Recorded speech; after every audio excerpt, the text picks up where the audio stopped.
adventures of Rocky and Bullwinkle and Friends. Starring that Jet A. Jerry O'Lace, Rocket J. Squirrel, and his pal, Bullwinkle the Moose. Hi, glad to see you again. Likewise. We got some great things on the show today. Like what? Like what? Well, you ought to know, Bullwinkle. You're in some of them. Well, let's get started.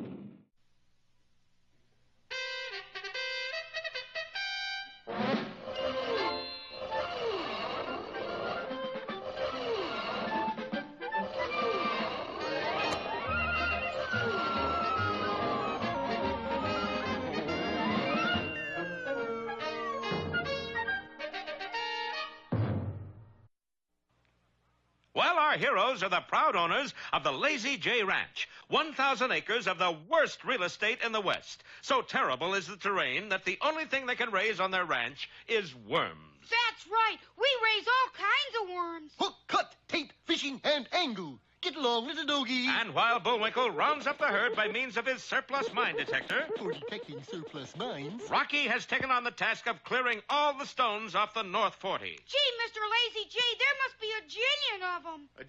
1,008,000, Rocky. I counted them last July and August. Boy, how can you be so lazy? I work at it night and day. Rocky started on his Herculean task. Back and forth he flashed, lugging the heavy boulders, and at day's end had a huge pile of rocks heaped at the ranch gate. Well, now what, Rocky? I just put up this sign and we're in the boulder business. Rock garden kits. Do it yourself with Rocky's Rocks. 10 cents each. Boy, that's a keen idea. As an idea, it may have been keen, but as a business, it was a terrible flop. So in the succeeding days, the price of Rocky's Rocks dropped lower and lower. Unfortunately, the pile grew higher and higher.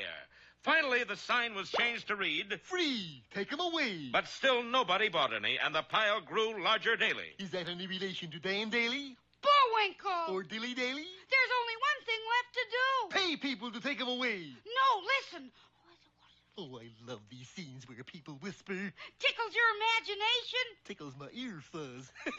Actually, Rocky's plan was very simple. He simply painted a large sign that read, Warning, do not take rocks. and left it on the pile overnight. Sure enough, next morning, there wasn't a boulder in sight. Somebody even took the sign. It's nice to know you can depend on people. People indeed, for that entire pile had been taken by one man who now sat in a house on the outskirts of Squaw's Ankle, Wyoming, a house which was now full of rocks from floor to ceiling. And the man? Who else? That arch-criminal, that kingpin of crime, that mass of pure, mean... Super Slab! No, you're Boris Badenov. Hello again, fans. Tell me, Boris, Yes, Natasha, he said, reminding everyone what her name is. how come we got a house full of rocks? You saw sign, Natasha. Do not take rocks. I had to steal them. Had to? It's in my contract. What do we do with them, darling? They must be worth something. Let's try and see. So the two thieves tried their best to use the rocks as bowling balls. Okay, Natasha, knock down 10 pins. But the stones weren't quite round enough for that. Oh, sorry, darling. Should I get doctor? Of course not. Get Pinboy and set me up in other alley. They even tried the boulders as ammunition for a huge cannon. Ready, aim, fire. They were a little too heavy. We tried with different gun. And please, darling, different gunner, too. But where is Boulder? As luck would have it, that huge stone was rolling downhill, right toward the main street of the little town of Squaw's Ankle. Boris, that stone, it will crush hundreds of people. Well, what do you know, Natasha? It's good for something after all. Will the massive stone really wipe out the village? Be sure to see our next episode, Our Town or the Home of the Grave.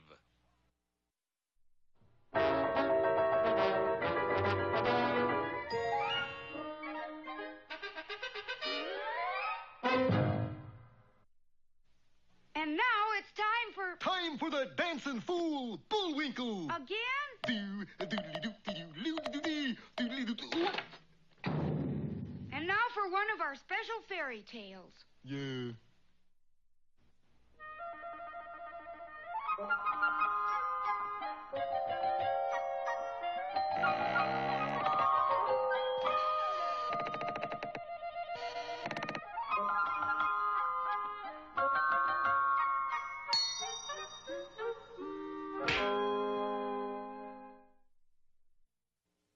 You remember King Midas? He had a gold mine at the tip of a finger.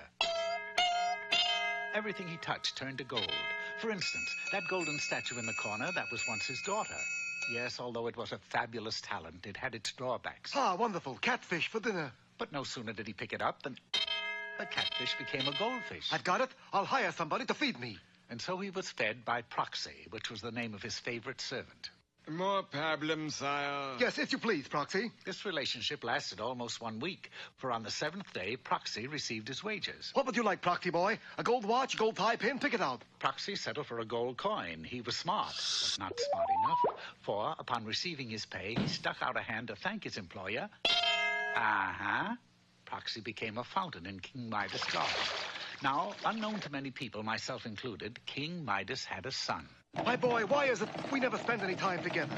You think I want to wind up like Sis? No, Dad. I think it's best that I leave home. Oblivious to his father's pleas, young Midas packed a suitcase, a golden one naturally, and left the castle in a heavy coach. Heavy because it too had been turned to gold. The boy enrolled at a large university and majored in dentistry. Every so often, he would hear from his father. Who's the letter from? From my dad. How can you tell? The envelope. It's 14 carat. The boy studied hard and was so intent upon graduating, he failed to notice a change in himself. Anyone have a pencil? Here. He took the writing instrument and it turned to gold. Not the best gold, mind you, but gold nonetheless. The darn thing won't write. Where you get this gold pencil from? Wasn't gold when I gave it to you. He shrugged it off and went back to his books. As you can see, he had inherited his father's golden touch. It began in small ways, like the pencil incident, but manifested itself on graduation day. You are not only our school valedictorian, but you got brains too, boy. It is with the utmost pride and honor that I hand you this scroll. Oh, thank you, Dean. The scroll changed to gold, and the dean went that way too. Dean, speak to me. Oh, Dean, what's wrong? Oh, Dean, you look dizzy, Dean. Aware of his dreadful legacy, but still a dentist at heart, the sorrowful young man opened up an office and went into business. Resting twice a year, eh? That's what I'd say.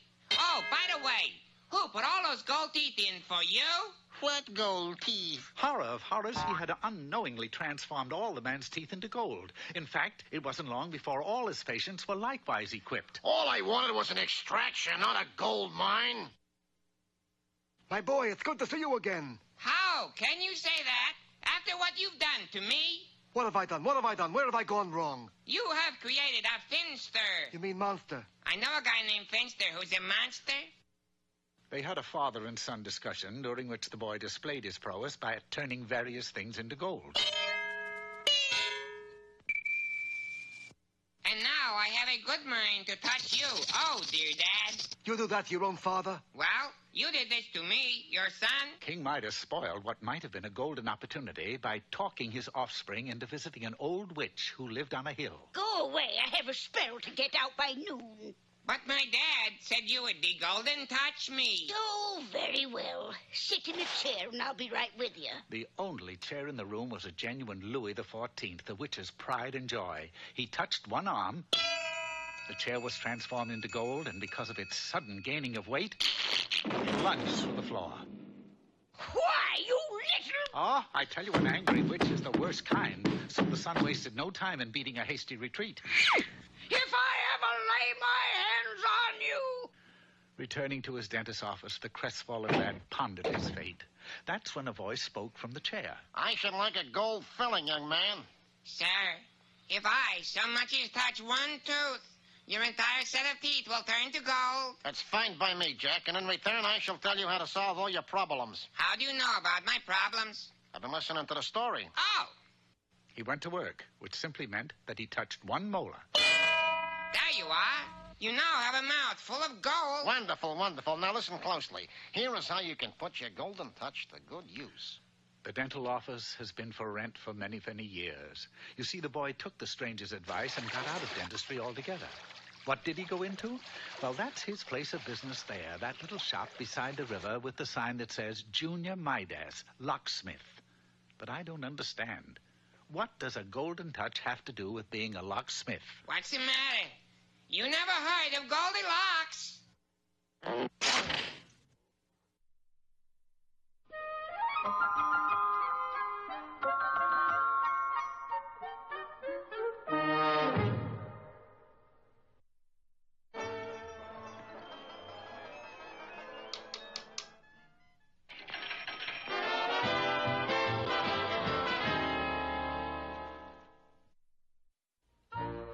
Hello there, you wool gatherers. Today's poem is the old classic, Maury Had a Little Lamb. Maury? That's Mary. You're a boy, aren't you? Yeah, but... Okay, Maury had a little lamb. It's really me, folks. Its fleas were white as snow. Its fleas were white as snow. They're albino fleas. I got 'em at... Uh-oh, little rascals got away. Where was I? And everywhere. Oh, yeah, and everywhere that Maury went the... Oh, hey, what's going on? Those fleas are biting you, Bullwinkle. Oh, ah, You better get out of that sheepskin. I can't. The zipper's stuck. Oh, Well, hold still, Bullwinkle. I'll shear you. oh, that's my own personal pelt you're snipping. Well, here, maybe this'll do it.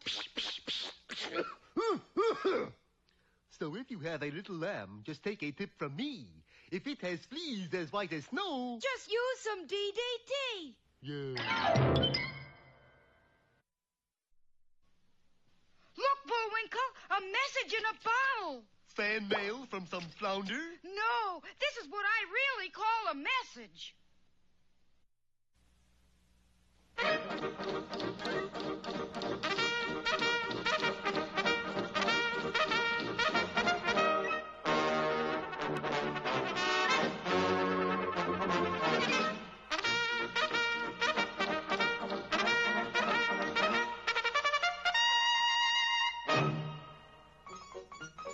Husky, a breed of dog with a sore throat. And here in the wilds of Canada, there were no huskies, only wolves. What is that chilling sound, Dudley? That, Fernell, is the sound of the mockingbird. But it wasn't the mockingbird that destroyed their picnic. Along with Dudley's trousers, it was the dreaded Timberwolf. Incidentally, the one in the shorts with the yellow stripe down the side is our hero, Dudley Do-Right of the Royal Canadian Mounted Police. Why did you do that, Nell? Do what? Destroy the picnic and my trousers. It wasn't I, Dudley. It was a wolf. You Canadian girls are never at a lack for an answer, are you? Oh, Dudley.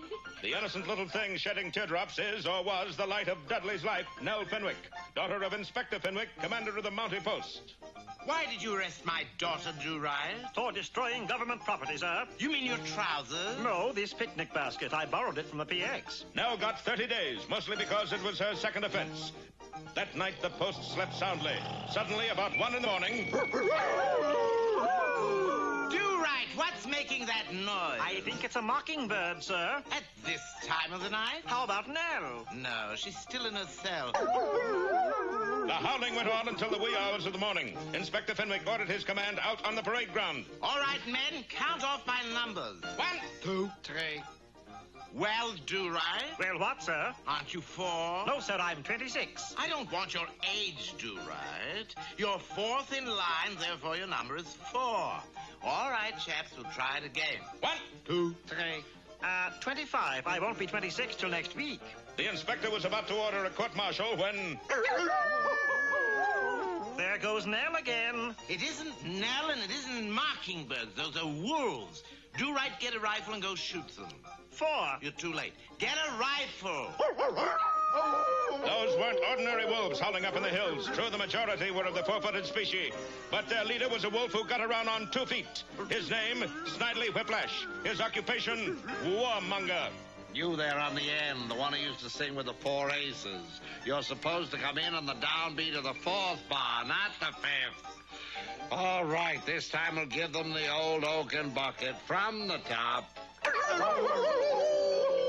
The game is Ears up, Whiplash. Drop that baton. Dudley, do right. No false moves, Whiplash. This rifle is loaded. Now, so are you, or else you wouldn't be holding it backwards. Yes, Dudley had them covered with a rifle butt. See him, wolves? He's a spy from Julia. But luckily, a Mountie always carried the Mountie manual. And there on page 5, under Wolves, How To, were the words, Wolves, wolves, go away. Come again some other day. Off they went into the wild blue yonder. Snidely Whiplash faced his enemy alone. Not quite. Spot, come here, boy. Out from behind a tree came the most vicious wolf Dudley had ever seen. Where'd you get the Cocker Spaniel, Snidely? From a sick friend. All right, Spot, you haven't eaten in 3 weeks. Now's the time to go off your diet. There was no advice in the manual for Cocker Spaniels, so Dudley was forced to take flight. Dudley could run like the wind, but unfortunately there was no wind that day, and his pace slackened considerably. By this time, he and the wolf had made it to downtown Montreal. There up ahead was a neighborhood theater. Dudley ran inside for 2 reasons. He might elude the wolf, and he hadn't seen the picture. Ah, but wolves are tenacious, and this one caught up with our hero in the 4th row. Oh, my, look, the greatest Mountie of them all. There on the screen in colorful black and white was Ran Through of the Mounted and his faithful dog, Faithful Dog. Well, faithful dog, thanks to you we captured Dirty Dan. What do you got to say to that, faithful dog? The wolf stared into Dudley's eyes, Dudley stared into the wolf's, and from that moment on, their lives were fused. They would team up just like Ran Through and Faithful Dog. 2 days later, Dudley and his wolf escorted Whiplash through the gates of the post. Magnificent job, Do-Right. Oh, Dudley, you're swell. Clap this rogue in irons, Inspector. Oh, and say hello to my new partner.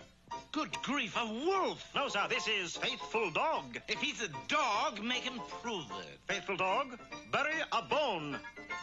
Don't fret, Nell. We'll find your father. He must be buried somewhere around here.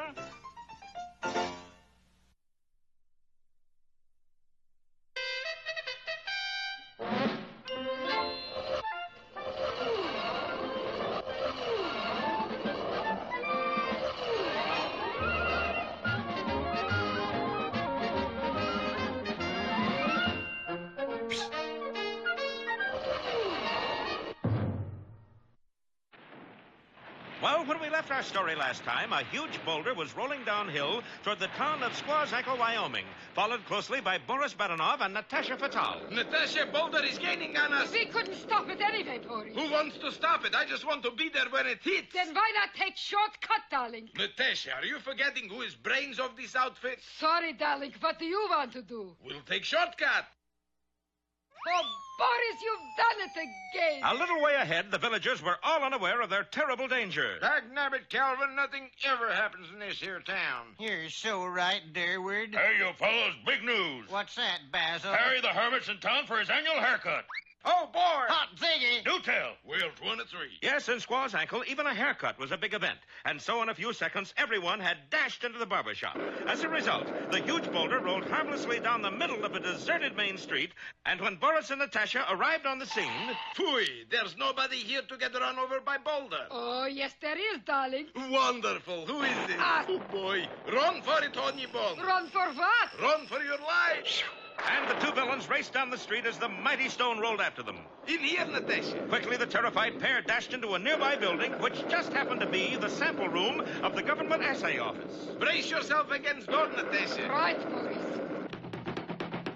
You sure you're bracing, Natasha? Let's face it, darling. This thing is bigger than both of us. It certainly was, for the huge stone left a trail of wreckage behind it. Samples of gold, silver, uranium, and just plain dirt. The assay office was a shambles, and so was Natasha. Well, Boris, Boris, where are you? Come in. Boris, is that you? You were expecting maybe the Tin Man? In a little while, the villains had caught up with their rolling stone. Boris looked at it closely. Nope. What is it, Boris? Just as I thought. No moss. But that stone had gathered a lot more than moss, for in rolling through the ore samples, it had picked up bits of every precious metal known to man. And Boris had picked up something, too. A lump on my head. And an electronic analyzer. Why did you steal analyzer, darling? Best reason in the world. Why? It wasn't nailed down. But just then, the analyzer began to act very strangely. Hey, what's going on? You have it pointed at stone, darling. And look what it registers, Natasha. Gold. Silver. Copper. Uranium. Knowledge. Malibit. More gold. Boris, this rock is worth a fortune. And what's more? Yes? Plenty more where that came from. On ranch that belongs to Moose and Squirrel, right? Wrong. On ranch that used to belong to Moose and Squirrel. You mean? I sure am. Come on, Natasha. Meanwhile, back at the ranch, I just knew he'd say that. Rocky and Bullwinkle were just finishing the spring roundup of their underground herd. For the Lazy J, you remember, was really a worm ranch. Boy, that was a tough job. Sure glad it's over. Over. All them worms got to be counted and branded. We gotta count 'em? Careful like, too. Gee, we're gonna need some help. But who? Hoot, man, allow me to introduce myself. Hokey Smoke, who are you? World's only Scotch cowboy. A Scotch cowboy? What's your name? What else? Black Angus. Uh-oh. Don't miss our next episode, The Big Countdown, or Tally in Our Alley.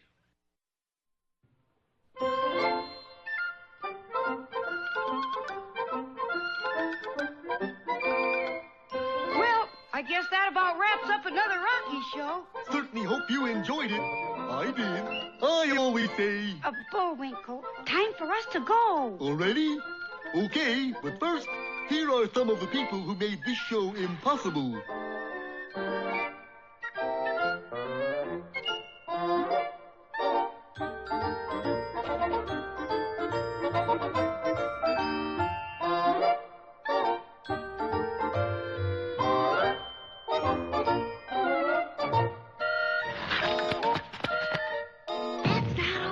My fingers get tired.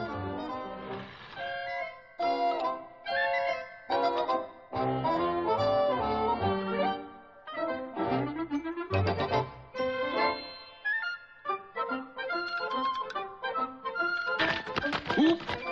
Got away from me again. Well, see you next time. Ready, Bullwinkle? Alley! Oop!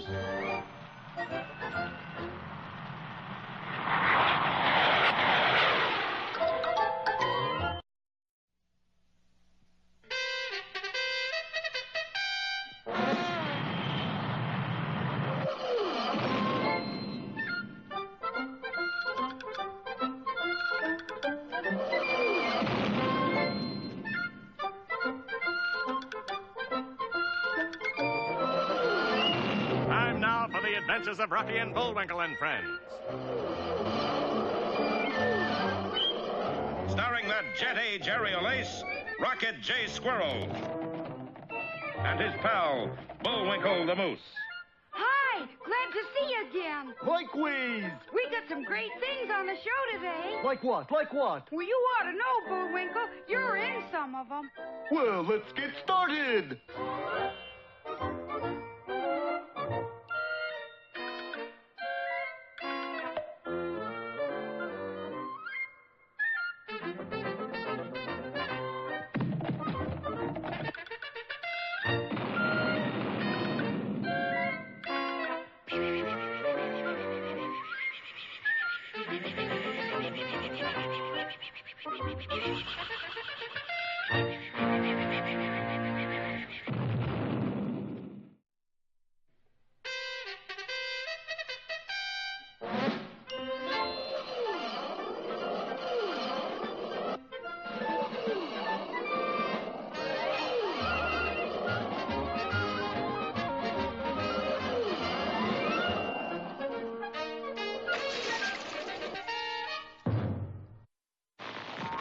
Last time, as you remember, our heroes had just finished the spring roundup on their worm ranch. That spring wound up. The word is roundup. What do you do with the spring? Well, you wind it up and... had just finished the spring wound up, and we're ready to start the annual Tag Day. Tag Day? Every one of them little critters has got to be marked with a Lazy J. What for? What for? So nobody will steal them. Steal them? You mean there's such a thing as worm rustlers? That's right. Oh, come on. Who'd be mean enough to do a thing like that? Hoot, man, allow me to introduce myself. Great gobs of goo, Rocky. Will you look at that? A cowboy wearing kilts. Aye, laddie, I'm world's only Scotch cowboy. Call me Black Angus. This is my sidekick, Natasha McTavish. She's Scotch, too. Just half Scotch. What's the other half? Soda, darling. We come to sign on his cow hands. Angus here is champion bull thrower. Thanks anyway, but we don't raise cows. We raise worms. Worms? All kinds. Hook, tape, cut, flat, angle, and measuring. And today is Tag Day? We gotta label each and every critter with a Lazy J label. Boris, darling, they're putting us on, no? Could be, Natasha, but let's play it cool. Oh, laddie, could my partner and I watch the operation? Be my guest. And our heroes started the weary task of slapping a label on every single worm. And quite a few married ones. Hold it, Bullwinkle. That one's a caterpillar. Oh, I thought he was wearing a raccoon coat. Boris, they're not kidding. They raise worms. Taking over this ranch should be easy, Natasha. An idiot could do it. And you're just the man for the job. But tell me, why do we want a worm ranch? You forgot Plot already? No, but everybody else has. Okay. Flashing back as is our custom, you'll remember we put analyzer on Rock from Lazy J Ranch. And hit jackpot. Boris, what's that stuff? Who cares? If it's that hard to say, it must be worth plenty.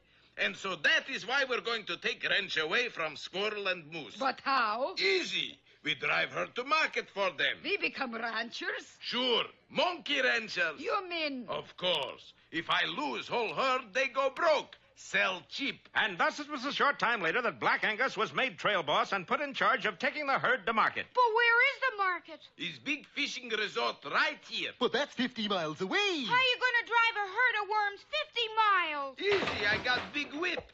One thing, Mr. Black Angus. Call me Blackie, laddie. You said your partner, Miss McTavish, was Scotch. Aye? Then how come she's wearing those expensive earrings and bracelets? Yeah, doesn't look very Scotch to me either. Not so loud, ladies. She might hear you. Secrets, huh? We don't like to mention it, but she's the only spendthrift in the whole family. Big plunger, huh? Spends money like water. I haven't spent any water lately. You mean Miss McTavish is a spendthrift Scotch? Of course. That's how she got her nickname. What's that? Lavish McTavish.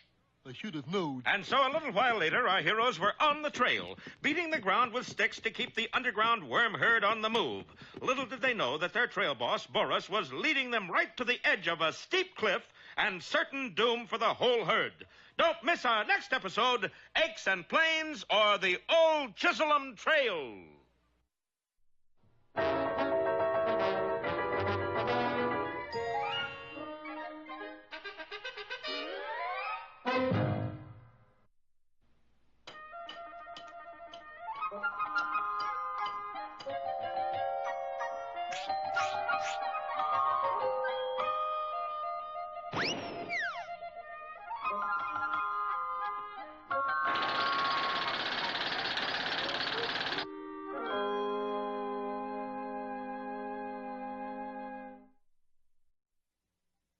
Tell me a fable, Pop, please.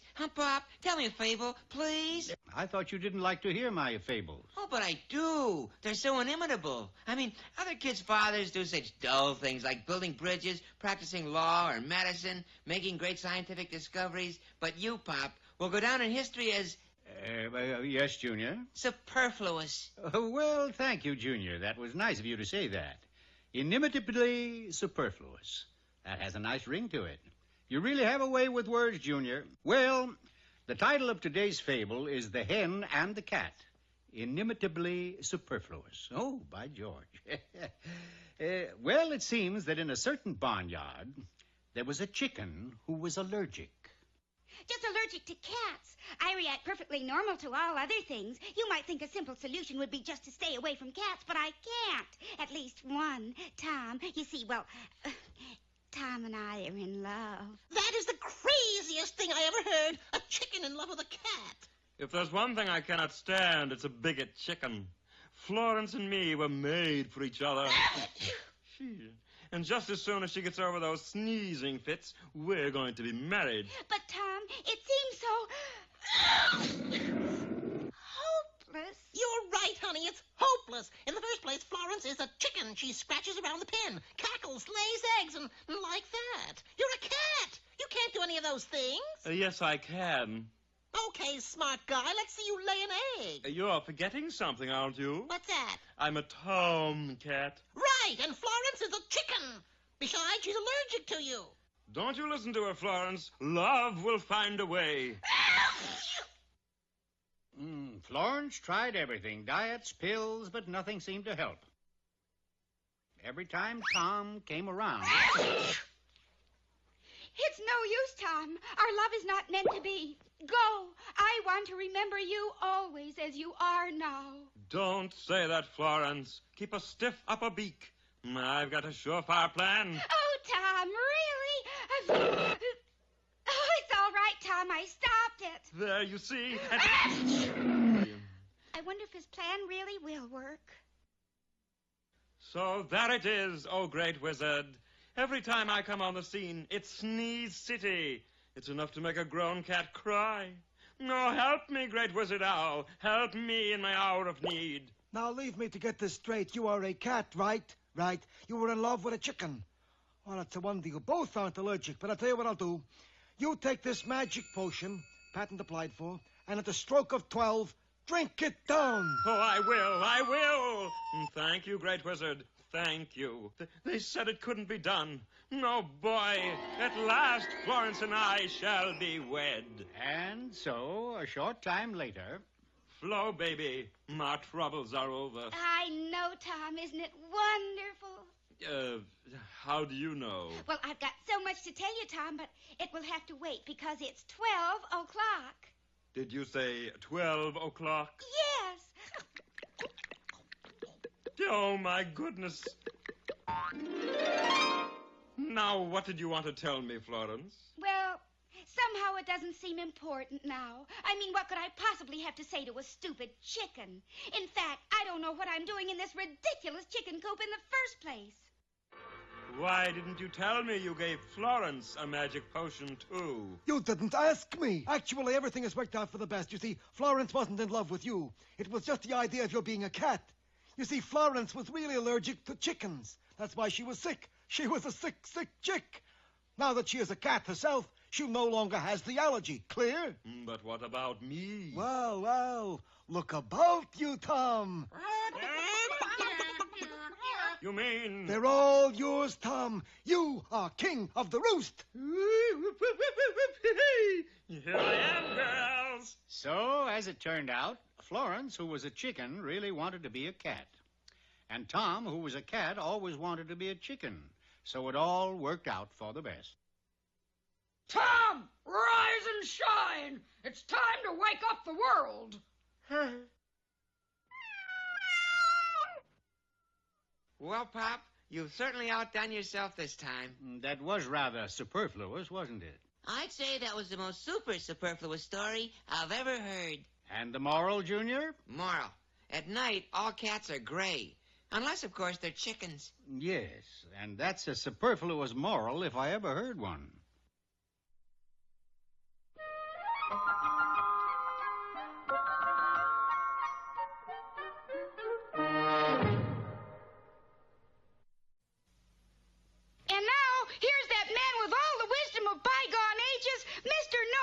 Thank you, and hello, used wisdom lovers everywhere. Today we take up the problem of how to get your money back if not completely satisfied. For instance, if someone has gave you a useless article, like this aperture flywheel grommet with the vacuum gasket, you can return it and get the money instead. Pardon me, sir. Do you cheerfully refund money if not completely satisfied? Absolutely. And there you have it. How to get your money back if not... Just fill out these 26 forms, please, then into our test cabinet. But you said... The first test tells us if the structural strength ratio of the grommets is less than the designed performance assimilator levels. Oh. Hey, no! Looks like nothing's wrong. Well, Let's see if the problem lies in resistance vibration level. No, wait, Well, everything is okay there. I got it! Maybe it isn't watertight. Now, looky here! Seems to be in perfect order. Sorry, no refund. But you said you refund money if not completely satisfied. That's just it. I'm completely satisfied. Gosh, Mr. Know-It-All, what are you going to do with your aperture flywheel grommets with a vacuum gasket? Keep it, I guess. I've really grown attached to it. Attached to a thing like that? Yeah. Got my hand caught in it and I can't get it out.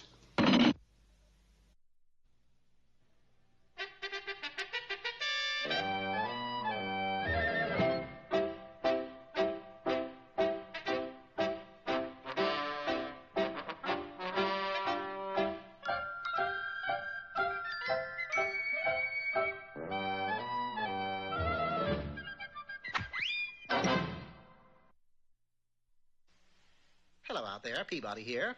Once more, with the help of the Wayback Machine and my faithful boy Sherman, we will journey back into the past. Who's it going to be today, Mr. Peabody? William Frederick Cody. We are going to find out how he got the name Buffalo Bill, which was during the time when the first railroad was pushing west and Bill Cody served as head hunter. Wow, I didn't know Buffalo Bill was a headhunter. Wasn't that illegal?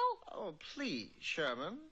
Now set the way back to the year 1867 and the place, the hostile western plains of Utah. Got it, Mr. Peabody. The Wayback responded beautifully, and in an instant we were spun back through time, where suddenly we found ourselves in the main camp of the railroad. Gee, this is exciting, Mr. Peabody. Look at all the men. Oh, it takes a lot of men to build a railroad, Sherman, and it takes a lot of food to feed the men. That's why it's important to have a man like Bill Cody as head hunter. Head hunter? But... Don't you dare say it again, Sherman.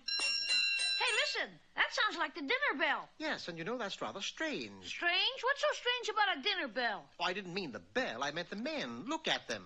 Sherman was quick to see what I was referring to, for the men who usually answer the dinner bell by clawing, rushing, and yelling to the chuck wagon were simply standing there. Gosh, Mr. Peabody, could it be that they're not hungry? That, Sherman, would be impossible. Follow me. We'll go to the chuck wagon and see if we can find the meaning of this phenomenon. Arriving at the chuck wagon, I asked the cook if he knew what the difficulty was. Of course I know. Here, taste this stew and see for yourself. This just tastes like water. That's because it is water. Water stew. It's all we've had for 6 months. No wonder the men don't want to eat. Couldn't you put a little something more substantial into the stew to make it a bit more appetizing? Not until Bill Cody brings in some meat, I can't. You see, he's our head hunter, and... That's, head hunter. Yeah, and he's been hunting back in them hills for months, but so far hasn't brought in a thing. That'd be him out there now. A short time later, we arrived at the spot where Bill Cody was doing his hunting, only to find him doing a very peculiar thing. All right, I seen you go in there. Are you coming out, or do I have to come in after you? I beg your pardon, sir. Do my eyes deceive me, or are you really after that rabbit? You bet your little blue booties I'm after him. Been after that snicky little critter for weeks now, but I'll get him. You see, the boys down at camp are waiting for meat. I know, but I hardly feel that one rabbit will be enough to feed 200 hungry men. Yeah, maybe not, but there's more to it than that, mister. I'm out to make a name for myself. So I figured that by taking back a rabbit to the boys, they'd call me Bunny Bill, and I'd be famous. Bunny Bill? Yeah. You like it? I'm afraid you'll never become famous with a name like that. Really? Shucks. Then I'll have to think of something else. Say, these hills is full of quail. How about... No, I'm afraid Quail Bill won't get it either. If you'll allow me, perhaps I can make a suggestion. Facing him toward the valley below, I pointed out a vast herd of buffalo, which I explained would not only supply plenty of meat, but would also be the source of a most colorful name for him. Buffalo Bill! Say, now, that does have a nice ring to it. Oh, but I couldn't shoot a nice-looking critter like that. Reminds me of a little old gal I was a-courting back in Missouri. Well, never fear, Mr. Cody, for as always, I have a plan. A plan that will allow you to get the entire herd of buffalo without firing a shot. Follow me. The first part of my plan called for Mr. Cody to remove his shirt and trousers, which he did. I still don't get it. How can me standing out here in my red flannels help get them buffalo? Oh, very simple. You see, the leader of every herd is always a large bull buffalo, and all bulls will chase anything they see that's red. I believe he's seen you now. The whole herd is stampeding straight for me. What'll I do? Why, lead them to the camp, of course. Yipe! A short time later, Sherman and I arrived on the scene. Golly, Mr. Peabody, look at that. Yes, Sherman. Bill Cody has supplied the railroad with all the buffalo they'll need for a long while. Yeah, and doing so, he became known as the one and only Buffalo Bill. Right, Mr. Peabody? Wrong, Sherman. There were 2 Buffalo Bills. 2? Yes. You see, when a count was taken, it was learned that Bill Cody had delivered no less than 4,280 buffalo. So it goes without saying that when he went to get paid for his work, he must have turned in the biggest Buffalo Bill in history.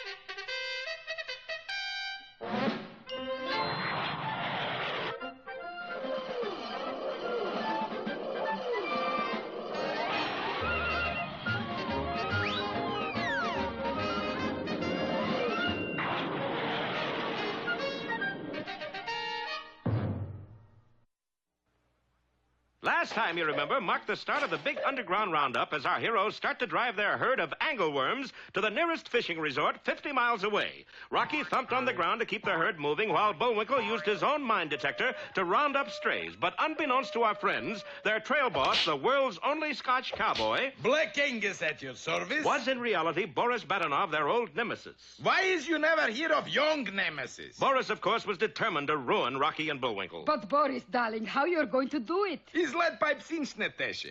I lead herd over this cliff. No worms, no money, no ranch. Then we move in. Take it off their hands for nothing. Well, the price is right. Oh, Boris, you such a well-trained villain. Why not? I'm old university grad. What university? SC. Southern California? No, scoundrels and crooks. Oh. Magna cum laude. Unaware of Boris's fiendish aims, Rocky and Bullwinkle continued driving the herd toward the cliff. Get along there, herd. What's so funny, Bullwinkle? I was thinking how silly it'd be if anybody was watching us on television. Yeah, no fear of that. They wouldn't have the faintest idea what we were doing. Yeah, but on the other hand... What? Do they ever? I see what you mean. It was at that moment that the first of the herd wiggled out from the face of the cliff and dropped into space. Boris, your plan is actually working. What do you think you're dealing with? Kids or something? But at last, Rocky began to catch on. Hey, isn't that the edge of a cliff up there? You're right. The whole herd must be going over. Come on. Boris, here they come. How you're going to explain this? Watch. Oh, laddie, the wee bairns didn't pay attention to my directions. If the herd's gone over the cliff, we're ruined. And they would have been if luck hadn't smiled on our heroes. Again? Yes, it seems that there was a very strong strain of silkworm in the Lazy J herd, and by the time they had fallen halfway, each tiny creature had spun itself a small parachute. Why, them smart little rascals. Yes, our heroes had been spared by a rare stroke of fortune. Them she strokes. Me she gives a belt in the mouth. Not only that, but by gathering up the discarded shoots at the bottom of the cliff, our friends found themselves with a stock of 40,000 silk handkerchiefs. How thoughty. Takes care of our Christmas shopping for next year, too. Come on, Mr. Angus. Hey, where'd he go? Here's a note pinned to this rock. I'll tack the high road, and you tack the low road. Signed Black Angus. What's that mean? It's Scotch dialect for I quit. But not far away, the two villains were still plotting our hero's downfall. Well, you failed again, Boris. Time to check Fireside Crook book. And, oh boy, why didn't I think of this before? Because you stupid. Pretty funny, eh, darling? Natasha, double-cross me, I understand. Stab me in the back, it's just business. But tap me in jokes, you're dead pigeon. Sorry, darling. What is plan? Anything I can't stand it. Smart, Alex, straight woman. Yes, Boris. Remember who is star of this show? Yes, Boris. Remember who is #1 big shot? Yes, Boris. Remember who puts bread in your mouth? Sponsor. You said it. Now, here's my plan, darling. Oh, darling. Not. And on hearing the plans, even the cold-blooded Natasha fainted dead away. Well, what terrible thing does Boris have in mind for our friends? I'm afraid to say it out loud. Why? I'm afraid I'll faint myself. We'll find out next time in Bucket-Headed Bullwinkle or Pale-Face Moose.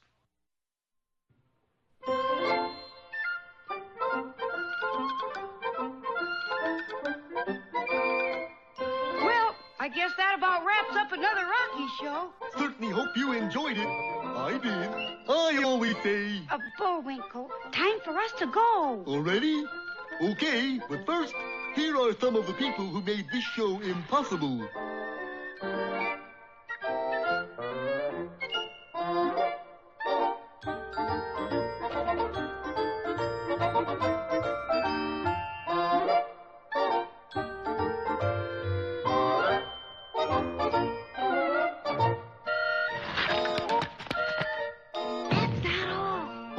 Get tired.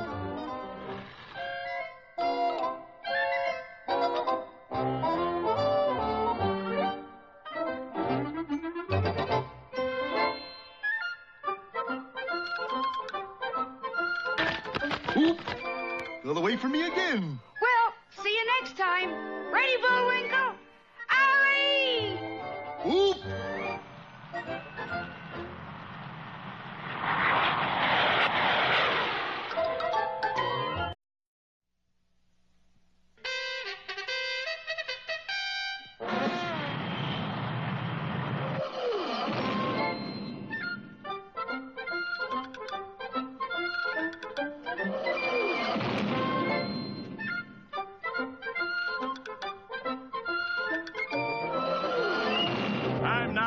adventures of Rocky and Bullwinkle and Friends.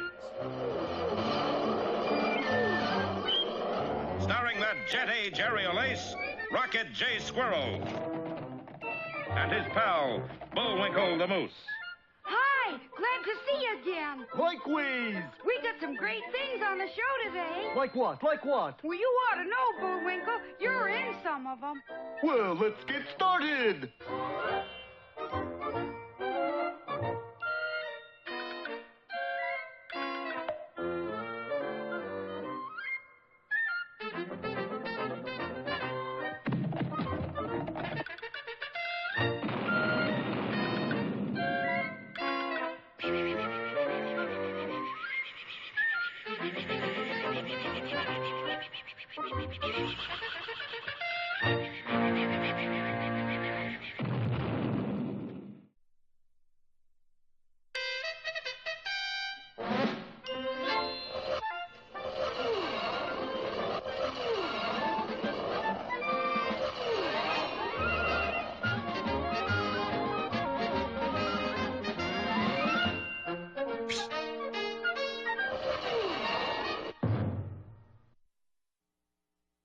Hey, kids, today's the day we find out what fiendish plan Boris Badenov is going to try on our heroes next. That's what you think, buddy. But you have to tell us. Who says? Well, it's in the script. Look here, see?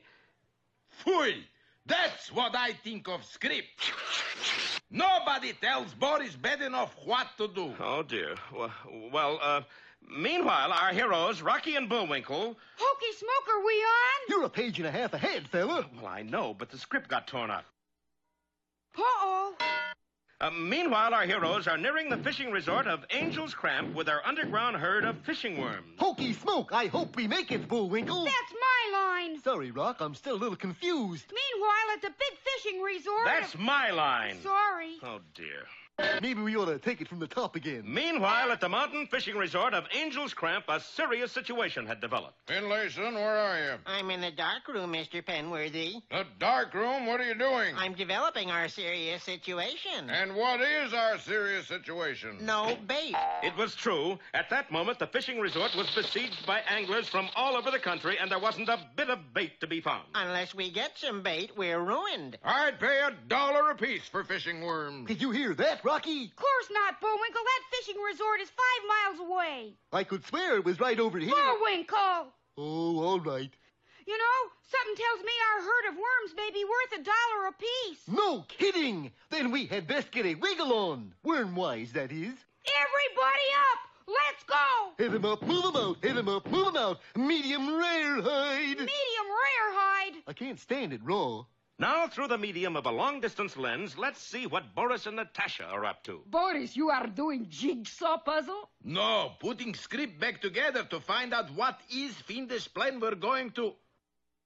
Oh! You got it, darling? You said it. We're going to scare them to death. Look here. And Boris whipped out his copy of Disguises for All Occasions. He's in here somewhere, listed alphabetically, probably. Let's see. Admiral disguise, Easter Bunny disguise, Uncle Sam disguise, villain disguise. Boris, that's what you're wearing now. Of course. You don't think I really look like this? Aha, here we are. Oh, that's terrible. What's that? Right.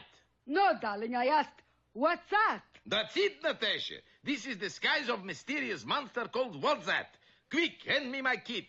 We're going to make up all the way? You said it. The sky's the limit. And the two no-goodniks ducked behind a nearby rock. A few moments later, a horrendous monster emerged and started toward Rocky and Bullwinkle, who, all unaware of their impending danger, were driving their herd of worms nearer to their destination. Angel's Cramp, 2 miles. Boy, am I glad. With all this here walking, the fella could get saddle sores on his feet. Well, come on. We just have to drive our herd through that pass and we're finished. But Rocky and Bullwinkle were finished sooner than that, for as they approached the narrow gorge... Hoo-hoo! Good heavens! What's that? And frightened out of their wits, our heroes dashed away, leaving the whole underground herd to the mercy of the wily What's That? Or as we know him, Boris Badenov. Don't miss our next episode, Make Believe Monster, or Once Upon a Crime.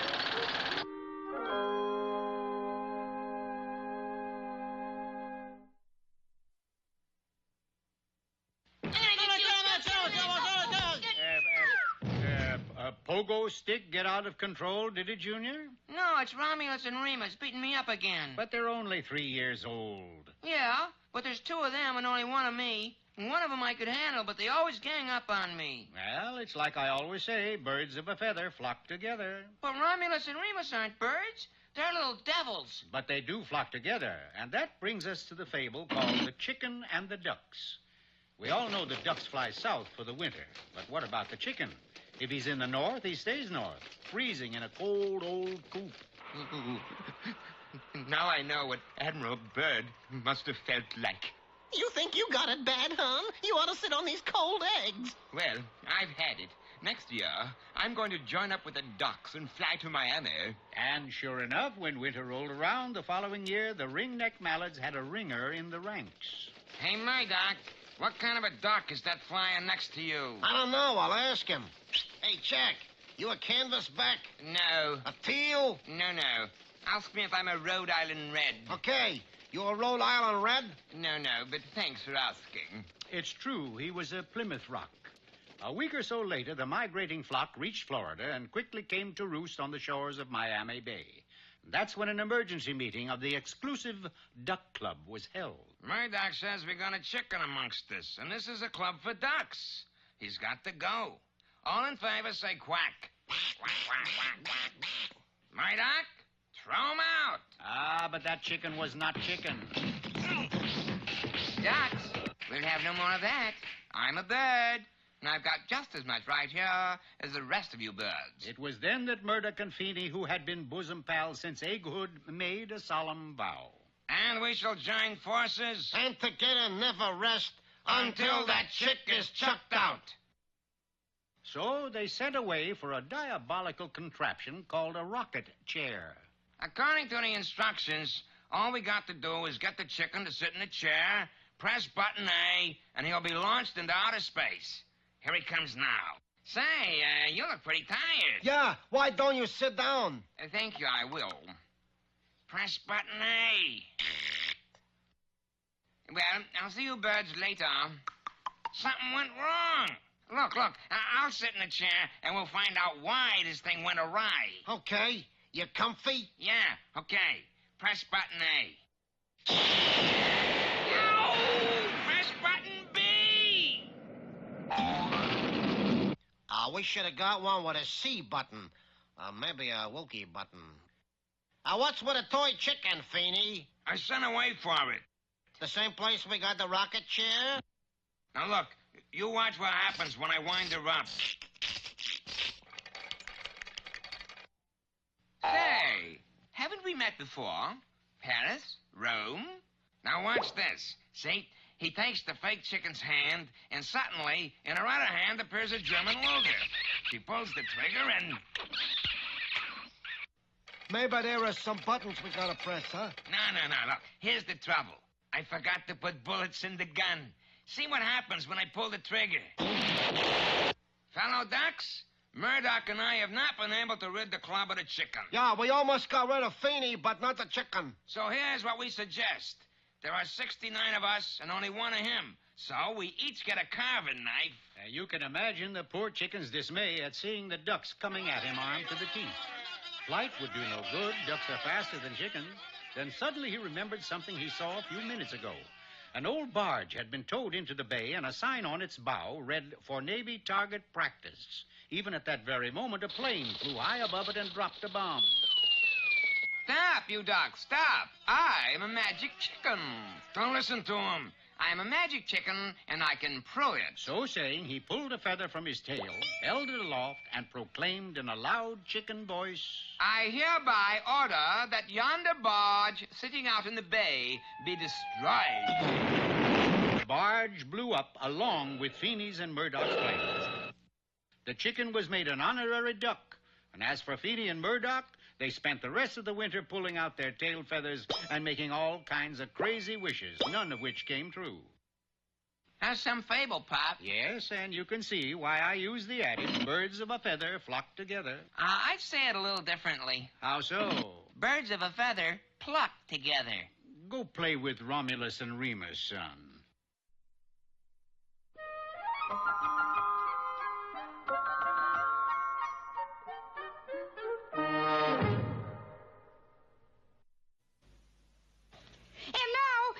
Master of the cinematic arts, Mr. Know-It-All. Cinematic arts nothing. This is about the movies. Today our subject is how to direct temperamental movie stars. And our first example is a child star, little Muriel Merkel. I's a bad girl, I is. I am the only director in Hollywood who can make Muriel laugh. All right, little Muriel, the Colonel has come home from the war. Let's have a big laugh. A nice big laugh for America, Muriel. See, I really have a way with her. Next, we have Hoot Mix, a real He-Man who never lets a stuntman do any of his hard scenes. Okay, Hoot, let's see you fight with the dummy. Anything you saying, boss? Cut! That was very good, Hoot. Oh! Hey, that's not in the script. I know, I'm just ad-libbing. Next, we have handsome Zip Farnsworth, the most temperamental man in the industry. Yeah! But I am so good, I have even persuaded him to do a soap commercial. Ready? Action! Okay, Zip, what is it you do with the soap of Hollywood stars? That's what I do with it, Buster. Thank you, Zip. And good night from Hollywood.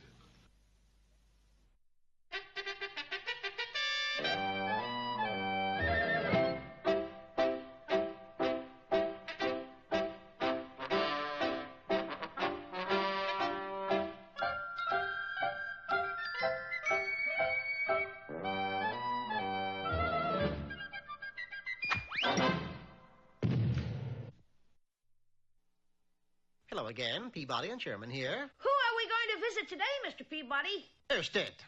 Bless you. I did not sneeze, Sherman. I was referring to Hans Christian Ørsted, the brilliant Danish physicist and discoverer of electromagnetism. Oh. So if you'll be so kind as to set the way back for the year 1820 and the place Copenhagen, Denmark, we'll be on our way. We entered the Wayback and were immediately teleported back through time, where we soon found ourselves standing in front of the small country home of Hans Ørsted. Gee, we didn't pick a very good day to visit, Mr. Peabody. It looks like we're in for quite a storm. An electrical storm, to be exact, Sherman. Come, let's... Quick, gentlemen. Tell me, have you seen him? But I'm afraid we haven't seen anybody. You see, we just got here and we You don't suppose he went under the house, do you? Well, it's possible, but perhaps if you told us just who... I'll have to look under there. We quickly joined Mr. Ørsted under the house to see if we could learn the reason for his peculiar actions. Without seeming to pry, sir, may I ask just who it is you are looking for under here? Jimmy. Jimmy? I mean, Jimmy? Yeah, sure, but he ain't been here. There's only one place left to look. Following him into the house, we watched as he approached a large, overstuffed sofa. So, here you are. Shame on you. Oops, I'm afraid Mr. Ørsted has been working too hard, Mr. Peabody. Now he's talking to the sofa. Not to the sofa, Sherman, but to something under the sofa. See? And unless I miss my guess, that is Jimmy. Yeah, and Jimmy's a bad Jimmy. He hasn't got it in his mouth. He must have buried it. Now I can't fly my kite and make a compass. Huh? Buried what? And what does flying a kite have to do with you making a compass? Just this. By attaching this needle to the tail of a kite and flying it during this electrical storm, lightning would strike it. Thus it would become magnetized. And being magnetized, it would always point north, due to the magnetic field surrounding the Earth. Yeah, sure. But then Jimmy ran off with my kite string, and I've got to find it before the storm is over. Oh, don't worry. I am certain that I can find the exact spot where Jimmy buried the kite string. Follow me.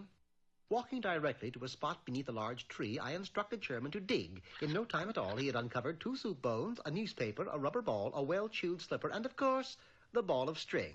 Gee, that's amazing, Mr. Peabody. How did you know that this is where Jimmy buried his stuff? Well, very simple. In order to think what a dog thinks, you must simply think like a dog. And, among other things, Sherman, I think like a dog. Sorry, Mr. Peabody, I keep forgetting.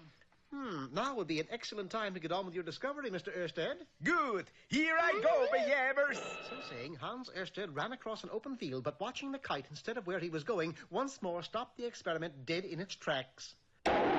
Quickly, Sherman, pull him out. I got him. Are you all right, Mr. Ørsted? No. What's the matter? I lost the needle. Come on. I'll help you look for it. Sherman and Hans frantically set about searching through the hay, but of course it was like looking for a needle in a haystack. You'll never find it that way, Sherman. There's only one quick way to find a needle in a haystack. How's that? By simply sitting down in the hay. Sitting down, are you sure? Try it and see. Well, okay, but it seems kind of... It's the hard way, I'll admit, but it works every time. Here's the needle, Hans. Too late. I don't need it now. What do you mean? We waited too long. The storm is over. It was true. The sky had cleared and there was no more lightning. Oh, I best just forget the whole thing. Nonsense. It's simply a matter of getting it to storm again, and I can do that before you can say cumulus nimbus. Returning to the house, we proceeded to raid the Ørsted icebox. Finding a fine ham, some leftover chicken, and plenty of pickles and olives, I was soon able to whip up a fine lunch, which we then took into a nearby meadow and prepared to enjoy. I don't get it, Mr. Peabody. I thought you said you were going to make it storm again. I'm doing exactly that right now, Sherman. By eating lunch? When eaten out of doors, it's referred to as a picnic, Sherman, and the best way I know to drum up some foul weather is to have a picnic. Ah, there it is now, right on cue. By Yemeni, nothing gonna stop me now. Nothing gonna did, and needless to say, his experiment with electromagnetism was a rousing success. And he lived happily ever after, right, Mr. Peabody? Not quite, Sherman. For just a few months after that eventful day, Hans was repairing a toaster for his mother when, quite by accident, his brother Virgil plugged in the cord to which Hans was holding two bare wires, and poor Hans disappeared in a blue flash. How awful! What did his brother say to his mother about that? Well, what could he say, Sherman, but, look, Mom, no Hans.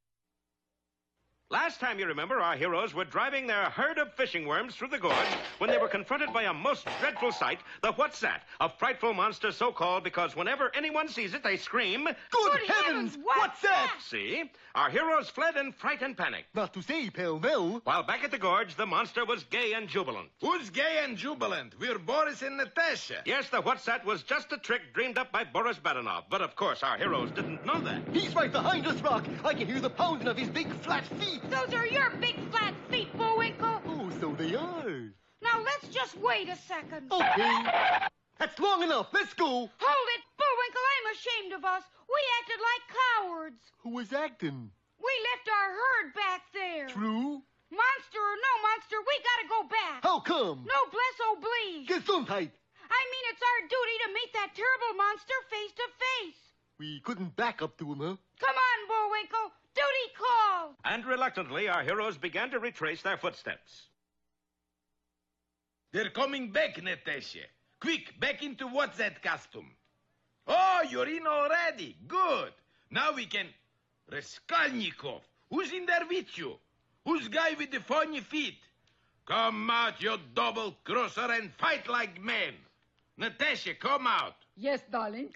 Natasha, you're out here. Darling, everybody's got to be somewhere. But who is in there? I don't know, but it's pretty cheesy disguise. Look, nose is all lopsided. Uh-oh.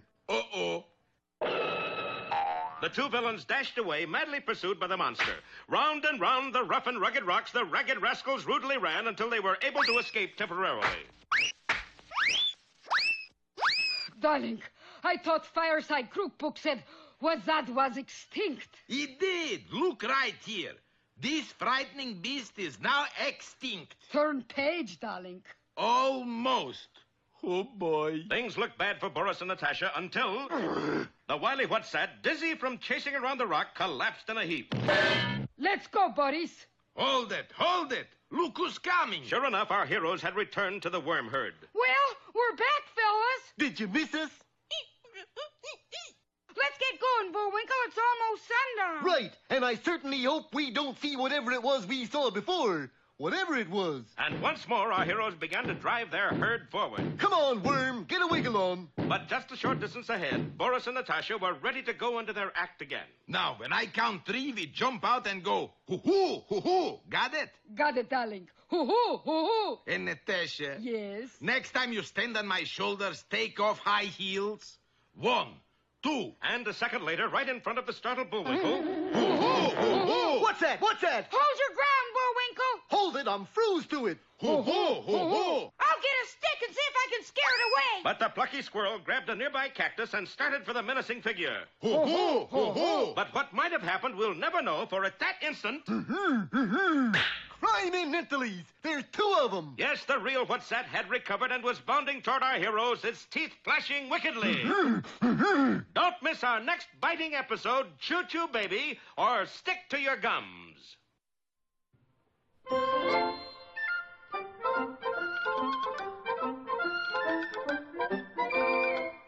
Well, I guess that about wraps up another Rocky show. Certainly hope you enjoyed it. I did. I always say. Bullwinkle, time for us to go. Already? Okay, but first, here are some of the people who made this show impossible.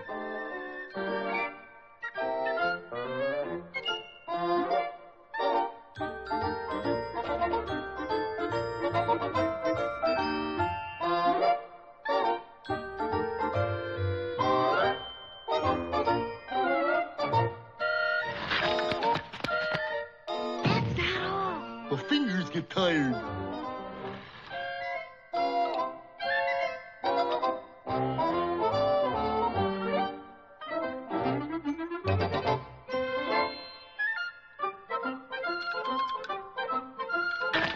Oop! Got away from me again. Well, see you next time.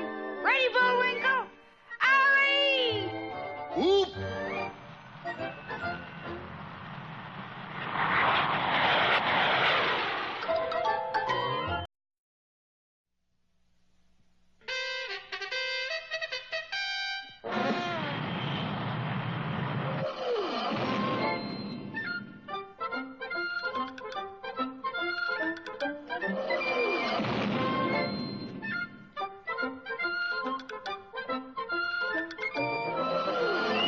Time now for the adventures of Rocky and Bullwinkle and Friends. Starring that jet-age aerial ace, Rocket J. Squirrel. And his pal, Bullwinkle the Moose. Hi, glad to see you again. Likewise. We got some great things on the show today. Like what? Like what? Well, you ought to know, Bullwinkle. You're in some of them. Well, let's get started.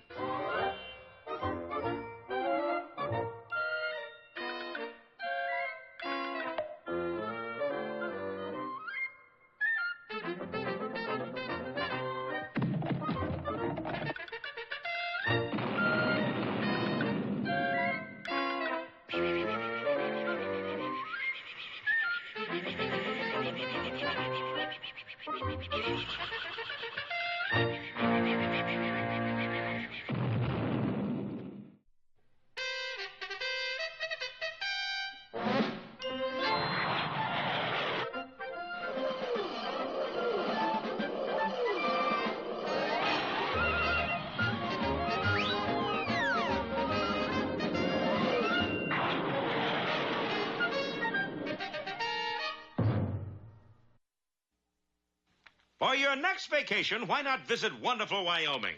Its beautiful mountains, great fishing, fabulous hunting make Wyoming an earthly paradise. But if you do go to Wyoming, for heaven's sake, stay away from Angel's Cramp. It's a mess. It's also a fishing resort with 100,000 fish, 10,000 fishermen, and no bait. No bait? No bait. Of course, fishermen are a determined lot. Some of them tried diving for the fish. Some tried trapping the fish. Neither idea worked very well. Ow!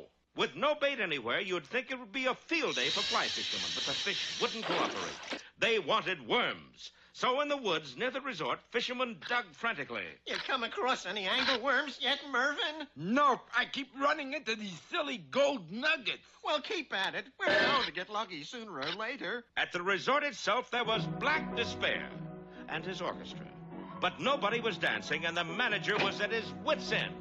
I'd pay $1 apiece for fishing worms. And meanwhile, our heroes, Rocky and Bullwinkle, are the proud and trembling owners of a whole herd of worms. Proud because we've driven our herd 50 miles. Trembling because we're scared stiff. Yes, our boys have been surprised by a what's that? So-called because whenever people see it, they scream, What's that? You see? But this particular what's that is in reality Boris and Natasha, disguised to frighten our friends into giving up their herd. Anything I hate is stool pigeon narrator. But last time, another figure had just made the scene. What's that? Yes, this was the real honest-to-badness what's that. Boris, that awful thing is coming right at us. And look, Natasha, it's picking up a big rock. Gee, if they're going to fight each other, maybe we got a chance to get the herd through, Bullwinkle. Our heroes didn't know that presenting a rock to its sweetheart was the what's that's form of romantic courtship. Then again, neither did Boris and Natasha. He is putting down the rock, Boris. What we do? What else? We pick it up and crown him with it. Then we run. Unfortunately, hitting a whatsat with his own rock was a sign of acceptance. So the lovelorn whatsat dashed after the retreating villain. Boris, he is coming closer and... And what? He is blowing kisses. Natasha, I just got a terrible suspicion about him and us. What is it? I think we're engaged. Well, with the two whatsats gone, our boys continued driving their underground herd toward Angel's Crack. Get along there! It looked as if their troubles were over. Don't you believe it? Boris, what happened to the whatsat? He's over there. Yes, the wily villain had spread his costume over a bush, and the real whatsat was doing his best to romance it. He brought it rocks, candy, even played the mandolin. Imagine all that fuss over a dummy. Please, does he make remarks about your friends? Well, Boris, they got through the pass. How are we going to stop herd? Easy, Natasha. We flood them out. Flood them out? Comes big rainstorm, whole herd of worms get soaked. Gets influenza. That will ruin moose and squirrel. Of course. Who buys bait that sneezes? True. But how are you going to get big rainstorm? Watch carefully. And Boris pulled a small book out of his pocket. Darling, what is that? What else is handbook for rainmakers? Handbook for rainmakers. What's it called? The old soak. Don't miss our next soggy episode, Reign of Terror, or The Desperate Showers.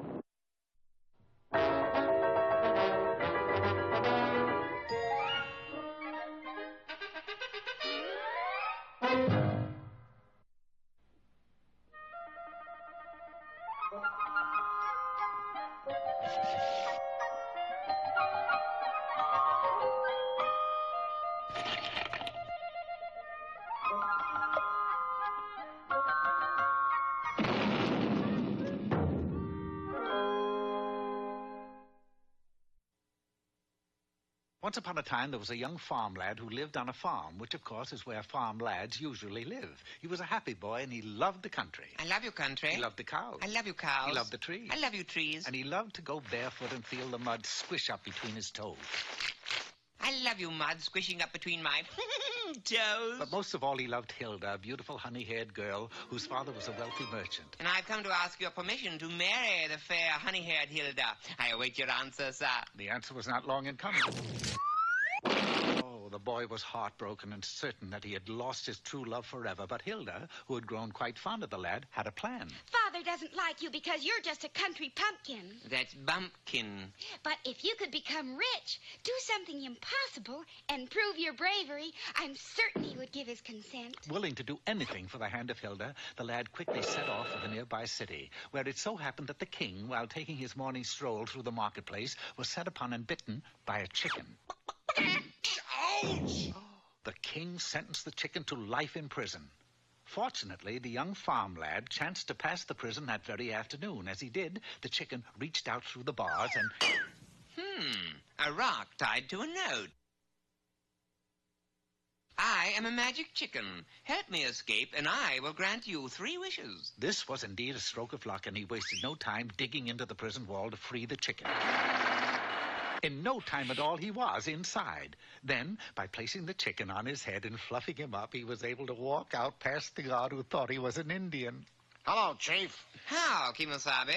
Moments later, they were safe deep in the woods. You've done well. Now I shall reward you. What are the 3 wishes you wish to wish? Well, first, I wish I was rich. Oh, my, I get a lot of requests for that one. So be it. The chicken took the lad to a large stream where she instructed him to swim to the deepest part and return with 3 shiny stones from the bottom. In the boy jumped, sank like a rock to the bottom, and snatched up 3 shiny stones. I got them. Are they diamonds, rubies, or something like that? No, they're just shiny stones. You can throw them away now. You're rich. How come I'm rich? Simple. I just bet this woodsman that I could find somebody nutty enough to dive into that cold water and bring up 3 shiny rocks. You win, chicken. Here's my golden axe. The golden axe did indeed make him rich, and off he ran to show Hilda. Wonderful. You've completed the first task. But can you do something impossible? Oh, it's easy. I'll do that now. And I'll put the axe in the bank in my name. Hurrying back to the chicken, the young lad made his second wish. I wish to do something impossible. Going to the highest cliff in the kingdom, the chicken said one word. Jump! The lad said one word. Geronimo! And did. I say, what's the big idea? I thought I was going to do something impossible. You did. You just jumped off a 700-foot cliff and lived. By the way, we won another gold axe. Now all I have to do is something brave, and we can be wed. Once more, going to the chicken, he made his third and final wish. Something brave? All righty. And with a wave of her wing... Hey, what's the idea of turning me into a chicken? Because you're going to get a lock of ogre hair. Well, fine. But what's the idea of turning me into a chicken? Snipping a lock of hair off an ogre would be a mighty brave deed, right? Right. But what's the idea of turning me into a chicken? The ogre would be suspicious if he saw a young lad enter his castle with a pair of scissors, wouldn't he? Sure, and eat him up. But why a chicken? But if a chicken entered the ogre's castle with a pair of scissors... It suddenly became quite clear. Not even an ogre could be suspicious of a chicken. Off he raced for the ogre's castle and bravely went inside. Whom goes there? Whom? A chicken with a pair of scissors. You suspicious? No. A short time later, the ogre sat down for his evening meal, and when he lifted the lid off of his serving platter, out sprang the chicken, snipped off a lock of his hair, and sped away. That's the first time a chicken ever gave me a haircut. But I'm still not suspicious. His 3 tasks accomplished, all that remained was to have the magic chicken change him back into a lad. Unfortunately, the chicken, having granted the 3 wishes, had flown the coop and was nowhere to be found. The clock in the steeple was striking 5. His time was up, and there was nothing to do but return to Hilda as he was. Don't let the feathers fool you, Hilda. It's me. I've got a lock of ogre hair, and that proves I'm brave. Ogre hair or not, you failed. We cannot marry, for you're not brave. Farewell forever. Alas, it was true. He had failed. For as everybody knows, it's impossible to be brave if you're chicken. And the poor lad lived as a dumb cluck ever after.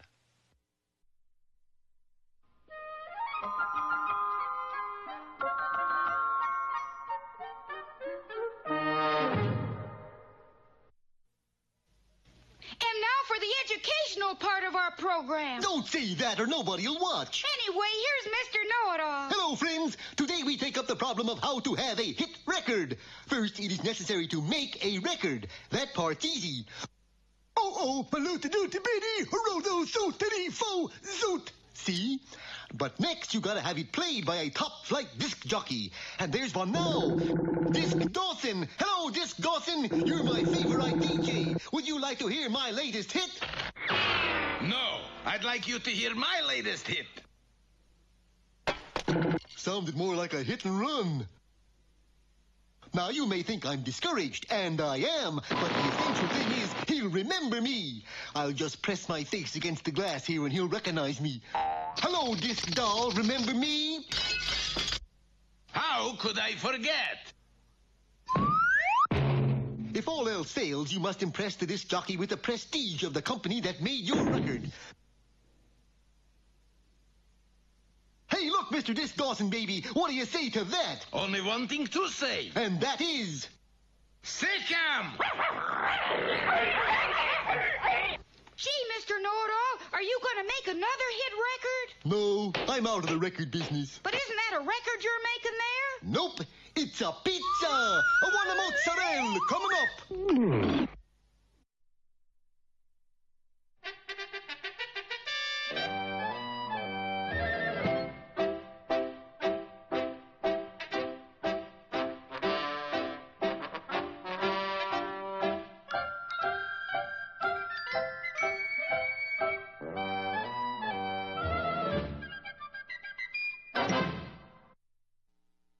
Peabody here with another serving of instant history. The Wayback Machine's all set to go, Mr. Peabody. So are we, Sherman. Our course for today is due north. You mean north? I mean Norse. We are going to Norway.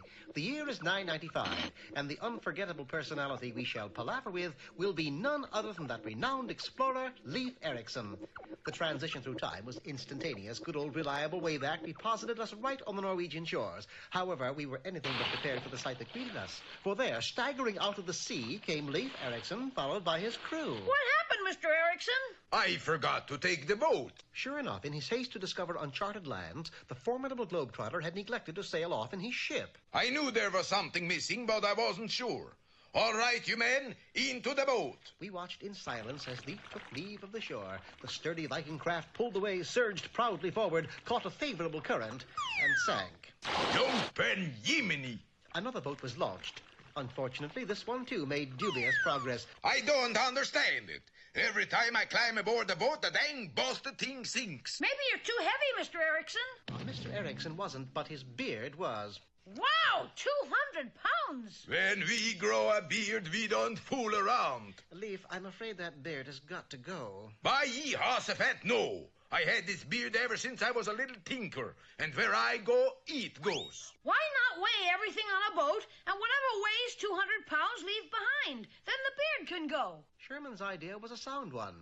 Unreasonably sound, for after weighing the crew, the supplies, even the anchor, it was found the only thing that weighed exactly 200 pounds was the boat itself. And we tried sailing without the boat before. It's not as comfortable. The beard, Leif, you have no alternative. A nearby barber went into action, and 10 minutes later... All done. How does he look? Well groomed, I'm sure. If it weren't for one slight oversight, you see, you cut off his coat collar, not his beard.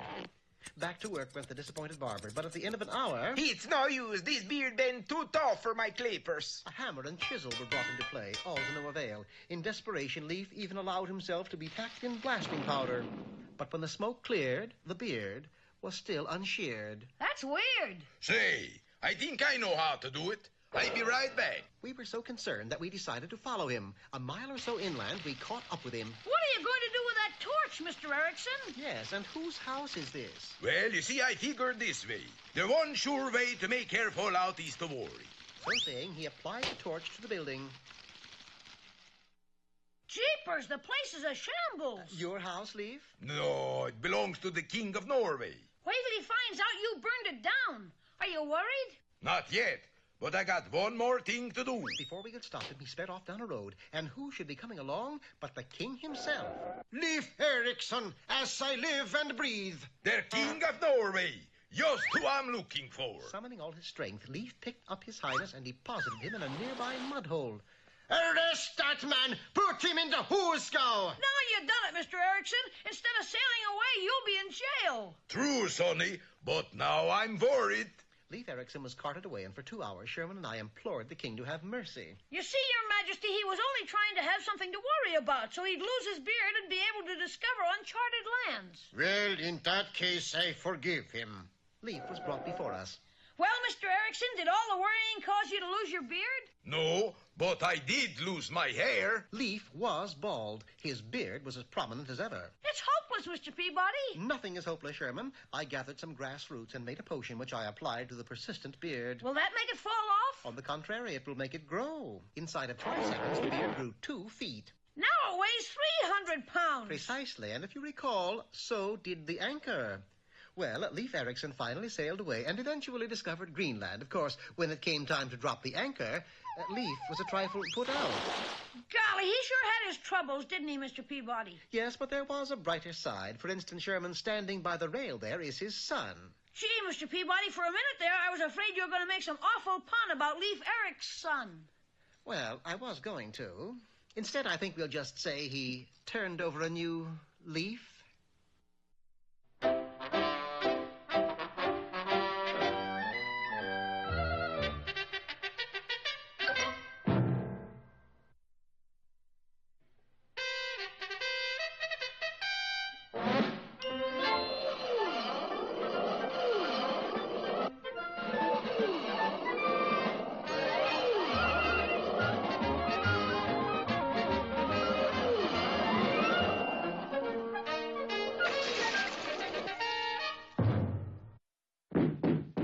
Well, today's program opens on a cheery note. You see? For our heroes and their herd of worms have almost reached their destination, the fishing resort of Angel's Cramp.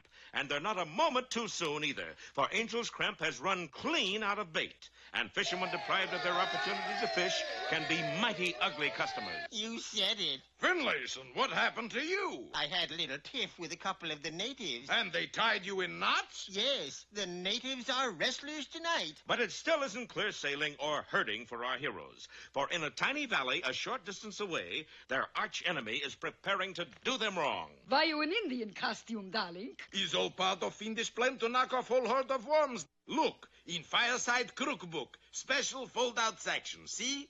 I do crazy rain dance. We get big cloudburst. Rain soaks into ground. Worms get chill, develops into influenza. Gesundheit. And that's the end of hurt. You know, Boris, you're really a sneaky double-crossing schnook. Meh, flatterer. And Boris immediately started his magical rain dance. First, he did the Navajo hoedown. Then he did the Gitchy Gummy getaway. And finally, the Choctaw cha-cha-cha. Why are you stopping, Natasha? Got to turn page, darling. Oh. Sure enough, in a little while, dark clouds began to gather above. A sight that doesn't escape the attention of our hero. Hey, it's clouding up, Bullwinkle. Well, of course, it never clouds down. Looks like we might be in for some precipitation. Yeah, if it doesn't rain first. Back in the valley, Boris was preparing for the grand finale. Right, as soon as I finish the Menominee Mambo, and a one, and a two, and a dip and glide. Darling, it isn't raining yet. Just wait. Stop the music. Now comes the grand finale. What is grand finale? Absolutely certain way to make it rain. What's that? I wash car. And Boris ducked out of sight behind a nearby mesa and shortly returned driving a vintage automobile, which he then proceeded to polish to a bright gleam. Sure enough, he had no sooner finished than... Unfortunately, Boris's rain dance had been too efficient. Every rain cloud had gathered directly over his head. As a result, the little valley was soon turned into a large lake on which two castaways floated on an old Essex. While just a mile away, our heroes were still safe and dry. Look over there, Rock. It's raining pitchforks and plow handles in just one little spot. Well, it's either a feast or famine. Yup. Waste not, want not. He who hesitates is lost. A stitch in time saves 9. Yep. Yup. Well, enough of this uplifting philosophy. Yeah, I run out of sayings anyway. Let's move our herd into Angel's Cramp. It wasn't much of a move, for Angel's Cramp was only 100 yards away. But at that moment... There, that was close. What do you mean close? It hit the ground, didn't it? Better it than me. But, Bullwinkle, what about our underground herd? Yes, what about it? Could the tiny herd of worms survive 1,000,000 volts of electricity? Don't ask me. I don't have any more lines to say. Then we'll find out next time in The Lightning Bugs or Nuts and Bolts. Well,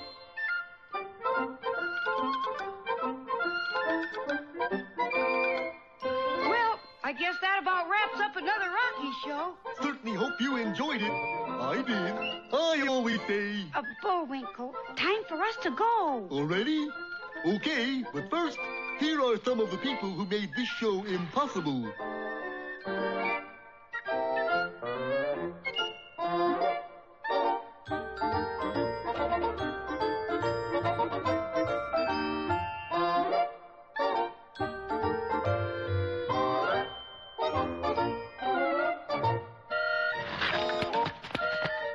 That's not all. The fingers get tired.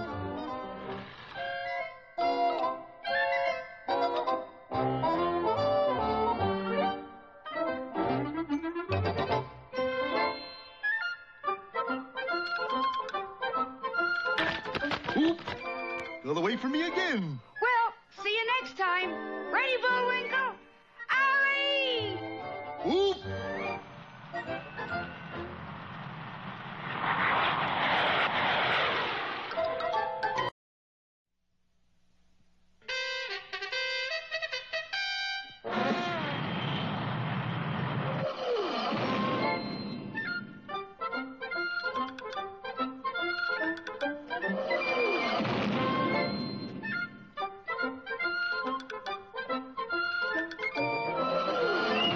Time now for the adventures of Rocky and Bullwinkle and Friends. Starring the jet-age aerial ace, Rocket J. Squirrel. And his pal, Bullwinkle the Moose. Hi, glad to see you again. Likewise. We got some great things on the show today. Like what? Like what? Well, you ought to know, Bullwinkle. You're in some of them. Well, let's get started.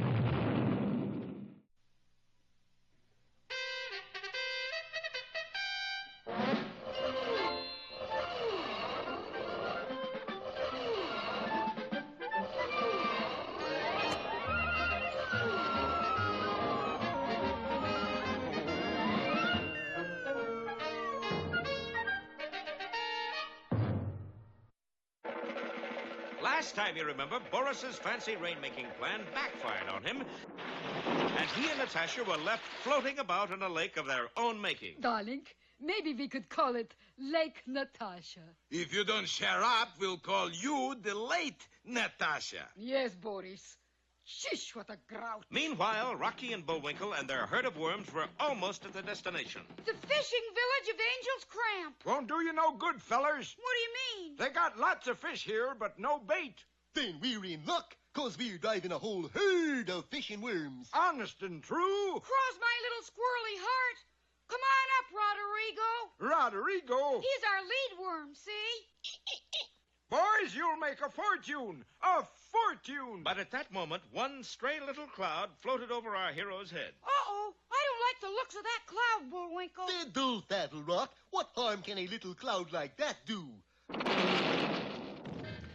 now I know. Gee, I wonder if that lightning hurt our worms. You okay, Roderigo? Rodrigo looked okay, but suddenly... Hokey smoke, Bullwinkle. He lit up. Well, he always was a bright little feller. No, I mean he lit up like a light bulb. Oh, for the mercy me. Yes, it was true. The lightning bolt had charged the whole herd with electricity, and every worm was now fluorescent. Except this one. He's Roderigo. Of course, this caused some complications at Angel's Cramp, for when the fishermen tried to use the worms for bait, the worms just wouldn't cooperate. Confound it, Mr. Squirrel. We need fishing worms, not glowworms. Yeah, and you sure need 'em bad, too, don't you? Of course. Angleworms is the best bait there is. Except for finkleberries. Yes, and what's more, we depended on you to... Finkleberries? Quite an echo they got here, Rock. Takes a long time to come back. Finkleberries? Hey, it comes back twice. What are finkleberries? Obviously, they're berries that grow on a finkleberry bush, like this one here. I never heard of finkleberries before, Bullwinkle. You never see 'em in stores. Small wonder. It's very hard to pick 'em. See? Bullwinkle slowly reached for a finkleberry, and as Rocky watched in amazement, the berry moved back out of the way and onto another branch. That's a fantastic phenomenon. No, it's a finkleberry. Again and again, the fumble-fingered moose grabbed at the finkleberry till he had it cornered on the top of the bush. Gotcha! Seems like a lot of work just to get one berry. Oh, it is, it is. That's why they're so rare. Are they really good fishing bait, Bullwinkle? Are they? That's what I asked. Oh, that's where I heard it. Well, looky. And Bullwinkle held out the berry between thumb and forefinger. Immediately... That's amazing. That fish leaped 20 feet out of the water just to get a finkleberry. And the end of my personal finger. Bullwinkle, I'm going to pick a peck of finkleberries. Finkleberries. You gotta be awful quick. I'll prove I'm faster than any old Finkleberry. Give me an alley-oop, Bullwinkle. Right, Rock. Alley! And the cocky little squirrel zoomed upward into the air, reversed direction, and approached the bush with blinding speed. Well, well, will Cocky Rocky pick a peck of Finkleberries? And if so, where's the peck of Finkleberries Cocky Rocky picked? Very clever. Be sure to be with us next time for the Bush Pusher, or Berry Berry, Who's Got the Berry?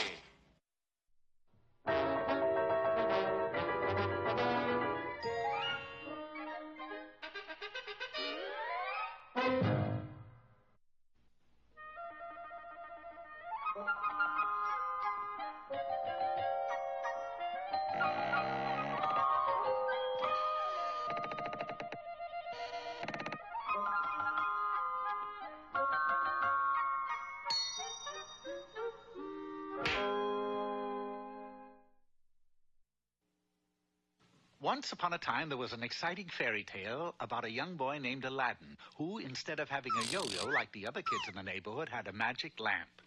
By rubbing this lamp, a great genie would appear and grant Aladdin any wish he so desired. I wish I had a yo-yo like the other chaps. Yes, master. Unfortunately, Aladdin also had a wicked uncle who wanted that magic lamp and was constantly trying to get it away from him. I'm a sport, Al, baby. I'll give you a 1913 nickel for it. Now, you're kidding. A dime, maybe? No. All right, then I'll shoot the works. 50 cents. It was a mighty tempting offer, but Aladdin still refused his uncle. The only way you'll ever get this lamp is over my dead body. Say, funny you should say that. Ready, aim. That would have been the end of Aladdin, but at the last moment he rubbed the lamp, the genie appeared, and the wicked uncle disappeared. His problem solved, Aladdin then wished for a beautiful wife, a beautiful palace, and a beautiful treasure. With everything he could possibly wish for, Aladdin lived happily ever after, or so everybody thought. It so happened that 20 years later, Aladdin chanced to be in the woods reciting poetry, and, I shoot an arrow into the air. It falls to earth, I know not where. But there was a powerful sorcerer who happened to be passing nearby, and he knew where. Have you any idea how mad a thing like this makes me? Would it help to say I'm sorry? Give it a try. I'm sorry. Did it help?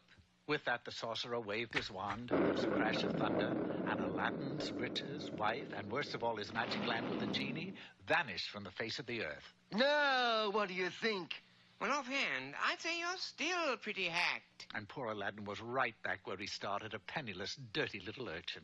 I hate days that start off like this. Knowing the only way he could get back what he'd lost was to find another magic lamp. So off he went in search of his wicked uncle who had helped him find the first one. Luck was with him. Wicked uncle, it's me, Aladdin. Get out of here. Because of you and that magic lamp, I've been down in the dumps for 20 years. But don't you see, that's why I'm here.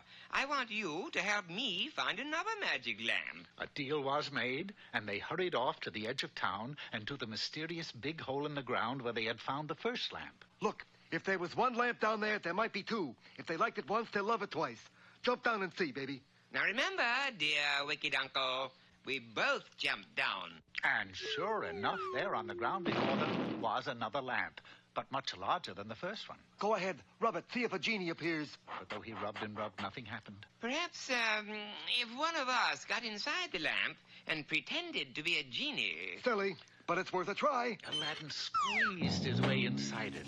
The uncle rubbed vigorously, and a genie did appear. It's not really a genie, Unc. It's me, Aladdin. I know. All right, let me make a wish. I wish for a ham sandwich. Aladdin strained mightily, but couldn't even come up with the mustard. You knucklehead! If it wasn't for you, we wouldn't be in this mess.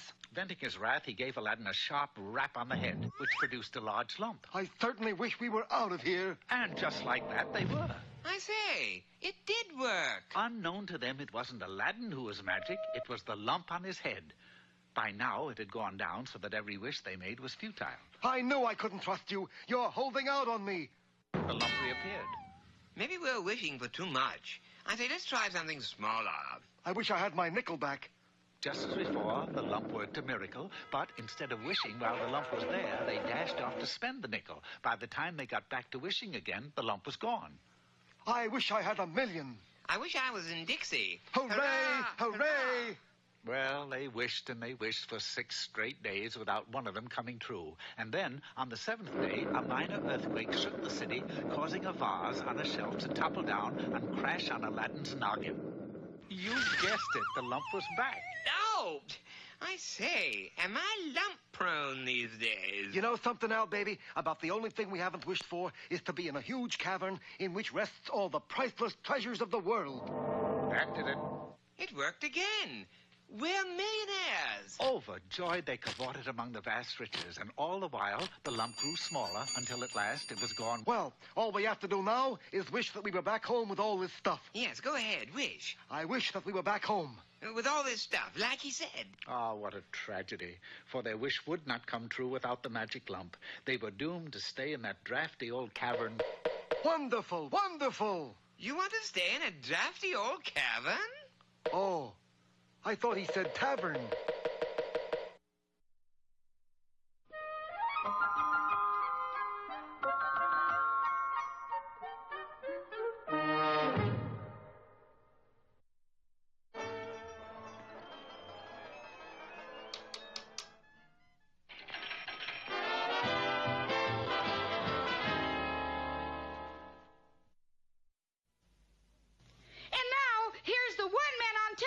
Who really makes you think, Mr. Know-It-All. Yeah, and I know what you're thinking, too. Same to you, buddy. Today, friends, we take up the problem of making your neighbor quiet without making him angry. Take that loud radio music, for example. Politeness is the important thing, and it always brings a polite response in return. Hello, kindly neighbor! I'm here to discuss your radio in a friendly, neighborly way. My what? Your radio! Hey? Radio, the radio! Oh, all right. Sometimes, however, it may become necessary to make your point in a stronger manner. Take that party next door, for example. One can usually get results by simply tapping gently on the wall. If that doesn't work, one must tap harder. And if that doesn't work, which naturally leaves just one thing to do, and that is join the party! Excuse me, please. That's him, officer. But, officer, I only blew it once, like this. Gee, Mr. Know-It-All, it doesn't look to me like you're very successful at making your neighbors quiet. Oh, I don't know, Rock. Here in solitary confinement, you can hear a pin drop.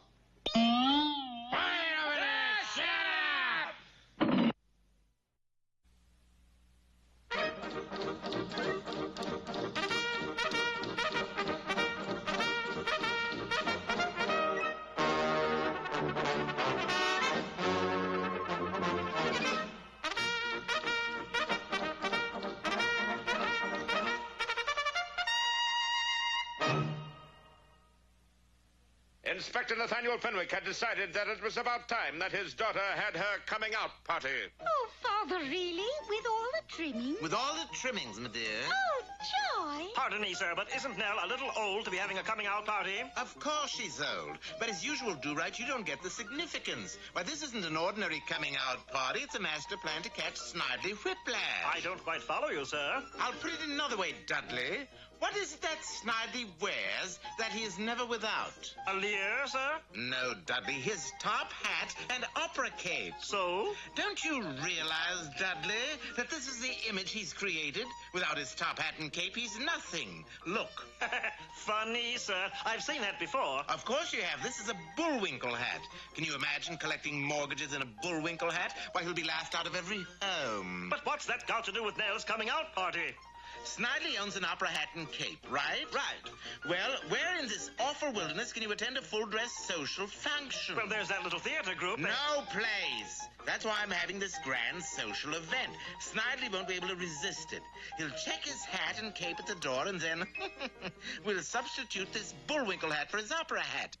An invitation, Homer, an engraved invitation to Nell Fenwick's coming-out party. But Snidely, that's at the RCMP camp. Homer, I'd go to the ends of the earth to attend a social event of this prominence. But don't it seem strange that a 37-and-a-half-year-old girl should be having a coming-out party? With me top hat and cape, I'll be in the height of fashion. A party, whee! Check your hat and cape, sir. Certainly. And while Snidely Whiplash was tripping the light fantastic, a Bullwinkle hat and large check coat was substituted for his top hat and cape. Thank you, my dear. I don't know when I've had a better time. My hat and cape, please. Here you are, sir. No, this isn't my top hat and cape. I'm sorry, but it's the only one that's left. It must be yours. I'm telling you, it is not my hat and cape. You won't hear the last of it. The next day, Snidely Whiplash went about the Canadian mountainside trying to collect mortgages. Either pay me the money or out into the cold you go. Look at that funny moose hat. Oh, please pay me the mortgage, please, will you? Such a funny And so, Dudley, Snidely's having a terrible time collecting mortgages. They laugh him out of their homes. Without his hat and cape, he's nothing. It certainly must be a powerful symbol. It is arch-villain Dudley Do-Right. All right, Dudley, you've had your little joke. You can take off Snidely's hat. And I've got you, Inspector Fenwick, in me clutches. Where did I go wrong? Snidely, there's a new arch-villain who has moved into the territory. He wears a top hat and a cape, and he has already tied 27 old ladies to the railroad tracks. He's going to beat your record. Well, what do you expect me to do about it? Aren't you going to pulverize him, Whiplash? I mean, 27 old ladies. He's cutting in on you a bit. And a moose hat, he'd only laugh at me. Can't you stop him? There's only one way. There's only one man can stop him, and that man is Dudley Do-Right. And you've got to send Dudley Do-Right to stop this fiend, this arch-villain. As a taxpayer, I demand that you apprehend him. Snidely, we can't send Dudley Do-Right to apprehend this arch-villain. Why not?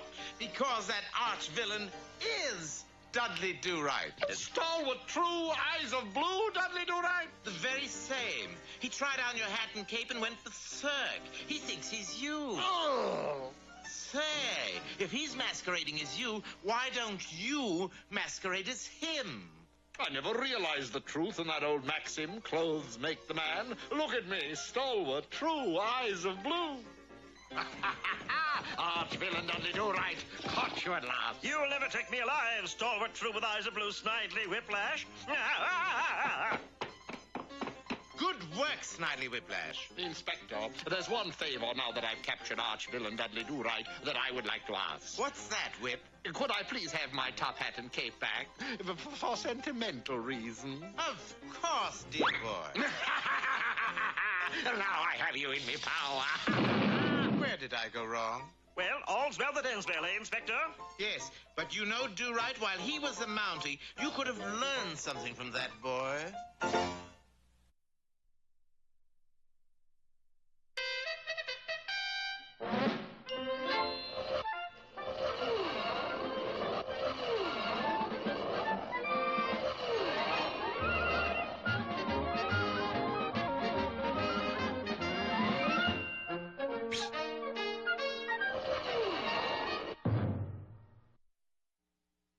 Well, in our last episode, we learned a brand new word, Finkleberry. That's spelled F-I-N-K-L-B-E-R-R-Y.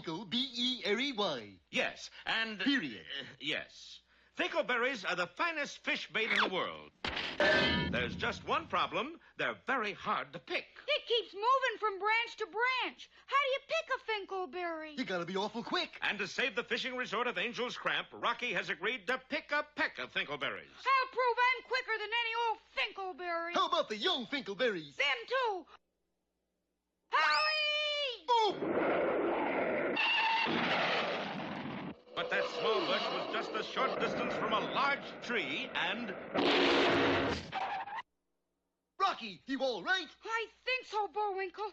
Get me up there again before I lose my nerve. Once more, Bullwinkle launched his buddy high into the air, and in a startling display of low-level flying, Rocky picked Finkleberry after Finkleberry before they had a chance to move. He's a dazzling aerial technician. Yeah, and a flying fool, too. In no time at all, Rocky had gathered a peck of Finkleberries and returned to the fishing resort. Rocky, my boy, you have saved Angel's Cramp. Hooray! All right, you fishermen, line up for your bait. Boy, those fishermen sure look nervous. Jangled anglers, huh? Well, that was a day that will be remembered for a long time in Angel's Cramp. Fishermen couldn't even get their lines wet. Fish leaped out of the water to get the tempting Finkleberries. Some of them even pursued fishermen up onto dry land. Say, these must be pretty good. I wonder how they taste. No, get away. This one's mine. But that fish wouldn't take no for an answer, and finally got Finkleberry, fisherman and all.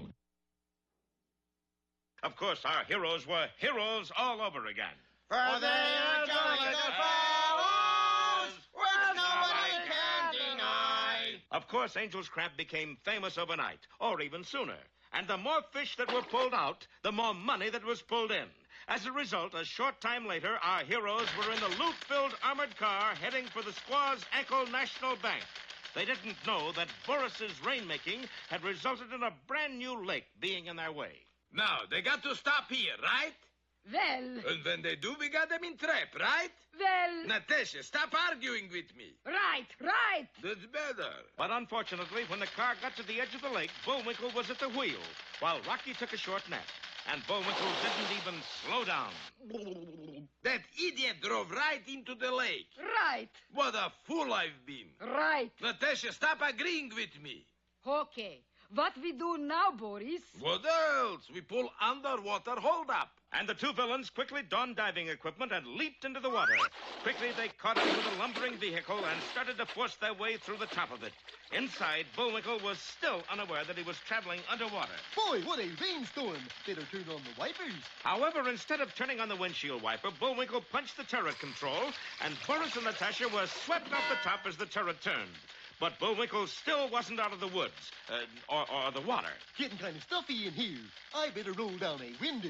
And Bullwinkle reached for the handle that would let in the lake water and drown both him and Rocky. Don't miss our next episode, Underwater Trap, or No Air in the Snare.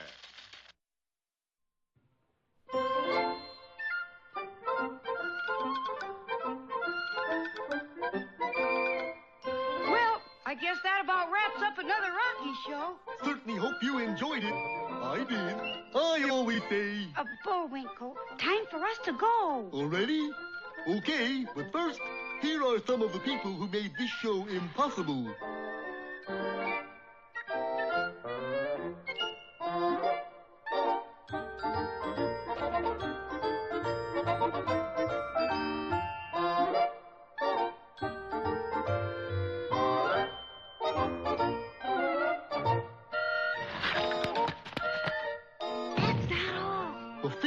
Tired.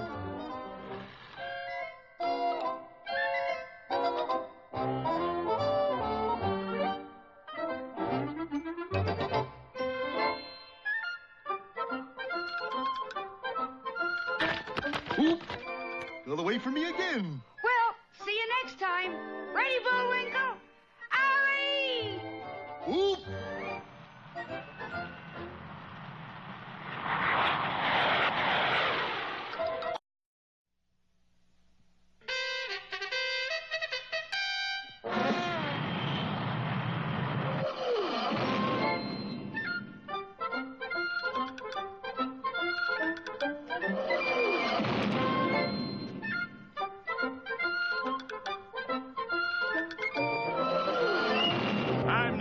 Adventures of Rocky and Bullwinkle and Friends. Starring that jet-age aerial ace, Rocket J. Squirrel. And his pal, Bullwinkle the Moose. Hi, glad to see you again. Likewise. We got some great things on the show today. Like what? Like what? Well, you ought to know, Bullwinkle. You're in some of them. Well, let's get started.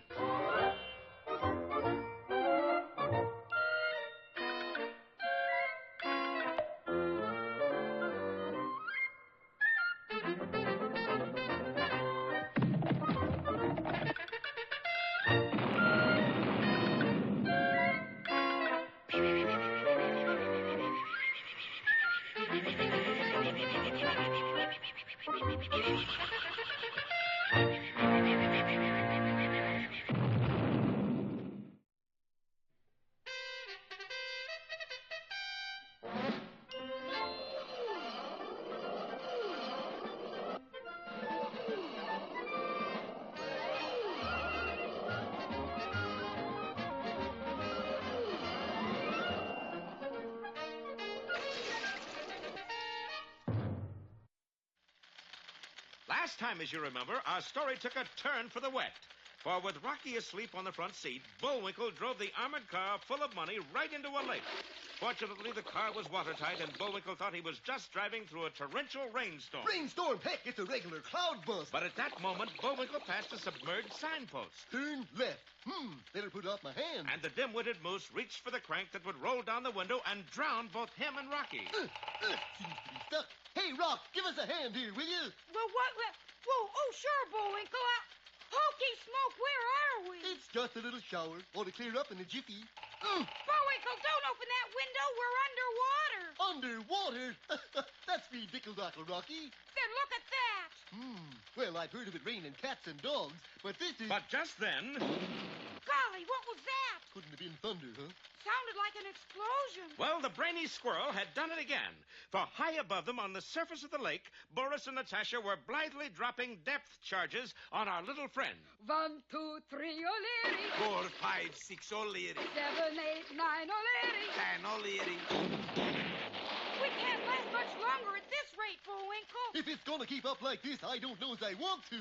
It's not us I'm worried about so much, it's that money back there. I'm ashamed of you, Rocky, thinking about money at a time like this. Yeah, but it's not our money. That's even worse. We promised to get that money to the bank, and we gotta do it. From here? Sure. Now, here's my plan. You've heard about missile-firing submarines, haven't you? Certainly. Well, A little while later, the cannon in the turret of the armored car swung straight up in the air and fired. Only instead of a shell, it fired a furry guided missile, Rocky the Flying Squirrel. And clutched in his grubby little fist was the box containing the money. Squirrel is getting away with the loot. After him! And the villains stopped tossing depth charges and started after Rocky. Below them on the lake floor, Bullwinkle took his fingers out of his ears and... I say, Bullwinkle took his fingers out of his ears. Oh, dear. As I was saying, Bullwinkle took his fingers out of his ears and started the armored car forward. Why didn't you say so? The further the heavy truck went, the shallower the water became, until, just as it caught up with Boris and Natasha, it emerged from the water, lifting their boat up on top of the turret. Boris, how do we get out of this mess? Who wants out? Don't we? Nonsense. Where is Moose going? To meet Squirrel. And what is Squirrel carrying? The money. Moose is taking us to the money. See, Natasha, you got to look for silver lining. There's a little bad in everything good that happens. I guess you're right, darling. So relax. You got nothing to worry about. But, darling, sign says low bridge ahead. Aha! Now you got something to worry about. And in a few seconds... Tell me again about silver lining, Boris. Well, we had a little setback, true? Too true. But on the other hand, gives me a good chance to say one of my favorite sayings. What is? Shut up your mouth! But if you knew Boris like I know Boris... Oh, what a schnook. You'll know that our heroes still aren't out of the woods. You're sarred, boy. Be sure to see our next chapter, Boris Bounces Back, or the Rubber Heel.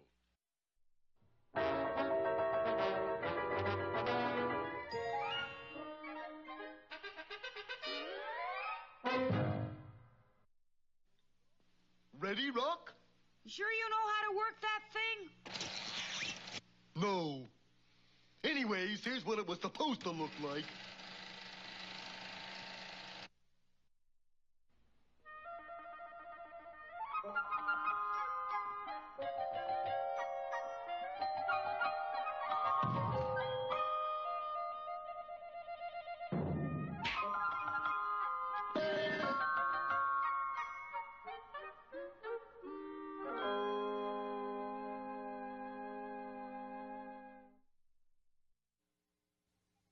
There was once a tinker who had 3 sons.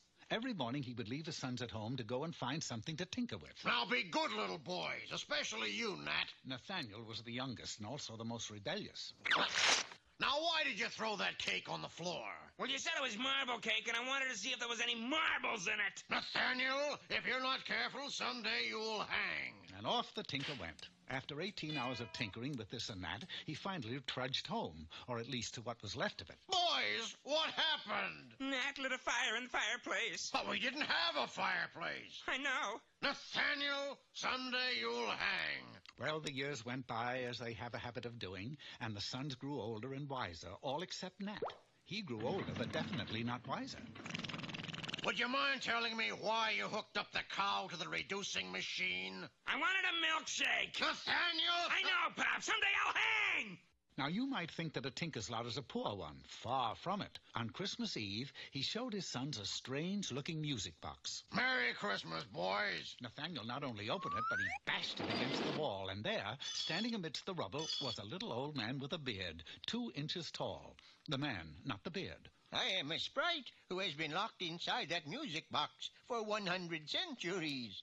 Have you ever been forced to listen to 80 million choruses of the Mainstein song? But if you're a magic sprite, can you perform magic? I shall do better. Tinker. Huh?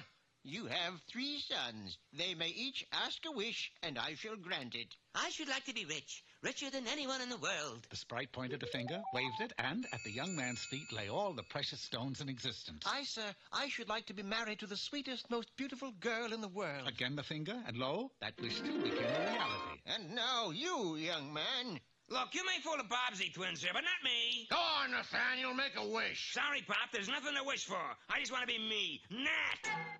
And a gnat he became. Nat, speak to me. Buzz a little anyway. Hi, this is terrible. I beseech you, Sprite, return Nathaniel to his former self. 3 wishes are pretty rough on an old codger like me. I tell you what, I'll come back in a month and grant each of your sons 1 more wish. And with that, the sprite vanished. The music box reassembled itself, and all was as before, except for Nat. Don't fret, Nat. In 1 month, you can make another wish and change back. You think I can wait a month? Not me. Out of the window he flew. Not very far from the tinker's house was an old hut that belonged to a witch. Nat figured, and rightly so, that the witch could change him back to his former self. But in the midst of his flight, he passed over an elderly woman who was having a picnic. As long as I'm a gnat, I might as well have some fun. I'll dive bomber. Oh, that poor soul. Time and again, Nat zoomed at her. Time and again, she took a swipe at him, only to slip and land in a custard pie. The picnic was ruined. Tiring of such sport, Nat made a beeline, or rather a gnat line, straight into the witch's hut. She must be out shopping. Oh, well, I'll wait. He didn't wait very long. If I ever lay my hands on that gnat that spoiled my picnic... Oh, my gosh, she's the witch! I got you, you little pest! Oh, spare me, Miss Witch. I'm not really a gnat, but Nathaniel, son of Tinker. Nathaniel? You're not the mean little kid who's the scourge of the neighborhood. The same. Boy, if I had a son, I'd want him to be as nasty as you. Us witches are proud of your work. Then you'll change me back to what I used to be? It'll be an honor.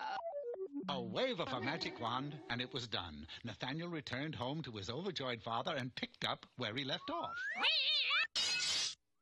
Who threw the cat through the window? I did, Pop.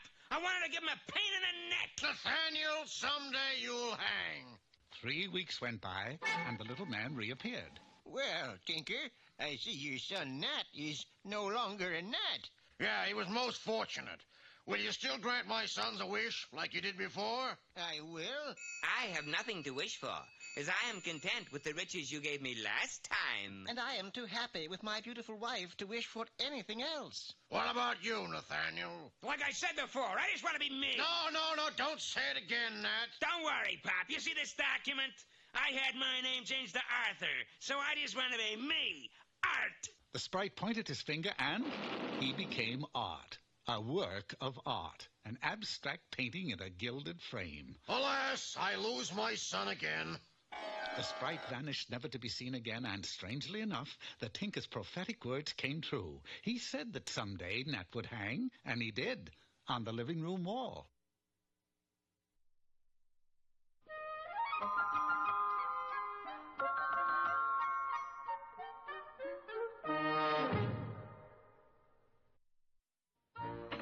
Hello there, culture lovers.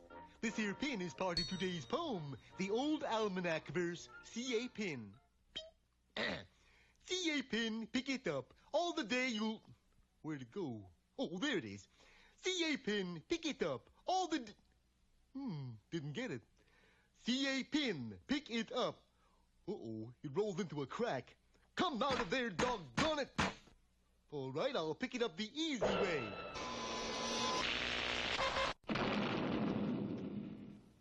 What happened? As far as I can tell, Mr. Moose, a pin got stuck in the motor. Well, that does it. Where are you going? I'm going somewhere where I can say my poem. But that's a bowling alley. Of course. These pins I can pick up. See a pin, pick it up. All the day you'll have good luck.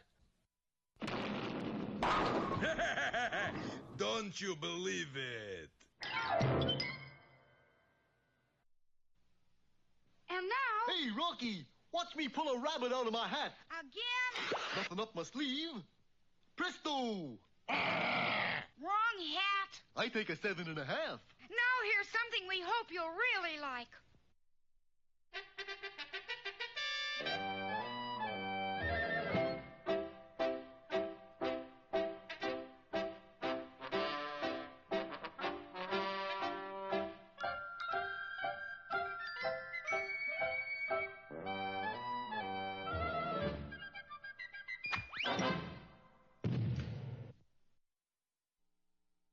Greetings, Peabody again. Today's journey back into time reveals the true story behind one of the greatest events in American history. Gosh, you mean the invention of the hot dog, Mr. Peabody? Hardly, Sherman. I'm speaking of the discovery of gold in California, so you may set the way back for the year 1848. And the place? Sacramento, California, where we will meet John Sutter. Entering the Wayback, we were quickly flung back through time and soon found ourselves in Hop Toys, the place to go for Chinese food in Sacramento. What are we doing here, Mr. Peabody? I thought you said we were going to meet John Sutter. Oh, we are. You see, Mr. Sutter eats all of his meals here every day. That's him sitting over there behind that large bowl of lychee nut chop suey. Approaching his table, we introduced ourselves and found him really quite friendly. Nice to know you. Pull up some soy sauce and set a spell. You sure must like Chinese food, Mr. Sutter. Not me. I can't stand it. Makes me sick. Huh? Then why do you eat here every day? To get the fortune cookies. You mean to say you believe those fortunes? Sure, doesn't everybody? Hey, say now, this here is a dandy. It says I'm going to take a long trip, so I guess I'll go to Mexico for a year or two. He can't do that, Mr. Peabody. How can he discover gold in California if he's in Mexico? Come, Sherman, we must stop him. Knowing that we could never talk Sutter out of taking the trip, we did the next best thing by signing on as drivers for the stage company. All aboard! Bye, everybody! Bye! Giddy up. Urging the horses forward, we moved out, but instead of taking a long trip, we simply raced around the block and came to a halt on the exact spot where we had started. Whoa! End of the line! Everybody out! See, I do believe that's the shortest long trip I've ever taken. Hello again, Mr. Sutter. Hey, what are you doing down here in Mexico? Oh, this isn't Mexico. You happen to be back in Sacramento again. Oh, that's right. I did have a round-trip ticket. Do you suppose he'll go out to his new mill now so that he can discover the gold? We will leave nothing to chance, Sherman. I shall suggest it to him. Quickly returning to Hop Toys, we learned that my suspicion had been correct. Yes, Mr. Sutter just here. Read fortune cookie, then run out. Look, this must be the fortune he read. It says, you will make many new friends today. Gosh, then that means he'll... I'm afraid so, Sherman. Sutter is out making friends. Gather round, folks. From now on, all of us is going to be buddies. Gee whiz, as long as he keeps reading fortune cookies, he'll never get around to discovering gold. However, as always, I had a plan. Getting Hop Toy's permission to toy with his fortune cookies. Rats of rock! Sherman and I adjourned to a back room where we spent the rest of the night loading cookies with a very special fortune.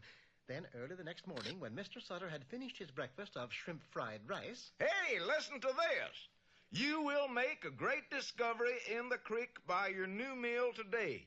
I better get over there right away. That did it, Mr. Peabody. He's on his way at last. Hurrying off for the mill, we arrived shortly after Mr. Sutter, and coming from the direction of the creek, we heard... Yahoo! Yippee! Hooray! Well, we see you made the discovery, eh, Mr. Sutter? I sure did. Funny I never noticed it before.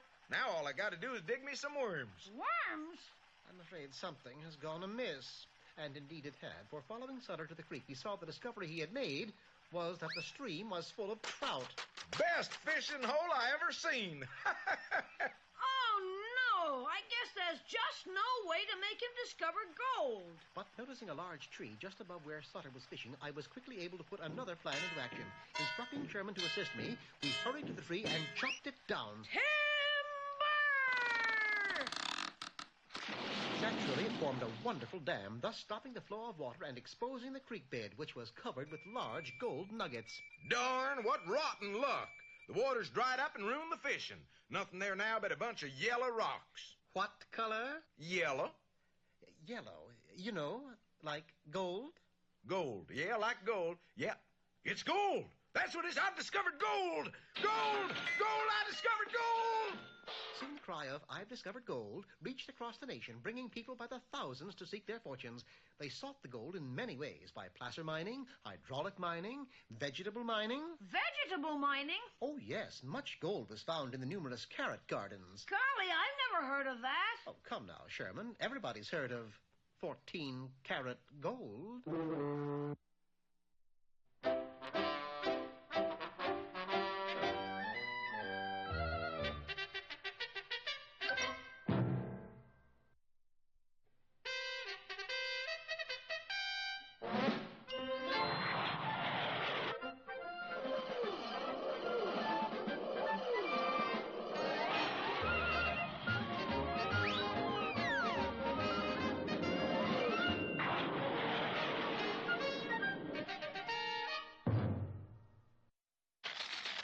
Last time, you remember, Boris and Natasha attempted to hitch a ride in Bullwinkle's armored car, but got the big brush off when he went under a low bridge. Always something new, eh, Boris? Like what? This is first time I ever walked home from boat ride. Meanwhile, our heroes were just depositing the money in the Hog Breeders National Bank in Squaw's Ankle, Wyoming. You sure the money will be safe, Mr. Wangle? Safe? Safe? Oh, Yeah, that is pretty ridiculous, isn't it? What's so ridiculous, Bullwinkle? I don't know, but we need every laugh we can get. I meant it's foolish to worry about money in this bank. It's one big booby trap. Oh, I could tell by looking at the customers. No, I mean when we put something in this vault, it's in to stay. Now, let's see what happens when somebody tries to get into the vault. As soon as he touches the door... Like this? An electric light flashes. An electric handcuff grabs his wrists. An electric club starts hitting him on the head.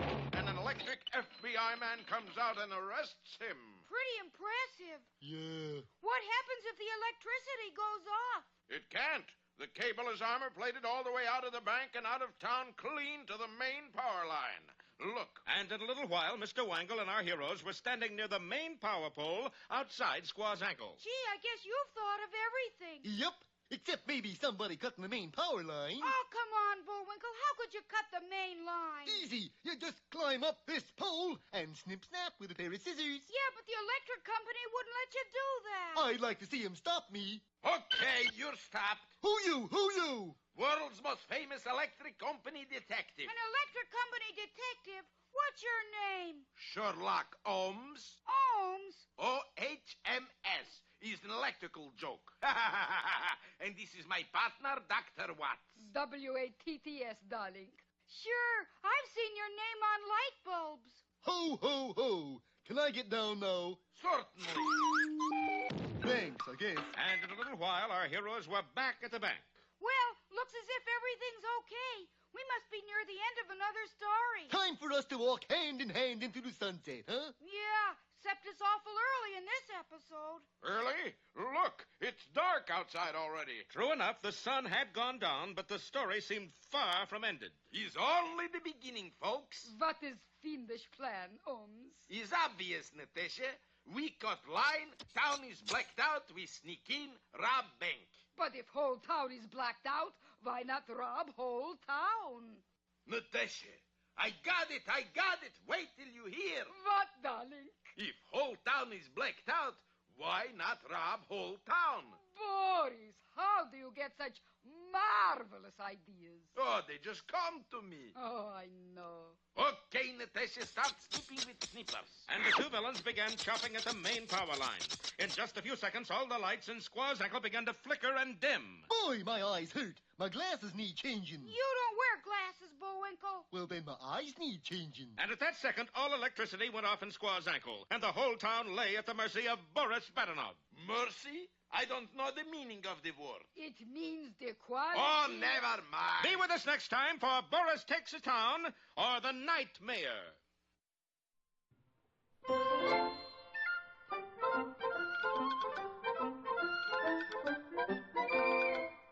Well, I guess that about wraps up another Rocky show. Certainly hope you enjoyed it. I did. I always say. Bullwinkle, time for us to go. Already? Okay, but first, here are some of the people who made this show impossible.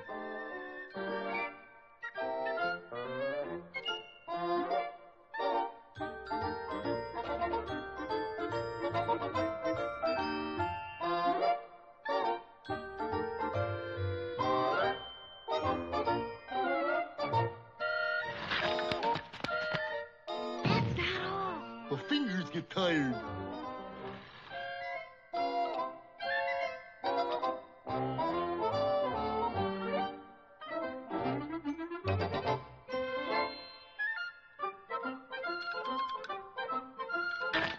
Oop! Got away from me again. Well, see you next time. Ready, Bullwinkle? Ollie! Oop!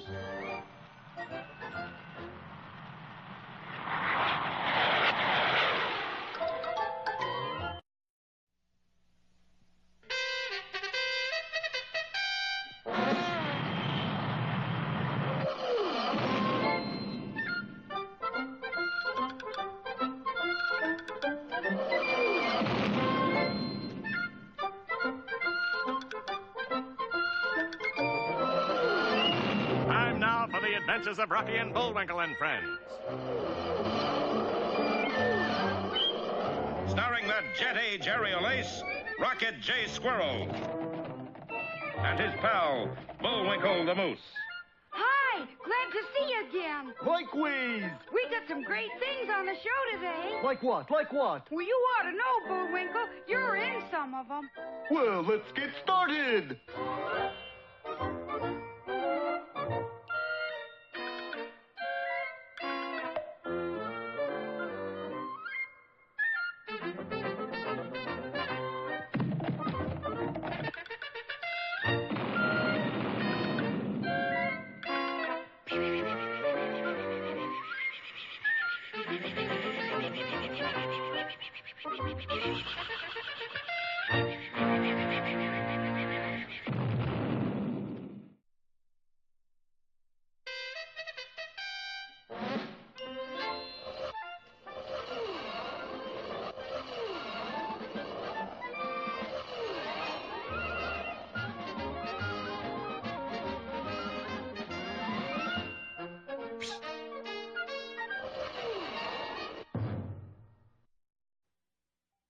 Well, we always say that when better fiendish plans are made, Boris Badenov will make them.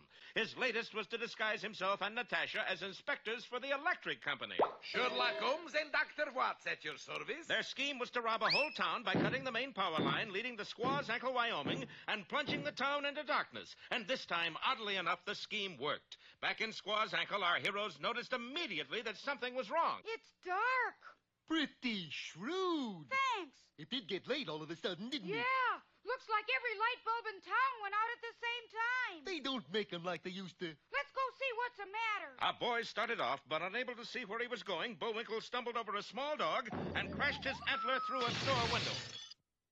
Are you hurt, Bullwinkle? Nope, but I'm afraid I bent this window a bit. What's that wire around your antler? Don't know. Leads back into the stores. Here, I'll light a match and hokey smoke. You're a little young to hokey smoke yet, Rocky. I think... Bullwinkle, this is no laughing matter. What's it doing in the dialogue? Look here. Sure enough, that wire was part of the store's burglar alarm system. But just then, a familiar figure came on the scene carrying a flashlight.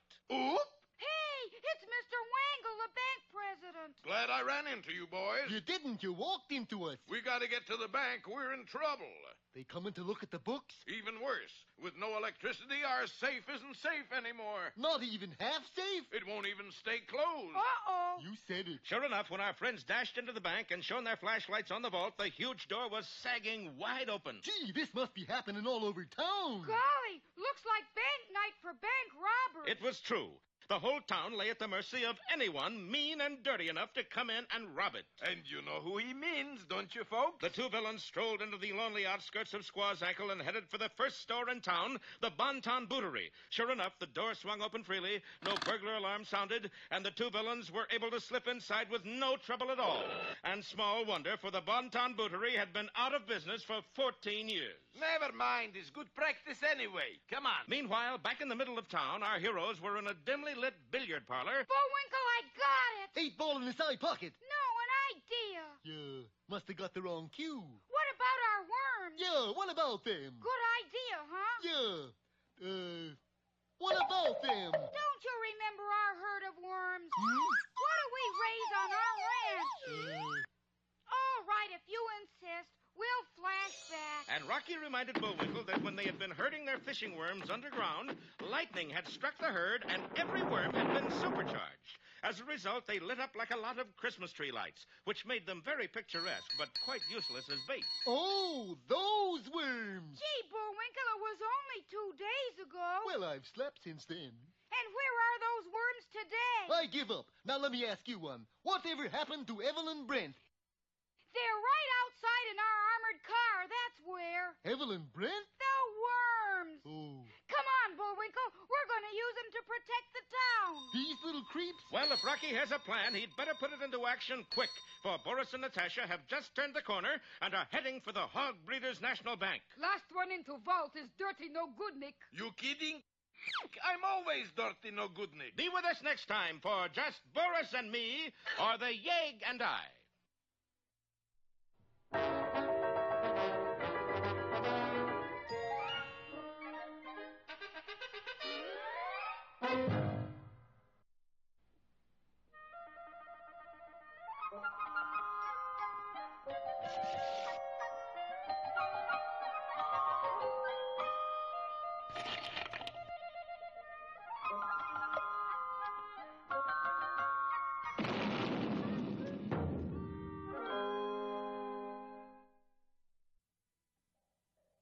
There was no such thing as monotony in merry old England, for whenever things got dull, good King Arthur would hold a tournament.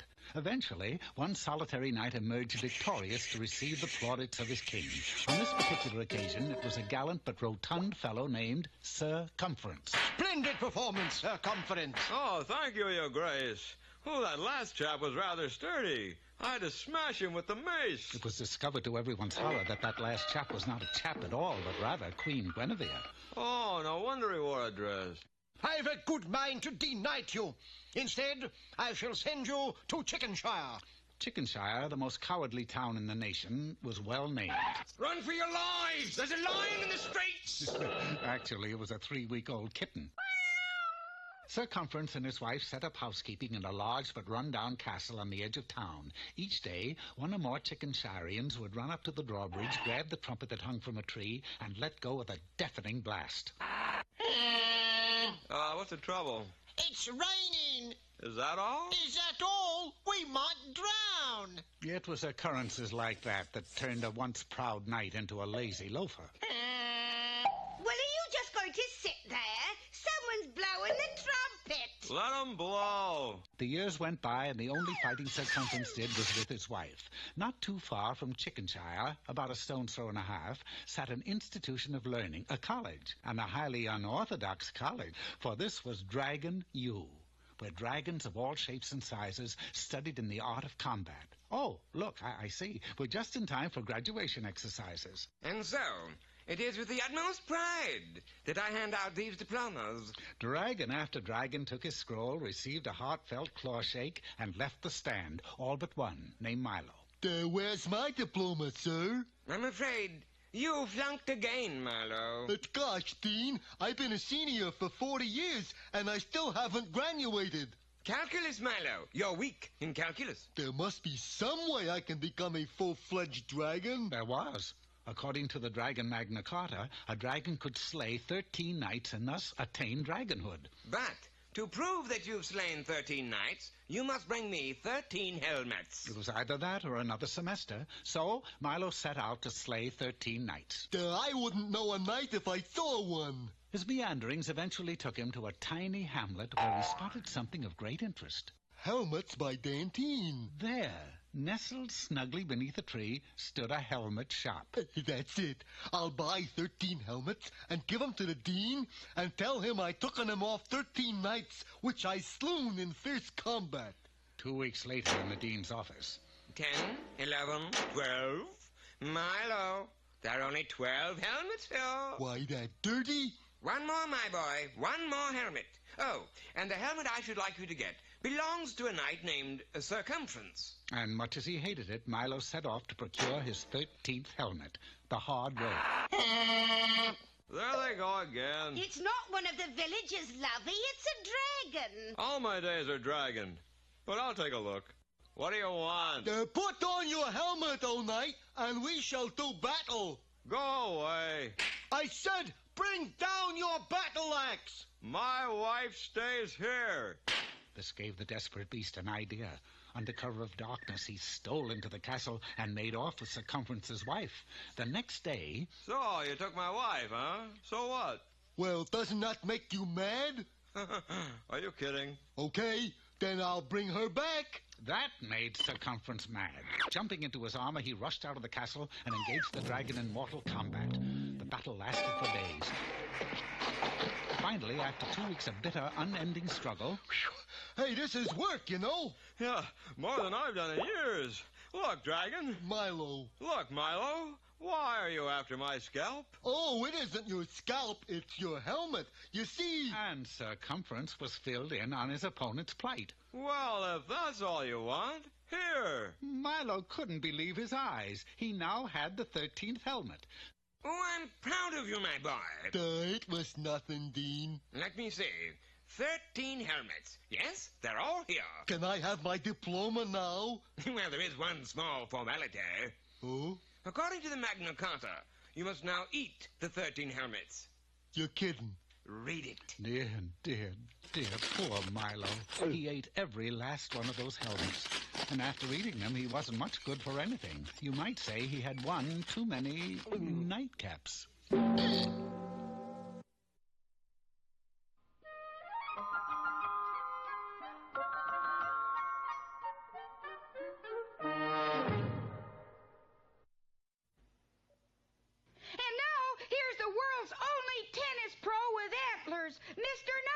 Hi, racketeers everywhere! Today our subject is how to play winning tennis.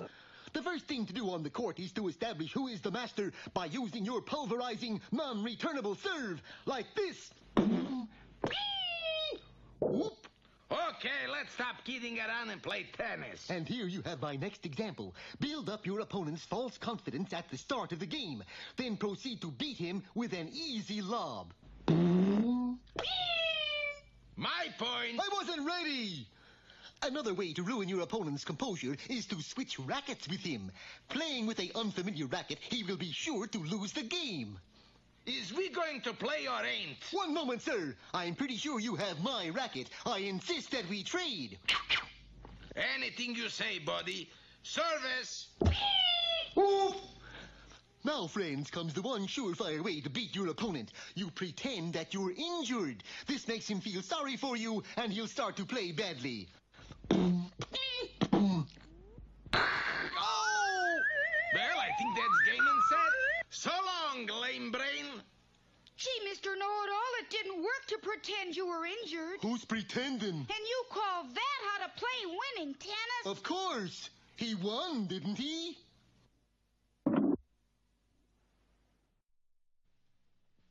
Eeny, meeny, chilly beany. The spirits are about to speak. Are they friendly spirits? Friendly? Just listen.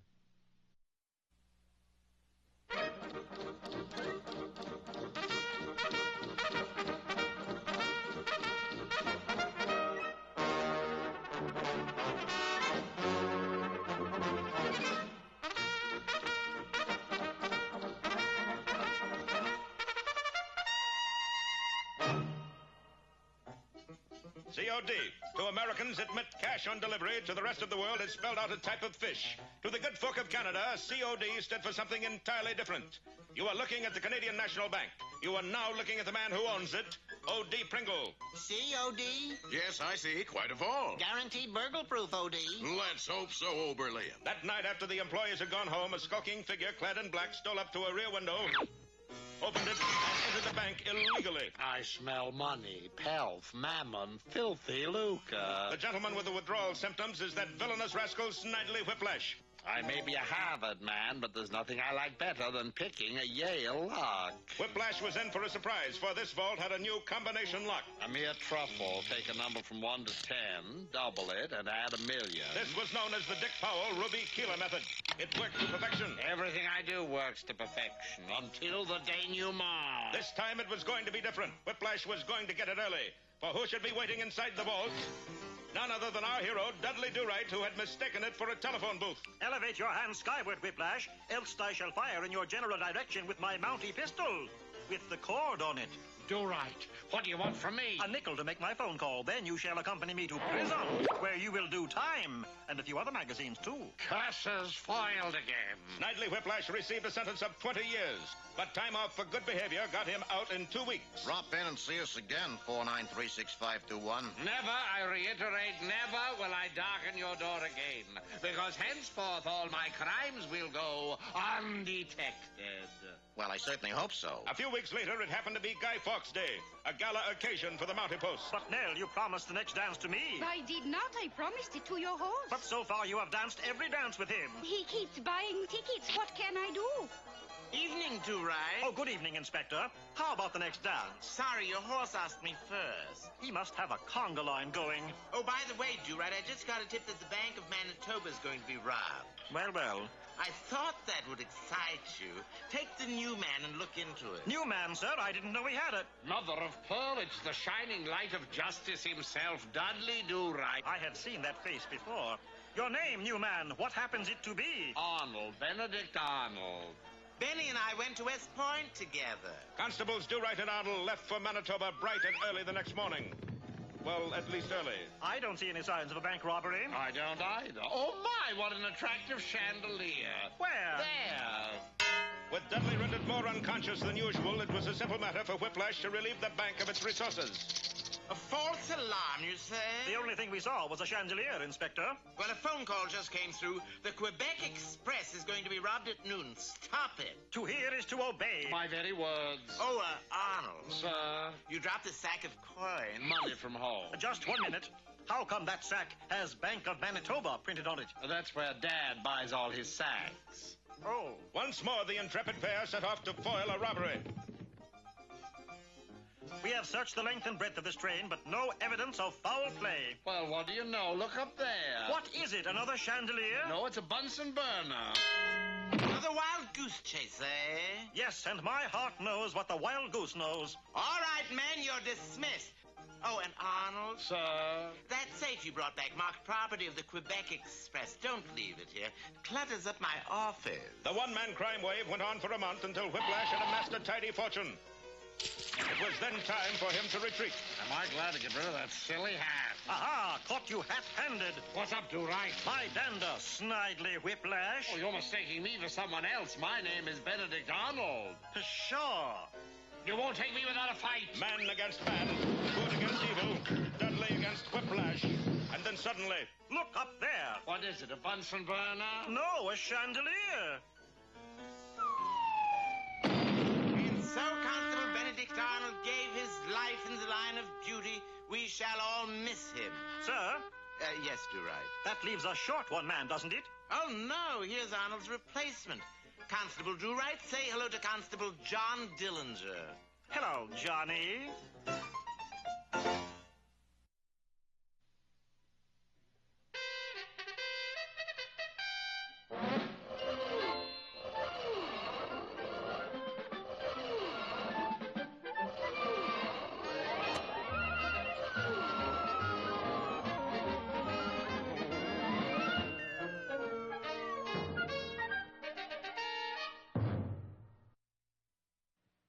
Well, last time, things really looked black for our friends, especially when every light in Squaw's ankle went out.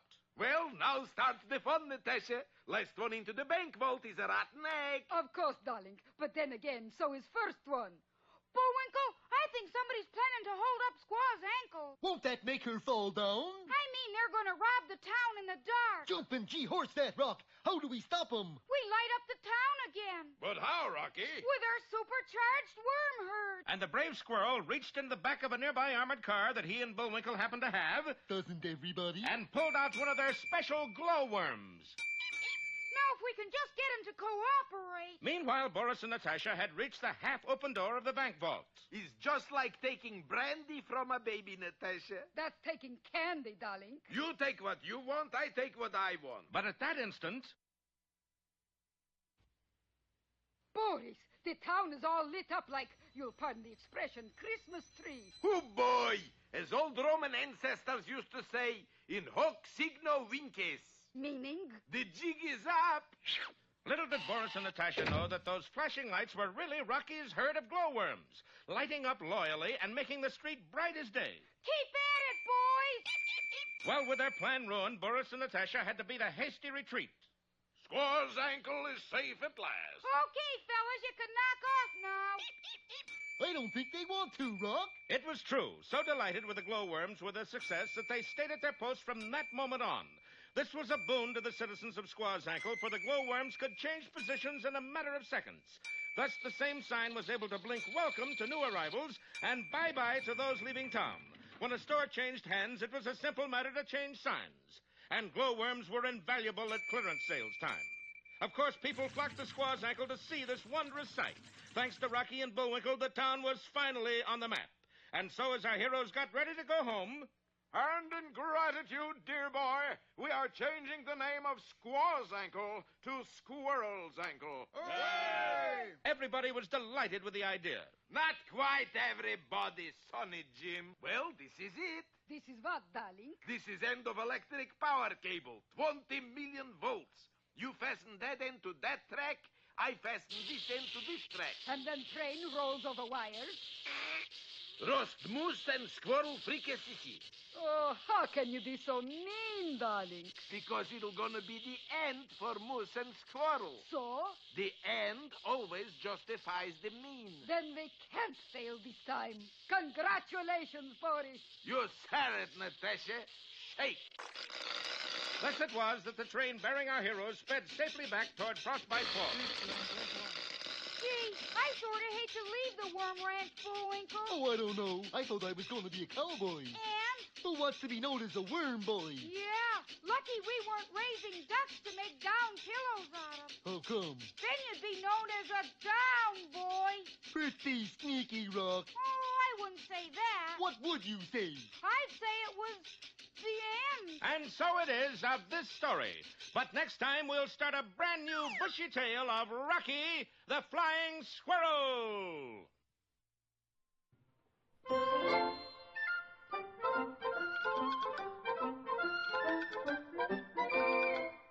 Well, I guess that about wraps up another Rocky show. Certainly hope you enjoyed it. I did. I always say... Bullwinkle, time for us to go. Already? Okay, but first, here are some of the people who made this show impossible.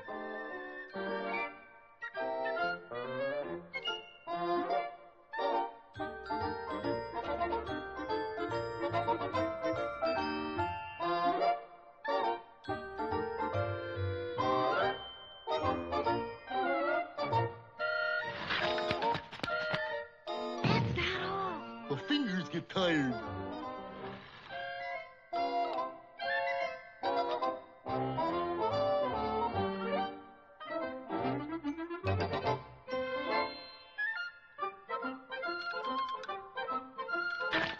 Oop! Got away from me again. Well, see you next time. Ready, Bullwinkle? Ollie! Oop!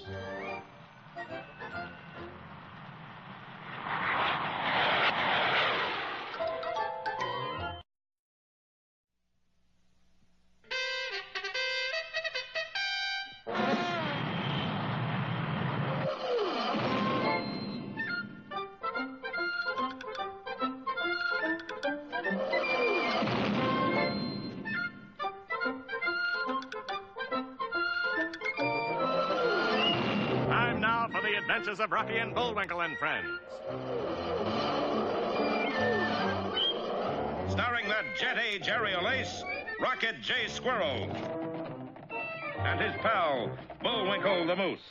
Hi, glad to see you again. Likewise. We got some great things on the show today. Like what? Like what? Well, you ought to know, Bullwinkle. You're in some of them.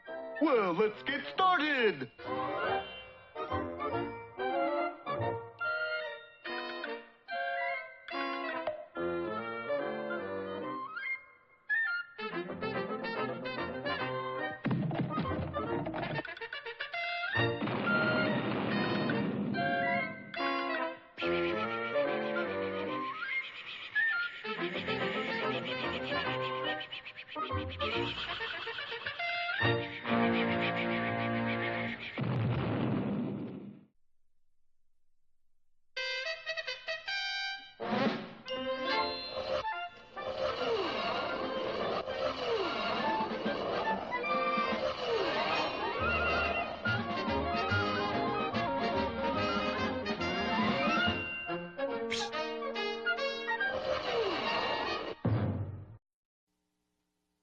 If you ever get the chance to travel, don't visit the twin provinces of Applesauce-Lorraine, which lie somewhere between France and Baja, California. Not that the scenery isn't breathtaking, it is. In fact, too breathtaking. For the borders of Applesauce-Lorraine are ringed with row upon row of Limburger lilies. Actually, this is a blessing in disguise. For in days of yore, warlike nations intent upon invasion were repeatedly repelled by this natural barrier. As time went by, nobody had enough fortitude or enough sinus trouble to get by the Limburger lilies. Progress came to a halt, and that is why today Applesauce-Lorraine exists as it did back in the 16th century. But one thing changed. Yesterday, good King Wenceslaus sat on the throne. He did until his half-brother Francois Villain paid a visit. Happy birthday, half-brother. I have a gift for you. It is not my birthday. I give it to you anyway. And he did. Applesauce-Lorraine had a new ruler, a greedy ruler who emptied the treasury and proceeded to live in a manner to which he was unaccustomed. There were the rat races in the sewers of Paris. 6,000 francs on Jean Valjean. The slave markets at Tangiers. Give me a dozen to go. By the time he returned to Applesauce-Lorraine, he was flat broke. He resorted to the most evil way of raising money known to man, taxation. But, Your Highness, we already have income tax and sales tax. Then we'll have thumb tax and carpet tax. Under the yoke of heavy taxation, the people fell to their knees, but one man held out hope. Citizen Philippe Mignon, medium rare. You know what they did in France when they had this problem? They called the Three Musketeers. Alas, the only musketeer who answered the plea was Athos, who was getting on in years. You want my advice? Pay the taxes. But he is a tyrant. Pay the taxes. He thinks Claire de Lune is a girl. That is different. We fight. Hey! But he couldn't fight without the rest of the musketeers. Porthos and Aramis. And as everyone knows, when musketeers retire, they go to live in Colorado. A ticket to Colorado, monsieur. Sorry, I only have one ticket left. Where to? Frostbite Falls, Minnesota. It was close enough, so Athos was on his way. But let us get there before him, for Frostbite Falls, as if you didn't know, is the home of Rocket J. Squirrel and Bullwinkle the Moose. Almost lunchtime, Bullwinkle. How about a barbecue in the backyard? Good idea. I'm in the mood to shish a few kebabs. And when it came to shish kebab, Bullwinkle was a master. With one hand, he blithely tossed onions, tomatoes, and kebabs of meat into the air. Then with the skewer, he parried and thrust like an expert swordsman, deftly impaling each piece in its proper place. All this did not go unnoticed, for at that very moment, Athos arrived in Frostbite Falls. Sacre bleu, there is only one person who can handle a sword like that. The old musketeer's eyes weren't what they used to be. Aramis, Aramis, long time no see. What did you call him, mister? Aramis, you are Aramis, aren't you? Yes, I Aramis. You must have mistaken us for someone else. Porthos, you have not changed a bit. A trifle smaller, perhaps. Before our friends could gather their wits, And the kebabs, which I dropped. Athos explained his mission. But we're not. I will not take no for an answer. Well, it looks as if we're off on another hair-raising adventure. We'll find out in our next episode entitled Foiled Again or Don't Fence Me In.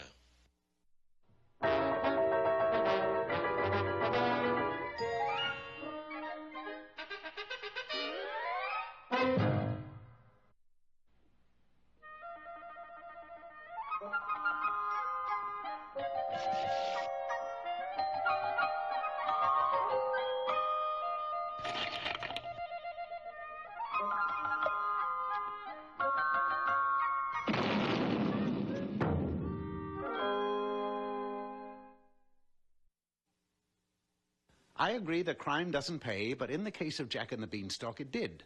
For as you know, Jack shinnied up the huge stalk, snuck into a giant's castle, and made off with a goose that laid golden hearts, or something like that. Well, sir, Jack chopped the stalk down and lived happily ever after with his ill-gotten gains. Or did he?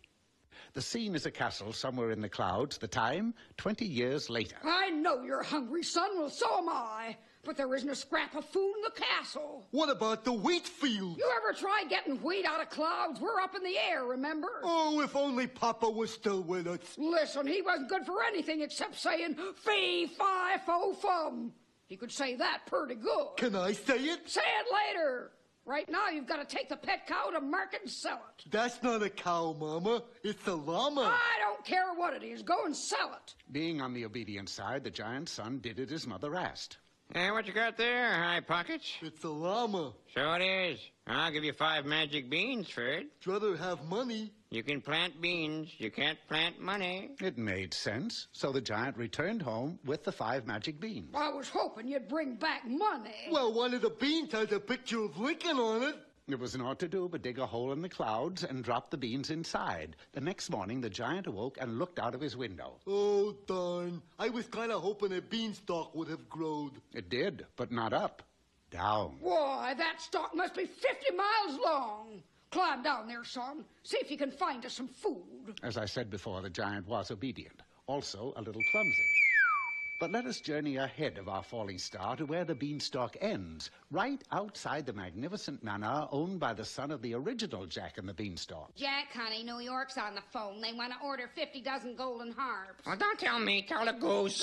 Goose! I know. I got to lay 50 dozen golden harps for New York. If you can, Goose, put a trilon on Perisphere on him. It'll be a nice touch. That goose is acting sassy lately. Well, all you give him for his work is chicken feed. Goose feed. At that moment, the giant finally came to earth. Creak, cry, crow, cryant. I smell the blood of a pretty big giant. And with that, Jack ran from the house, grabbing a loaded giant-killing musket on the way. You say anything, Jack? Negative. Just a gang of kids playing basketball. Ah, but although those kids were tall, the one with the ball reached fantastic proportions. I could have swore I smelled a giant. Oh, you're overworked, dear. Go take a nap. Jack did, and this gave the giant an opportunity to peek into the house. Say, that looks like a golden harp laying next to that fella. The window of Jack's bedroom wasn't very big, but it was big enough for the giant's hand to reach in and get the golden harp. Creak, cry, crow, cryant. I smell. Those dreaded words caused the giant to bolt to the stalk and climb it in record time. This doesn't look like food, son. It's a golden harp. Why couldn't you bring back a pizza or something? But, Mama, golden harps are worth money, and there's a whole slew of them down there. In case you didn't know, all mothers of giants are a little greedy, and this one was no exception. The son was sent back down to bring up all the golden harps he could find. It's New York again, Jack. They want to know what happened to the harps. Well, don't ask me. Ask the... I gave him to the delivery boy about a minute ago. What delivery boy? He's a big, tall fella, about as big as Mount Everest. A giant? You gave the harps to a giant? Once more, with his giant-killing musket, Jack ran from the house, and this time he saw the giant with an armload of harps scurrying up the beanstalk. But unfortunately, the giant was out of range. I need someone who can catch that giant. Luckily for our story, a sorcerer lived in the vicinity. Of course I can get him.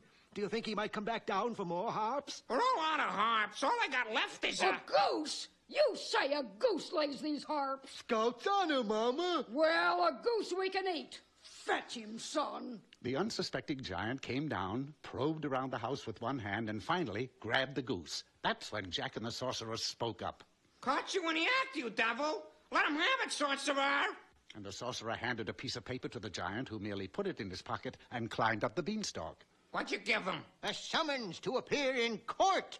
You can't catch a giant with a summons. No, I'll never get my goose back. Yes, you will. I shall climb up after the giant. Yeah, but that stalk is 50 miles high. You could fall. Not I. I am wearing a cloak that will enable me to fly. And up went the sorcerer.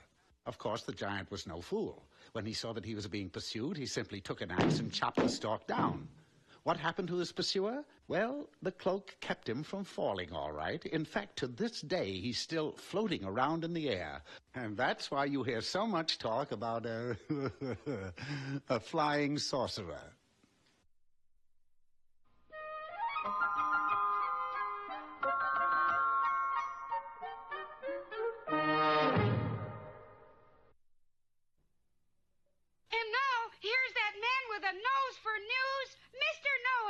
Thanks, Rock.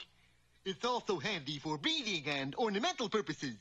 Today, our subject is how to interview a scientist that is working on a secret project. We begin by finding a scientist.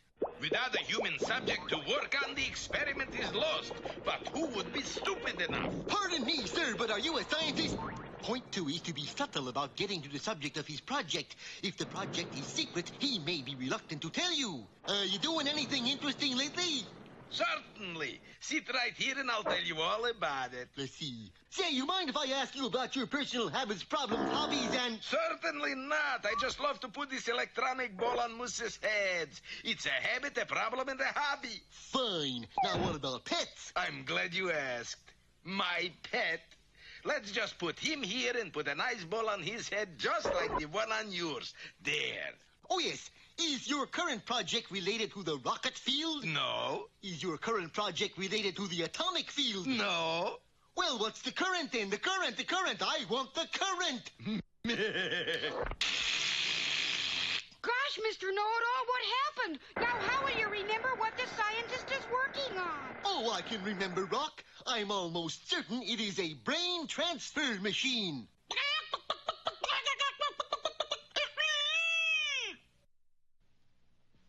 Eeny, meeny, chilly beany. The spirits are about to speak. Are they friendly spirits? Friendly? Just listen.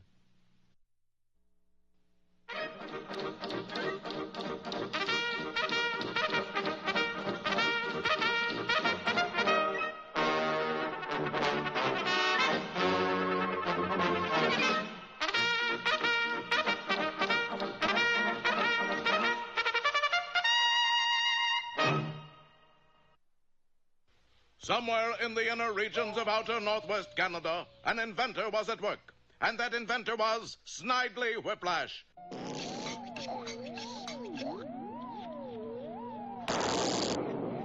And his invention? Dudley Do-Right of the Mounties. Well, not exactly. It's a mechanical Dudley Do-Right. He doesn't move, Snidely. Of course he doesn't move. That's what this key is for. Gee, if he can only talk, he'd be the splitting image of Dudley Do-Right. What do you mean, not talk? What do you think I bought this record for? Yes, sir, Inspector Fenwick. Hello, Nell. It's Tommy this and Tommy that and chuck him out, the brute. But it's savior of his country when the guns begin to shoot. What was that last there? Kipling. Yes, sir, Inspector Fenwick. Hello, Nell. Gee, he looks real fine, Snidely. Real fine. But what are you going to do with him? Don't you see, Homer? We're going to kidnap the real Dudley Do-Right and substitute the mechanical one. Why are we going to do that, Snidely? Because in that way we'll be able to carry forth our nefarious mischief without the real Dudley Do-Right interfering.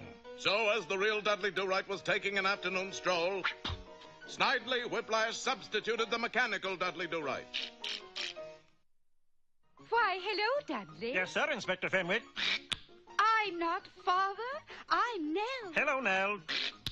I just bought the most beautiful hat. What do you think of it, Dudley? It's Tommy this and Tommy that and chuck him out, the brute. But it's savior of his country when the guns begin to shoot. What guns, Dudley? Yes, sir, Inspector Fenwick. Yes, so what, Dudley? Hello, Nell. Hello, Dudley. Come with me, Dudley. I have a job for you. It's Tommy this and Tommy that and... And none of your back talk, Do-Right. Meanwhile, back in Snidely Whiplash's shack, the real Dudley Do-Right was talking. Oh, Snidely Whiplash, you will never get away with this. For everyone knows there is only one Dudley Do-Right of the Royal Canadian Mounted Police. Beware of substitute brands. Come off it, Do-Right. They'll never know the difference. And these two culprits are trying to smuggle furs across the border. I want you to bring them in. Hello, Nell. I've noticed something strange about Dudley. He's more succinct. Succinctness. I like that in my Mounties. Good work, Dudley. But it's savior of his country when the guns begin to shoot. Put up quite a fight, did they? Yes, sir, Inspector Fenwick. I thought so. Hello, Nell. What? They're robbing the bank! Yes, surprising as it may seem, the mechanical Dudley Do-Right was a better Mountie than the real Dudley Do-Right. It always got its man, much to the chagrin of Snidely Whiplash. Homer, I think I've created a monster. So Snidely Whiplash took back the real Dudley Do-Right to the RCMP. Inspector Fenwick, what you think is the real Dudley Do-Right is in verite a mechanical Dudley Do-Right. Here is the real Dudley Do-Right. Yes, sir, Inspector. What he's telling you is the truth. Yes, sir, Inspector Fenwick.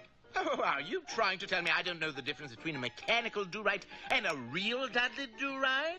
Why, this is the real Dudley do-right.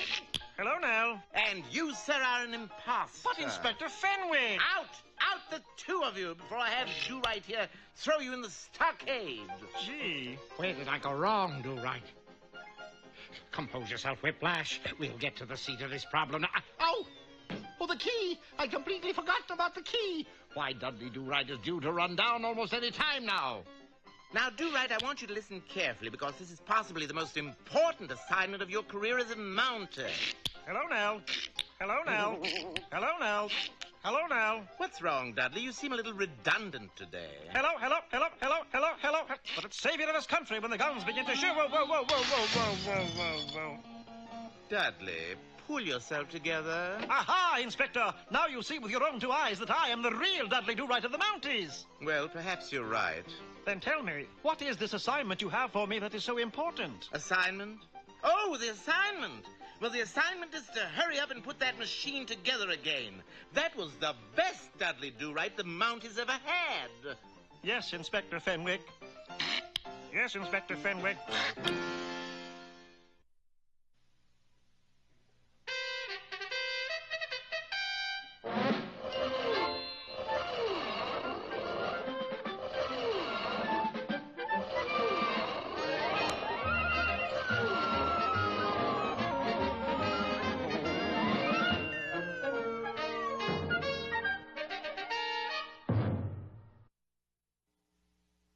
There is no joy in Applesauce Lorraine, for in our preceding chapter, the wicked Francois villain lowered the people's morale by raising their taxes. We cannot go on like this. Something must be done. Something was done. They sent for the Three Musketeers.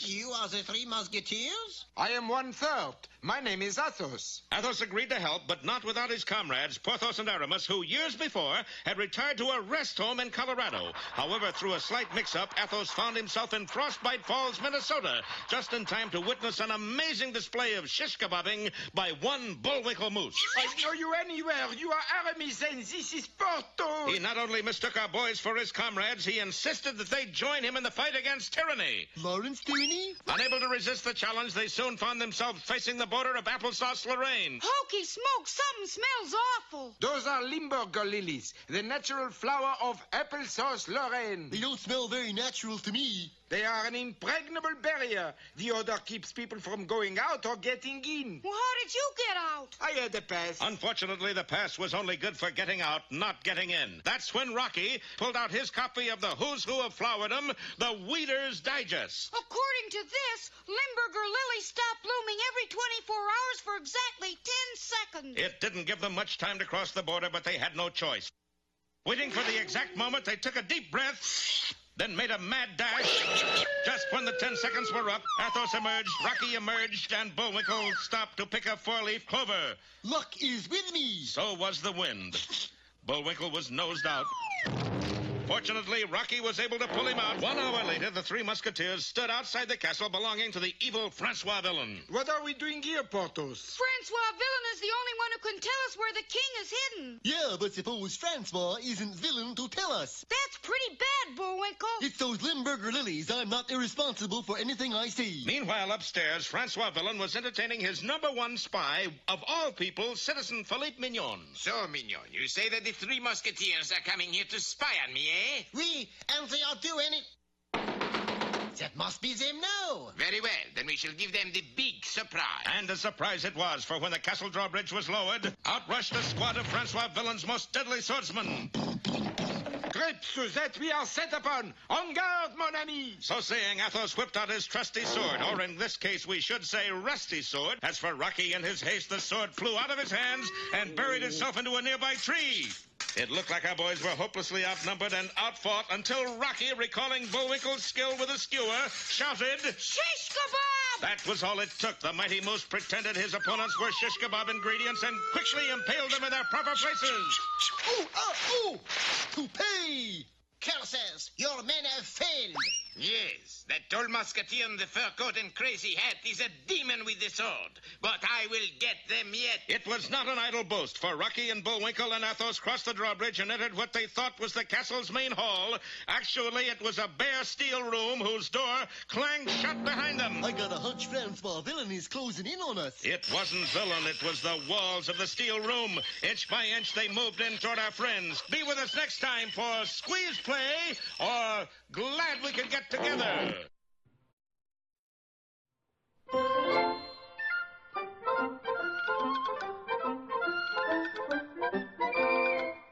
Well, I guess that about wraps up another Rocky show. Certainly hope you enjoyed it. I did. I always say. Bullwinkle, time for us to go. Already? Okay, but first, here are some of the people who made this show impossible.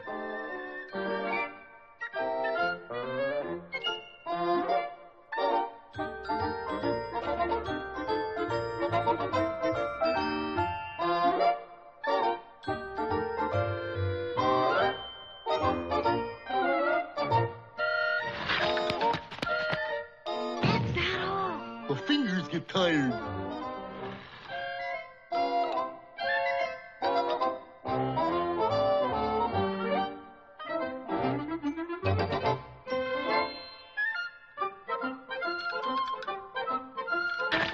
Oop! Got away from me again. Well, see you next time. Ready, Bullwinkle?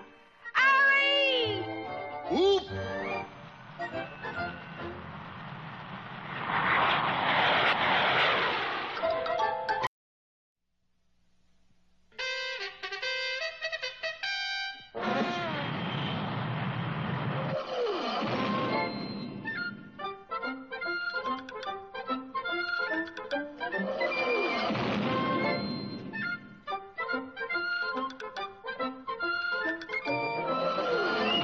Time now for the adventures of Rocky and Bullwinkle and Friends.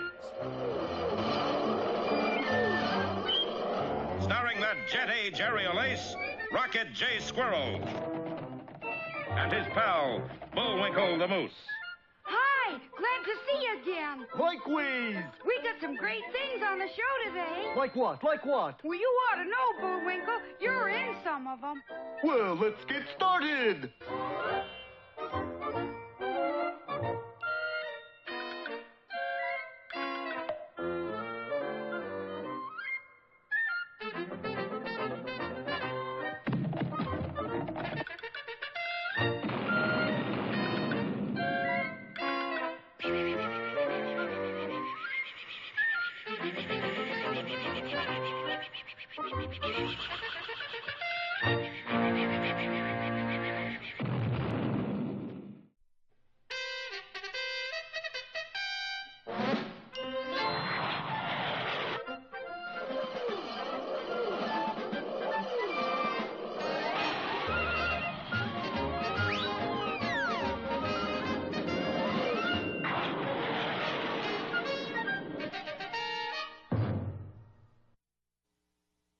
In an effort to restore the King of Applesauce Lorraine to his rightful throne, Bullwinkle came to a sudden decision. Let's go home. We can't do that. We gotta save the country. Along with Athos, who believed them to be his old musketeer comrades Aramis and Porthos. That's Aramus. They arrived at a castle belonging to the evil Francois Villain. He's the only one who can tell us where the king is. Alas, Villain not only knew where the king was, but what our heroes were up to, thanks to the traitorous actions of one Philippe Mignon. Watch, Mignon. I know how to deal with the likes of them. Moments later, the three musketeers were set upon by a murderous squad of Francois Villain's best swordsmen.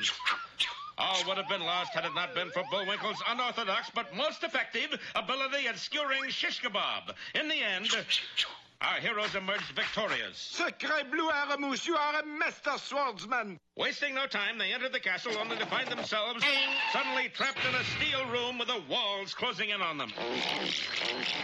Small world, isn't it? And it's getting smaller all the time. I wish I was in Dixie. Closer and closer the walls came until... Bullwinkle, do something! Right, porthole! What are you doing with a yo-yo at a time like this? This is the way I always wanted to go. Nero fiddle while Rome burns. Toby wing. Oh, for gosh sake! Oddly enough, it was the yo-yo that saved them, for just overhead, looking down through a metal trapdoor, Why did you stop the presses? Because, idiot, I have never seen a yo-yo. Then how did you know it was a yo-yo? Look at it. What else would you call a thing like that? Remarkable. How much do you want for this? You can have it for nothing if you give us jobs as cooks. The price is right. But Francois, they are spies. Well, hello there, Mr. Mignon. I haven't seen you since our secret meeting when you were plotting to overthrow his nastiness here. So, you give to me the triple cross, no? Francois, it is part of my job. And this is part of mine. Take him away.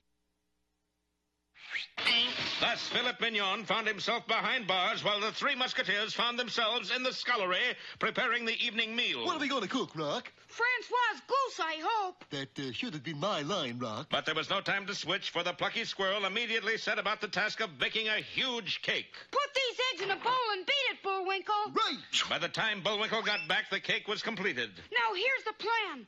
One of us will get inside the cake, and when it's on the table, he can overhear where Francois is hiding the king. Well, seeing as how I always put my foot in it anyway, this time I'll put in the whole moose. Step aside. The cake and the plan were carried out, but not to the banquet hall, but to cell number 13, where two convicts whiled away their sentence playing checkers. It is your turn to move, Pierre. So involved were they neglected to notice the cake. Eventually, it was returned to the scullery. How did it go, Bullwinkle? Did you find out what happened to the king? Yeah, he was jumped 3 times. Then the little guy with the red checkers, It was obvious that the plan had gone awry. This time, Rocky himself set the cake directly in front of Francois. What is this? Cake? In honor of Applesauce Day. We celebrated that last week. Well, how about Lorraine Day? She's never been here. Dennis was here, but not Lorraine. We eat the cake anyway. For the hungry Francois grabbed a massive carving knife and prepared to cut the cake. Will our next episode be in 2 parts? Be with us next time for Just Desserts or Operator, We've Been Cut Off.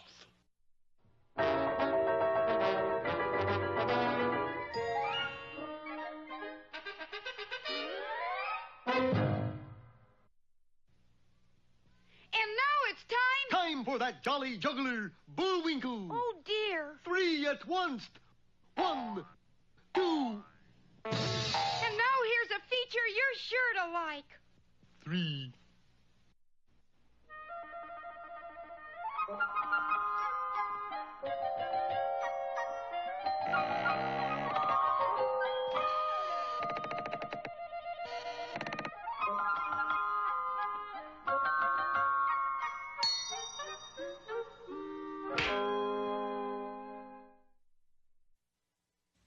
Once upon a timepiece, there sat an ordinary fly.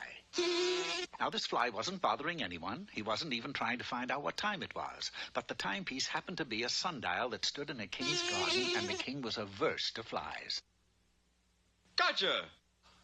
The poor fly was imprisoned in a Leyden jar, and each day at sunset, the king would pay his captor a visit. This'll teach you to sit on my sundial. To the king's surprise, the fly spoke. Let me go, O sire, and I will grant you a wish. Gadzooks, it speaks. Release me, and you can have anything. Anything? Well, I'm only a fly. Make it within reason. Just then, the king's royal minister entered the room. Your subjects are at it again, my liege. These signs were stuck in the moat. Help stamp out kings. Down with highnesses. Who is responsible for this? No one knows. Obvious, Lousily. A group of radicals are upset with my tyrannical way of ruling. I'll see if I can get their names, sire. If only I could overhear those rascals when they're plotting. You can!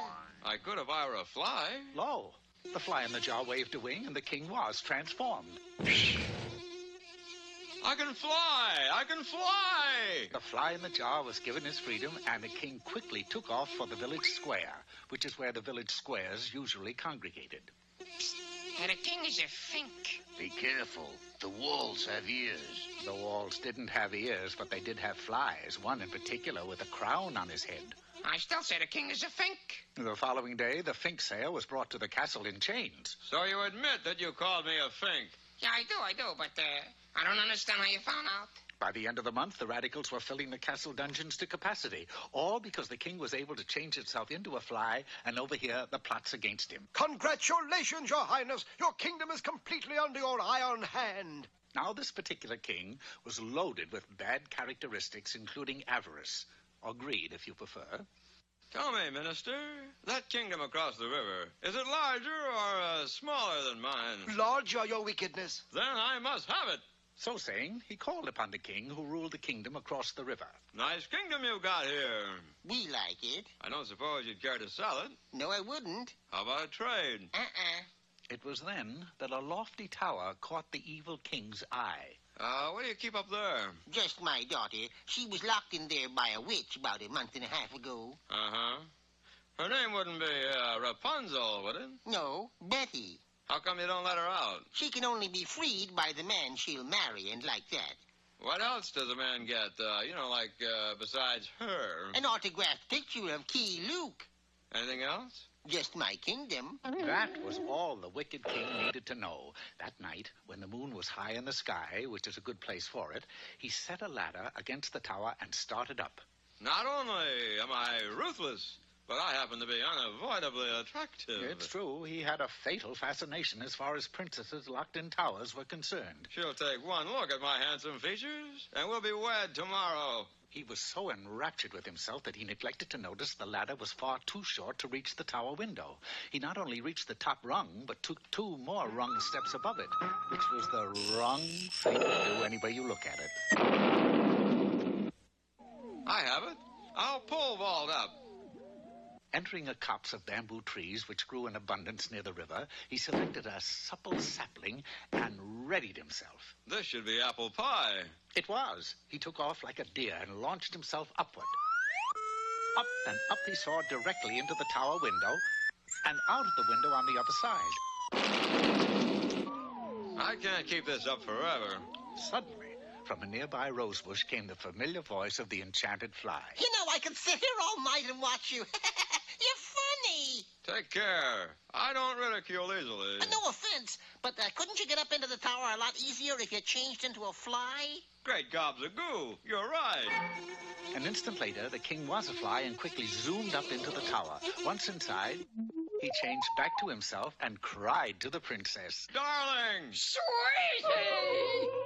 The princess was anything but beautiful. Gad, I wouldn't marry her for all the kingdoms in the world. Once again, he became a fly, and off he darted over the river back to his castle. But in his haste, he decided to fly through the village. What's more, he took a shortcut through a tailor shop. 7! I killed 7 with 1 blow. Yes, this was a gallant little tailor. And although it was the end of the king, it was the beginning of another tale. But, oh dear, we don't have any time for that now.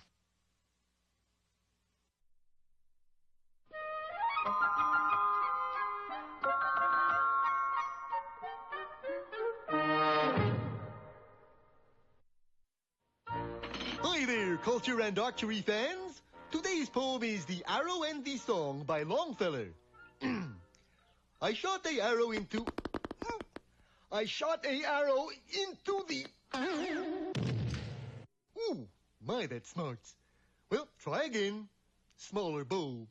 I shot the arrow into the air. It fell to earth. I know not... Oh! Boy, it's a dangerous poem. I shot a arrow into the... Oh, Faz. I chunked the arrow into the air. That's better. It fell to earth, I know not where. But when it... You lose an arrow, Moose. Why, yes. Did you find one? What's it look like to you? Looks like about 30 days.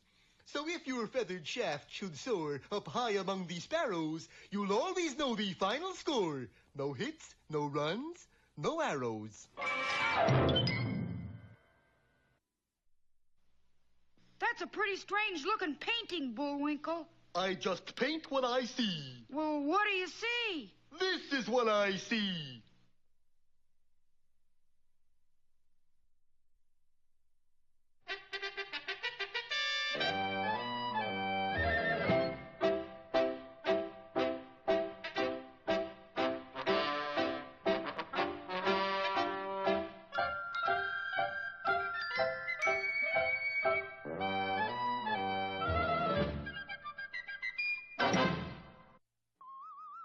Hello again. Peabody and Sherman here, but not for long. We are just about to leave for Cambridge, England. And what's the year, Mr. Peabody? 1686, Sherman, where we shall meet that eminent mathematician and experimental philosopher, the man who proved the law of gravity with the falling of a falling apple, Sir Isaac Newton. The Wayback Machine responded beautifully, depositing Sherman and me at the base of an English apple tree. Sure enough, there was Sir Isaac Newton. I'm ruined. It's the end of everything for me. Something wrong, Mr. Newton? Yes, it's my theory on gravity. It won't work. Of course it will. You simply take an apple from the tree, toss it into the air, and it will fall. Would you care to wager?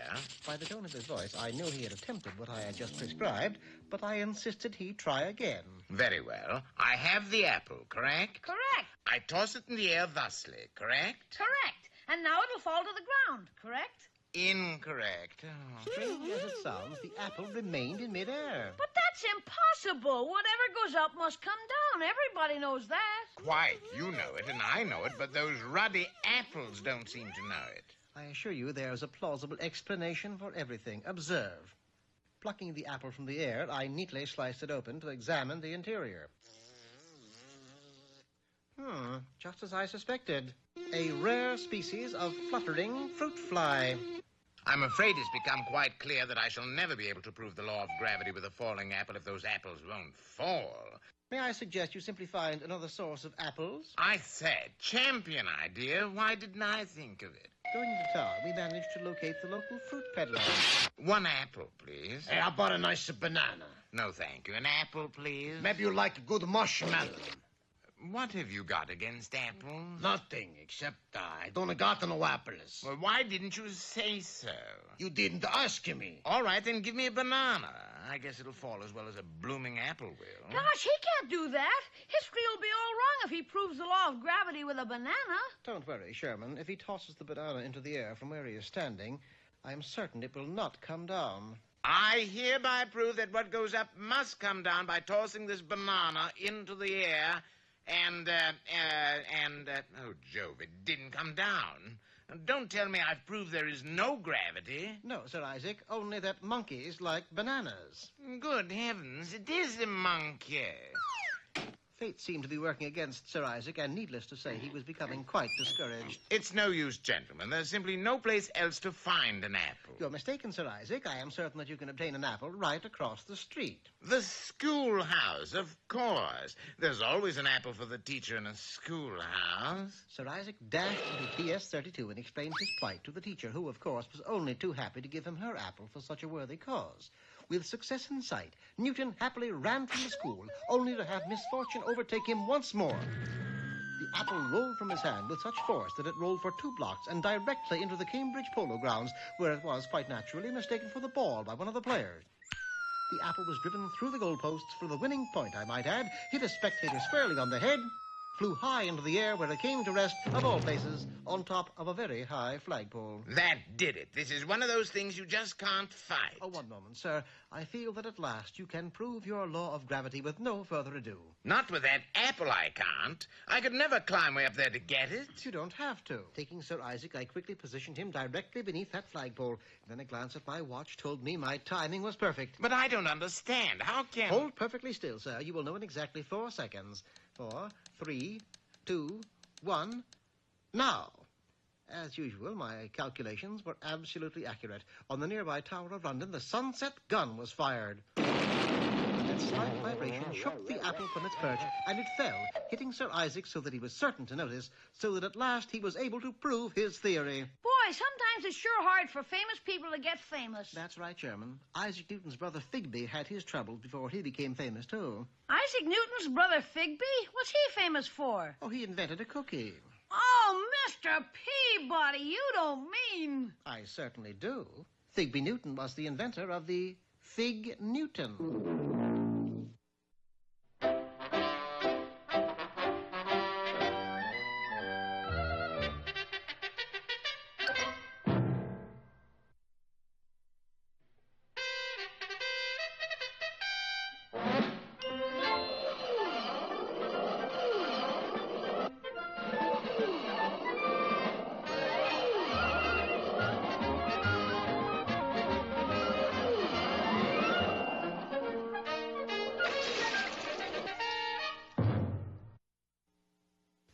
us waste no time in going back inside Francois Villain's castle, where last time, you'll recall, the three musketeers, Athos, Rocky, and Bullwinkle, obtained positions as cooks. Who's the cake for? You, Bullwinkle. But instead of the cake getting inside Bullwinkle, Bullwinkle got inside the cake. Keep your ears open and maybe you'll hear where Francois hidden the king of applesauce Lorraine. Keeping my ears open in here is going to be kind of difficult. The huge cake was set upon the banquet table, but alas, the best-laid plans of moose and men often go astray. Before I let slip where the king is, I will cut the cake. It appeared as though Bullwinkle would reach a parting of the ways. Ah, but mooses, unlike most of us, are allergic to the insides of cakes. And... Look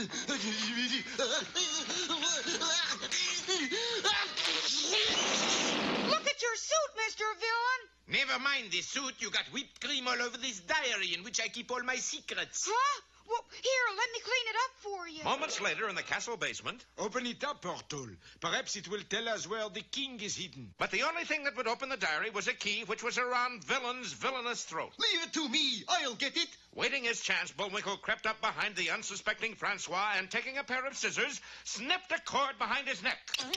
But through a miscalculation, Bullwinkle had severed a pair of suspenders. What is coming off here? Your trousers, sir. But it's okay. It's time for your bath. Leading the way to a door, Bullwinkle opened it, then stood to one side. Watch out for the first step, Francis. It is a Lulu. Don't call me Francis. The name is... That first step was indeed a Lulu, for it ended 200 feet below in the moat. You ignoramus, look what you have done. Now I will have to change my clothes. Good. Give me the key to your diary and I'll dry it off for you. Look, on the last page. Tomorrow I go to the king. That is it. That is what we are looking for. It was decided that Bullwinkle, being the least conspicuous of the three, would follow Francois when he went to the king. But the route was a devious one.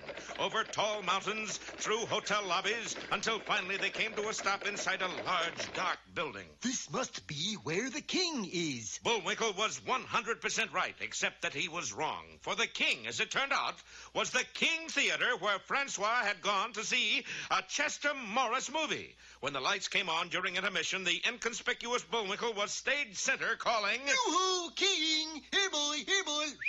Francois, being an inveterate movie fan, knew that that was not Chester Morris. So, you have followed me. You are a spy. Summoning the ushers, who were in reality Francois' henchmen, Bullwinkle was quickly taken captive and transported back to the castle in chains. Furious because he had missed the picture, Francois vented his rage by sentencing Bullwinkle to the guillotine. Here now, you cut it out. Not cut it out. Cut it off. The forlorn moose was placed in position and the blade of the guillotine was raised. When I say 3, let it drop. 1, 2... Just a second, Mr. Villain. You've got the wrong moose. I am the leader of the spy ring. It made no difference to Francois who got it in the neck so long as somebody did. Seconds later, our little squirrel found himself in Bullwinkle's place. Rocky, what's the matter with you? Have you lost your head? We'll find out next time in Severed Relations or How to Get Ahead.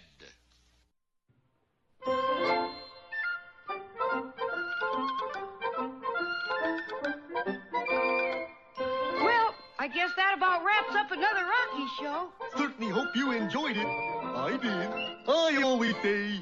Bullwinkle, time for us to go. Already? Okay, but first, here are some of the people who made this show impossible.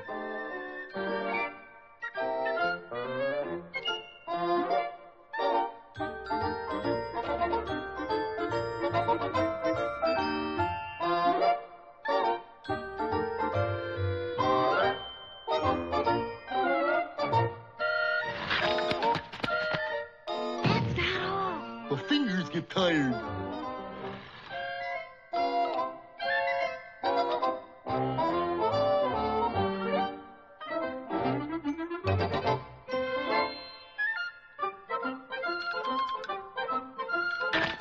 Oop!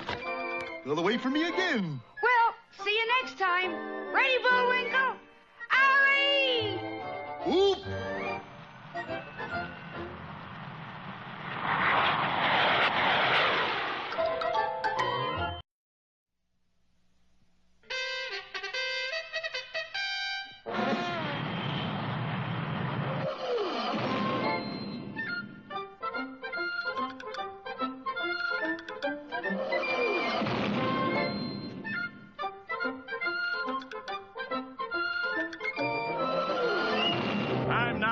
Adventures of Rocky and Bullwinkle and Friends. Starring that jet-A Jerry Lace, Rocket J. Squirrel, and his pal, Bullwinkle the Moose. Hi, glad to see you again. Likewise. We got some great things on the show today. Like what? Like what? Well, you ought to know, Bullwinkle. You're in some of them. Well, let's get started.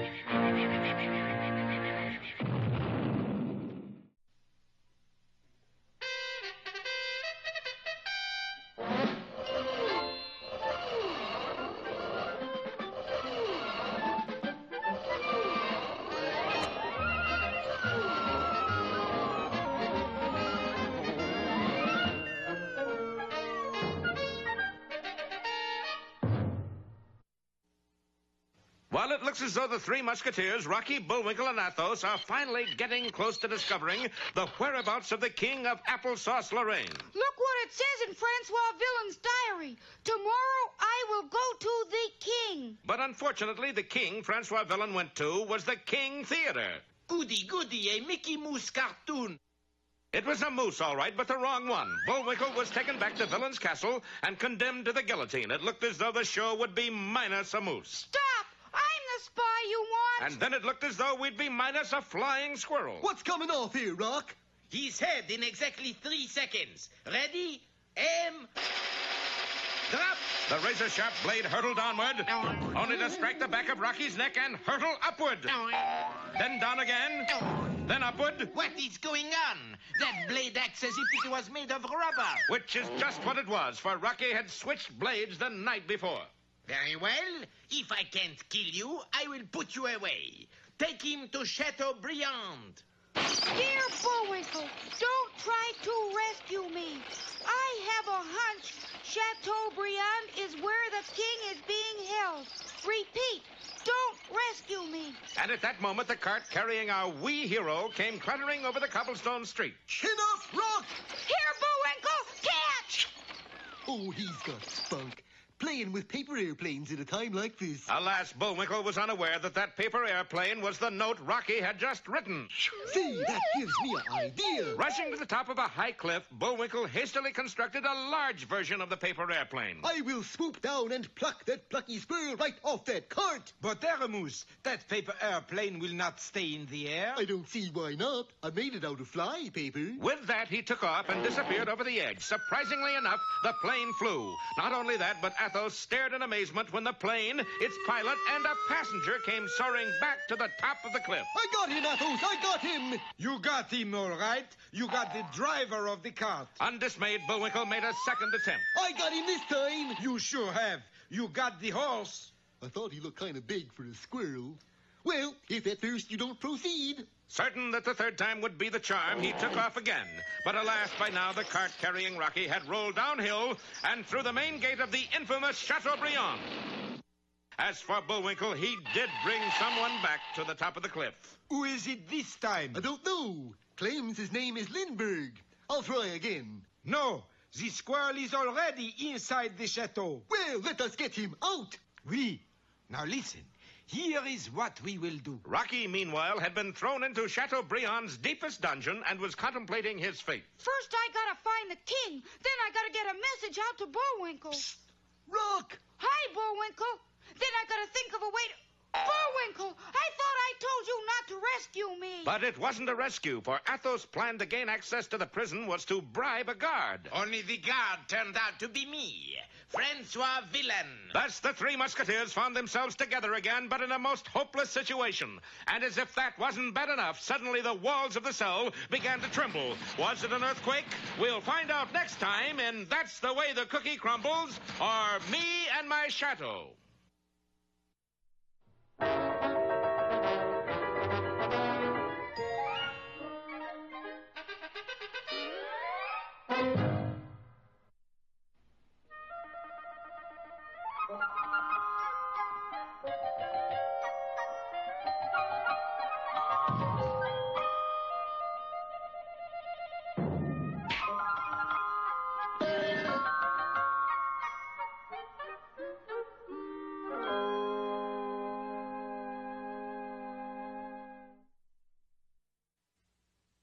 Once upon a time, there was an old woodcutter who lived in the woods. I like to be near my work, you know what I mean? And this old woodcutter had 2 children named Felicia and Bruno. One day, he told them that it was time for them to make their own way in the world. It's time for you to make your own way in the world, kids. We know. But before you go, I want to give each of you a gift. Wild. For you, Bruno, a chicken. Gee, Dad, it's a leghorn. And for you, Felicia, a pot of pinks. They're small gifts, to be sure. You can say that again. But one of them is magic. Which one? I forgot. Well, have a nice trip, kids. Bye, Dad. Right if you get rich. And the 2 children set out to make their way in the world. What are you going to do with a pot of pinks, if that's what they are? What are you going to do with a miserable chicken? Obviously, you haven't made the fairy story scene. What I undoubtedly have here is a magic chicken that lays golden eggs. Stand back. She's going to lay one right now. There you see? A golden egg. Doesn't look gold to me. Yes, sir, a golden egg. Oh, it's the gracious life for me from now on. Looks like a regular egg. Jaguars, Brooks Brothers suits, winters in Jamaica. A regular chicken egg. There you'll be sniffing your pot of pinks while I'm down at 21, even 22. But that's fairy stories, yes, sirree. Whoops. Yes, sirree. That's fairy stories. I'll go sniff your pinks, if that's what they are. But when Felicia turned to sniff the pinks, she saw they were drooping. Oh, dear. So she took a pitcher down to the lake to get some water for them. But no sooner had she started to fill it than a tree by the side of the lake suddenly changed into a beautiful lady. Wow! Do that again. All righty. That's sensational. Well, that's fairy stories. I wish my brother could see that. He's a nut for that kind of thing, you know, witches, magic, and like that. Meanwhile, back at the chicken. You're not magic. You're nothing but a stupid Plymouth Rock. You're no better than a crummy pot of pinks that... Hey! If you're not magic, it must be the pot of pinks that's magic. I should have known with a dizzy name like pot of pinks. No comments. So Bruno stole the pot of pinks and substituted a cabbage in its place. A short time later, Felicia returned with the pitcher of water. Wow, you really were thirsty, weren't you? Felicia, I don't know how to tell you this, but that isn't a pot of pinks. No? No, it's a cabbage. Your brother has the real pot of pinks, if that's what they are. Well, aren't you going to do something magic to get them back? No. The only trick I can do is to change from a lady to a tree and vice versa.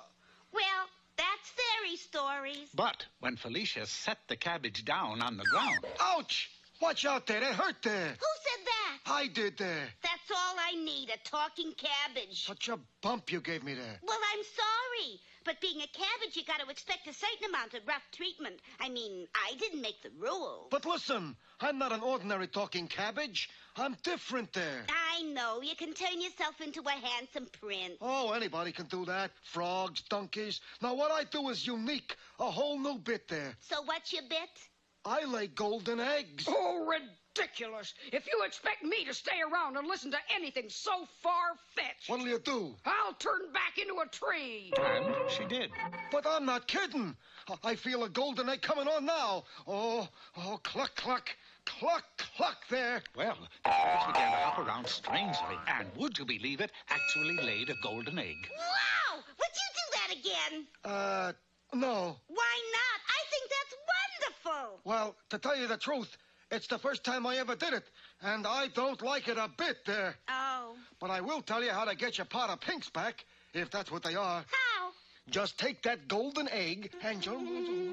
Meanwhile, Bruno was trying to coax magic out of Felicia's pinks. Come on, pinks, if that's what you are. Just one little trick. Bruno, those are my pinks. We traded.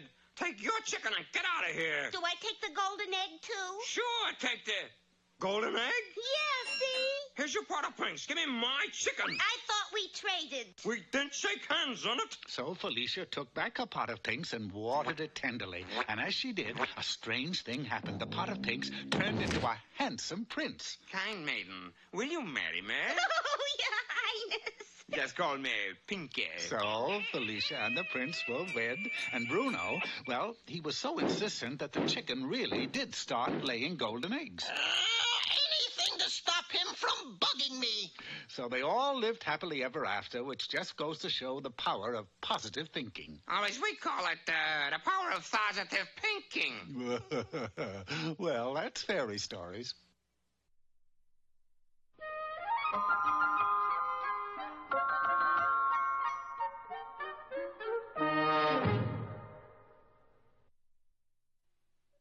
Tonight, Clubhouse 90 presents She Can't Pay the Rent, written and directed by Ingmar Bedenoff.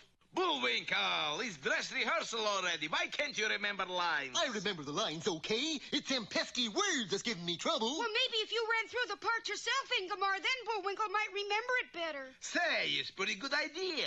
Let's run through it. Places. Action. Is cold. No food for baby. No fuel for fire. Come in. I've come to collect rent. But I can't pay. But you must pay rent. You see how tricky them lines are? But I have no money. Well, maybe we can make arrangement. What do you say, Toots? Oh, cruel fate. Oh, woe is me. I'll pay the rent. Curses foiled again. All right, you got it, Bullwinkle? Sure. Okay, from the top. He's cold. No food for baby. No fuel for fire. No fuel. No fuel. What have you come for? Well, I heard you was out of fuel, so I brung some. And some baby food, too. Goody, goody, goody, goody. Cut it out! Didn't you come to collect rent? Oh, yeah, I come to collect the rent. But I can't pay the rent. Well, that's okay. Forget it. I'll pay the rent. He went the other way. Mr. Villain, sir, the rent, the rent. Boo, boo, boo!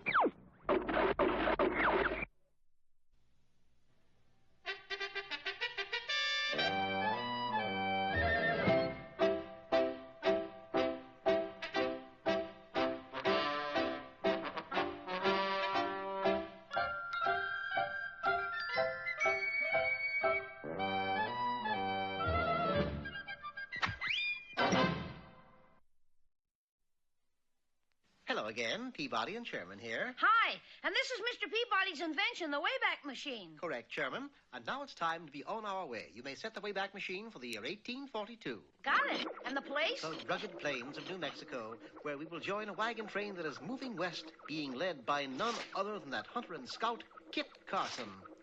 In no time at all, Sherman and I were teleported back to the wagon train, but instantly I sensed that something was wrong. The wagon train was not moving. Gosh, Mr. Peabody, what do you think the trouble is? We soon found out. For a short distance away, we saw Kit Carson sitting on the ground facing a group of savage-looking Indians.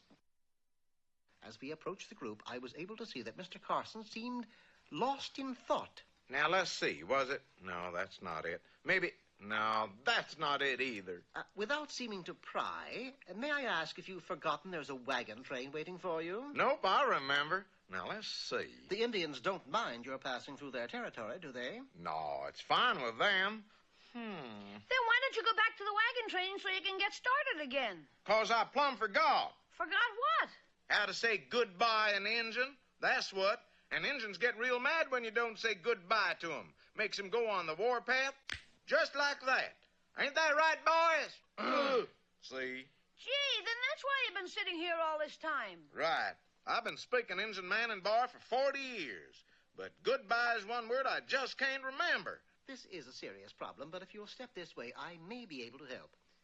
Being an authority on all Indian dialects, I, of course, knew the word Mr. Carson was searching for. The word for goodbye in this case, I believe, is we gonna cut. What was that again? We gonna cut. Yee-hoo! That's it! Tarnation if you haven't saved the day, Mr. Peabody is the name. Well, I can't hold that against you. Wait here. I'll go tell them goodbye so we can be on our way. With that, Kit Carson rushed back to the Indians. However... Well, boys, adios. No, that ain't it. So long. Excuse me a minute. What was that word once more? We gonna cut. It's no use, Mr. Beanbody. Peabody is the name. Yeah, but I just can't remember that word. By now, it was quite apparent that Mr. Carson, though being long on hair, was very short on memory.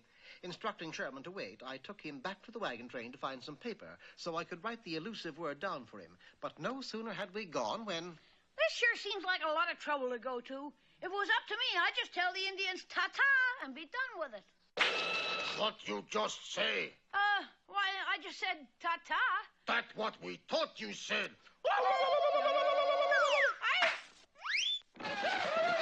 We were very much under attack by very mad Indians. The Johnny. Can you explain this, Sherman? Yes. I don't know. All I said was ta-ta. I suspected as much. You see, Sherman, ta-ta means let's have a war to these Indians. We'll never get to California now. I think you might. For you see, I, as always, have a plan. Having the members of the wagon train lay down their guns, I then led them in a rousing chorus of Happy Birthday. Happy, happy birthday. Happy, happy birthday. Happy, happy birthday.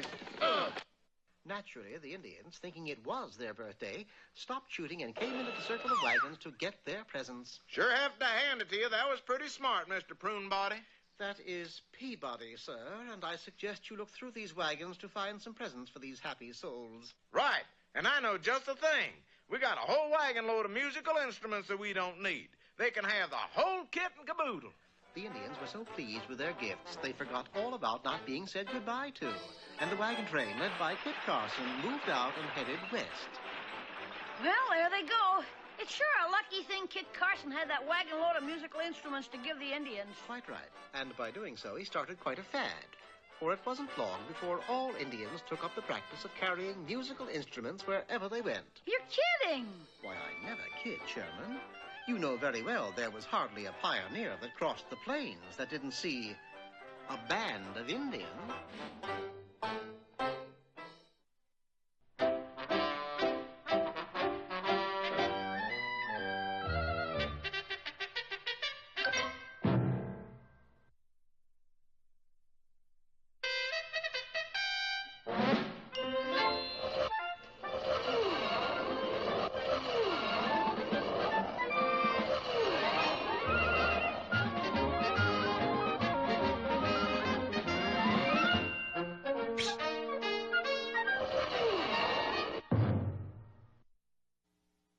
Our plot has reached such a state of confusion that I think I'll let our cast try and explain it. Well, I, Rocky, or Porthole, Do you see what I mean? am inside Chateaubriand's dankest dungeon. And I, Bullwinkle, alias Aramus, am outside Chateaubriand trying to rescue Rocky. Yes, but I, Rocky, don't want to be rescued until I find out where the king of applesauce Lorraine is. Yes, but I, Bullwinkle, don't know that. What about you, Athos? I, Athos, have a splitting headache. Well, that's understandable, for it was the aging musketeer's idea to bribe a guard and gain access to the chateau. Only the guard turned out to be Francois Villain. All three of you will stay in there until you rot. It got progressively rottener, for just as we closed our preceding installment, the walls of the cell began to tremble. Hokey smokes, it feels like an earthquake. Quick, do something. I've got an idea. What? Let's do the recap over and change the plot so that we're somewhere in the South Pacific. But there was no time to do that, for suddenly a section of the far wall crashed to the floor in a million pieces. Look, fellas, a passageway. They entered the dim, cobwebby corridor, only to discover it led to 3 more corridors. Oh, fine. Now we gotta make a choice. I say, let's take the one on the left. Right? I prefer the one in the middle. Tell you what, we'll each take one. Maybe one of us can find the king and a way out of here. It sounded like the right thing to do. However, there were complications. Take Bullwinkle, for instance. His corridor led to a long flight of steps that came to a dead end. Looks like I've reached an impasse. Actually, it was a wall, but luck was with him, for on the other side was a huge picture of the Cathedral of Notre Dame. It was a simple matter to open one of the doors, come downstairs, and continue his search. Athos faced a similar problem, for his corridor led to the brink of a 200-foot drop. But although the corridor stopped, Athos didn't. Strangely enough, what he fell into was Chateaubriand's indoor pool. And instead of the guards grabbing him, they applauded him. Beautiful dive, monsieur. C'est magnifique!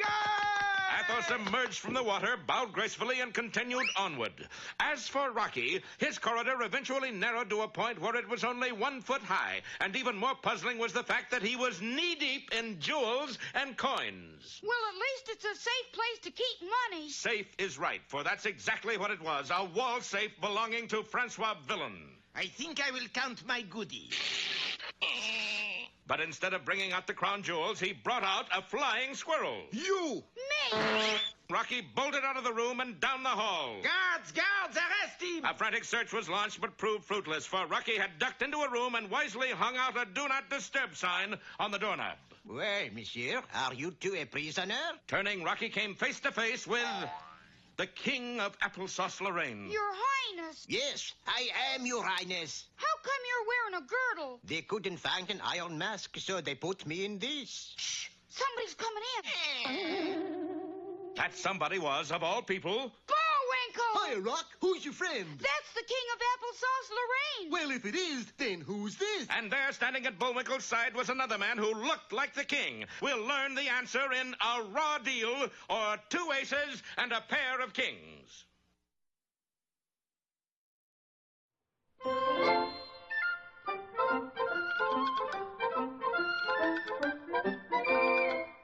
Well, I guess that about wraps up another Rocky show. Certainly hope you enjoyed it. I did. I always say. Bullwinkle, time for us to go. Already? Okay, but first, here are some of the people who made this show impossible.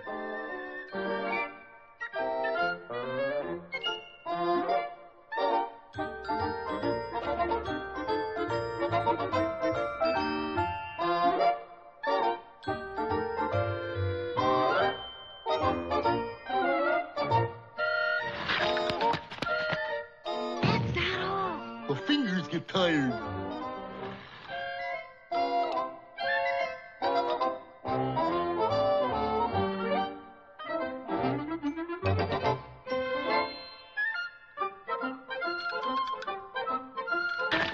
Oop! Got away from me again. Well, see you next time. Ready, Bullwinkle? Alley! Oop!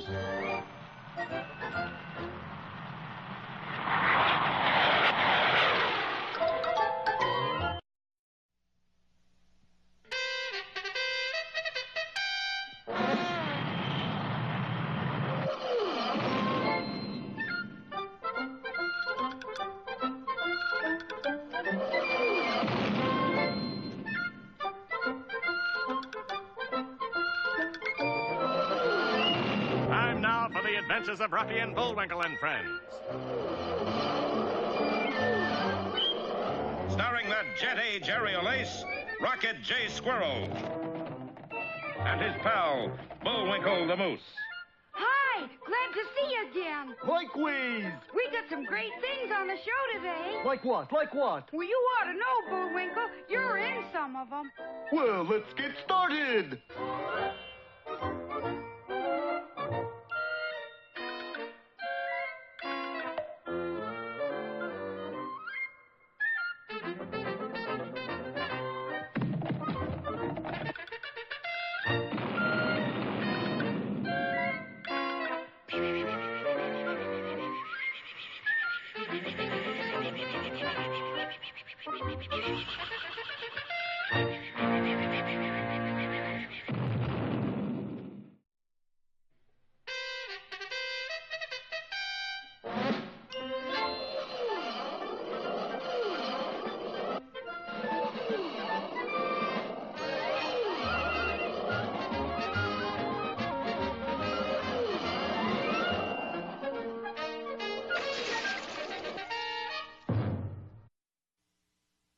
Let us return to Chateaubriand, where last time the desperate search for the King of Applesauce Lorraine came to an end. At last, Your Highness, now you can be returned to your rightful place on the throne. That throne might be a little overcrowded, for Bullwinkle turned up with a very unreasonable facsimile of what Rocky had found. Jeepers, now we got a pair of kings. Whose bid is it? Mine. I bid 3 kings. Yes, unbelievable as it seems, Athos, too, had found a king. Which one of you is the real King of Applesauce Lorraine? I am. I am too. It was Rocky's quick wit and keen eye that settled the problem. You, sir, are a phony planted here by Francois Villain. I am not. I am the king. Correction. You are a professional roller skater. I am the king. Then how come you're wearing roller skates? Sure enough, the rascal had neglected to remove the tools of his trade. As for you, you're an imposter, too. I am the king. No, you're not. You're a cross-country track star. There on the back of the second pretender to the throne was the number 3. The third king had to be the real king. The next problem was how to escape. Now, at 12 o'clock noon each day, Chateaubriand had a changing of the guard. As the new shift marched in, the old shift marched out. And with them, posing as shiftless guards, went our heroes and the king. 5 miles from Chateaubriand, they came to a halt in front of the Outside Inn. We'll stop long enough to get a bite to eat. But there were a few surprises in store. I am most sorry, but we have sent all the food to the palace for the celebration. What celebration? The coronation. At 5 o'clock, Francois Villon is proclaiming himself king. And according to the egg timer on the wall, it was already 4:30. Quick, we must get to the castle. That would take some doing, for at that moment in walked a platoon of Francois Villon's elite guard. Innkeeper, a bottle of soda pop and 16 straws. Keep your voices down. They might not recognize us. Good idea, Rock. Why are you whispering? Well, we don't want you to know that we are taking the king here back to the castle so that he can... That did it. The fight was on, and it didn't look too good for our side. For one thing, Athos was furiously battling what he thought was a guard, but due to his poor eyesight, he was merely fighting his own image in a mirror. I almost hate to kill you, you handsome dog. It remained for Rocky and Bullwinkle to turn the tide, and turn it they did. Alley-oop, Bullwinkle! Here you go, Rock! Come on, there's no time to lose. We got just enough time to get to the castle. Wait, this fool will not die. We're not quite sure how they did it, but they all arrived at the castle gate in less than a minute. It was then that Rocky noticed that while they had been running, the king had been skiing. Oh, no, we got the wrong king. Meanwhile, inside the castle, the coronation ceremony was in progress. Do you, Francois Villon, take this hat with the points on it to be your lawful wedded crown? Oh, skip all this folderol and crown me. I would love to, but you must wait until I finish my speech. Athos, you run and bring back the right king while Bullwinkle and I stall the coronation as long as possible. With that, Athos took off, but as luck would have it, he passed a gum machine on which there was a large mirror. So, you have come back for more, eh? Hunger! Well, it's a terrible way to end an episode, but what are you going to do? Will Francois Villon get crowned? Will Athos defeat his arch-enemy? We'll find out in Rocky Draws the Line, or Who's Got My Ruler?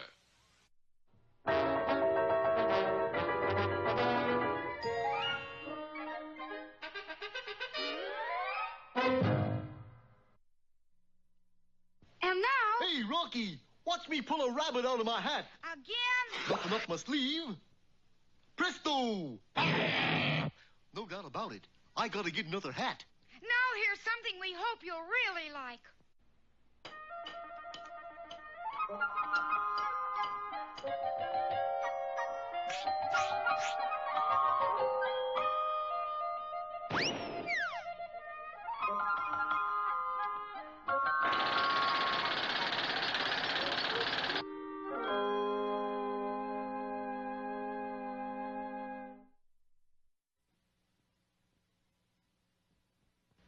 I thought I told you to whitewash the fence, Junior. I am, Pop. Well, it isn't necessary to write derogatory remarks about your best friend. Skinny Aristotle's no friend of mine. How can you say that? You and he have thrown discuses together for over 5 years. Well, that's just it, Pop.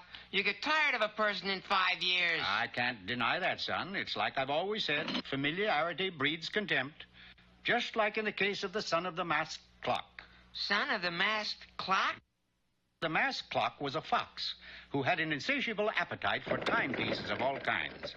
Every night of the week, he would hold up the stage and relieve the passengers of their wristwatches, stopwatches, and anything else they had so long as it ticked.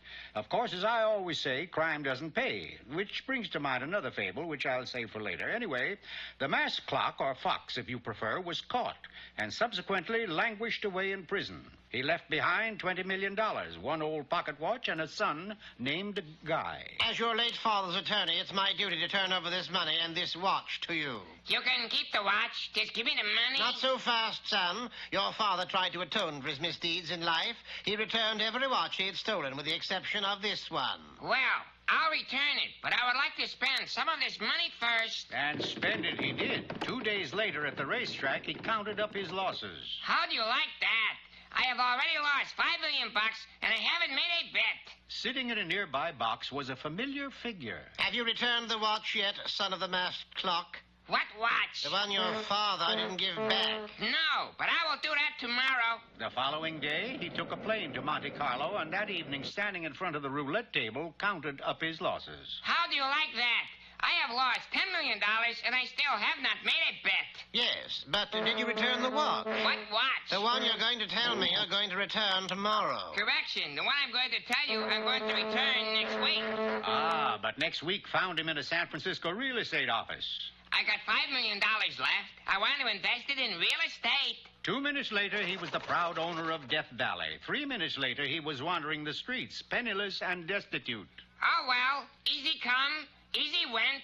Just then, he spotted a familiar figure coming his way. Say, I will bet this is going to surprise you. Today, I am going to return that watch. What watch? The one my father never returned. Inscribed on the back of the watch was the owner's name and address. Off the young fox went to do his deed. Unfortunately, 10223 was the address of the state prison. I would like to see Mr. Britt, please. Oh, nobody sees him. He's in solitary confinement for life. It's my duty to return this watch, and nothing, but nothing, will stop me. It suddenly struck the young wolf that the easiest way to get into prison was to commit a crime. Seeing a wanted poster of Tommy Gunn, the notorious bank robber, gave him an idea. Mr. Gunn, I want to join your gang of hoodlums. Well, you're in luck, Buster, because it just so happens we're short one hood. Be at the last National Bank at 2:30. Mr. Hoover, Tommy Gunn is going to rob the last National Bank at 2:30. You could catch us all red-headed. Good work, men. Take them down to headquarters. Hold it, Chief. This one doesn't go. He's the one who tipped us off. Congratulations, boy. But don't I get to go to jail? Look at all this money I just robbed. Keep it for a reward, boy. Again, the son of the masked clock returned to the prison wall, willing to try anything to get inside. The fact that it was the darkest night of the year gave him a plan.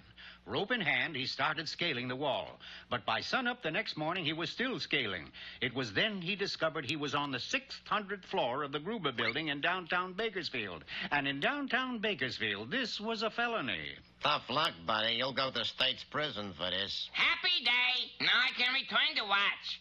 What do you think the judge will give me? 30 days? Hard to tell. It's a new judge. It may have been a new judge, but he had an old, familiar face. You again. Did you ever return that watch? Not yet, lawyer of my late father. You see... Quiet! There's been a rash of Gruber building climbing in downtown Bakersfield, and I mean to put a stop to it.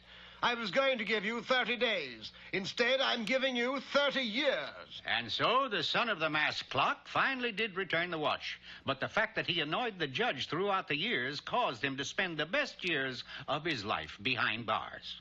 So you see, Junior, that is a perfect example of how familiarity breeds contempt. That's almost right, Pop. Almost. Yeah. In this case, I'd say familiarity breeds contempt of court. And a habeas corpus to you, too, son.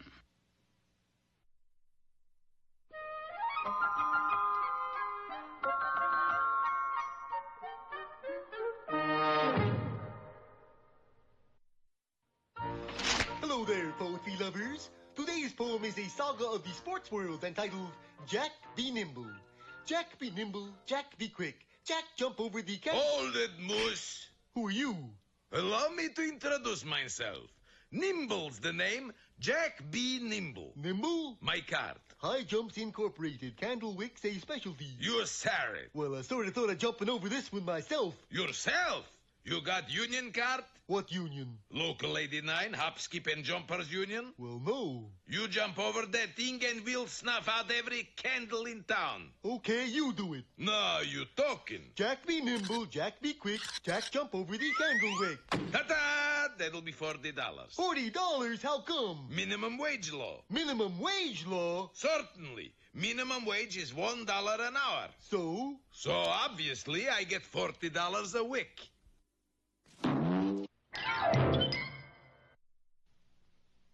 Today's lesson is mighty important, remember?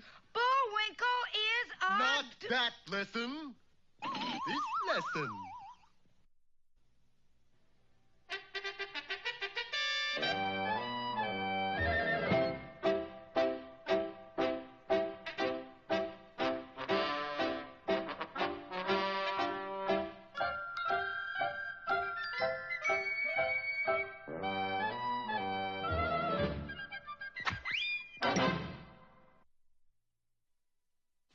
out there. Peabody here, and that is my trusty boy, Sherman. Hi. Who will assist me in our next exciting adventure back into history. Shall I set the Wayback Machine, Mr. Peabody? Please do, Sherman, but I suggest you use both hands, for we are going way back with the Wayback this time, to the year 50,000 B.C. to be exact. 50,000 B.C.? That is correct, and the place will be Neanderthal, near Dusseldorf, where we shall meet the first caveman. Sherman and I entered the Wayback and were instantly whirled back in time to the period when the fourth glacial age was rising toward its maximum. But no sooner had we arrived than I immediately realized that something was amiss. Mr. Peabody, we're moving. What's happening? I think that if you will look down, Sherman, you will see that we happen to be on a very precarious perch. Which, now that I think about it, was probably the understatement of the year. Yipe! Well, at that moment, the great beast passed beneath a large tree. So, instructing Sherman to follow my example, I grasped the nearest limb and we swung to safety. Phew, that was a close one. We then prepared to climb down from the tree, but we suddenly heard a strange sound. Ugo, ugo, mift. Mift nicht du? What's that? Offhand, I would say that we are not alone in this tree. Moop, moop, ni poop. Mif, mif, mif, mif. We're in luck, Sherman. There is the perfect example of Homo neanderthalensis. You mean cavemen? Well, obviously not cavemen after living in this tree. We were unable to understand what they were saying, but we watched them closely from our vantage point. Ik het nun moeft, ook het flap. Mok het flits op. Aga ik het nun moeft. Split vroeg niet niet. Nappa, nappa, let's cram at up. Sheesh. What was that all about? It would seem to indicate they realize there's a better way of life than living in a tree. Come, Sherman, we'll follow them and see what develops. And what developed was most interesting indeed, for in their first attempt to find a better place to live, they passed right by a perfectly good cave and squeezed under, of all things, a wet rock. Zoek nu ek nu. Mip nok skruik mif. Nu mom zip portzagnak. Skreet lit cram. Once more, bypassing the cave, they next tried a gopher hole, but the gopher objected. As prehistoric gophers could be quite objectionable. In the next 2 hours, they tried to live in everything from bushes and brambles to stumps and hollow logs, but still didn't give the cave a second look. I used the Yang Na Indian hand signs in an attempt to explain the merits of living in a cave. Sig nu kral niets. Och neem ik mif nu nipnen cashew. They still don't get it, Mr. Peabody. Maybe if I go into the cave, they'll get the idea. No, no. But before I could stop him, Sherman was in the cave. But not for long. Ow! Mr. Peabody, there's a saber-toothed tiger in that cave. I noticed that, Sherman. It's no wonder those two wouldn't go inside. Gee, they'll never become cavemen at this rate. Yes, they will, Sherman. It's a simple matter of getting the saber-toothed tiger out so they can go in. Simple? Quite, Sherman. Come. Pulling up a very special bush that I'd happened to notice earlier, I tied it to one end of a long vine and instructed Sherman to tie a large round boulder to the other. Next, I tossed the bush into the cave and signaled to Sherman to roll the boulder down the hill. As it rolled, it pulled the bush after it. And, as I knew it would, the saber-toothed tiger bounded out of the cave, happily following the bush down the hill until he was lost from sight. Hooray! You did it, Mr. Peabody. But how did you know the tiger would follow that bush? Elementary, my dear Sherman. That bush happened to be Nepeta, or more commonly known as catnip. The tiger, being all cat, found it impossible to resist. And now, being free to enter the cave, our two friends quickly did so and immediately set up light cave-keeping. At last. They're now real cavemen, huh, Mr. Peabody? Yes, and others were soon to follow their example. Soon everybody was living in caves. But this brought another problem that man had to face, the paying of taxes. Taxes? Wow, that is a big problem. Of course, Sherman.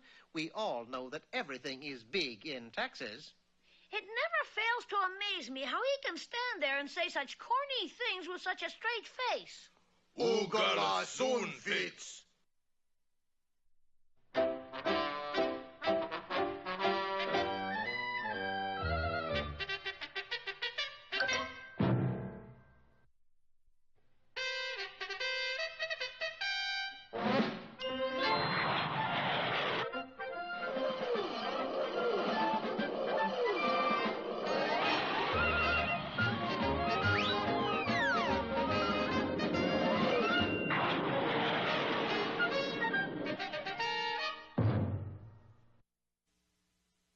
It's with a great deal of alarm that we return to Applesauce Lorraine, for it looks as though Francois Villain is about to become the new king. When I reign, I am going to pour. And pour aptly describes the situation our heroes are in. You will no doubt recall that they rescued what they thought was the real king and arrived just outside the castle walls only to discover that they had made a boo-boo. Yes, I fell down and scraped my knee. It's the worst boo-boo I've ever had. Oh, not that kind of a boo-boo. He means we brought back the wrong king. There was only one thing to do. Rocky and Bullwinkle dashed inside the castle to stall the coronation ceremony, while Athos hurried off to retrieve the right king. But en route, Athos passed a gum machine and mistook what he saw in the mirror for his arch-enemy. Archie, I will defeat you if it takes the rest of my life. Inside the castle, Rocky and Bullwinkle had managed to add a few extra pages to the Archbishop's coronation speech. 77 years ago. Come on, get it over with and crown me. Athos better get back here pretty soon. There isn't much time left. Unfortunately, when Athos did return... Where's the king? Don't tell us you came back empty-handed. But of course not. Look. Chewing gum. Yes, that handsome guard gave it to me to stop fighting with him. I come not to bury Caesar, but to praise him. Oh, boy. I'll have to go get the king myself. Whatever you do, fellas, don't let Francois Villain get crowned until I get back. Enough of this prickle-prattle. Make me king. But I still have Lou Gehrig's speech at Yankee Stadium left. Make me king. Very well. I hereby call you... Stop! Who are you? I'm your Acme carpet cleaning man. There's a stain on your rug. There is now. There is now. Well, clean it up and get out of here. Well, it won't take but an hour, or longer if I hurry. Throwing the machine into reverse, Bullwinkle shot a cloud of dirt about the great hall. It will take him a year to clean this mess. Quick, put the crown on my head. But the resourceful Moose was equal to the occasion. Switching the machine to intake, he not only sucked up the crown, but the Archbishop and Francois Villain as well. But Villain, too, was equal to the occasion. Put the crown on me, I say. But it is dark in here. Do what I say. Crown me. Well, he has been asking for it. I hereby crown thee. The vast audience rose in anger. Now we will never have a king. Kill the Moose. But you have a king.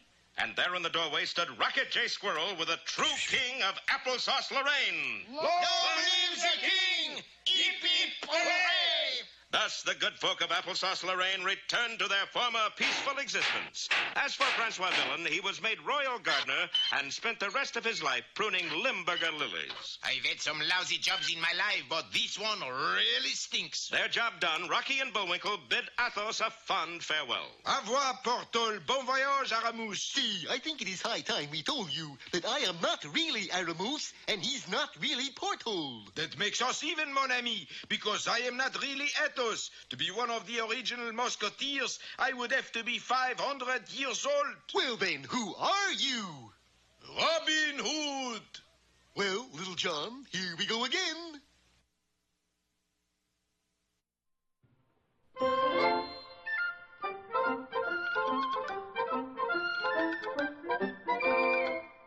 Well, I guess that about wraps up another Rocky show. Certainly hope you enjoyed it. I did. I always say... Bullwinkle, time for us to go. Already?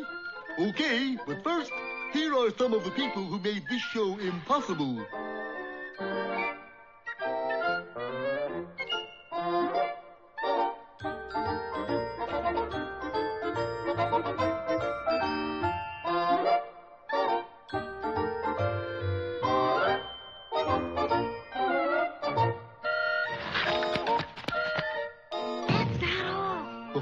Get tired.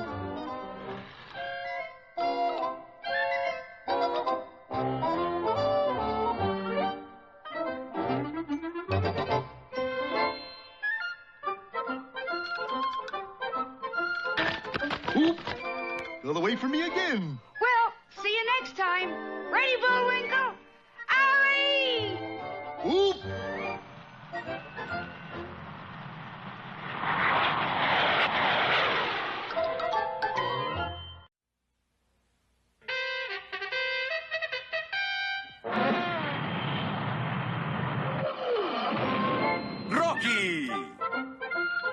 La ardilla ardilla voladora.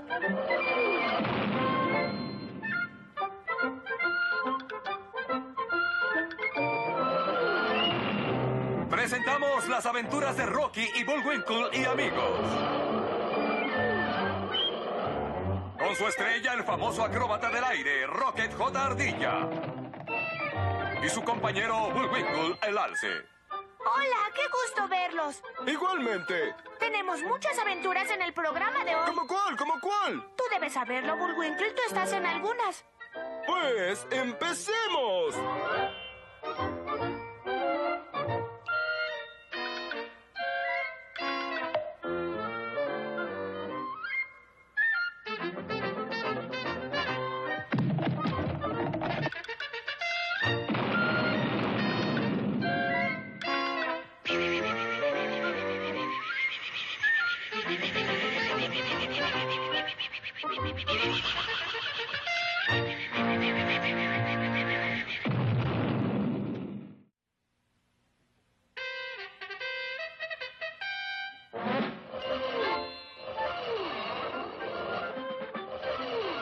Las aventuras de Rocky, Bullwinkle y amigos, con la actuación de Bullwinkle, el alce.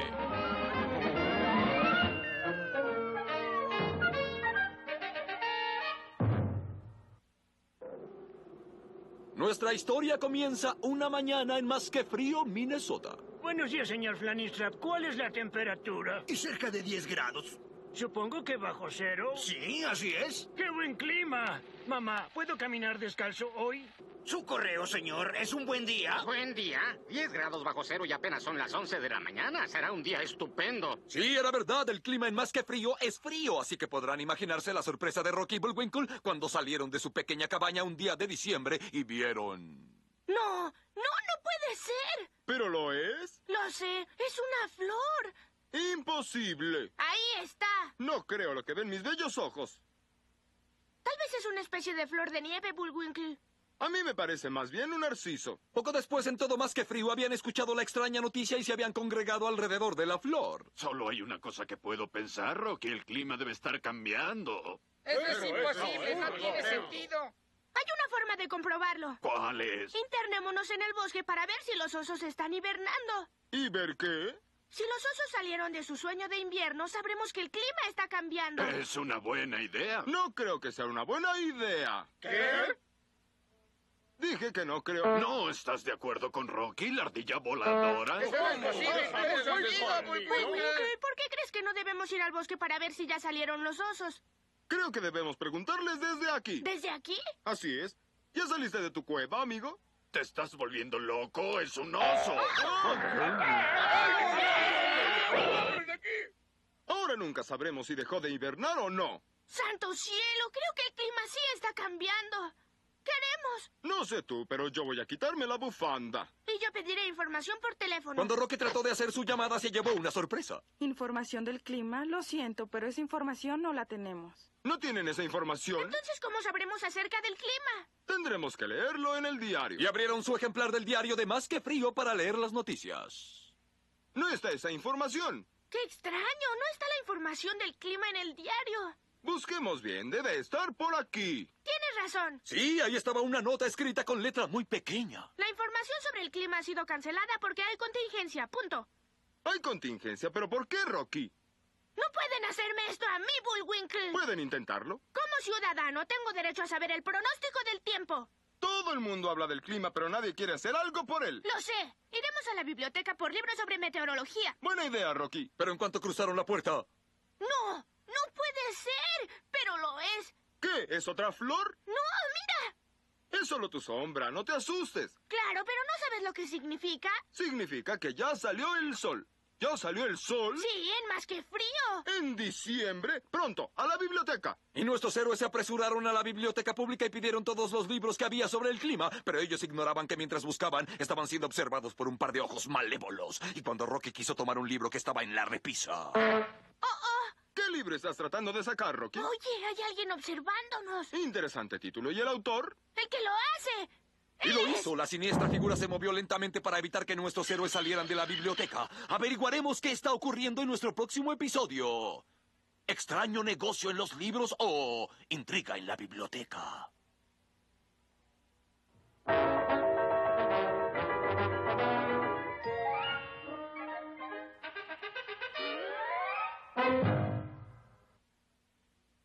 ahora llegó el momento de... El momento del gran bailarín Bullwinkle. ¿De nuevo?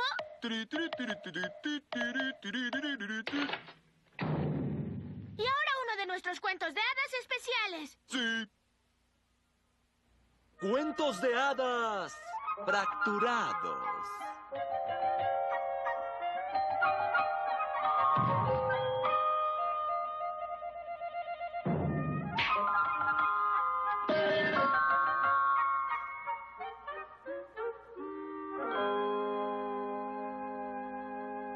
El pequeño calderero. Hace muchos años, en una tierra muy lejana, vivía un viejo calderero y su esposa, y tenían un pequeño hijo. Los esposos estaban muy delgados, no porque fueran pobres, ya que el hombre había tenido éxito en su negocio y sí tenían dinero. Se debía a que su hijo tenía un apetito prácticamente imposible de controlar, y cada vez que buscaban algo para comer... ¡Rayos, la alacena está vacía! Sí, amor, y le ha ocurrido lo mismo a nuestra nevera. El chico lo hizo otra vez, se ha comido toda la comida que había en la casa. No toda. ¿Quieres decir que...? Sí, cariño, escondí un pollo frito arriba en el candelabro. ¡Gracias a Dios! ¡Estamos salvados! Se apresuraron hacia la otra habitación, pero nuevamente cuando buscaron en el candelabro... Hola, Ma. Hola, Pa. Oh, lo encontró. También encontré un asado que escondiste bajo el colchón. La pareja amaba a su hijo, pero como medida de supervivencia se vieron forzados a tomar una decisión. ¡Vete de la casa, hijo! Sí, es hora de que salgas al mundo a probar suerte. Con este pequeño martillo de plata yo comencé a abrirme paso en la vida. Tómalo y buena suerte, hijo. Ojalá y tú también seas un gran calderero algún día.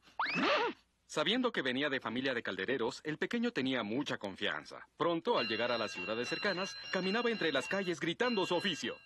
¡Calderero! ¡Calderero! La gente no entendió lo que el chico gritaba y lo rechazaban por no entender su trabajo. ¡Qué vergüenza! Aquí no queremos a chicos como tú. ¡Fuera! El pobre chico estaba atónito y solo escondiéndose en un árbol hueco logró salvar su vida. Se pudo haber quedado dentro del árbol por el resto de su vida, pero un día... un temible y horripilante ser llegó a este bosque que circundaba al reino y estaba asustando a todos con sus terribles rugidos.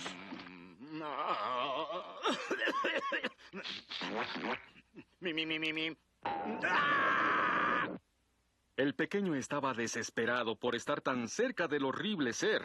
Pero esa misma tarde, el leñador oficial del rey cortó el árbol hueco en donde el pequeño calderero estaba viviendo, y cuando fue llevado al castillo...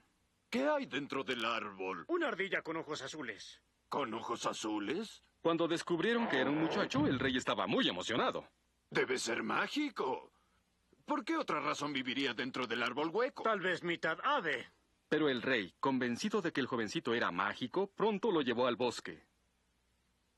Con tus poderes, ayúdame a deshacerme de ese horripilante ser. Yo no puedo deshacerme de él. No soy mago, Alteza. Solo soy calderero. Nadie es perfecto. Ahora ve. Tener ese empleo solo le había ocasionado problemas. Y justo entonces se encontró frente al terrible ser. ¡Fin, fon, fofim! Olfateo a un humano por aquí. Solo soy yo. ¿Y tú quién eres? El pequeño y asustado calderero. ¿Calderero? ¿Quieres decir que haces y reparas ollas y calderas? Bueno, hace mucho tiempo que no practico. Creo que lo olvidé. Bien, bien. La caldera donde cocino tiene un hoyo. ¿La caldera? Sí, sí. La olla en la que cocino gente. Si tú me la reparas, te concederé un deseo.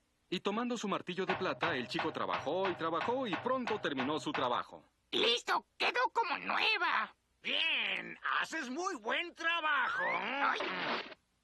Oye, ¿por qué me metes en la caldera? Tú eres gente, ¿no? Sí. Así que te voy a cocinar.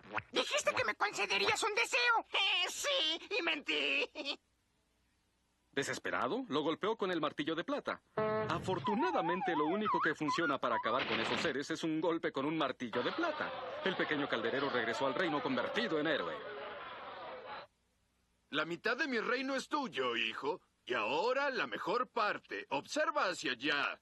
Oye, qué linda cabra la que tienen ahí. ¿Cabra? Es mi hija. Y tú te casarás con ella. Hola, cariño. Oh, te dije que el chico era mágico. ¿Viste cómo desapareció? El chico no dejó de correr. Recorrió 5 ciudades. Percatándose de que no tenía nada más que problemas siendo calderero, decidió ser zapatero. Y un día, recorriendo las calles gritando su oficio... ¡Zapatero, zapatero, zapatero, zapatero, zapatero, zapatero! Un cazador miope lo confundió con un pavo y le disparó. Sé que es muy triste, pero al menos aprenderemos algo de esta historia. Ser calderero es bastante difícil, pero zapatero a sus zapatos. Es un viejo refrán.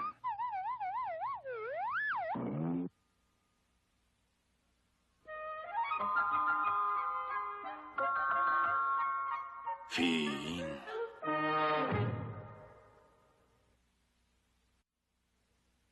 Ini, chini, chili, vini. Los espíritus están a punto de hablar. ¿Y son espíritus amistosos? ¿Amistosos? Solo escucha. Y ahora el momento serio del programa. Les presentamos el Rincón de la Poesía. Hola a todos, amantes de la poesía. El poema de hoy es un clásico favorito, El columpio de Robert Louis Stevenson. ¿Les gustaría su cuerpo en un columpio mecer, en un hermoso atardecer? Oh, yo no creo que exista mayor placer que un chico pueda hacer. Por el aire y las nubes voy, oh, tantas cosas bellas que puedo ver hoy. Ríos, árboles, ganado, mirad, y todo lo que hay en la ciudad. Decido salir al verde jardín, unos sonidos me parece oír. Por el aire y las nubes voy, por el aire y el pozo voy. ¿Les gustaría su cuerpo en un columpio mecer, en un hermoso atardecer? Oh, yo no creo que exista mayor placer que un chico pueda hacer. Fin. El señor Peabody y lo improbable de la historia.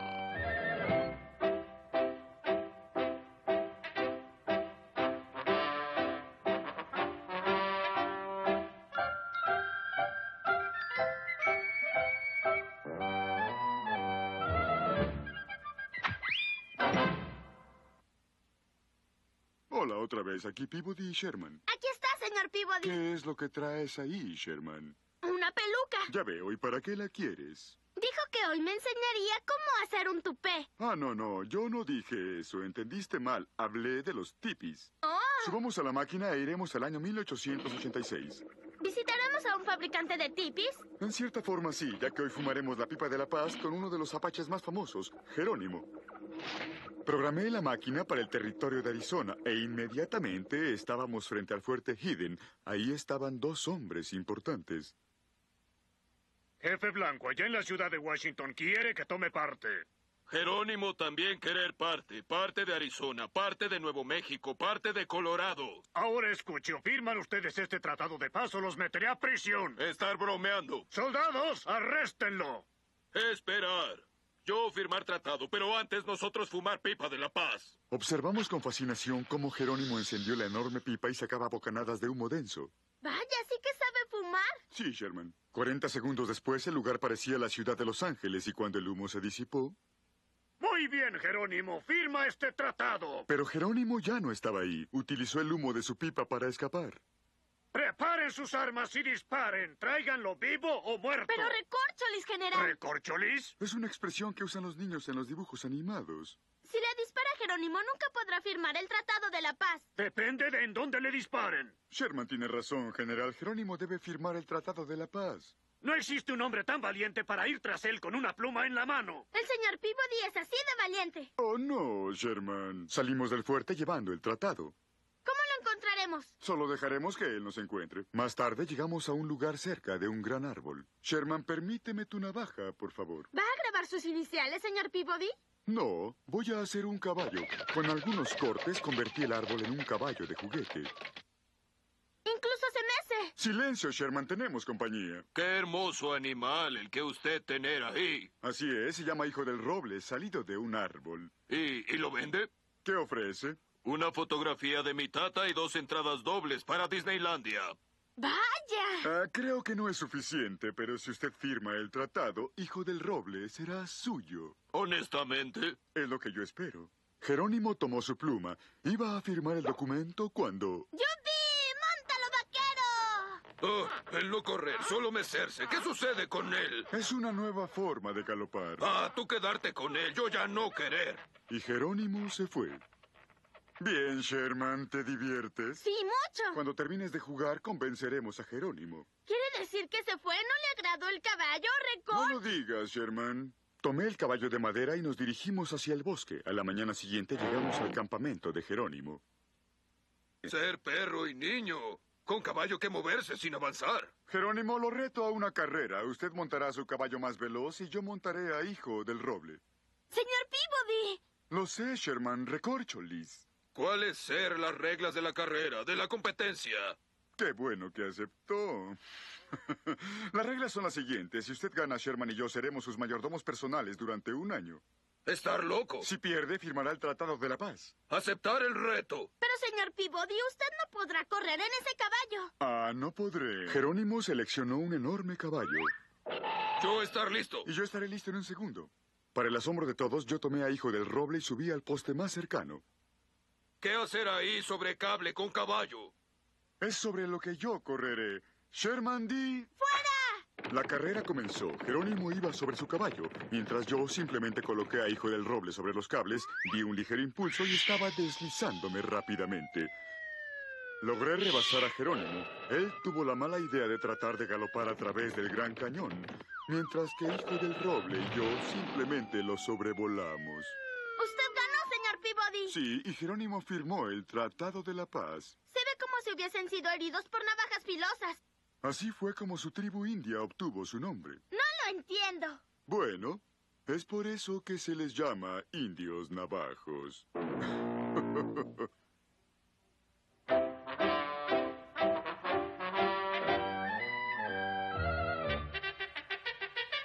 Fin.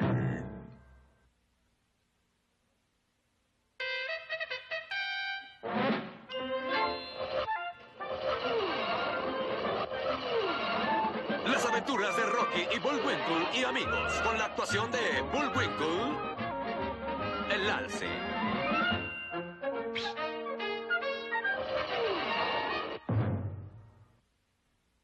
La última vez, como recordarán, nuestros héroes estaban asombrados de ver una flor crecer en más que frío, en invierno. ¡Impresionante! Y pensando que el clima estaba cambiando, fueron a la biblioteca a consultar algunos libros sobre el clima, pero de pronto una figura extraña bloqueó su camino. Esperen ahí, chicos. ¿Quién crees que es él? Tal vez el bibliotecario. ¿Con un arma? ¿Devolviste ya aquellos libros que tenías con fecha vencida? ¿Por qué sacaron los libros sobre el clima? Nos gusta el clima. Sí, nos gusta tenerlo cerca todo el tiempo. No podemos vivir sin él. Ya basta de tonterías. ¡Salgan de aquí! Y amenazados por el arma del extraño, nuestros chicos caminaron hacia la puerta. Afortunadamente tenían que pasar justo frente al escritorio de Cletus Bibliófilo, el bibliotecario. Seguramente nos reconocerá y llamará a la policía, Bullwinkle. Quiero ver la expresión del rostro de este sujeto cuando Cletus diga... Veo que atrapaste a los dos. ¡Buen trabajo! Señor Bibliófilo, somos nosotros. ¡Llévatelos de aquí! Ustedes dos caminen. Quiero saber quién es este sujeto. No lo sé, tal vez es de otro programa de televisión.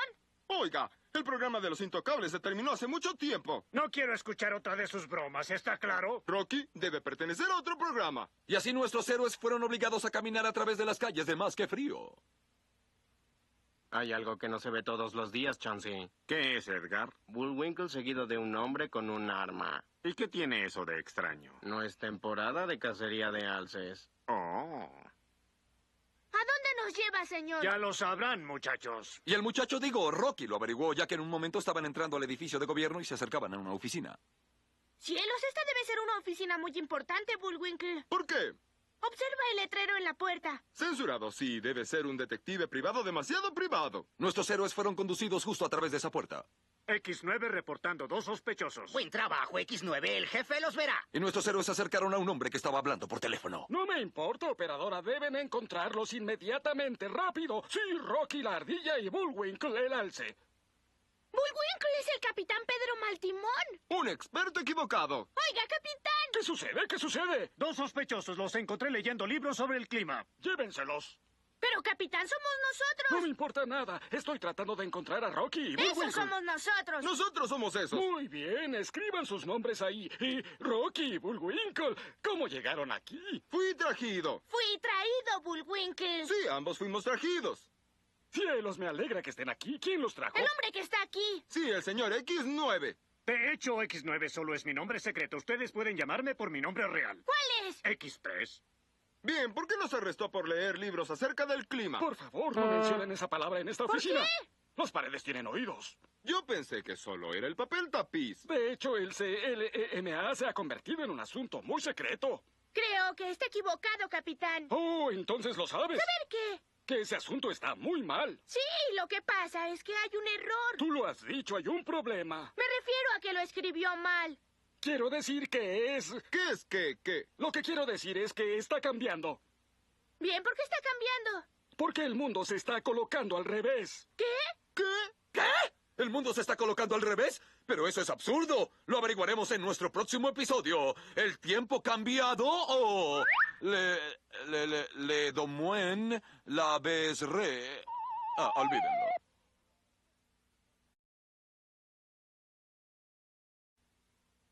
Las aventuras de Rocky y Bullwinkle y amigos. Bien, creo que con esto terminamos otro programa.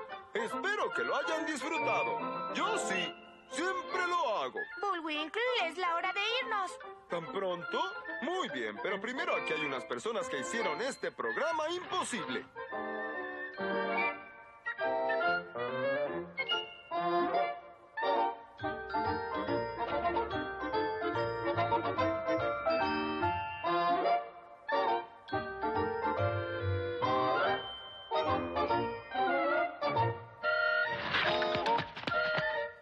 ¿Qué pasó?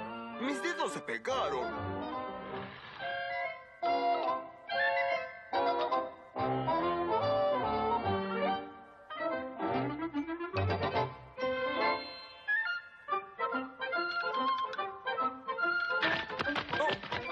Fue culpa mía otra vez. Bien, nos veremos muy pronto. ¿Listo, Bullwinkle? ¡Arriba! ¡Allá va!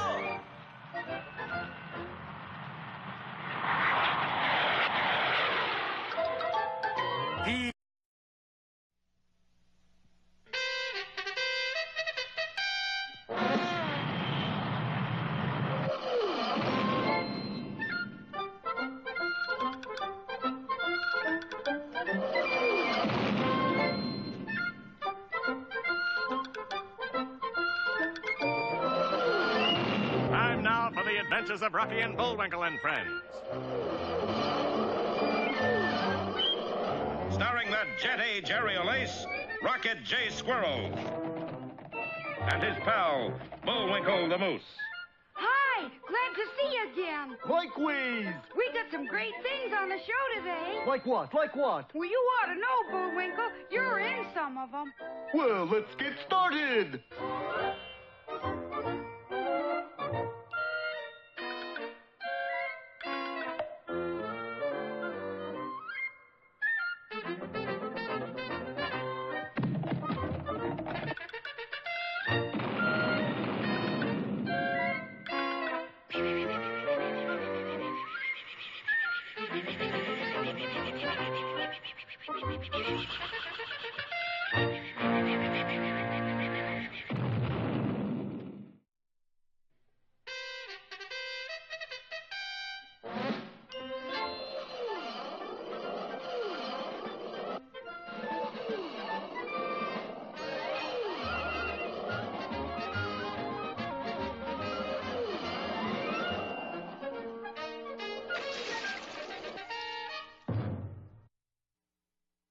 Well, as you know, everybody was amazed to find a flower growing in Frostbite Falls, Minnesota, including the town's leading citizens, Rocky and Bullwinkle. The temperature must be rising. It certainly was. Mercury was shooting out of the tops of thermometers all over town. The reason, of course, was that no thermometer in Frostbite Falls was built to register more than 20 degrees above zero. Well, dagnabbit, we never had a heat wave before. Then, when Rocky and Bullwinkle tried to find out about the weather, they were picked up by a sinister figure and taken to a federal office so secret its name wasn't even on the door.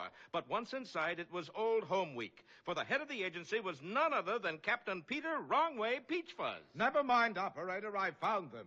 Operator, operator. You have the phone backwards, Captain. Well, that's no reason for her to be rude. Captain, why are we here? Why are any of us here? Huh? Our lives are but sparks, flickering against eternity. Captain. Mere whispers in the hurricane of time. But why are we here in this office? Oh, that's different. And why is the weather changing? That I know. Then why didn't you tell us? It's not in my script, but here's the man who can explain it. And the good captain flung open a nearby door. That's the janitor's closet, Captain. This must be the door. That's the janitor. So it is. Well, I've run out of doors. Maybe that wasn't the janitor, Bullwinkle. Hey, are you the janitor? No, I'm the professor. So you are. Boys, this is Professor Werner von Beige. Isn't that Von Brown? Von Beige. This one bleached out a little. Well, I can't make head or tail of this.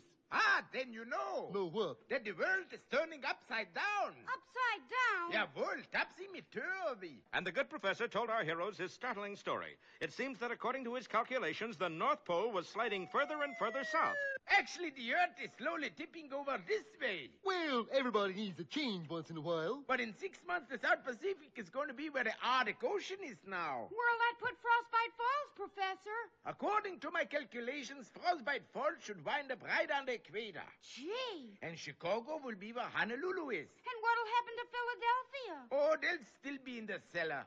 Nice to know some things won't change. But we don't want to live on the equator. How come? It's just going to ruin the ice hockey season. Hey, that's right. We gotta break this thing up. But how? Well, I figure if we can find a new North Pole and melt the ice there, the world may straighten out. Good idea. Where is the new North Pole? It's due west of here, in the Pacific Ocean. Well, then let's go. And so a few days later, our heroes were preparing to take off for the West Pole. You got the stuff to melt the ice, Bullwinkle? There it is, Rock. 2,000 heating pads, 100 pounds of salt, 500 incendiary bombs, and 400 pictures of Gina Lollapalooza. Well, some ought to work. And something did. The captain turned a switch to reverse jet, and the huge plane began to lumber down the field backwards. Looks like a rough trip ahead of us, Bullwinkle. Looks like a rougher one behind us. Then as the plane began to rise slowly, tail first, a small figure waved goodbye from the runway below. Bye-bye. Sure nice of him to come see us off, wasn't it? Who? Professor Von Beige. Professor Von Beige?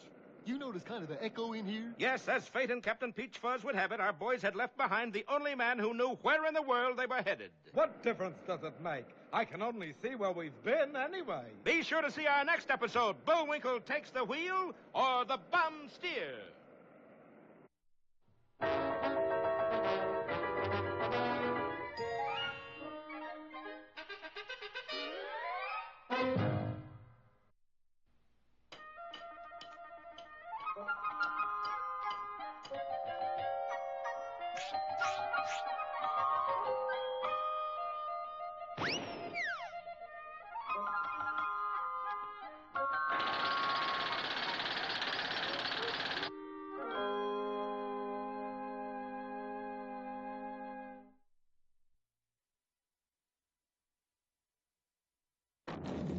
Doggone it, will you never learn? What are you trying to do, Junior? I'm trying to teach Spartacus how to juggle fruit, but he keeps dropping the watermelon. And he'll continue to drop it. You know the old saying, you can't teach an old dog new tricks. I can't teach him an old trick. That's beside the point, my boy. Now you take the fable of the fox and the hound. Not too many years ago, a fox named Murgatroyd Cornelius Applefinger, or MCA, went out to Hollywood and opened a theatrical agency. Hello, CB. MCA here. Say, CB, I understand you're making a whale of a picture called Moby Richard, and you need a whale. Let me tell you, CB, let me tell you. Sure, I got one. And he sings. Yes, the whale could sing all right, but he couldn't swim. Darryl, baby, it's MCA here. Look, sweetie, according to the trades, I see you casting for the lead in King Kong. You need a gorilla. Let's not monkey around, Darrell. I got just the one for you. And he dances, just like Ruby Keeler. True, he could dance all right, but he couldn't stand high places. Hello, Dory, baby. MCA here. Look, Lolly just called. She tells me you're making an airplane picture called The Fly and the Mighty. Wonderful, sweetie. Guess what I got? Yeah. How'd you get? And he plays the drums. Yeah, he could play the drums with the best of them, but he couldn't fly an airplane. And with 10% of nothing coming in, MCA was forced into giving up his luxurious suite of offices. And now, hungry and destitute, he wandered the streets of the sprawling city. The lights of the theater marquees cut deeply. He was no longer a part of the thing he loved. His only thought now was to end it all and go to the loge section of the big movie show in the sky. Taking the coward's way out, he took the road to the river and stood at the very brink of Pier 17. And that's when he first heard the sound that was to change his life. Say, that sounds like somebody sleeping on the river. Not on the river, over the river. As he watched, the dog drifted into shore until he was directly overhead. Hey, doggy baby. Hey, doggy doll. You know what you're doing? Wake up! Hi? What are you, some kind of nut or something? You can't fly, you're a dog. Some folks, walk in their sleep. I fly in my sleep, so sue me. MCA knew a good thing when he saw it. A dog that flew would set Hollywood on its ears. Hello, CB, MCA here. Wait a minute, hold it, CB. Yeah, I know he sank. So did the picture, remember? I understand you're making devil dogs of the air. Now, look, I don't got an Airedale. I got a devil of a dog that really flies. You certain? This isn't another one of your fly-by-night tricks, MCA? So help me, Selznick, this dog is a real sleeper. Okay. Have him take this bomb, fly over the field, and drop it on that hangar. Right, CB. Okay, Rover. Rockabye doggy in the treetop. The director and the crew had never seen anything like it. The dog rose into the air, and at an altitude of 1,000 feet, did a perfect Immelman and dropped the bomb. There. What did I tell you, CB? Amazing, colossal. Of course, he needs a little target practice. You mean he didn't hit the hangar? No, he wiped out Beverly Hills. Who happened to be the leading lady. But they signed up another one, and the next morning they also signed up the dog to a 99-year contract. Production began on Devil Dogs of the Air, and he was destined for stardom. The script called for power dives, strafing trains, diving under bridges, and crash landings. And Freddie was superb through all of it. Well, CB, what do you say? Great? No doubt of it. We got a winner. All we got to shoot is the final love scene. Have Freddie on the set at 6 in the morning. And that's when the trouble began, because 6 in the morning is pretty early, and Freddie needed his shut-eye. What's with Freddie? How can he do a love scene when he's sound asleep? Oh, no, nothing, Steve. I'll fix it. Come on, Freddie. Up, boy, up. And Freddie did go up into the air. This posed a problem, for without the love scene, the picture was worthless. Might just as well tear up his contract. No, CB, don't be hasty, baby. Wait, I'll wake him up. I'll wake him. But no matter what he tried, the dog slept and flew on. Finally, in desperation, Freddie was chained to the floor of the huge sound stage, but alas, that didn't work either. The entire cast and crew of Devil Dogs of the Air rose to unbelievable heights and were never seen or heard from again. So you see, Junior, you just can't teach an old dog new tricks. That's not a bad moral, Pop, but I got a better one. Oh, you're not going to say... Yep. Let sleeping dogs fly.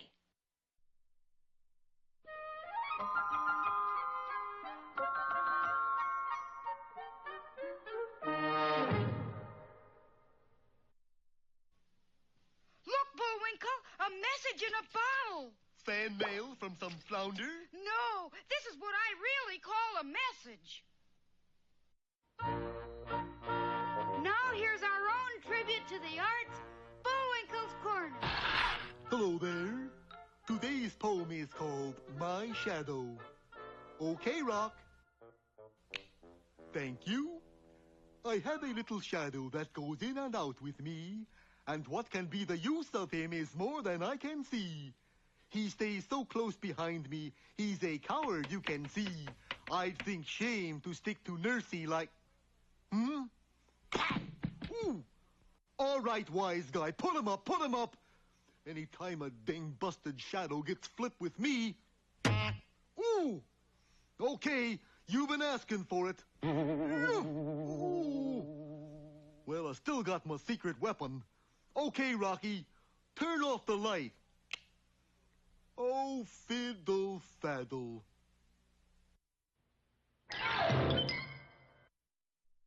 And now... Hey, Rocky, watch me pull a rabbit out of my hat. See? Nothing up my sleeve. Presto! Wrong hat. And now it's time to meet Mr. Peabody.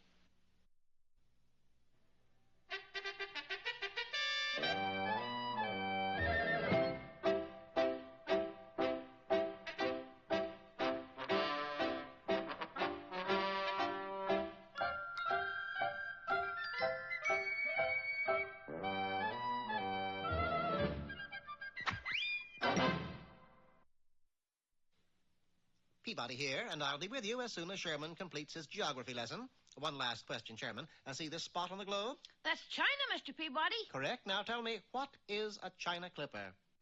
A barber.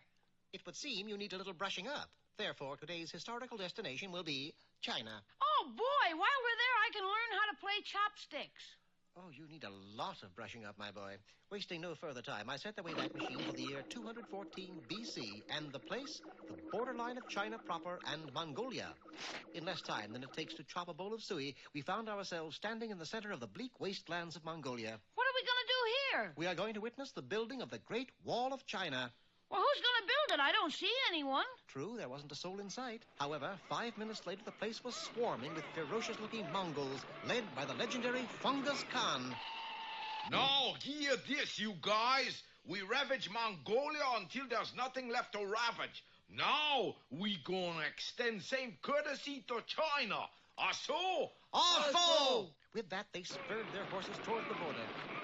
Is there anything we can do to stop them? There certainly is.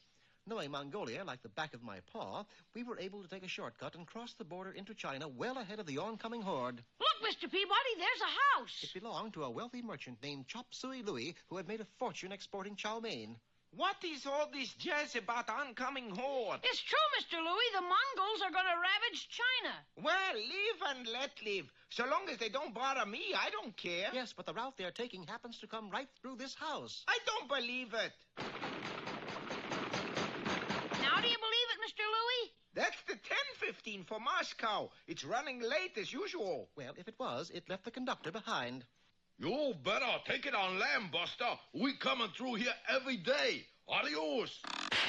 I guess you believe us now, huh, Mr. Louie? But Louie was no longer with us. A quick search of the building turned him up in the basement, packing enough fortune cookies to last at least a year. What are you doing, Mr. Louie? I'm getting out while getting is good. I can only surmise that Fungus Khan has intimidated you. No, but he got me plenty scared. Sure enough, his queue had turned snow white, which is a delightful fairy tale, I might add. Don't let him bluff you, Mr. Louie. Be firm. Stop him from coming through your house. That was all the incentive Louie needed. The following morning, after laboring at the borderline for 5 hours, he joined us over a steaming bowl of bird's nest soup. That takes care of Fungus Khan. Gee, Mr. Peabody, I'll bet he built the Great Wall of China. Knowing that only I could construct the Great Wall in the short time of 5 hours, we ran to the window and saw that my suspicions were correct. No trespassing. Will that stop them, Mr. Peabody? This question was quickly answered, for at that very moment... Stand back. Louis gonna vamoose. He can't go, Mr. Peabody. Isn't he supposed to build the Great Wall? Great Wall? What is a Great Wall? It's the one thing that will keep the Mongols out of China. That's a good idea. I gonna build it. Being a man of considerable means, he hurried to the nearest rock shop. I want 1,200 million pieces of rocks. You want that to go? No, I gonna eat it here, smarty. His next stop was a cement shop directly across the street. Give me 44 million bag of cement. You want that gift lapped? Dashing to the borderline, he threw himself into his work. At dawn the following day, Sherman and I ascended a hill overlooking the Mongol plains, and there, thundering their way toward the border, were Fungus Khan and his men. Marvelous horsemanship, Mr. Peabody. Yes, but when they see that wall, I suddenly recalled that we hadn't seen the wall, and when we did... Oh, my gosh, he built it straight up into the air. Obviously, this would never stop the Mongols. All they had to do was ride around it. I had to act and act fast. Well, that's a pretty great wall, huh? Stand aside, Louis. There's no time to lose. A rapid analysis of the formation enabled me to locate the all-important keystone. Just as the Mongols poured over the hill, I deftly plucked the keystone out and... The structure toppled to earth, forming a great wall 1,500 miles long. As for the Mongols, they experienced their own version of a Wall Street crash. Well, it's all done, Mr. Peabody. But why is Chop Suey Louie planting acorns on top of it? Well, obviously, Sherman, he hopes someday to raise walnuts.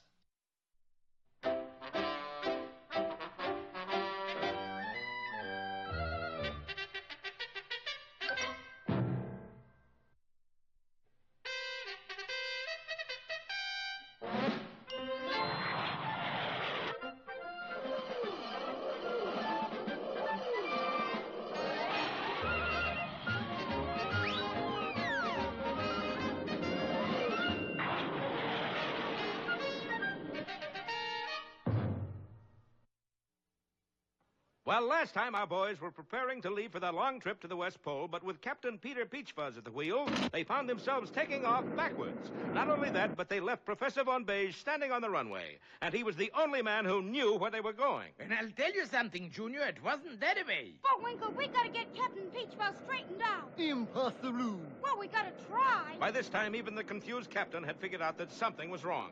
This is the first plane I've ever flown in that had an observation car. Faster and faster the plane flew. Buffeting. Until it broke through the sound barrier and was traveling backwards faster than the speed of sound. As a result, when Rocky burst into the cabin and started to speak, his voice sounded like this. No. No.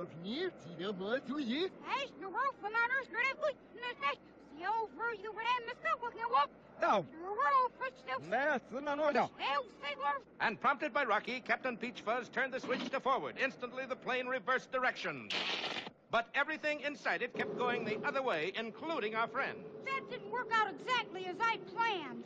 Fortunately, among the things that were falling with our friends were a number of parachutes, and in a few minutes they were all floating safely down, except Captain Peachfuzz.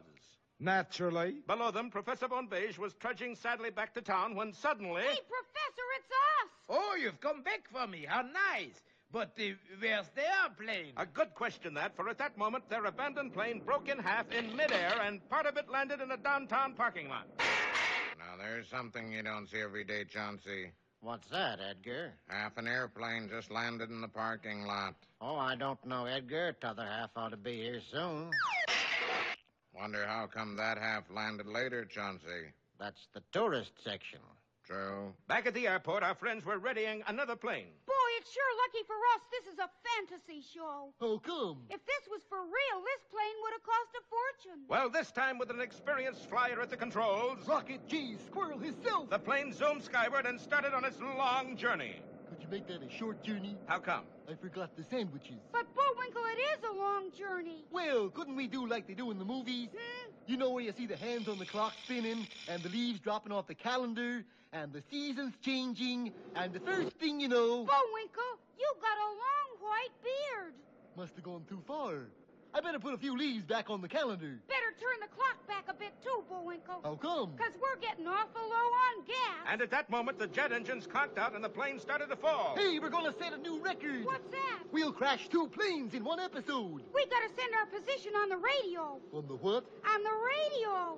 Rocky, this may come as a shock to you, but we're not on the radio. We're on television. I mean the plane radio. Plane or FM, we're just not on it. Captain, what's our position? I've got it right here. We're between 56th and 57th Street on Madison Avenue. Hokey smoke, you know what that means? It means we're gonna crash right on the J. Walter Stucker Company. No, it means we got a map of New York City. Oh, that's terrible. Yeah, it's a nice place to visit, but I wouldn't... It's a little too late for jokes now, Bullwinkle. Oh. And the plane plunged dizzily downward. Be with us next time for the Ocean Waves or High Divers. I said it was too late for jokes. It's all right, Rock. That wasn't funny.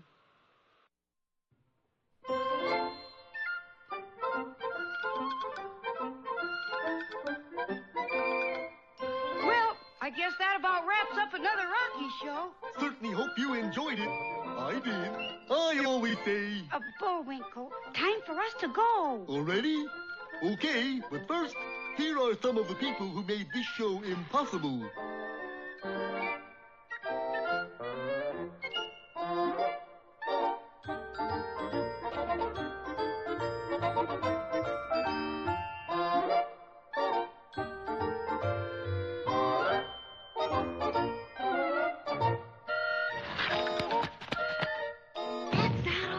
My fingers get tired.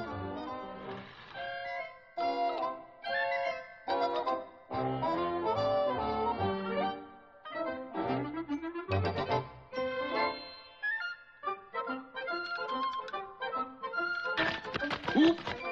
Another way for me again. Well, see you next time. Ready, Bullwinkle? Alley! Oop!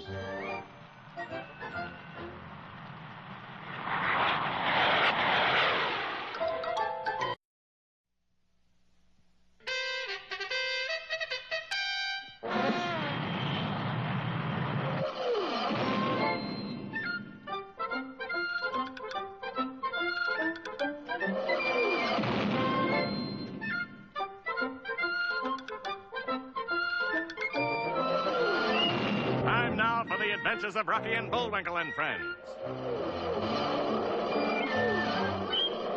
Starring that jet-age aerial ace, Rocket J. Squirrel. And his pal, Bullwinkle the Moose. Hi, glad to see you again. Likewise. We got some great things on the show today. Like what? Like what? Well, you ought to know, Bullwinkle. You're in some of them. Well, let's get started.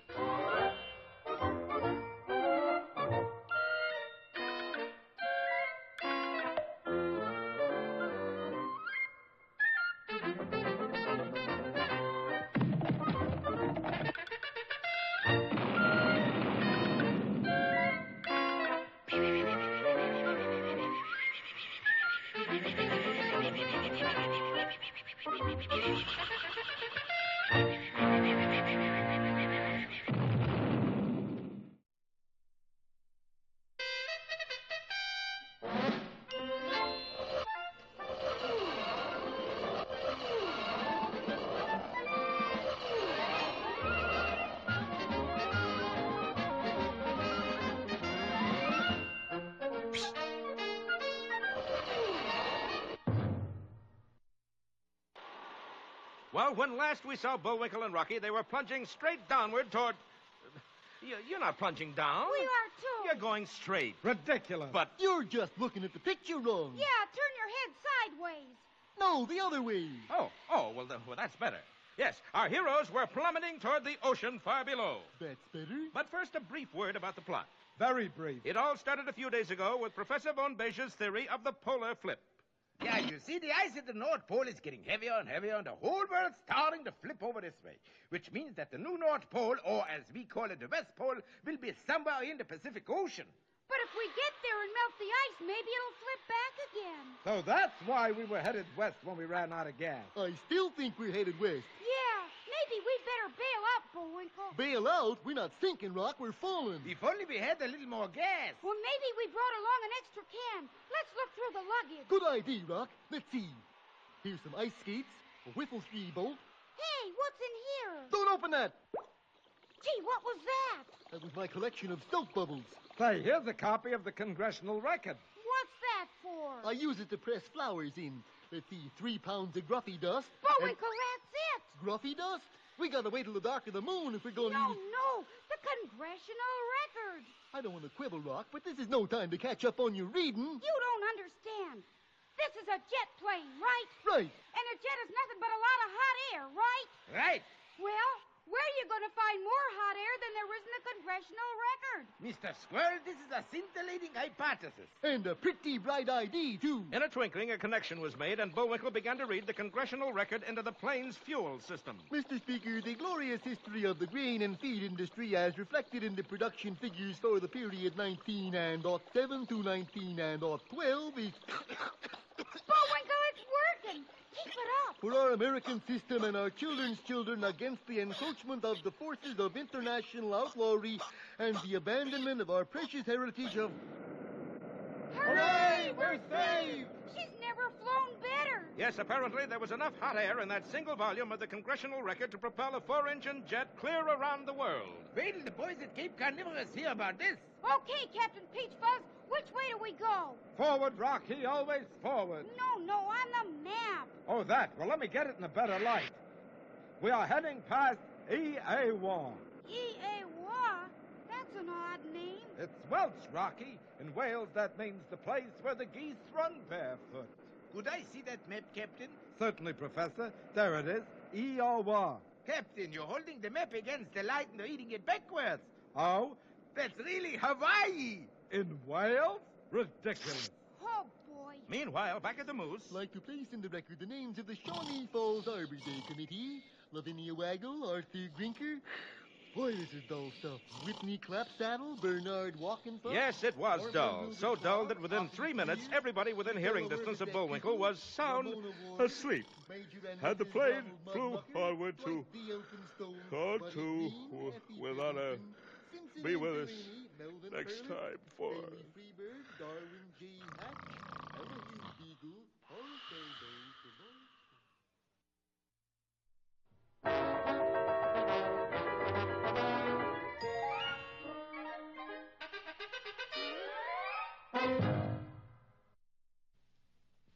Eeny, meeny, chilly beany, the spirits are about to speak. Are they friendly spirits? Friendly? Just listen.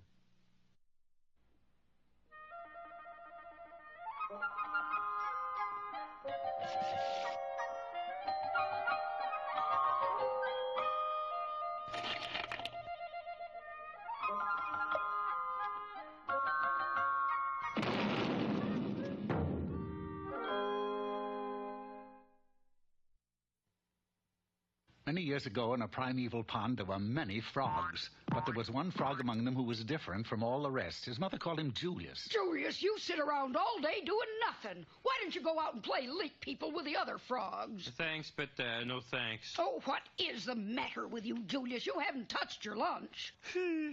People have more fun than frogs. Yes, I guess they do. Now eat your flies. But it's no fun eating flies. In fact, being a frog is no fun, you know.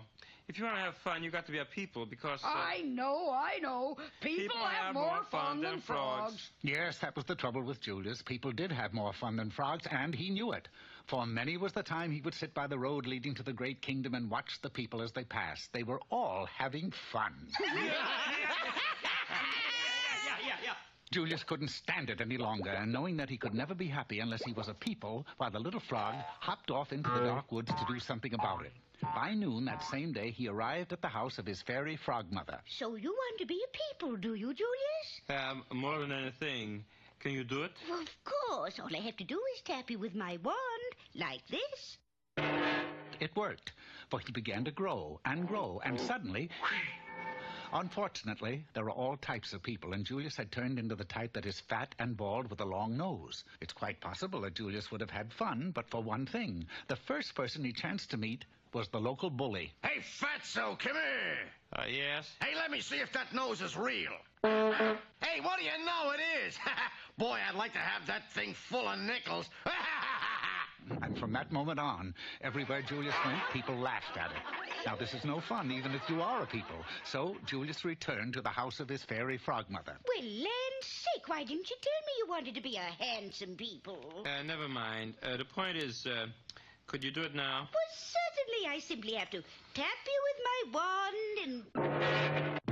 When the smoke cleared, he had been changed into a fine, strong, handsome young man. Now, certain that he could begin to have fun as a handsome people, Julius hurried back to town. It was then that another unfortunate thing happened. The evil king of a neighboring kingdom declared war.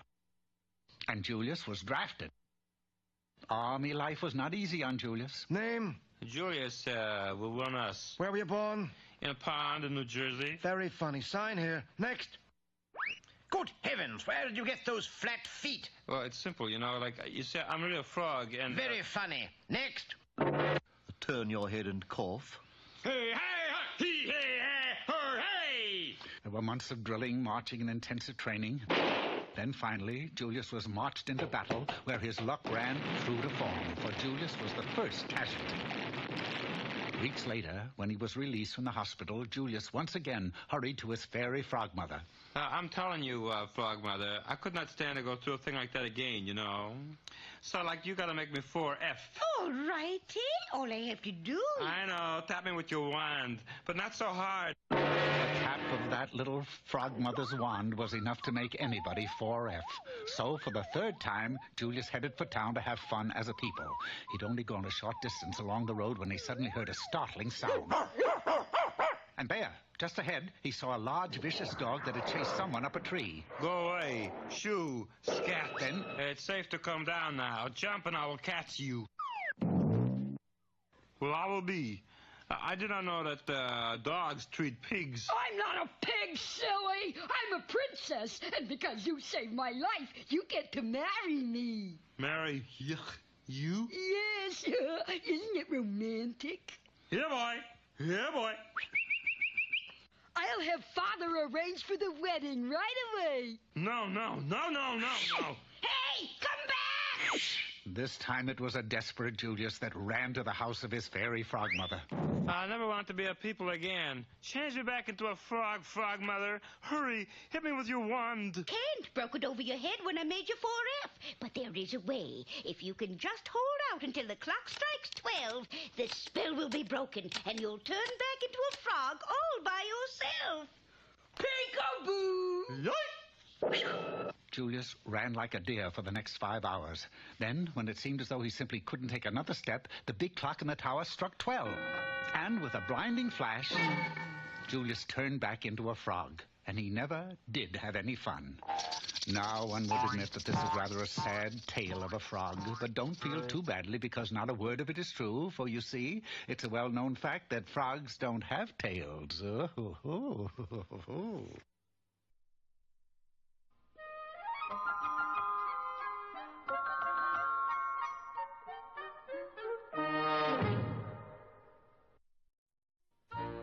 And now for a word to the not-so-wise, here's Mr. Know-It-All.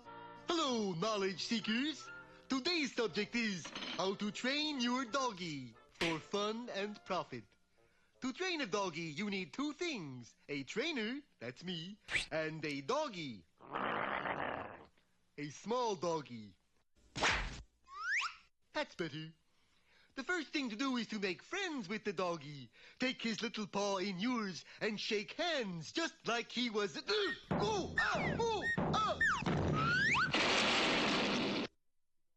Next, the doggy should be trained to come when you call. Come here, boy. Come on. Other boy, come here. Come here. Here, maybe? Here? All right, you doggone dog, stay there. See, it just takes a firm hand and a... where'd it... But the most important thing is to let the doggy know just who is the master. Look into his eyes and say, you will sit up and beg. You will sit up and beg. You will sit up and beg.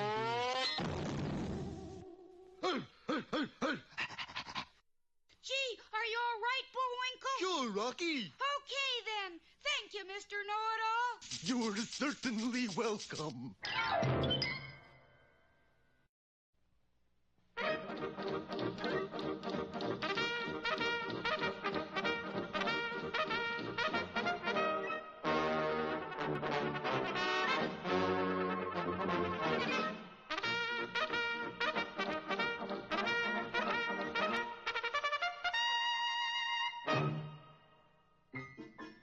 It was springtime in the Rockies, the Canadian Rockies, that is, and all the marigolds were in bloom. People would come from miles around to see the marigolds. All the people except Dudley DeWright. He was allergic to marigolds. Salute, Gesundheit. It's these marigolds. I can't stand them. Allergic, eh? Well, that's too bad, Dudley, too bad. You see this package, Homer? Quick-growing marigolds. I didn't know you went into the horticulture, Snidely. I don't. What I'm going to do is plant them on my suit. Oh. Did you say plant them on your suit? Yes, Homer, and by morning I'll have a full crop of marigolds.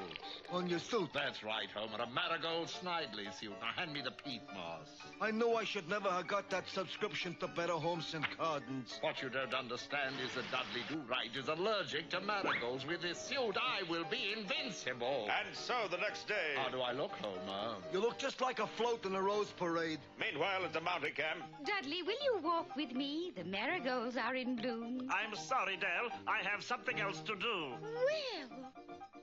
How could I tell her that Dudley Do-Right of the Mounties is allergic to marigolds? Good thing you're here, Do-Right. All the other Mounties are out looking at the marigolds. Snidely Whiplash is in town, boasting that he's not afraid of you, Dudley, and that he'll meet you any time you're ready. What's that, Inspector? Why, I'll ride into town at once and bring him in. Not ride, Dudley. Walk. Your horse is looking at the marigolds with Nell. So Dudley walked to town to bring Snidely in. Snidely Whiplash, I arrest you in the name of... There, what did I tell you? Dudley Do-Right is scared to death of me. Listen, Dudley, everyone in town is saying you ran away from Snidely Whiplash, that you were scared to death. Well, I won't have it. Gives the Mounties a bad name. I want you to go right back into town and not come back till you bring him in. And that is an order. So Dudley tried bandaging his nose, hoping in this way not to breathe the deadly fumes of the marigolds. And with his bandaged nose, Dudley didn't breathe in the fumes of the marigolds. Dudley couldn't breathe at all. Air! Help! Dudley tried a gas mask, but that didn't work either. Help! What is the matter, Dudley? Is it because I took your horse to see the marigolds? Don't mention the word marigold to me, Nell. I'm allergic to them. Well, there's nothing wrong with that. A lot of people are allergic. But I'm not people, Nell. I'm a Mountie. And besides, Snidely Whiplash is wearing a marigold suit. A marigold suit? I can't get within 2 feet of him. Well, who would want to? But you don't understand. I've got to bring him in or the inspector won't let me back into camp. Listen, Dudley, I have a plan. I'll sneak over to Snidely's shack and plant some crabgrass on his marigold suit. Do you think it'll work? You know what crabgrass does to marigolds. Did you water my suit, Homer? I left the sprinklers on for 15 minutes like you said. I did it, Dudley. I planted Snidely's suit with crabgrass. The next morning, however, there was no crabgrass growing on Snidely's suit.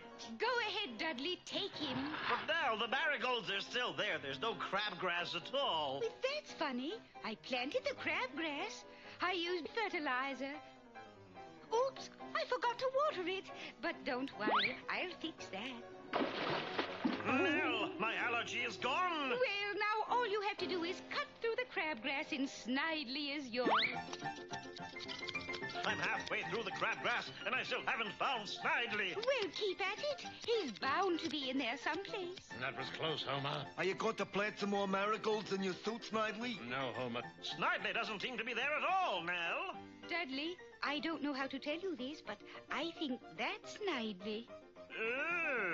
Poor Snidely. Inspector, I brought in Snidely Whiplash. Where? In that bag. Dudley, that's not Snidely Whiplash. That's a bag full of crabgrass. And I'm very allergic to crabgrass. But, Inspector... Oh, come on, Dudley. He'd never believe us anyway.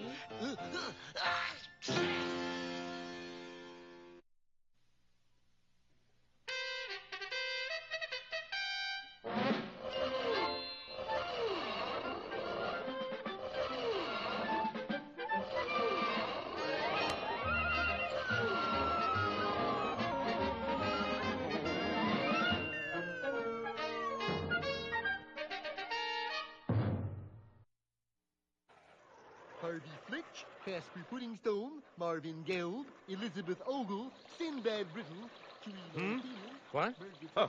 Oh, yes. In our last episode, Bullwinkle began to read the congressional record into the fuel system of our hero's jet plane to provide them with enough hot air to fly to their destination. There was plenty of hot air, all right, but unfortunately, he ran across the membership list of the Shawnee Falls Arbor Day Committee, and the steady drone of names soon put everybody to sleep. including the narrators. Yes. As a result, I don't know where we are now. Do you, Rocky? Huh? Do I what? Oh, never mind. Captain Peach Fuzz. Avast the fantail and capstan, the landlubber, and... what'd you say? Professor Von Beige? Let's sign up with the other side, Otto. Those Russian winters allow... Professor, where are we? We are there, that's where. Where is there? There's where is there. Sure enough, when our heroes looked down, they saw a small Pacific island directly beneath them. Gee, it's sure pretty. That's the new North Pole? Jawohl. Sure ought to pep up the tourist trade. I wonder if the natives are friendly. Well, we'll soon find out. That was true, for at that moment, down on the island, a band of natives was preparing a big welcome for the boys under the direction of the native chief, whose name was... what is your name, Chief? Aloha, Kimosabi. Allow me to introduce myself. Colonel Oglethorpe Peachtree. This is my partner, Magnolia Blossom. Those are odd names to find in the Pacific. You forget, Sonny boy, this is the South Pacific. Oh, but you're really Boris and... You're giving away the plot. Don't be a snitch, darling. Oh, this is terrible. You're in charge of the island? You saw it, kid, and what a welcome we give. Welcome? We've been practicing for weeks. First the fire dance, Moose and Squirrel get hot food from whole tribe. Then big two-course dinner cooked in individual casseroles. It's a dinner? Right. Squirrel stew and fricassee of moose. But that's practically a meal for cannibals. What do you think these boys are, vegetarians? Colonel, darling, it's time to send invitations. Right, Miss Magnolia. And Boris quickly scrawled invitations on a number of huge bombs, and his gang of bloodthirsty cannibals began to load them into a primitive weapon. Ready? Aim. Fire. The bomb hurtled on its way, but it didn't go unobserved. Unidentified flying object off the port bow, or is it the starboard? Unidentified my foot. That's a flying bomb. You mean somebody shooting at us? But that's impossible. In the guidebook, it says the natives are known to be friendly. It does? It says they're known to be harmless. It does? There's another thing we know about them, too. What's that? They don't read guidebooks. Listen, we come in peace. Oh, careful, Captain, or you'll come in pieces. Gee, those things are getting awful close. Take it easy, Bullwinkle. There's only one you gotta worry about. Which one is that? The one that has your name on it. And at that instant, a bomb hurtled through the window and landed in Bullwinkle's arms. Say, Rock, guess what this one says on it? Rocky and Bullwinkle? How'd you guess? And our heroes floated rapidly down toward the spear-brandishing mob beneath them. Be sure to see our next ticklish episode, 6 o'clock low, or Bullwinkle Gets the Point.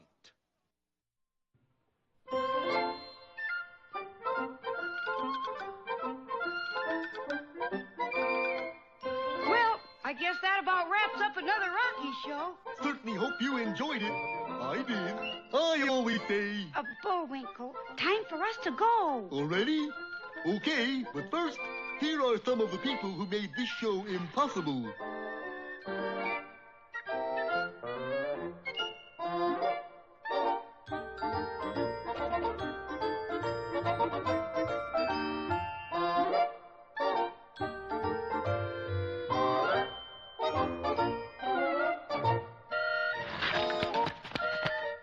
That's not all. The fingers get tired.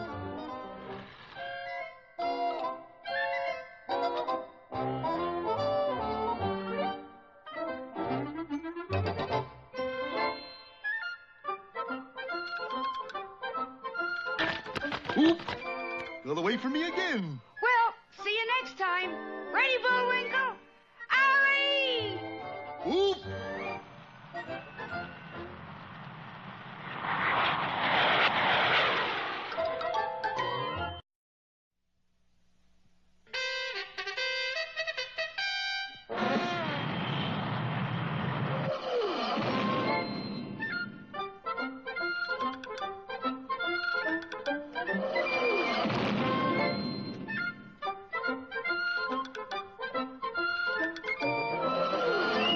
Time now for the adventures of Rocky and Bullwinkle and friends.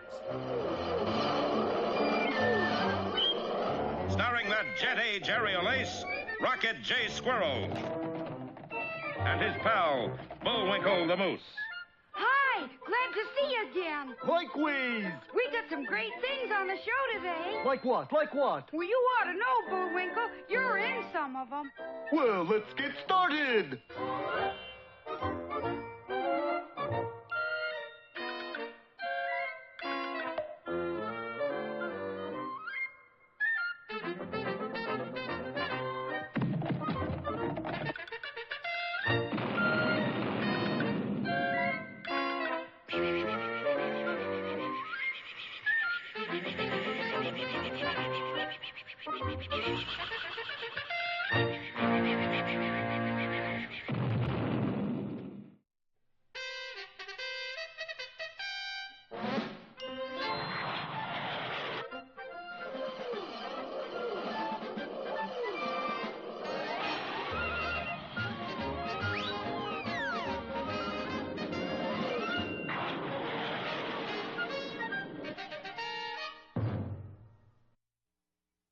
Well, the whole silly business started with a theory by Professor Werner von Beige. I figure that the North Pole is so heavy with ice that it's starting to wobble like this. And the new North Pole is really going to be the West Pole. Wild, nicht wahr? At first, the professor's theory didn't impress the world scientists very much. I tell you, Sir Basil, Von Beige has flipped his wig. Ho, ho, ho, that's ripping. What did he say, Basil? He said Von Beige has inverted his rudder toupee. But people found it less amusing when the weather actually began to change. Extreme rain in Dry Gulch. Another snowstorm in Miami. I told you we should have gone to California instead. You kidding? There they got big floods. Yeah, but that's normal. But even more remarkable things were happening in northern Labrador, where Eskimos were demanding bigger and better refrigerators and freezers. Well, I'm sure you'll be delighted with this one, Mrs. Umiak. Lots of room for food storage. Food storage, my eye! This new house! So there may be something to the professor's theory after all. You said it, Charlie. But now let's rejoin Rocky and Bullwinkle, who are floating in parachutes toward the new North Pole, the island of Ricky Ticky. Looks like we're in for trouble, Bullwinkle. Look there. The natives were brandishing a forest of sharp spears, led by their chief. All right, gang, let's hit it with it. And a one and a two. Weather like a moo-moo. Pui, pui. Make it like a boo-boo. Pui, pui. Sounds pretty ominous. And downright mean, too. Weather like a moo-moo. Pui, pui. Make it like a boo-boo. Pui, pui. Hey, Bullwinkle, you notice anything funny? If I did, I'd be the first to mention it. We're not falling anymore. We're going up. Up, impossible. But strange as it seems, our heroes had reversed direction, for every time the natives said, Pui, pui, they sent a gust of air upward that lifted the parachute skyward again. Weather like a moo-moo. Pui, pui. Make it like a boo-boo. Pui, pui. Hold it, you guys. What kind of spear dance is that? Who wrote those lines? You write them, Colonel. Take that man's name and serial number. But, Colonel, you ask him question. When I want a honest answer, I'll tell him you. Meanwhile, our heroes were drifting downward again, some distance away. Well, looks like we're safe for a little while, Bullwinkle. I'd better go down ahead and find a good landing place. Go down ahead? Sure, did you forget I'm a flying squirrel? Then how come you didn't fly away when them fellers are playing shish kebab with us? And leave my old buddy? Never. I should have knowed. Well, I'll find us all a good place to stay. Bye now. Golly, what a pal. Makes a feller come all over gulpy. But our boys had once again underestimated their opponent, who now stood in a clearing talking to two fierce-looking hawks. Okay, Howard, Emery, this is your target for tonight. Got it? Good. Boris, you sure they'll do the job? Of course, these are only hawks in the world with stainless steel beaks. What about their talons? What else? Every little pinky dipped in poison. Just one scratch and squirrel is kaput. Oh, darling, you've done it again. Naturally. But how did you ever find birds with poison talons? It's easy, Natasha. I called an agent. Agent? Not an agent, really. More of a talon scout. And as if to get away from such a dreadful joke, the two hawks flapped off toward their prey. How will Rocky fare against these marauders of the sky? We'll find out next time in Boris Goes for Broke, or A Fiend in Need is a Fiend Indeed.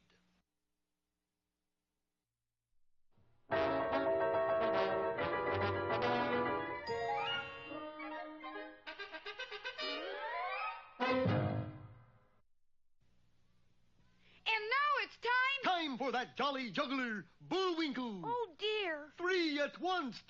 1, 2. And now here's a feature you're sure to like. 3.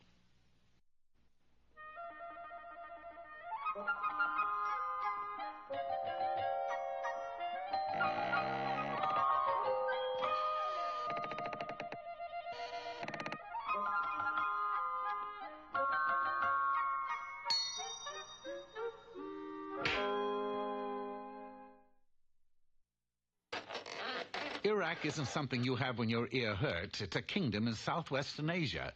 The capital of Iraq is Baghdad. The capital punishment is spanking. Or at least it was back in the days of the Arabian Nights. Watch closely, offenders and unbelievers. I will perform for you the magic rope trick. The faker pointed to a basket filled with frayed hemp and... The offenders, and those who tried hard not to offend, gaped in wonder as the rope coiled its way up into the air.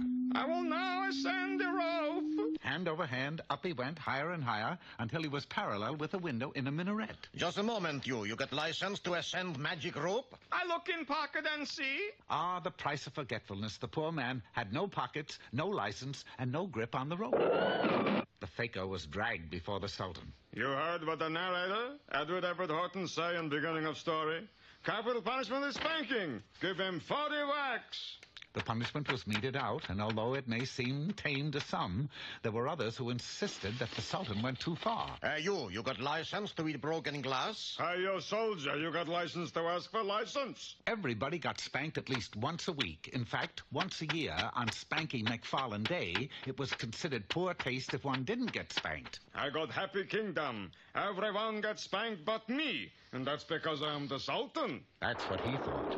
You see, a recent earthquake had toppled a small building in the city, and all that remained was a huge square boulder. Atop of this boulder sat a set of false teeth, and carved in the rock were the words, "He who wears these dentures is the rightful ruler of Baghdad." Who do you suppose wrote that? And I named Dr. Beecham.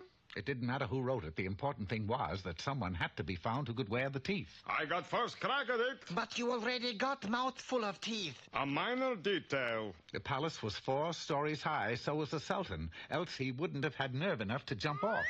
Well, Sultan, you're going to be all right. You lose every tooth in your head, but you're going to be all right. As soon as he was well enough to walk, the Sultan appeared before the boulder. Everybody look. I will put these false teeth in my mouth, and I will be rightful ruler, which I am anyway. But it wasn't meant to be, for the teeth snapped and bit his finger. Yow! When the word spread that Baghdad was now Sultanless, every Baghdadian applied for the job. According to the medical reports, there were 50,000 broken fingers that day. Lawyers could no longer point an accusing finger, secretaries couldn't dial phones, but the worst part of all was that no one sat on the throne. Oh, Grand Vizier, the city is being taken over by mob rule. How do you know? Because I am one of the mob. Baghdad might have fallen just as Rome did, except for one thing. A cow, plodding, gentle creature that she is, walked up to the boulder, took the false teeth, and put them in her mouth. That's the rightful ruler of Baghdad. It was written, and so it was. Order was restored in the city, and before long, the new Sultan was dispensing justice far and wide. Go ahead, Grand Vizier. Ask the Sultan about the Crimean situation. The Sultan refuses to talk. All she gives is a quart of milk. Well, she got to say something, or else she ain't no Sultan. Sultan, who killed Cock Robin? See, she don't say nothing. I got good idea. Let's get rid of her. Wait, we give last chance. Sultan, women in east side of Baghdad refuse to wear gunny sacks. What should they wear? Let's jump him. No, look. Sultan is about to speak. Ma. Thus it was that the women on the east side started wearing muumuus. They were happy, the Grand Vizier was happy, and the Sultan was happy. Life in Baghdad went along swimmingly. And then, on a fateful day in October... What is it, Halloween? It's the Phoenicians, Grand Vizier. They are attacking us. Yes, and at that very moment the Phoenician army was swarming over the city walls. They will make a final assault in a second. Quick, Sultan, do something. Yes, tell them what Sherman said about war. The Phoenician commanders had heard about the cow who ruled Baghdad, and they stood patiently waiting for her to speak. That word moo again. Only this time it proved the cow's undoing, for moo in Phoenician means drop dead. This so infuriated the invaders that they launched a dreadful assault. One that overran Baghdad in 10 seconds. A new sultan, or rather the old one, was put back on the throne, and Baghdad was forced to pay an enormous tribute to our conquerors. As for the poor cow, she was so frightened that she never spoke again. This, of course, made the sultan very happy, and he treated the cow royally. She's the only female around here who keeps her mouth shut. Which, of course, proves the old Baghdad proverb. No moose is good moose.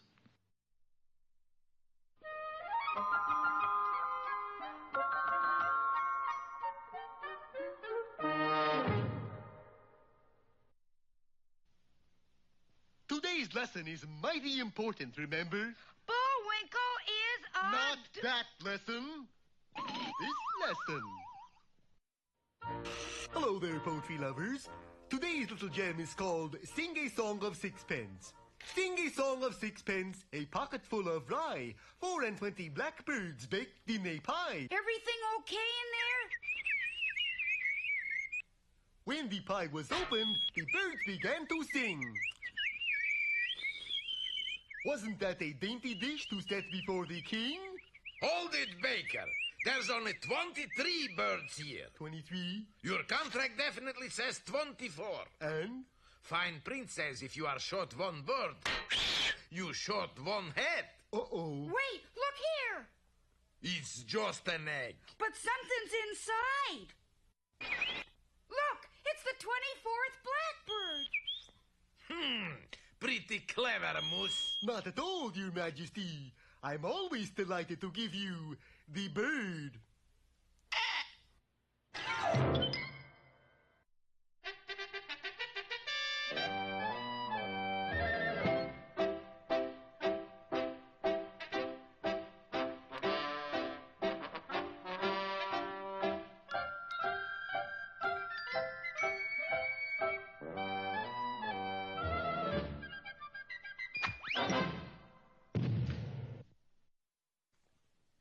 Hello out there, Peabody, Wayback, and Loser here. The loser is Sherman. Tell them how you got the black eye, Sherman. I ran into a door. Oh, come now, Sherman. It's true. Eddie Door. He lives across the street. It seems you could profit by some pugilistic instruction. Huh? Boxing lessons. Oh. With that in mind, we shall set the Wayback Controls for London, England in the year 1867. Who are we going to visit? The gentleman responsible for the rules governing modern fisticuffs, the Marquis of Queensberry. Although we'd used the Wayback extensively in the past, it hadn't lost any of its punch. For there we were inside Foot's Athletic Club. Standing in the center of a boxing ring stood the Marquis of Queensberry himself, and what appeared to be two pugilistic contenders. You've heard my rules, gentlemen. See that you abide by them. Ready, set, proceed. With that, two combatants dashed pell-mell at each other to engage in a most graceful exhibition of the minuet. They're not fighting, Mr. Peabody. Keen observation, Sherman. The exhibition lasted 2 hours, and when it was over, we quickly cornered the Marquis. I should like to devise rules for boxing, but I've never been in a fight in all my life. We can fix that, Mr. Queensberry. Sherman grabbed a bucket of water and handed it to the Marquis. You see that fellow standing in line over there? Pour this bucket over his head. Willing as they come, the Marquis went over and followed Sherman's instructions to the letter. Oh, you did that. I did. Why do you ask? Here it comes, Mr. Peabody. He'll get it for sure. But instead of hitting him, the fellow shook hands. Oh, thank you, mate. I've been standing in this ruddy line all day waiting to take me shower. Now I've had it, and I can go see my Daisy. That having failed, Sherman suggested we adjourn to the Epsom Downs racetrack. The horses are rounding the far turn and heading for the last jump. Oh, Jove, this should be a smashing finish. Here, Mr. Queensberry, take this detour sign and put it in the middle of the track. Hurry! Queensberry had just used the sign as Sherman had instructed when the horses thundered up to it, read it, made a sharp turn to the right, and ran off directly into the clubhouse.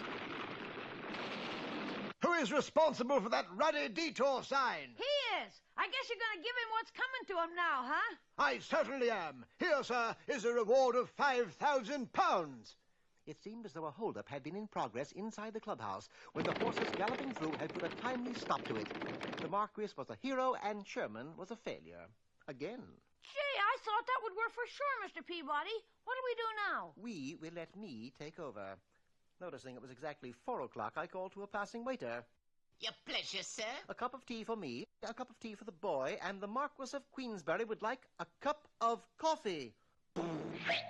This, of course, was against all English tradition, and the waiter found it impossible to control himself. All for your tea time, eh? I'll teach you, you blinking traitor. So far, so good for part 1 of my plan, and wasting no time, I quickly put part 2 to work. Stepping between them, cease! Cease! I should like to call it to your attention. This is hardly the place for such activity. Righto, then. I'll meet you in the gym at 5 o'clock. Gracious. Now I see what you mean by a set of rules for boxing. Chap could get injured this way. You better dash home, Mr. Queensberry, write some rules, and then get to the gym. The Marquis heartily agreed. Unfortunately, 1 hour later, he still hadn't arrived with the rules. That Marquis is a ruddy chicken. No, he isn't. Here he comes now. Oh, I'm sorry to hold things up, but I had to pick up this suit of armor. I seized the rules for boxing he had written, and sure enough, Rule 1 stipulated the combatants could wear any raiment they wished. Well, if that's the case, I'm going to use this here bloomin' battle axe. Mr. Peabody, they'll kill each other. Quick, Sherman, I need a dictionary and a penknife. The knife Sherman had. The dictionary was found in a nearby locker. What are you going to do, Mr. Peabody? Whittle. What else? While the Marquis and the waiter squared off to do battle, I whittled the dictionary down into a page and a half. Here you are, Marquis. Here are your rules for boxing. Must wear gloves, must be rounds of 3 minutes duration. Capital, sir, capital. You did it, Mr. Peabody, you did it. Don't I always? We watched in satisfaction as the Marquis and the waiter settled their differences in a gentlemanly fashion. That waiter's got a neat left hook. Yes, but this will be his last fight. You see, he'll eventually go into the exercise business and become famous in his own right. Famous, Mr. Peabody? Why, yes. His name is James Lawrence Nasium. I never heard of him. You never heard of gymnasium?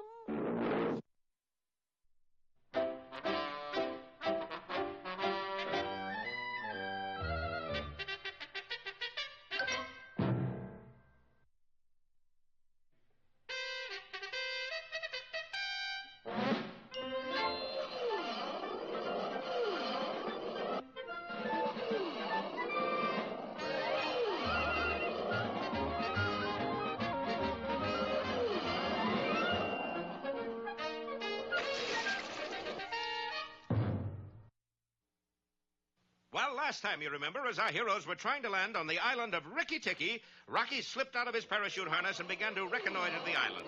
At the same time, the notorious Boris Badenov, masquerading as Colonel Oglethorpe Peachtree, had released 2 vicious hawks named Howard and Emery to attack Rocky in the air.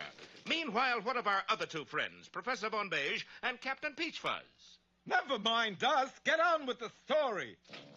Well, the 2 feathered killers rode through the air searching for our hero and at last spotted him. In a few seconds, they were diving swiftly at our unsuspecting hero, one from one side, one from the other. But the attack hadn't gone unnoticed. Jumping G, horse fat! Rocky! Look out! Beware! Achtung!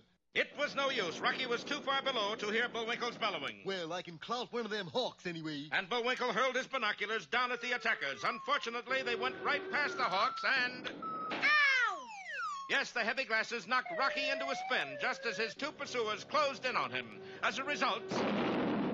Yes, the 2 hawks had destroyed each other as a result of Bullwinkle's wily stratagem. No, it was more of a sidearm curveball. But... almost a knuckler. I mean... And I took a little off it, too. Well, anyway, Rocky finally recovered enough to pull out of his spin. Gee, I must have hit an air pocket. Meanwhile, in the clearing below, Boris was unaware of what had happened until... Ow! What is it, darling? These glasses fell out of sky and... oh, boy. What is it, Boris? You don't suppose there really is somebody up there who's watching all the time? Not through these, anyway. Look. Property of Bullwinkle Moose. Give me those. And as Boris looked through the glasses... Moose is okay, Squirrel is okay, hawks are kaput. Oh, Natasha, do you ever get these days where everything goes right? No, knock 'em off, Squirrel, Colonel Bueno. No, after him, you idiots. No. And remember, first idiot to catch him gets Squirrel Tail for his radio aerial. See? You got to provide worthwhile incentives, Natasha. Only one thing, Boris. Yes? Why we're doing all this? What? What is your fiendish plot? I thought you'd never ask. Hold it! Everybody hold it! That's better. Now, fiendish plot. It all starts with the professor's theory. Too much ice at North Pole. World tips over this way and we got new North Pole, right? Right. And this very island will be the new North Pole. But what's that got to do with... Think, Natasha. Who lives at North Pole? Penguins? That's South Pole. Who lives at North Pole? Give me a hint. You know, jingle bells, jingle la la la. Swiss bell ringers. No. With a beard and the ho, and jingle bells, jingle bells. I've got it, Boris. Who? Mitch Miller. Yeah. No, you idiot woman. Santa Claus. Boris, you say the naughty word. It's all in a good cause, Natasha. What cause? Santa Claus? You mean? Yes. I, Boris Bedenoff, am going to be the new Santa. How about that, Natasha? Natasha? She fainted. But we'll find out more about Boris's mad scheme in our next episode, The Fright Before Christmas, or A Visit from St. Nicholas.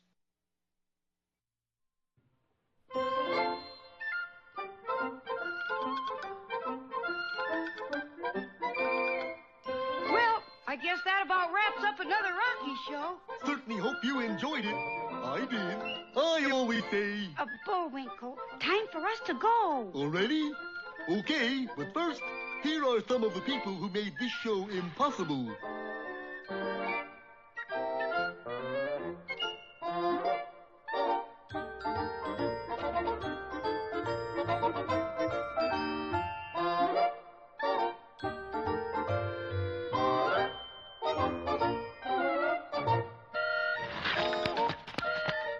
That's not all. My fingers get tired.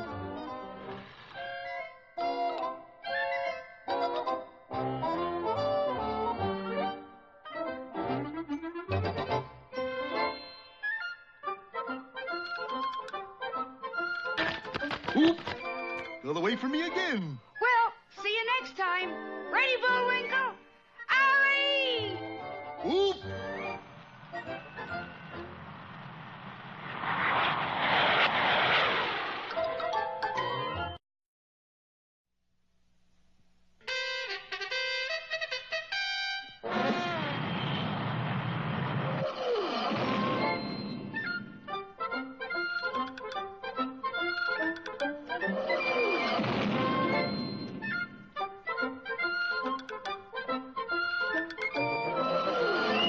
Time now for the adventures of Ruffian Bullwinkle and Friends. Starring that jet-age aerial ace, Rocket J. Squirrel. And his pal, Bullwinkle the Moose. Hi, glad to see you again. Likewise. We got some great things on the show today. Like what? Like what? Well, you ought to know, Bullwinkle. You're in some of them. Well, let's get started.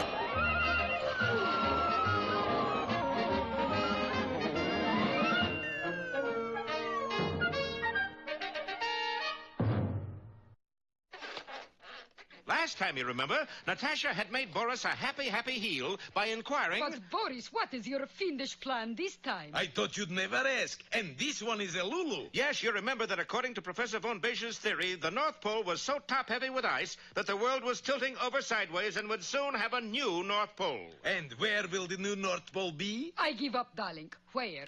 Right here, Natasha, on the island of Riki Tiki. In a couple of months, we'll be living at the North Pole. So? So, who lives at the North Pole? I give you 3 guesses. Santa Claus, Judge Crater, and the Lane sisters. Judge Crater and the Lane sisters? I didn't want to waste the other 2 guesses, darling. Oh. So guess now who's going to be the new Santa Claus? Oh, not you, Boris. You're not just whistling Ochicharny, huh? But for badness sake, why? Use your head, Natasha. Just think. First, I get to wear big white beard. In disguise, no? I guess. Then, on Christmas Eve, I start out in bulletproof sleigh and visit everybody's house. Down the chimney I go and... Ho, ho, ho! Stick 'em up! And for the first time in history, Santa Claus carries presents up the chimney instead of down. Oh, marvelous, darling. Say, I could even visit the First National Bank. Ho, ho, ho, ho! Here's a Christmas card from old Santa. Season's greetings. Hand over the cash. But... What's the matter? You don't have the spirit of giving? But I thought... And don't try to ring the alarm. My elves got you covered. Just think, from now on, Santa goes back to North Pole with a sleigh full of loot. Ho, ho, ho! Merry Christmas, boys. Here's your coat. Thanks, Eddie. And remember, try to double-cross jolly old Sandy and you go for a one-way sleigh ride. Yeah, sure, Sandy, sure. I tell you, Natasha, the Jingle Bells racket is worth billions. Boris, this is the meanest, crookedest, most low-down thing you have ever done. I thought you'd like it. Unaware of all this, our boy Rocky the Flying Squirrel was still diving earthward, groggy from a blow on the head. Then at the last minute... Where am I? Uh-oh.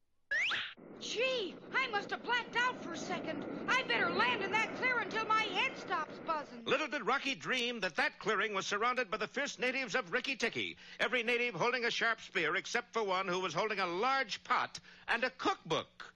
Meanwhile, back at the Moose, Bullwinkle was having troubles of his own. Great gobs of gruffy dust. Things look mighty rugged down there. They did that, for Bullwinkle was headed straight down toward a swamp full of man-eating crocodiles. Yeah, and I got a hunch they're moose eaters, too. Well, there was only one thing for an intelligent, cool-headed moose to do. He tried to climb up inside his parachute.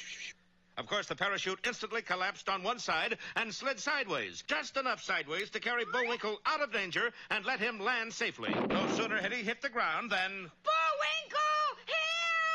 That's Rocky, and he's in trouble. Of course, Bullwinkle started off to Rocky's aid, but he'd forgotten all about his parachute, which at that moment enveloped him in yards and yards of yards and yards, so that he couldn't move. Well, it looks as if Rocky is really in a stew. Not yet, but it's only a matter of time. Be with us for our next red-hot episode, Soup's On, or Rocky Goes to Pot.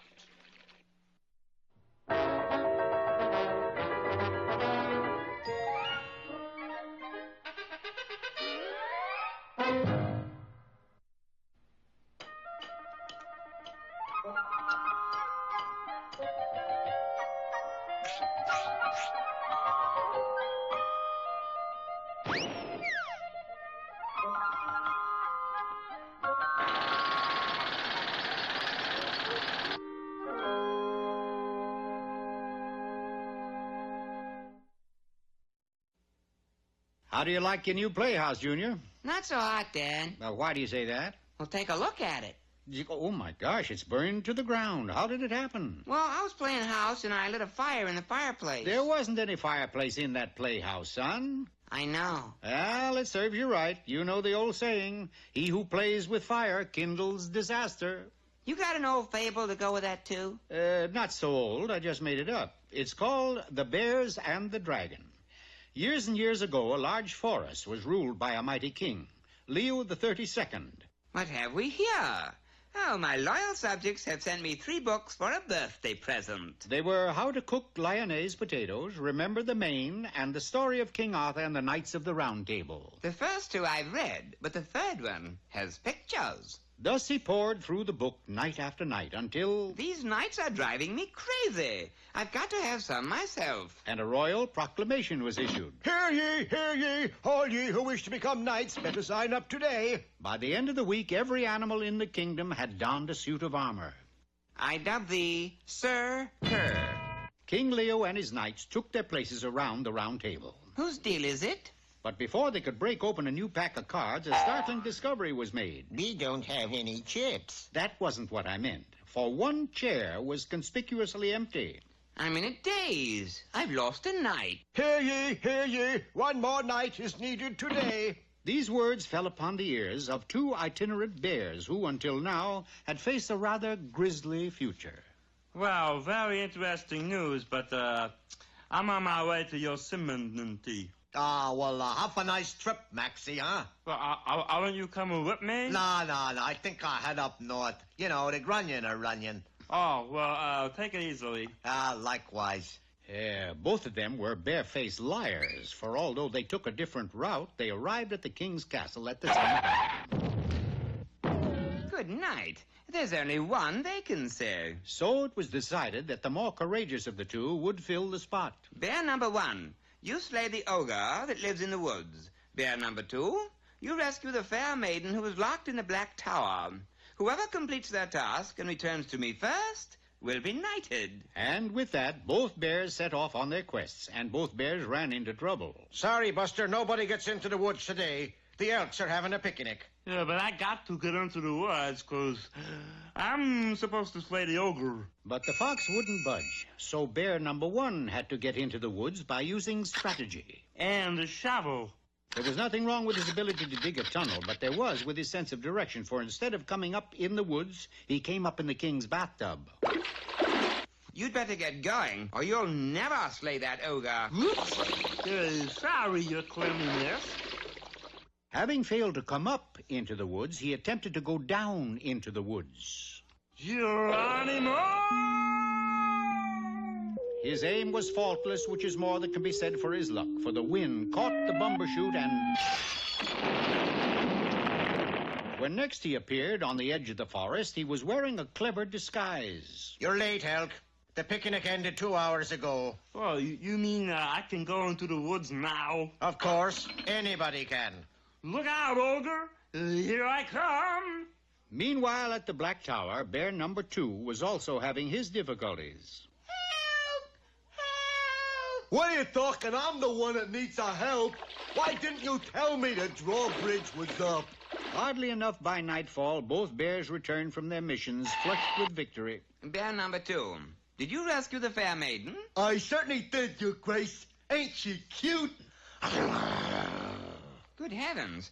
Bear number 1, don't tell me you... That's right, sire. I slew the ogre. Meanest one I ever saw. 5'2", eyes of blue, blonde hair. The king would have taken drastic measures right then and there if it hadn't been for the untimely arrival of a fire-breathing dragon outside the castle wall. Whoever slays the dragon, I shall knight immediately. Both bears seized the opportunity and a bucket of what they thought was water. I will put his fire out. Oh, no, you won't. I will. As it turned out, neither of them did, for the buckets were filled with gasoline, and one blast of the dragon's breath... That was the last that was ever seen of the two bears. And that's why, Junior, he who plays with fire kindles disaster. Yeah, you could say that, Pop. But if it were me, I'd say one good burn deserves another. Takes after his mother, that boy.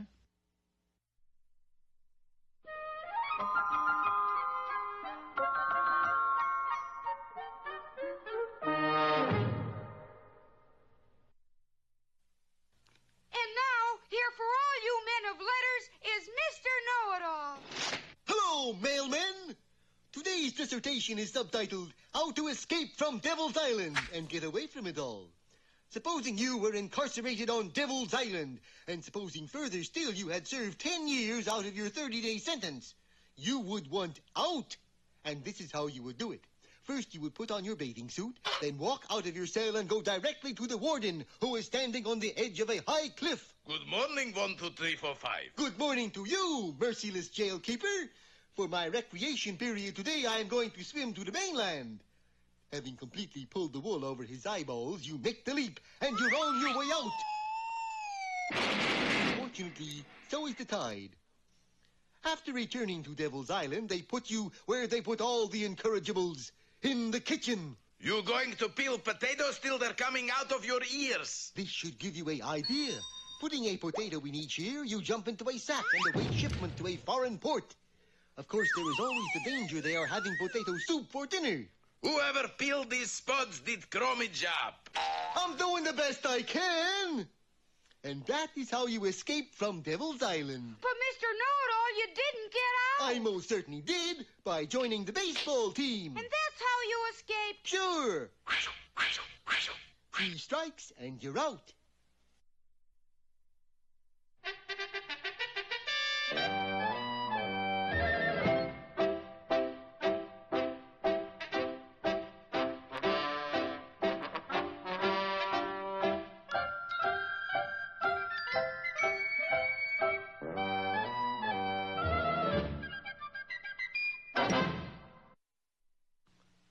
Hello again, Peabody here. Today, Sherman and I are going to visit a gym. The YMCA's? Mother Bowie's. Never heard of it. Not it, him. I still Never don't... mind. Get into the Wayback Machine. As I was saying, today we are going back to Mississippi in the year 1825, and we shall visit the legendary James Bowie, who created the Bowie knife. In less time than it takes to tell, we found ourselves on the main street of Biloxi, Mississippi, facing a somewhat ornate-looking restaurant. Bowie's Beanery. Golly, I didn't know he owned a restaurant, Mr. Peabody. Neither does he, evidently. There he is over there, sitting on the curb. What are you doing out here, Mr. Bowie? Gets pretty lonesome in that there restaurant all by myself. What about your customers? What's a customer? Someone who eats your food. No one eats my food. He took us inside the deserted establishment and led us to a table on which sat a huge 4-pound, 2-inch thick porterhouse steak. Mind if I take a bite, Mr. Bowie? Not at all. I'll cut you off a hunk. We stared in horror as Bowie produced a large bore revolver and pumped 6 shots into the steak. Look, Mr. Peabody, he didn't even dent it. This didn't bother our host, for he then picked up a large battle axe and deftly cut the table in two.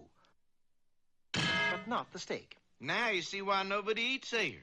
They can't cut the steaks. I'm as good as room. Have you tried a knife? Oh, I wouldn't take the coward's way out. No. I mean, have you tried a knife on the steaks? Sure, but they just up and break. Watch. What you need is a knife stronger than any in the world. Yes, a Bowie knife. Wouldn't do no good less than I can get it by dinner time. I got a steak eaters convention coming in here, and if they don't eat, I'm bankrupt. Then there's no time to lose. We dashed across the street and into a general store. Knives? What kind of knife? What kind do you have? Big and small and sharp and dull and... This knife must be very unusual. Only one like that is a factory reject. It's too big, too heavy, and too sharp. Here it is. What he held up was to become famous as the Bowie knife. What'll you give me for it? A nickel? Suddenly, an unexpected voice rang out from in back of us. A dime! He's trying to outbid us, Mr. Peabody. He wasn't the only one. $1.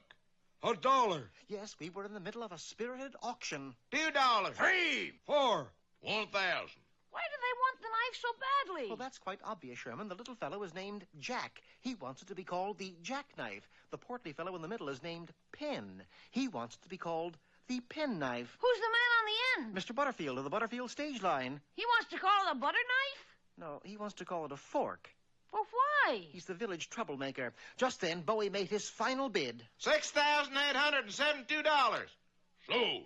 Congratulations, Mr. Bowie. You now have your knife. I will have if I can borrow some money from either of you.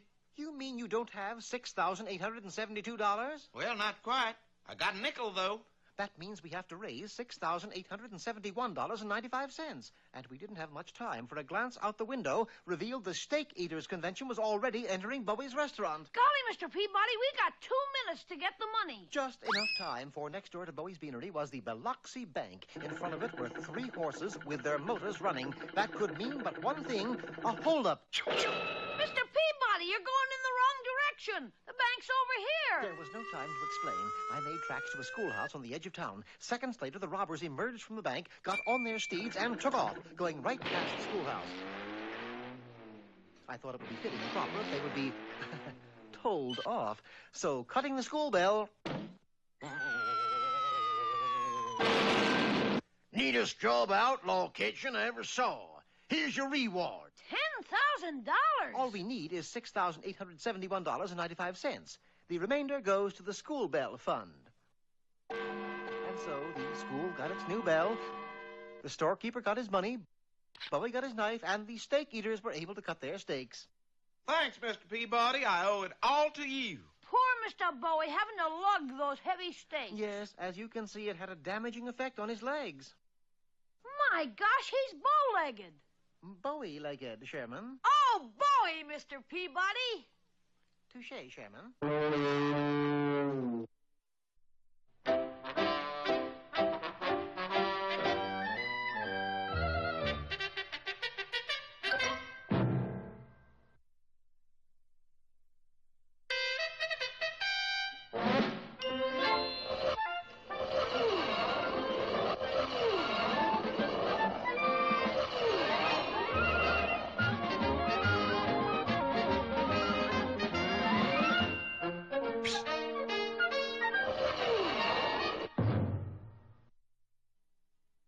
The travel books say that the South Pacific island of Rikki-Tikki is a land of nothing but fun, fun, fun.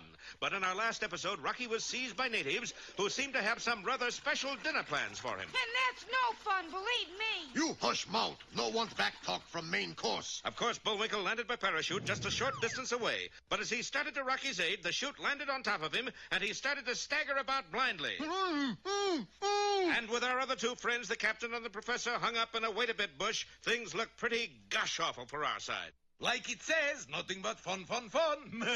Meanwhile, back at the clearing... Let's see. Who we invite to dinner, Sam? What about Nararutu tribe? We owe them dinner? Sure. You remember they have us over last month for roast brisket of missionary.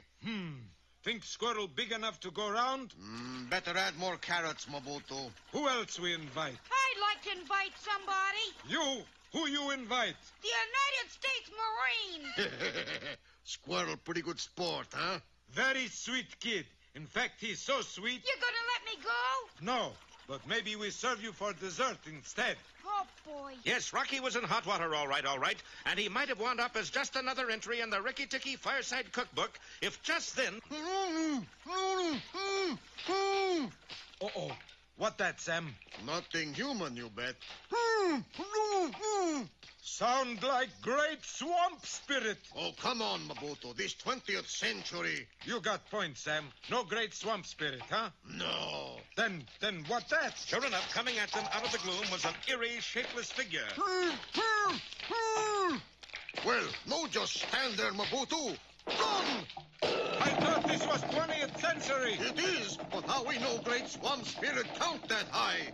You got points, Sam. And the terrified Rikki-Tikkians fled for the bush. But at that moment, the great swamp spirit tripped over a root. There was a tearing sound, and out popped none other than... Bullwinkle, it was really you with your parachute draped over you. Yeah, I'm gonna write a letter to that company, and I'm... Gee, that was a brilliant idea. I'll tell them their ding-busted parachutes are a brilliant idea. Sure, those natives thought you were the great swamp spirit. Swamp spirit? Sure, it's a ghost that's all white and creepy looking. You mean like that thing there? Bullwinkle! Oh, get it? Oh! I tried to tell you, that's your other foot. Yeah, I figured that. Only one thing bothers me. What's that? What are you doing in that silly bathtub? But this is... I know it isn't Saturday, so why the tub? But... Full of carrots, too. Oh, come on. Never thought you'd go hi-hat, Rocky. Hi-hat? You're the only fella I know who takes a 14-carat bath. But while this gay badinage was taking place, the island of Rikki-Tikki was swinging farther and farther north. As a result, the temperature dropped suddenly, and our heroes found themselves in a very cold climate. Bullwinkle, the weather's changing. How can you tell? Well, the barometer pressure's dropping. Uh-huh. And those are cirrus clouds up there. True. And besides... Yes. The water's frozen solid, and I can't get out of this pot. Oh, sainted Aunt Agnes McGee. Is Rocky doomed to remain a talking ice cube till this story is over? We'll find out more in Snowbank Squirrel... or Bullwinkle Gets the Drift. Well,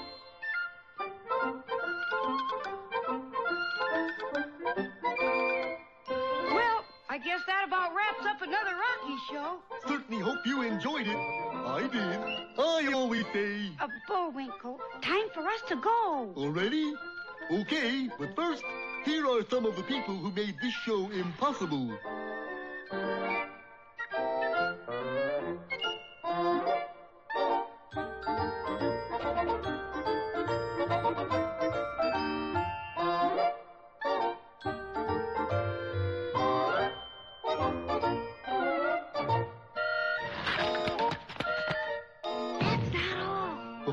Get tired.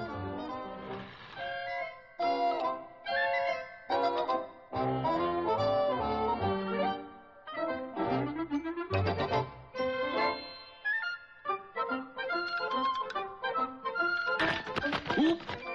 Got away from me again. Well, see you next time. Ready, Bullwinkle? Ollie! Oop!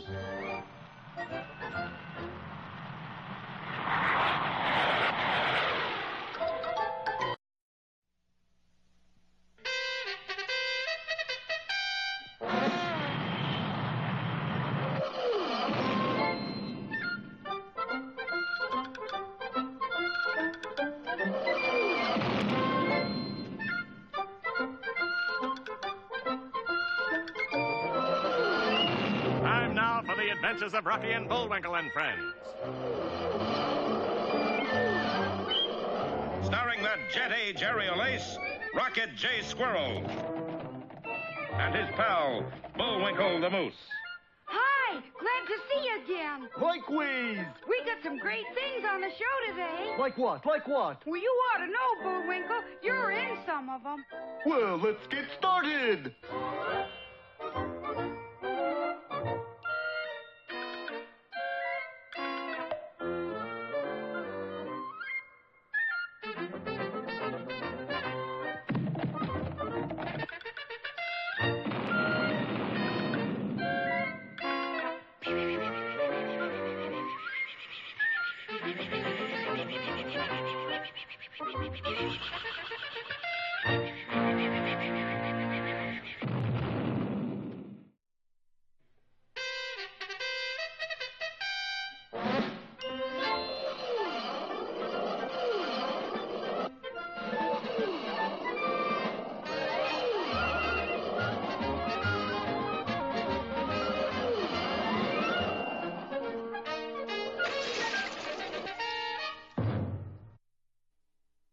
What you're looking at is not some strange unknown planet, but our own ever-loving Earth, when Professor von Besch's theory was proved, and it turned sideways. As a result, there's a new North Pole, what used to be the South Pacific island of Rikki-Tikki.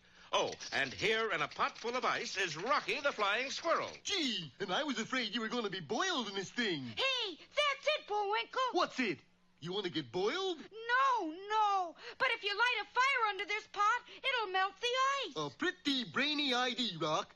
I'm sure glad you're not froze at both ends. Me too. So Bullwinkle struck a match and tried to light the kindling under Rocky's pot, but to no avail. What's the matter, Bullwinkle? It was so cold that the match flame had frozen solid. Might as well put it away till it thaws out. No use wasting it. Gee, I can't move. Sure you can. How? I'll carry you. And the mighty moose hoisted his pal and started off. Bullwinkle! I'm right here, Rock. I didn't say anything. I could have swore I heard somebody say, Rocky! Hey, that's another voice. Yeah, pretty blood-chilling, isn't it? Not very blood-chilling, Rock. Maybe not for you, but I'm so cold already it doesn't take much. Oh, they were familiar type voices, too. Well, of course they were. That was Captain Peter Peachfuzz and the Professor.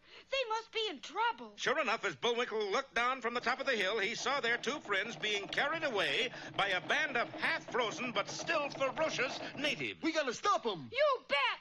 Hey, cut that out, you guys. It's Bullwinkle and Rocky. Cut that out, I say. I do wish he'd stop saying cut that out. Why? I'm afraid the natives will take the hint. Well, the natives lined up in battle array before the charging moose, their sharp spears at the ready, and Bullwinkle chose that moment to trip over his feet. Oof!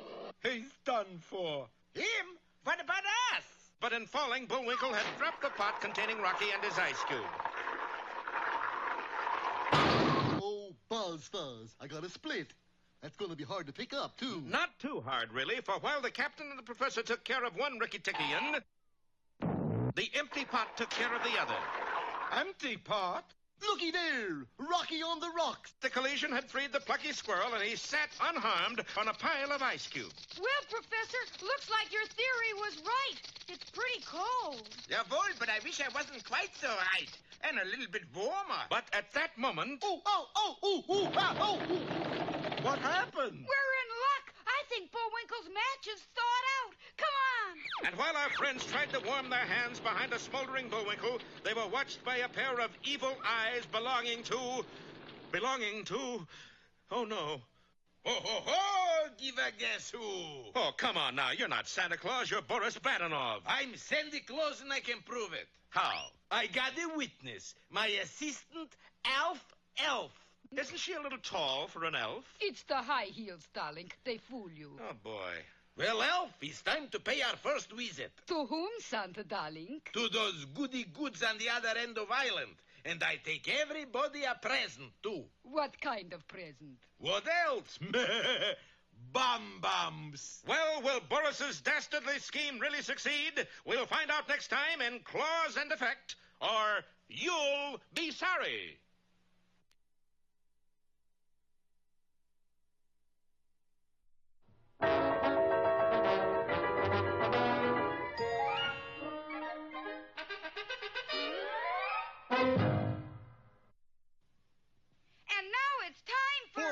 for 6 baritone solos in the key of E. But... Ooh. Now for another of our special features. Should have tried E flat.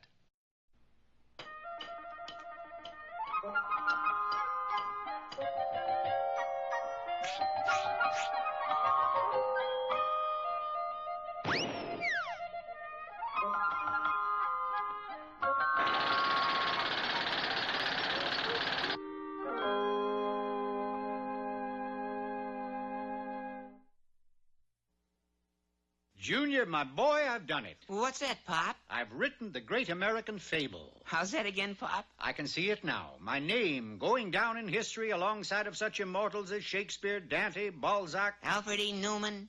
The toast of Parisian literary circles, tease. What's the name of the fable, Pop? The name of the... Oh, yes. Well, it's called The Fox and the Woodman. Nice ring to that, huh, Junior? The Fox and the Woodman? The great American fable, huh, Pop?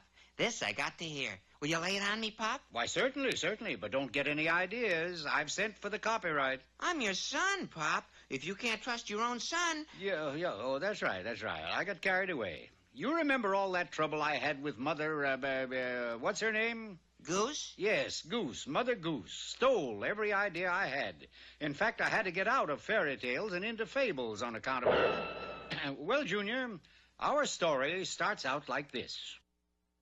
I've got problems. You see, I was a very peaceful fellow by nature, but it seemed that no matter where I moved, I seemed to always get into trouble. I guess it's because I have such a sneaky face. Now, don't give me that, oh, no, you haven't, Jazz. No, I've got a sneaky face. All of us foxes have sneaky faces. We've got the reputation for being sneaky, like a fox. Well, anyway, I had so much trouble in the city, moving from neighborhood to neighborhood, always running with the wrong crowd. Rats, weasels, alley cats. Not that I like them, mind you, but with a face like mine, who can be choosy? There, here comes Fox now. That must be the leader, the one over there with a sneaky face. That's him, the sneaky one, the one with the sneaky face. Well, anyway, like I was saying, I had so much trouble in the city that I decided to move to the country. You know, thorough, communing with nature, trees, brooks, grass. Get away from the rough crowd I was hanging with. Meet some nice, honest people, the start of a new life. Yoicks! There he is! Yoicks? Yoicks? Oh, perhaps this is the way these simple, honest country folk greet new arrivals. Yoicks there! Yoicks! It is I, Reynard the Fox. There he is! Over there, I said. If this is a greeting, who needs it? Pardon me, sir. I couldn't help noticing what an honest face you have. Yes, I do have an honest face, don't I? Oh, the most honest. Say, with a face like that, I was wondering... Yes? Well, you see, there's a bunch of hounds and hunters chasing me. There he goes now! Yes, I see there are. Well, I know this is an imposition, but with your honest face and everything... Over here, sir! I was wondering if you... Well, I mean, I hate to be a drag. Over here, sir! Could you hide me? I couldn't hear you for all that commotion. What did you say? You weren't paying attention. Now, listen. Could you hide me? Why not? Well, there's one thing, though. Would you mind not telling them where you've hidden me? I mean, in case anyone should ask. Oh, I won't say a word. So he hides me in this giant pot, and he sits there with his honest face, waiting for the hunters to arrive. I say, Woodman, have you seen a fox with a sneaky face? Huh? Oh, charades. Let's see now. One word. Category. One word. Sounds like box. Locks? No. How about fox? That's it. Fox. Where is it? Wait. Oh, second word. Preposition. Of, at, but, in. Oh, that's it. In. Fox in. Third word. 3 letters. Round. No. Eat out of round. No. Bowl. Pot. That's it. Fox in pot. But let's face it, old bean, there's nothing in this pot. And especially there's not a fox in this pot. But I told him to hide there myself. That's right, Woodman. And you said I had such an honest face. An honest face and the heart of a fink. We foxes may have sneaky faces, but at least we don't go around having people hunts. Think that over. Tally-ho! So I went back to my group in the city. You know, rats, weasels, alley cats... For there was one thing I found out. It takes more than a face to be honest. You got to have it here, Right, Rat? Right, Fox, but listen, that's an interesting idea, you know, the people hunts. I mean, with the horses and the hounds and the color, the sound of the horn, the chase. Oh, come on! Well, there it is, Junior. Succinct, beautiful prose. Pulitzer Prize stuff, don't you think? There's no moral? Yes, the moral. All right, let's hear it. Open the case of an honest face, and 9 out of 10 times you'll find beneath the case is a horrible face that is sneaky. Open the case. Yeah, all right, Junior. All right, Junior. All right.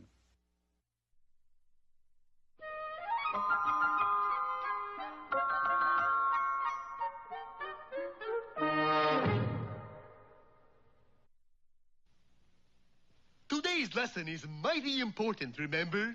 Bullwinkle is on... Not that lesson. This lesson.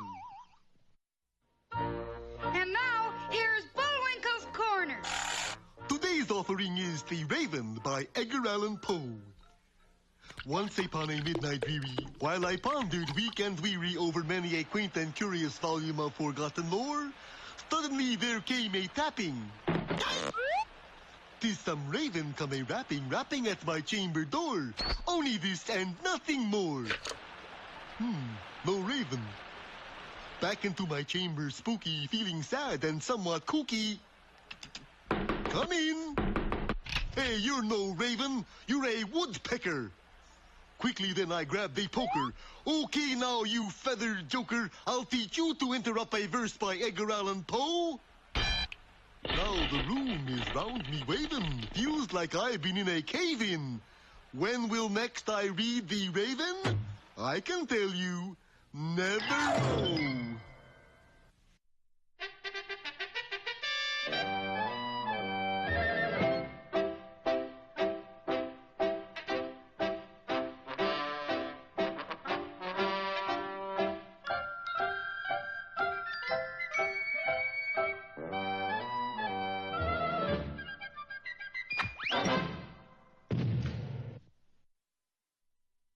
Peabody here with 2 prime examples of horror. First, we have this book, Murders in the Rue Morgue, which completely shocked the entire world. Secondly, we have Sherman's report card, which completely shocked PS 32.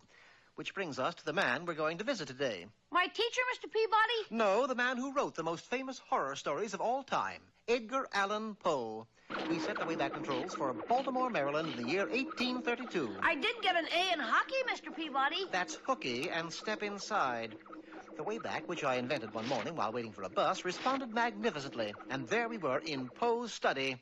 And with that, the steel door closed shut, never to open again. Ooh, our timing is perfect. I bet he just finished The Fall of the House of Usher. Peeking over his shoulder, we were thoroughly stunned by the title of the book. Winnie the Pooh? Yes, and tomorrow I shall write Little Women. But you can't do that, Mr. Poe. You're supposed to write horror stories. I've tried, but they all come out with happy endings. Perhaps if you were put into an environment of horror... That gives me a keen idea, Mr. Peabody. Let's take Mr. Poe to a haunted house. I was all for staying where we were, but it being Sherman's birthday, I decided to humor him. In those days, Baltimore was simply rampant with haunted houses. Reaching the outskirts of town, we turned onto the old mill road leading past the cemetery and approached Grizzly Manor. The only thing we need now is a good old spooky storm. It seemed that someone else was humoring Sherman on his birthday. 3 things went up and down. Sherman's Adam's apple, the hair on the back of my back, and Poe's yo-yo. It doesn't seem as though your scheme is working too well, Sherman. Yeah, but wait till he gets inside. Come on. With Sherman leading the way, we entered the foreboding abode and fell victim to a cleverly concealed trapdoor in the floor. In the dim light, we saw that we were now in a chamber of horrors. Mr. Peabody, do you see what I see? Implements of torture, Sherman. An iron lady, the rack, a spiked boot, and a television set, the most fiendish means of torture known to man. This was enough to frighten anyone out of his wits. That is, anyone but Edgar Allan Poe, who had now taken the string from his yo-yo and was happily playing cat's cradle. Gosh, won't anything scare him? We would soon know, for it was then that a panel in the wall slid open and it walked into the room. battle axe in hand, the loathsome creature prepared to deal Poe a devastating blow. And that was when the second cleverly concealed trapdoor opened, and we plunged down to a pool of evil-smelling, brackish water. You all right, my boy? I think so, Mr. Peabody. Ooh, some haunted house, huh? Well, it would scare the dickens out of Dickens, I'll say that. But not Edgar Allan Poe. Not Edgar Allan Poe.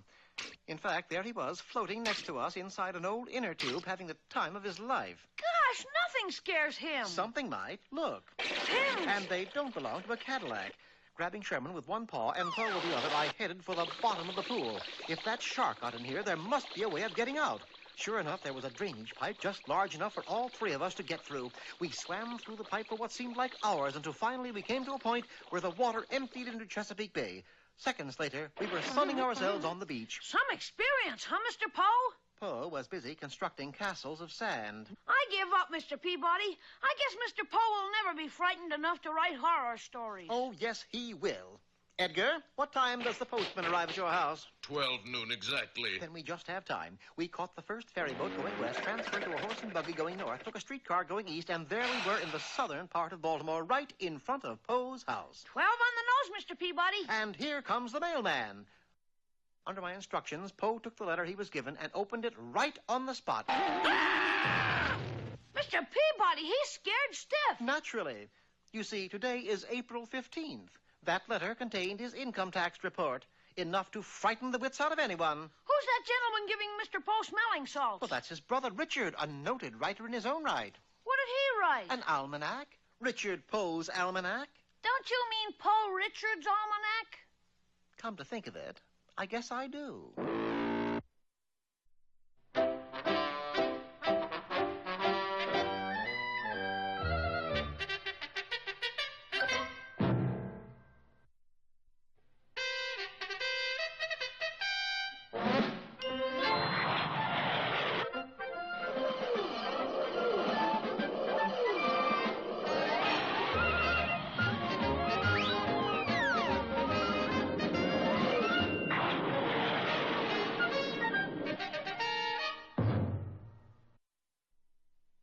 Well, it finally happened. Professor von Bege's theory of the polar flip actually came to pass, and the Earth really had a new North Pole. Of course, this caused a great deal of consternation all over the world. London, for instance. Let's face it, old bean. We're living on a ruddy tropical island. It was true. People attended the opening day at Ascot and Sarongs. The House of Lords discarded its ermines and dressed exclusively in muumuus, and even the familiar London bobbies looked different. Their helmets were the same, but they now wore shorts and ankle-length stockings called... If you say bobby socks, so help me, I'll base you. Moscow, too, had its troubles. But you've got to do it, Commissar. Yet, Vasily, impossible. But it's so hot. I've got to go where it's cool. I can do a thing for you. But you can. Please, Commissar, send me to Siberia. And the sudden change in directions had dire effects in the U.S. as well.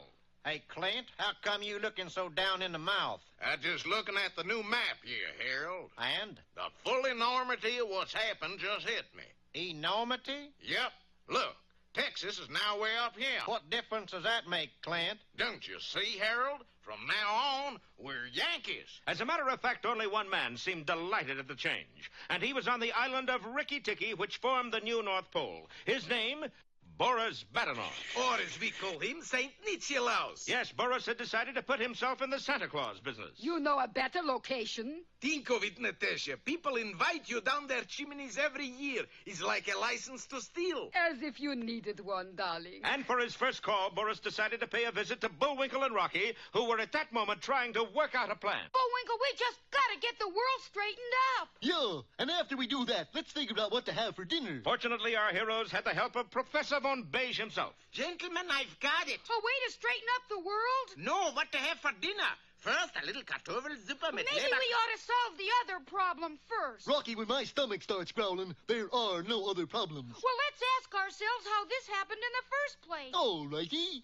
How did this happen in the first place? I don't know. Me either. Let's get an easier question. It happened because the old North Pole got too heavy with ice and snow and slipped over sideways. Then that's what we'll do. Slip over sideways? No, make it snow up here. Hey, that's a great idea if we don't freeze to death first. Yes, that was a problem, for with the shift in climate, the bottom had fallen out of every thermometer on the island. Hundreds of natives shivered in the icy blasts. Go on, Chief. Try tell us climate isn't changing. You young punks always complaining. This just little cold snap. Cold snap? Man, we living at North Pole. This is living. Nonsense, boys. This tropic zone. Then who that coming? Commander Whitehead? Jumping Juju. It's Santa Claus. And his helper. Then it's true. World has flipped. Ho, ho, ho, darling. Hey, Santy, you got a pair of red flannels for me? You've been a good boy, haven't you? You bet 'em. That's why you don't have red flannels. Be bad boy and steal some. Ho, ho, ho. You know something, Chief? Huh? Not only world flip, Santa flip, too. No, it wasn't the same old generous Santa. What do you talk? I got it here, special Christmas present for Moose. Oh, well, that's different. What is it? I give you one clue. It's a ticking package. An alarm clock?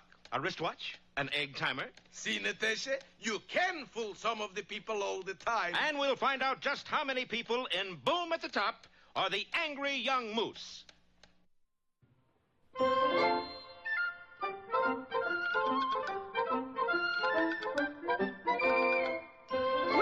I guess that about wraps up another Rocky show. Certainly hope you enjoyed it. I did.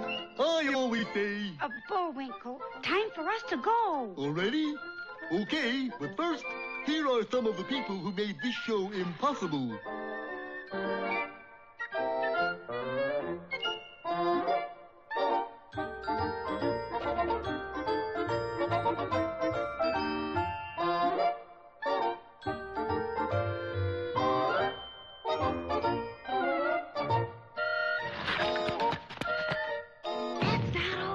My fingers get tired.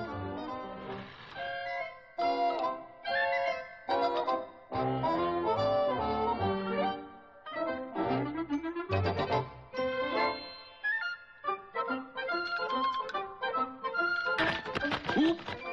Another way for me again. Well, see you next time. Ready, Bullwinkle? Alley! Oop!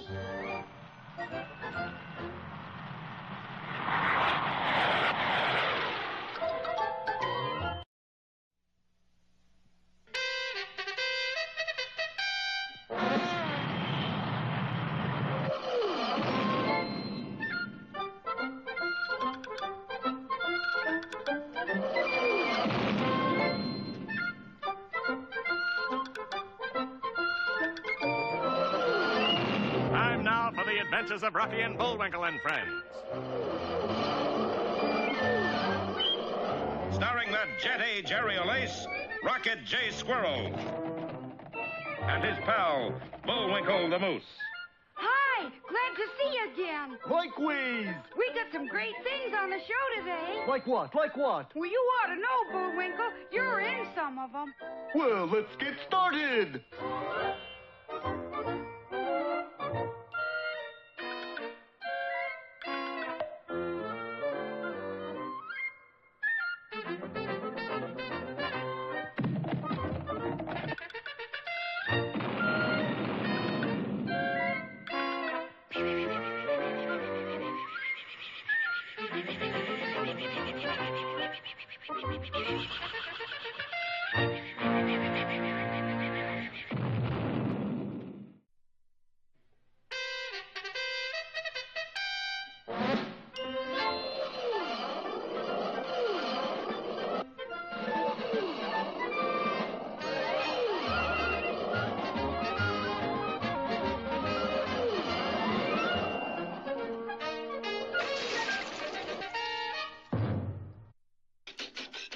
Well, last time you remember, Boris Badenov disguised himself as Santa Claus and started off to deliver a present to Bullwinkle. A present that goes tick-tock. Until he opens it, then it goes kaboom.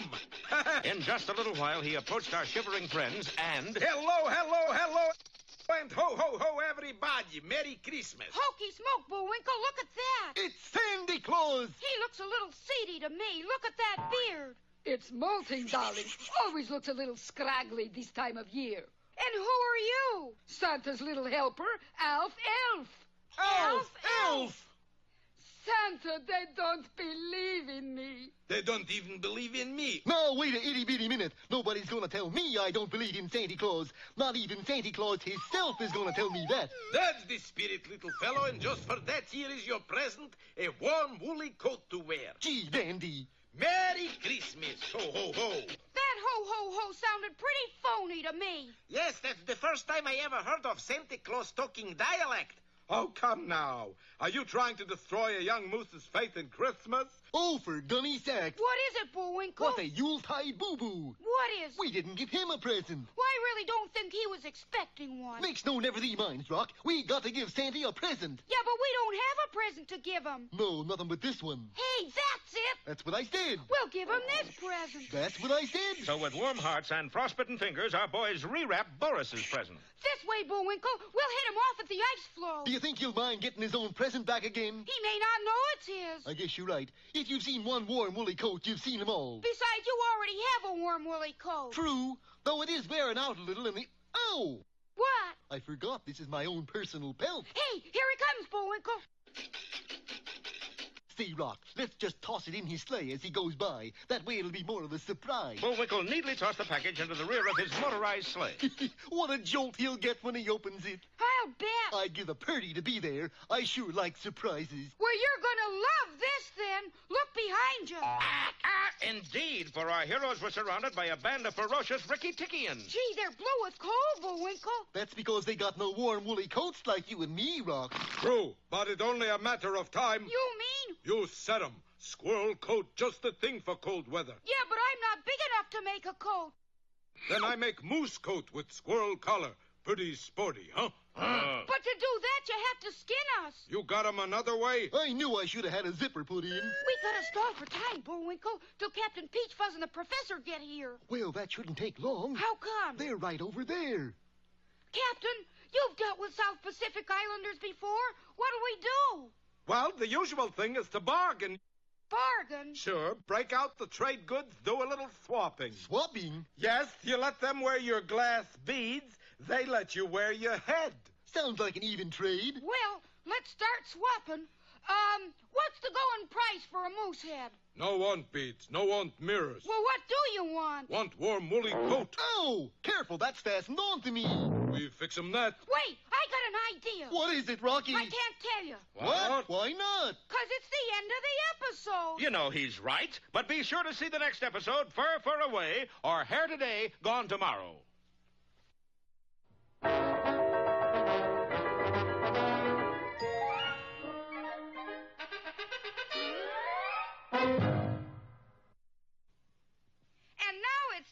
For 5 or 6 baritone solos in the key of E. But... Ooh. Now for another of our special features. Should have tried E flat.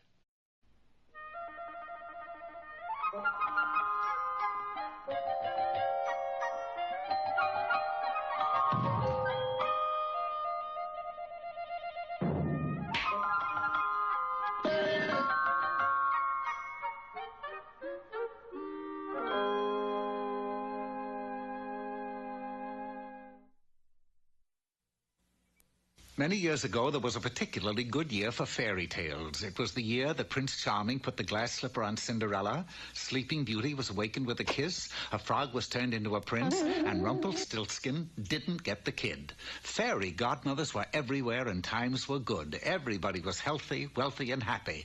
That is, everybody but a young lad named Delicia, who was miserable because none of these wonderful things had ever happened to him. I mean, what good could happen to a kid named Delicia? He tried as hard as he knew how to become a fairy tale, but nothing seemed to work. Finding a deep well in a forest glade, he tossed in a penny and called out in a loud, clear voice, "Hello down there! Are you a magic wishing type well?" No! I was afraid of that. Can I have my penny back? No! I was afraid of that, too. Then, in hopes of finding a magic mirror, he used his last cent to buy every mirror in town. Now hear this. Any one of you who's a magic mirror, signify by saying I. One mirror sang 3 choruses of Whistle While You Work, and 2 others said poems, but not one said I. Delicia had failed again. It was quite discouraging, but as he walked down a lonely road, he saw something that made his eyes glisten with excitement. It must be a magic sword. With this, I can slay a dragon, become famous, and win a princess. He hurried off, and in a short time, he found a huge, vicious dragon. Say, Say, he is a beauty. The lad bravely charged the dragon, swinging and slashing the mighty sword, but he was unable to lay a blade on the beast. The dragon, in complete control of the situation from the start, breathed fire on him. Then kicked him so hard that he landed in a heap. Oh, so here it is. Oh, so here, what is? The sword. I dropped the sword on my way to the museum. Museum? Yeah, this sword is quite an oddity. It's the only sword in the kingdom that isn't magic. Oh, I hate people who are late with explanation. Defeated and heading for home, Delicia had completely given up when he chanced to meet a little man in a tub. Now, ordinarily, this wouldn't be too unusual, but this little man in the tub happened to be rowing down the middle of the road. Hold on there. What are you doing? I'm rowing my tub, and I don't mind telling you, sir, the going is mighty tough. Oh, I believe it. Perhaps if you put the tub in the water, it would be easier. The lad took him to the nearby river, where the little man found that he could row around with ease. You've certainly been kind to me, Delicia. How do you know my name? Oh, just a lucky guess. So I will be kind to you. Follow that path, and you will find a beautiful girl who will be your wife. The boy did, and just as the little man in the tub had said, he saw a beautiful young girl picking up sticks. Pardon, fair maiden, but why are you picking up sticks? You know the poem, 1, 2, button your shoe, 3, 4, shut the door. Oh, yes, 5, 6, pick up sticks. What about it? Pick up sticks is all I know of it, so. Pick up sticks, pick up sticks, pick up... By the way, do you want to get married? It had worked out just as the little man in the tub had said, and they were married. Come in, dear. This is your new home. Here we come, my love. We? Mother has to come live with us. Well, don't just stand there, stupid. Get your apron on. You got work to do. From that moment on, Delicia did the cooking, the dishes, swept the floors, and made the beds. But one day, on his coffee break, he hurried down to the river. He found the little man in the tub and told him of his plight. Mother-in-law's pretty mean, huh? Yes. I think she used to teach ogres to fight dirty. Perhaps if you were rich, she'd go easier on you. Rich? Well, how am I going to get rich? Easy. Take this sack of genuine gold. 98 cents. I'm rich. I'm well-to-do. I was wondering when you were going to pay the rent. Now lift those bed sheets, tote that pail. Get a little lazy and you'll land in jail. Unable to stand it another minute, Delicia ran back to the little man in the tub. Oh, it's no use. I'll never have a happy ending with my mother-in-law in the house. Oh, yes, you will, boy. Look here at the evening paper. Ogre on the loose. He is purple with green spots and... What's this got to do with me? Go on home and you'll see that everything is going to turn out just fine. When he reached his house, he found... Something terrible has happened. An ogre came in and dragged Mother off to his cave. What are you going to do? Nothing. I mean, the ogre got himself into that fix. Now let him get out of it. And so they both lived happily ever after, which is more that can be said for the ogre. Clean up this thing. What's the matter with you? Get those roots and bones out of here. Please don't beat this old purple body. Don't hit me.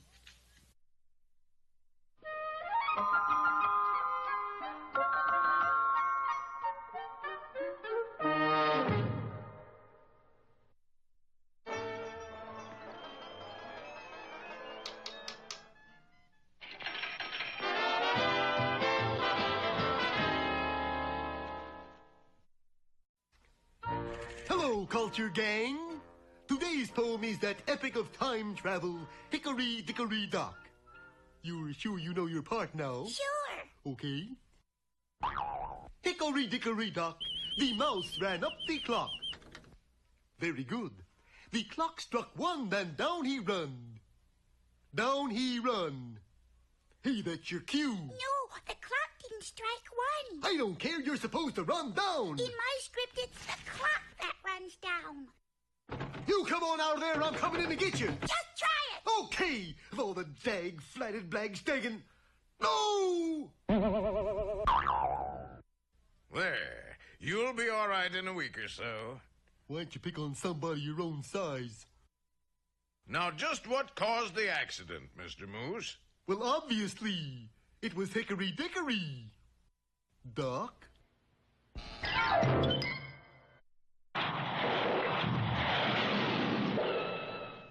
Private Bullwinkle, sir, with a message. Just in time. Is it important? Is it? Just look.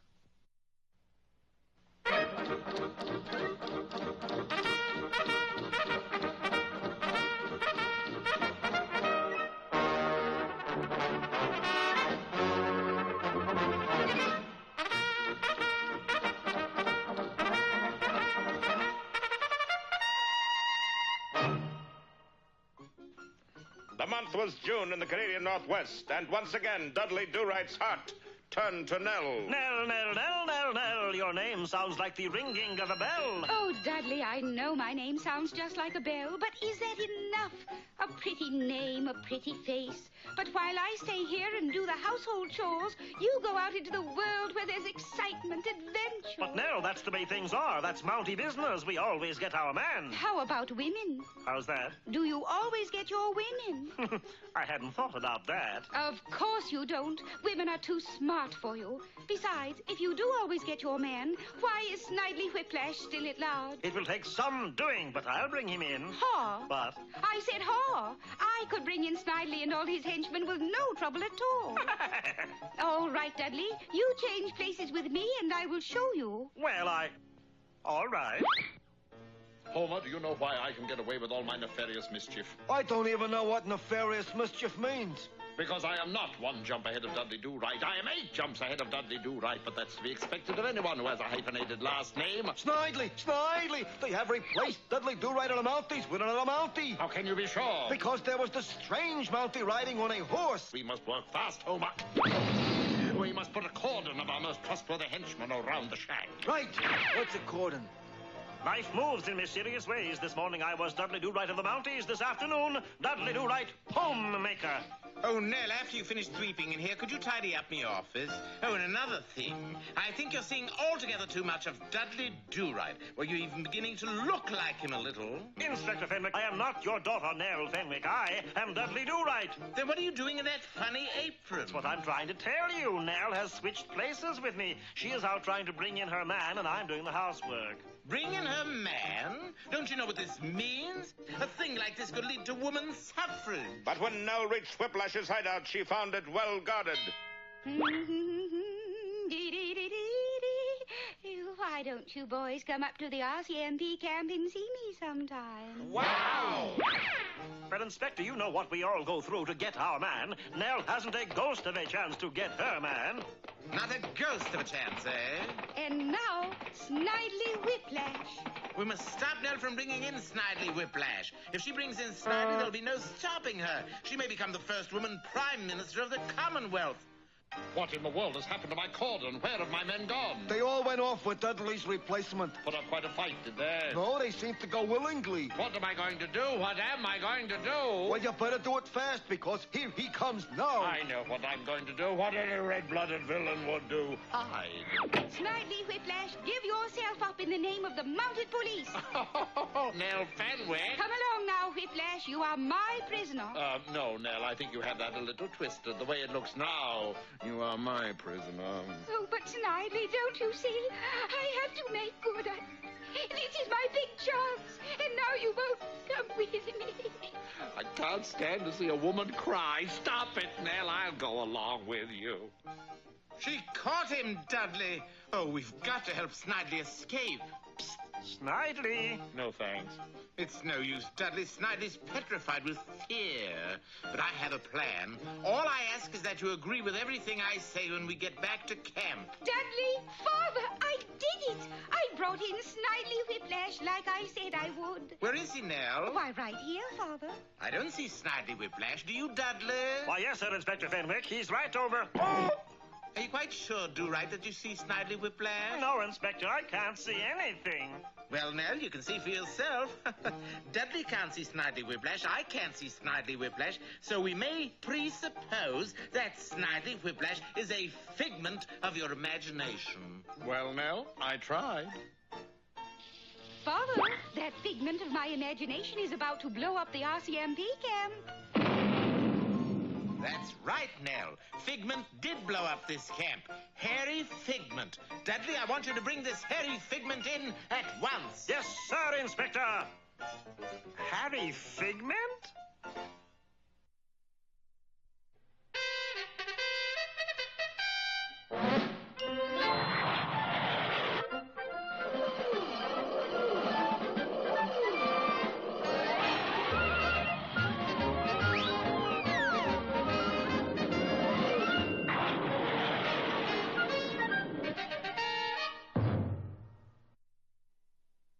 Well, I hate to be the bearer of bad tidings, but at last report, things were in a dreadful state. The world had flipped sideways, Boris was about to make a billion-dollar racket out of the Santa Claus business, and our friends had been captured by some half-frozen natives who insisted on skinning Bullwinkle to make warm, woolly coats. Just one question. Who packed these boxes of trading goods? I packed them personally, Rocky. Okay, open them up, Bullwinkle. But, Rocky, those are hot weather items only. Trinkets, fans, dark glasses, bikinis. But the good captain wasn't called Wrong Way Peach Fuzz for nothing, for those boxes packed for the tropics were full of... warm, woolly coats! Hey! Captain, your stupidity saved the day. Oh, it was nothing that any Navy man couldn't have done. Now we gotta find a way to straighten the world up. But how? Well, according to your theory, Professor, the world tilted over because the ice and snow got too heavy at the old North Pole. Yeah? Well, then all we have to do is make the ice and snow too heavy at the new North Pole. Sure, Charlie, but how? We could ask people to send it in. Please, Bullwinkle. No,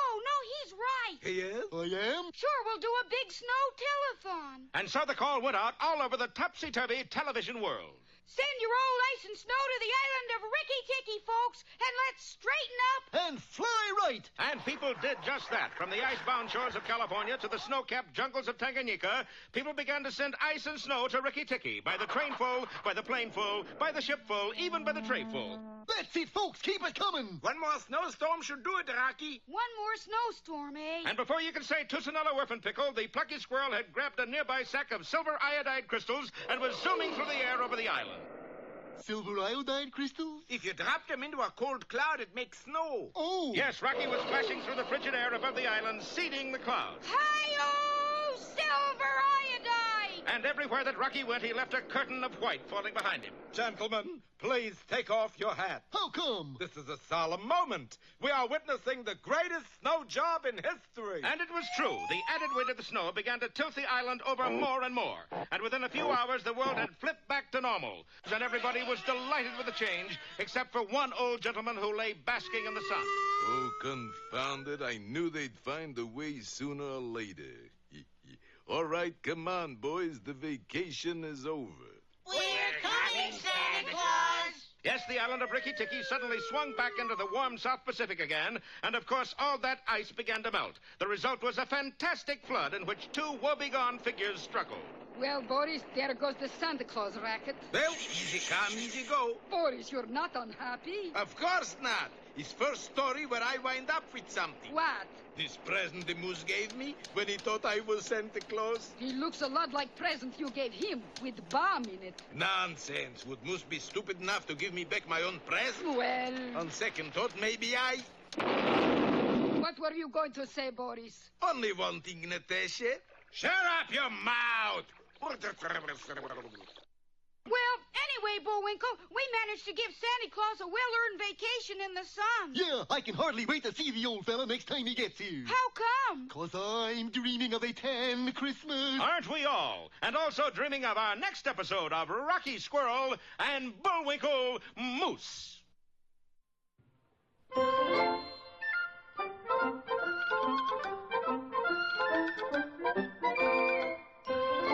I guess that about wraps up another Rocky show. Certainly hope you enjoyed it. I did. I always say... Bullwinkle, time for us to go. Already? Okay, but first, here are some of the people who made this show impossible.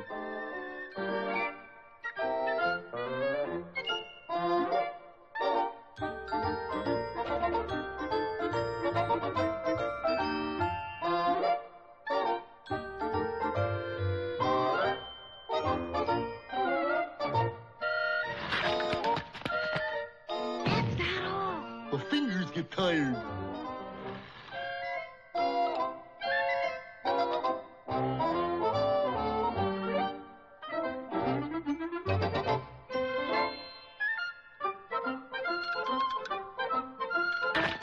Oop!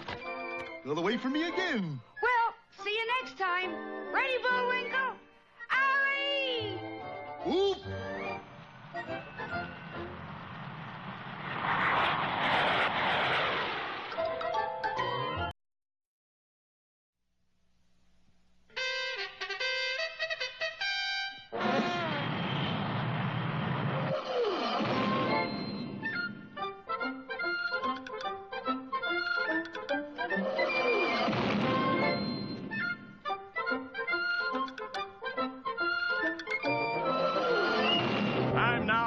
Adventures of Ruffian Bullwinkle and Friends.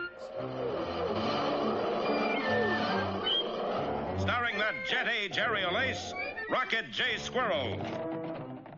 And his pal, Bullwinkle the Moose. Hi, glad to see you again. Likewise. We got some great things on the show today. Like what? Like what? Well, you ought to know, Bullwinkle. You're in some of them. Well, let's get started.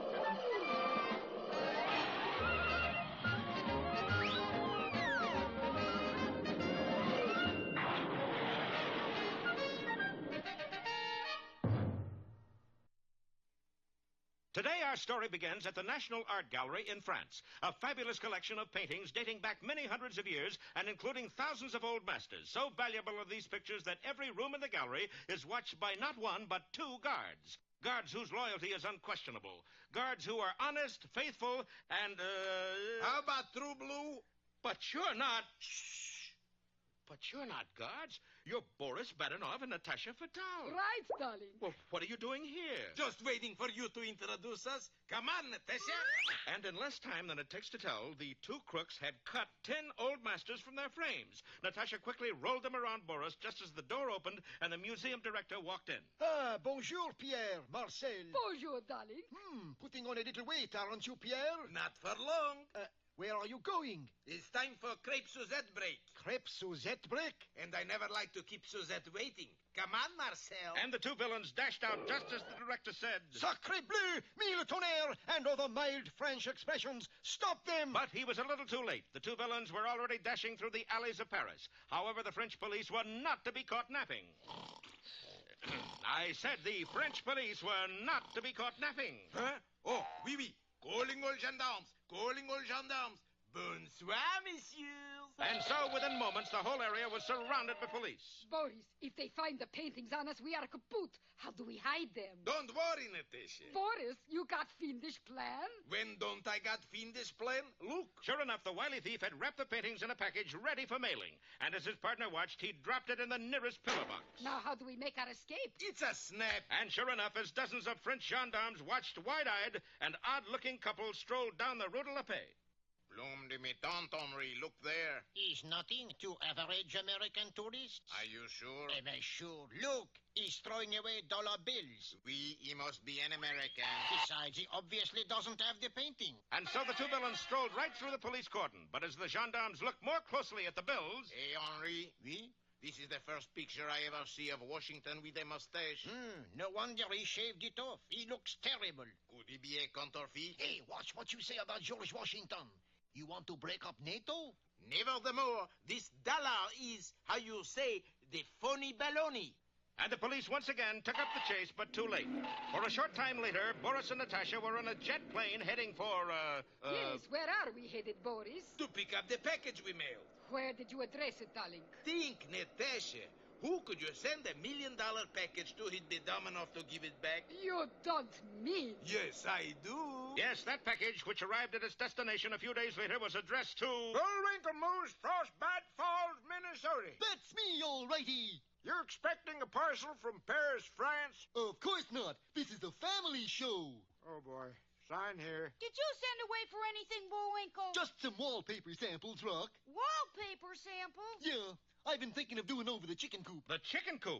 Well, it looks as if Bullwinkle may have the most valuable chicken coop on Earth. You bet. These Buff Orpingtons don't come cheap, you know. But remember, Boris and Natasha are on their way to get the painting back, and they'll let nothing stand in their way. Especially nothing with antlers. Oh, be sure to see our next episode, Transatlantic Chicken, or Hens Across the Sea.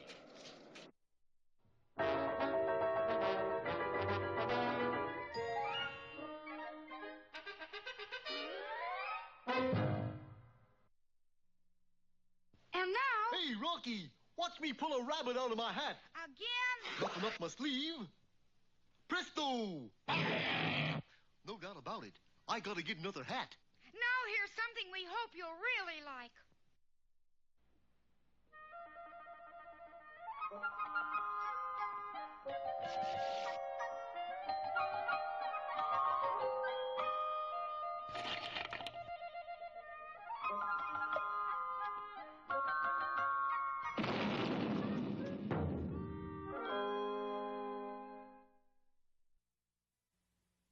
Once upon a time, which is always a nice way to start a fairy tale, there was a great white castle in which lived a powerful duke who was a very proud man. He was proud because he was tall and straight and handsome and brave, but he was proudest of all when he took off his hat, for he had a huge head of bushy, flaming red hair not to be equaled by anyone in the kingdom. Oh, I love my red hair. It gives me fire. He would comb it 100 strokes every day. 1 potato, 2 potatoes, 3 potato, 4. It was his habit upon arising each morning to go to his mirror, which, by the way, was a magic mirror, admire his flaming locks, then... Mirror, mirror, hanging there, tell me who has the reddest hair. Violets are blue, roses are red, but it's only your dome that is redder than red. This went on day after day, year after year, and the mirror always answered the same. That is, until one morning... Mirror, mirror, hanging there, tell me who has the reddest hair. Your hair is red, that's very true. But the girl who spins has hair redder than you. Who? Girl who spins. Redder than me? Makes you look like a bleached blonde, Bubby. Shocked and horrified, the Duke ran to his address book. G. Girl who spins. 728, small house in the forest. Armed with the address, the Duke mounted his fastest horse and galloped off into the forest at top speed. When he arrived, he saw that what the mirror had said was true, for there, at a spinning wheel, sat a lovely young girl that had long, blazing red hair that hung down to her, hips. My, but that's red. I say, what is your name, fair maiden? My hair is red as fire and my skin is white as cream, so my name is Red White. Hair's red, all right. Rinse job? No, natural. Well, I'm terribly sorry, but you'll have to dye it black. Oh, I can't. Why not? I'm waiting for my true love, and he will only know me by my red hair. My fairy godmother told me so. Now, see here. I happen to be a powerful duck. That's Duke. Oh, thank you. And you'd better dye your hair black, or you're going to find yourself in big trouble. With that, the Duke turned and galloped away. Not as fast as he had arrived, however, for he had forgotten his horse. The poor girl was frightened, and as she sat weeping, her fairy godmother appeared. Oh, there, honey. Now, don't blubber. But if I dye my hair, my true love won't know me. And if I don't, I'll get into big trouble. You just leave it red, dearie. I can handle that duck. That's Duke. Oh, yes. The following morning... Mirror, mirror, hanging there. Tell me now who has the reddest hair. Red, white, like I said. Weren't you listening? News is bad enough, but you didn't even bother to make a rhyme out of it. Furious, the Duke wasted no time. You must dye your hair black within 24 hours, or you will go to the pokey. Now, good day. Godmother! Oh, here I am, honey. Don't come unglued. Take these nettles that grow beside the road and put them in your spinning wheel. Every day you spin nettles, that Duke will lose 32 hairs. Doing as she was told, Red White took the nettles and set us out to spinning. The very next day, the Duke was combing his hair the usual 100 strokes when... 1 potato, 2 potatoes, 3 potatoes, 4, 5 potatoes, 6 potatoes... Hey, what's this? My comb, it's full of hair. Mirror, mirror, look at this. My beautiful red hair is coming out. I can see that, Bubby, and you're not rhyming either. I know. There's no time for that. Tell me what's happening. Well, you understand, it's like kind of a hex. You know, a fairy tale whammy. Every day that Red White spins nettles, you lose 32 hairs. The fiend! She's got to be stopped. Taking a stout rope, the Duke sped to Red White and bound her securely. There! Oh, I'd like to see you spin nettles with your hands tied, buddy. But she did. For being a clever girl, Red White managed quite well to spin more nettles with her feet. 29, 30, 31, 32. Oh, she's at it again. Mirror, speak to me. What am I going to do? I'm rather sorry that you called, for by tomorrow you shall be bald. Excellent. You're rhyming again. I know. Makes it more like a fairy tale. And just as the mirror had said, by the following day, every last red hair on the Duke's head was gone. You can stop spinning now, kid. You win. And I might add, I'm very unhappy about the whole thing. Well, I'm unhappy, too. Even though I've kept my red hair, my true love has not come for me. Gee, that's tough. Well, so long. Wait! It seems as though I've made a slight mistake. The duck here... That's Duke. Yes, the Duke here. He's your true love. Me? Him? Darling. Sweetie. It's too bad I didn't figure that out till he lost his hair, but that's the way the cookie crumbles sometimes. And so, as you knew they would... They lived happily ever after. After. Hey, Bobby, what rhymes with after?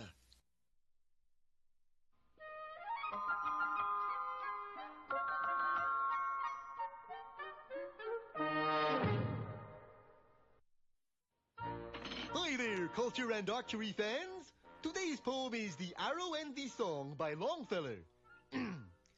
I shot a arrow into the... Ooh, my, that's smart. Well, try again. Smaller bow. I shot the arrow into the air. It fell to earth. I know not... Oh! Boy, it's a dangerous poem.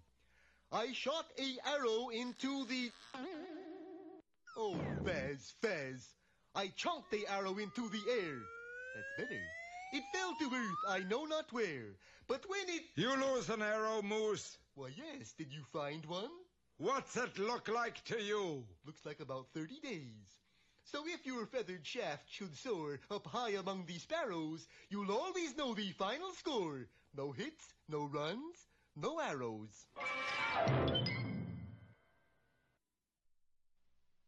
That's a pretty strange-looking painting, Bullwinkle. I just paint what I see. Well, what do you see? This is what I see.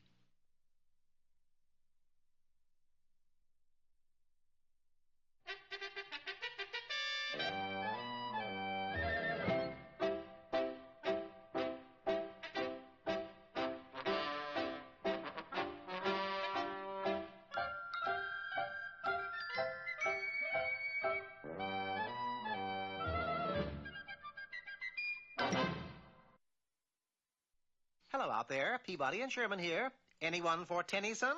Who's Tennyson, Mr. Peabody? The brilliant poet who wrote The Charge of the Light Brigade. Are we going to visit Mr. Tennyson today? Well, no, I thought we'd visit the Light Brigade. We set the way back for Balaclava, a small port in the Crimea, in the year 1854. At that time, the Russian army had the British forces under heavy siege.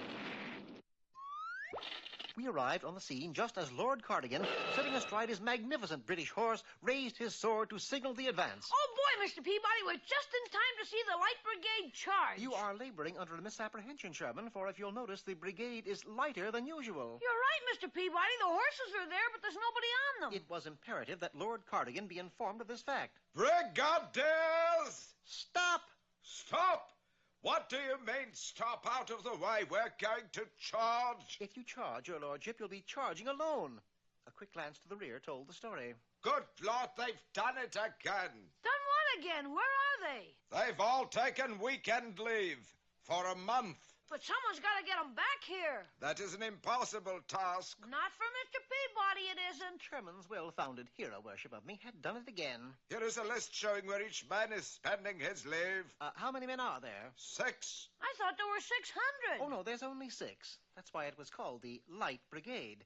The first 2 men on the list were Private Higginbottom and Corporal McChesney, and they had a weakness for Chinese food. The nearest Chinese restaurant, of course, was in Hong Kong, and that's where we found them, inside Ed Fu Young's chop suey. You gotta get back to the post immediately. Can't do it, lady. No, we got 15 more courses of food coming, and we ain't going to leave till we get some. 15 more courses? That'll take forever, Mr. Peabody. No, it won't. Hand me that fortune cookie. I inserted a substitute fortune into the cookie, and when it was opened... The food has been poisoned. Signed, a friend. Gore, blimey. We better get back to the blinking post and have our stomachs pumped. That takes care of numbers 1 and 2. Next, Sergeant Clappingstone. Where's he? The city of Sebastopol, in, of all things, a circus. It seemed the good sergeant came from a family of circus performers, and in his off time he picked up a few extra rubles as a human cannonball. There he is now, Mr. Peabody, climbing into the mouth of that cannon. Excellent. He'll be back at the post in no time. All I had to do was charge the cannon with a little extra gunpowder, aim it in the direction of Balaclava, and the departure came off right on schedule. The next two names on the list were Lieutenant Faversham and Captain Trippingwell. We came across them on a tennis court in Rangoon, India.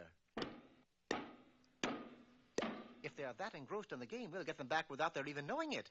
I took one end of the net, Sherman took the other, and we headed for the railway terminal with the match still in progress. I'm sure the citizens of India had never seen the 5:15 for Balaclava depart with a tennis match high atop the caboose. Only one more to go, Mr. Peabody. Yes, but that last one was a dilly. He was Colonel Fotheringay, or should I say Patient Fotheringay, for it was in a hospital in Odessa that we found him. You'll have to be very quiet. The colonel has been stricken with severe pains in the chest. He can't be moved under any condition.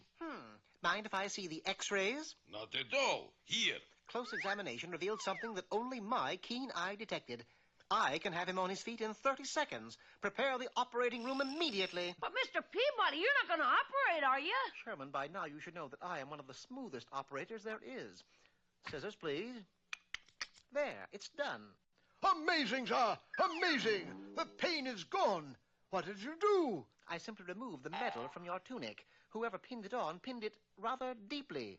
Hey, Jove! I feel so good I shall return to the post immediately. Thus it was that all the men were present and accounted for when it came time for the Light Brigade to charge. Brigadiers! Charge! Oh, how thrilling, Mr. Peabody. Not only thrilling, it helped end the war in the Crimea. Then the British became their friends? Well, not exactly. You see, following the war, the Crimeans borrowed a large sum of money from the British. Don't tell me they didn't pay them back. Well, that goes without saying, Sherman. Everybody knows that Crimea doesn't pay.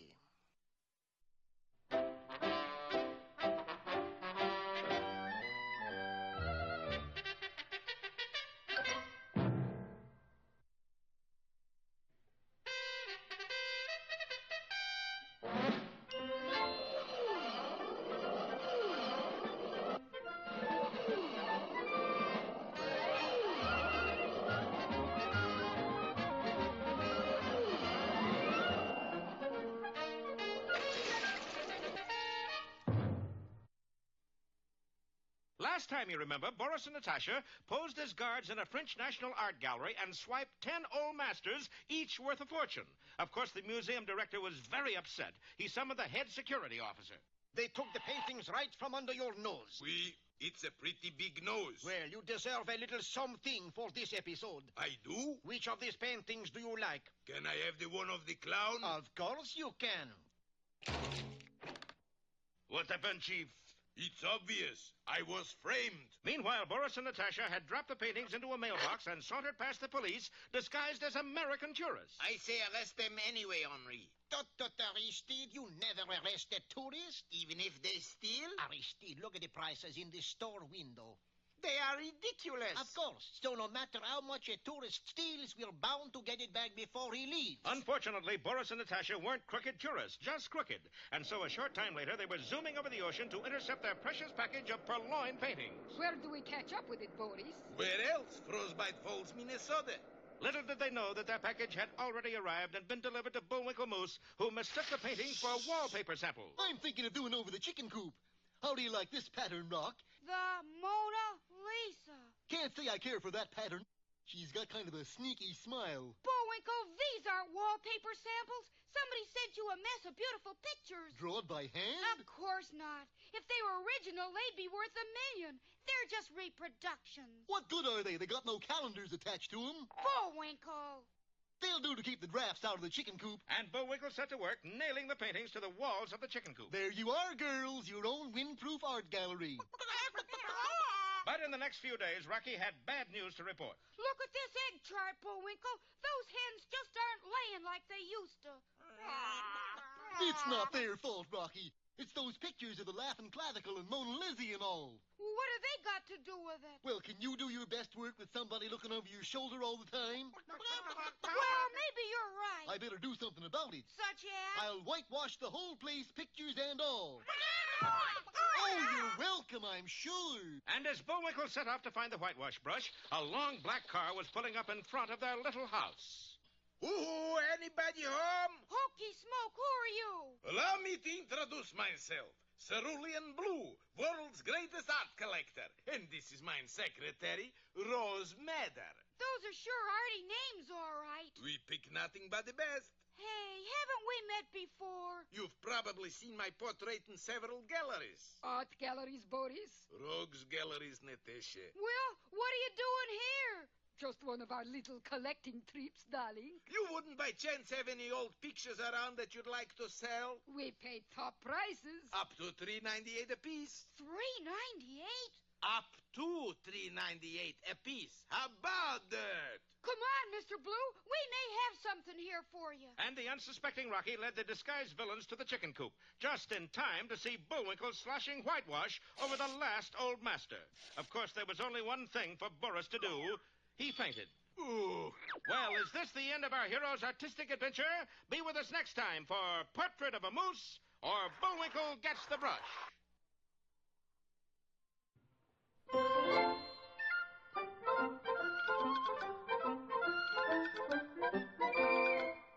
Well, I guess that about wraps up another Rocky show. Certainly hope you enjoyed it. I did. I always say... Bullwinkle, time for us to go. Already? Okay, but first, here are some of the people who made this show impossible.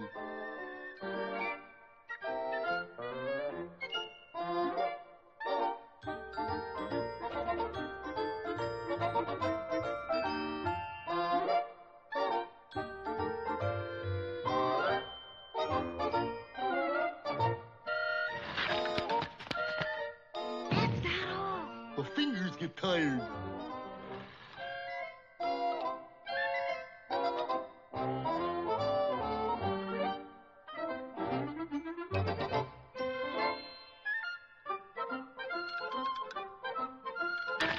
Oop! Got away from me again. Well, see you next time. Ready, Bullwinkle? Alley! Oop!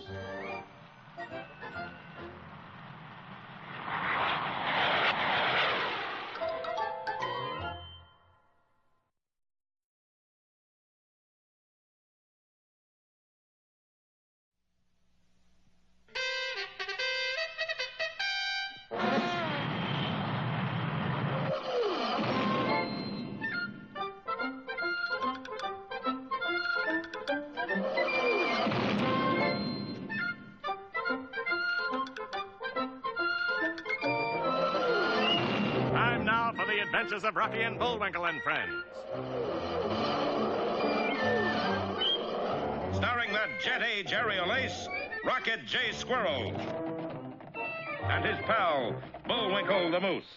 Hi, glad to see you again. Likewise. We got some great things on the show today. Like what? Like what? Well, you ought to know, Bullwinkle. You're in some of them.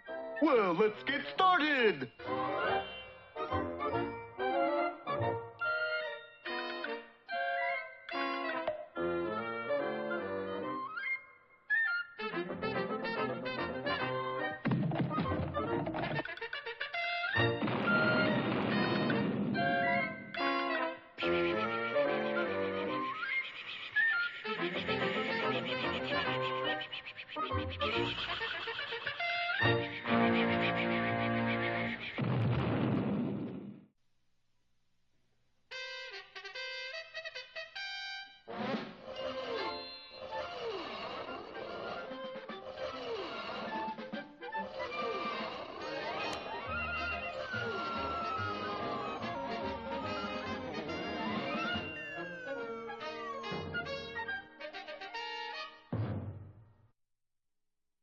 Well, the art world is still buzzing over the shocking theft by Boris and Natasha of 10 old masters from a French museum and their subsequent disappearance. But it's impossible. How could a picture drop out of sight so quick? Oh, I don't know. Remember the horn blows at midnight? Yes. paintings. That's right. Several painters offered to paint new pictures, but that didn't work out either. No, it's too expensive. What could be more expensive than the 10 paintings? 10 painters at time and a half. Oh. The matter even came up on the floor of the U.S. Congress. It's an outrage. It's regrettable. It's a communist plot. Sir, why do you think it's a communist plot? I think everything's a communist plot. Well, little as they say, did they know that those paintings at that very moment were hung in a chicken coop in Frostbite Falls, Minnesota, where our hero, Bullwinkle Moose, had just covered the last one with whitewash. Yeah, the hens couldn't work with people looking over their shoulders. All right, girls, back to work. Well, the hens may have been happy, but there was somebody who was definitely not. An art dealer named Cerulean Blue. Or as we know him, Boris Badenov. You whitewashed every square inch of canvas. Yeah, most of the round inches, too. Ooh. He fainted. What's the matter? He never been in a warm chicken coop before? Mr. Blue was going to buy those old pictures you painted over. For how much? $3.98 apiece. Up to $3.98 apiece. Wowee! Well, you wait a second. I'll scrape this whitewash stuff off with this steel wool, and then we'll... No! There he goes again. But in a little while, Boris was his old evil self again. Tell me, Mr. Blue, why don't you want Bullwinkle to scrape off the whitewash? Because it'll ruin the valuable painting. What valuable painting? Uh-oh, think fast, darling. This valuable painting. You mean my whitewash job? Whitewash my foot. Okay, if you insist. No, wait, Bullwinkle. He means he thinks this is a good painting. Think, I know it's a masterpiece. I'll buy it. Very smart, Boris. You think you're dealing with kids or something? I don't know. How much you offering? I'll go top dollar, $3.98. Wait a minute. Don't interrupt. What were you going to say? I was going to say Now, wait. If the painting's worth anything at all, it's got to be worth more than $3.98. Okay, you got me over a barrel. Make it an even $4. I think we ought to sleep on it, Bullwinkle. And so our heroes took the whitewash masterpieces and retired to their small cottage, while Boris and Natasha fumed in the car outside. What you doing, Boris? You heard the man. I'm fuming. That's fuming? You got a better idea how to fume? Who you calling, Rock? I'm calling the art museums. They'll tell us if you're a great painter or not. Art Museum, good afternoon. Say, can you come out and look at a painting? Why should I? I've hundreds to look at right here. Yeah, but we think we got a brand new old master here in Frostbite Falls. True. Well, that's a little different. I'll be right out. And one word of caution. Yeah? Let's keep this thing a secret, shall we? Just between us art lovers. Sure. Well, it was obvious the museum director didn't know the Frostbite Falls phone system, for everybody in town was listening in on the party line, including Boris Badenov. And I always listen to party line. How come? The party line is my country's answer to the thinking man's filter. Well, it looks as if Boris's plan has gone askew. Gesundheit. We'll find out more in Bullwinkle Busts a Brush or The Cleft Palate.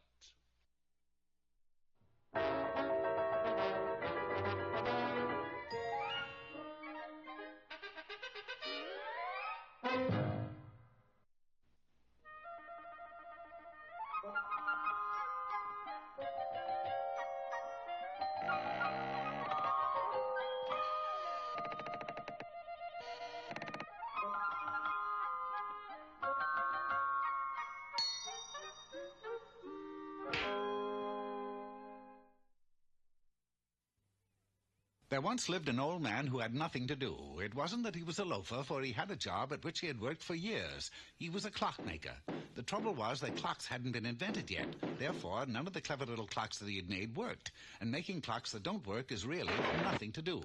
Oh, he was very lonely. But one day something happened that was to change all this. He was in the woods gathering nuts for the winter when he chanced to see a box that was partially hidden behind a large tree. A box. I will take it home and make a clock that doesn't work out of it. But as he came around the tree, he suddenly stopped short. His eyes widened with surprise. The box had something in it. Who are you? I'm a baby who's been left here in the woods by my wicked stepmother. Baby? How old are you? 16. That's pretty old to be a baby. But the old man's heart went out to the young girl. He picked up the box and carried her home to raise as his own daughter. No longer lonely, the old man was happy for the first time in years. Oh, Cutie Lou. He called her Cutie Lou, which was kind of cute. Cutie Lou, it was exactly 1 year ago today that I found you in that box. Yes, and you made a beautiful clock that doesn't work out of it. This is your birthday, and I'm going out to find you a gift. Bidding the girl farewell, the old man set off into the forest. He traveled deep into the wilderness and soon came to a soft wooded glade. There he found some beautiful flowers of solid gold. Ah, these cute golden flowers will be just the thing for Cutie's cute little hair. He'd only picked one of the tiny flowers when, with a mighty roar, a great beast suddenly jumped from a nearby thicket. Roar! You were picking my flowers. For that, I'm going to eat you. But I only picked one. So? I'll only eat you once. Oh, terrified beyond words, the old man pleaded for his life. Please, please chase me. Claw me up a little bit where the scars won't show, but don't eat me. Cease! Your cries for mercy fall on deaf ears. I'll give you a present. How about a clock that doesn't work? What else have you got?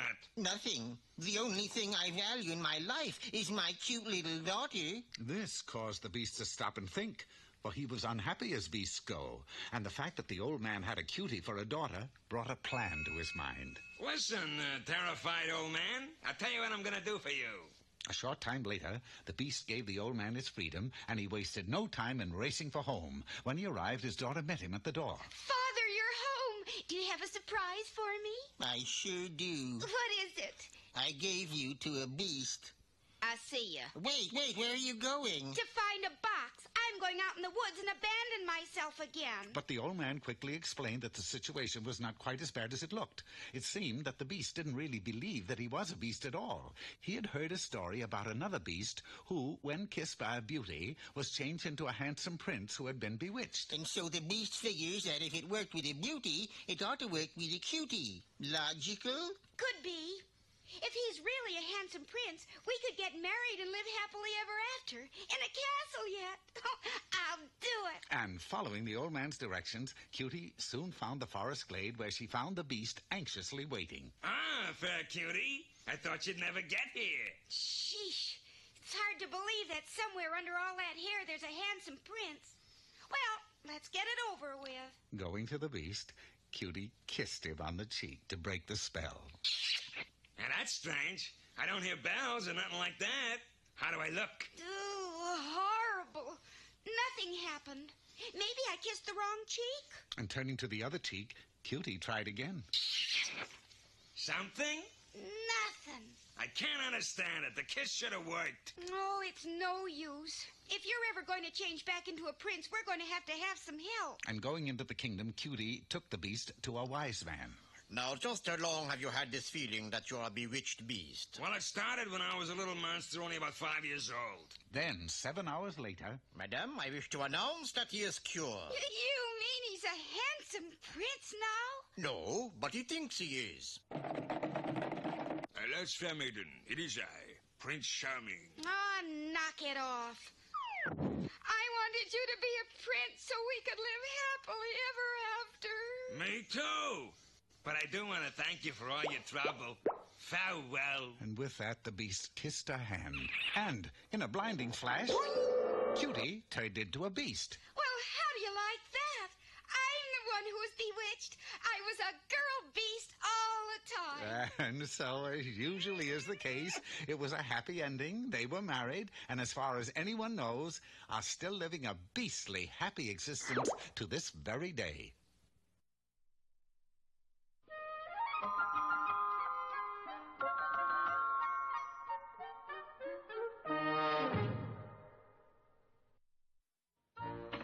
Hello there, culture lovers. This here pin is part of today's poem, The Old Almanac verse, C.A. Pin. C.A. Pin, pick it up. All the day you'll... Where'd it go? Oh, there it is. C.A. Pin, pick it up. All the... Didn't get it. C.A. Pin, pick it up. Uh-oh, it rolled into a crack. Come out of there, doggone it. All right, I'll pick it up the easy way.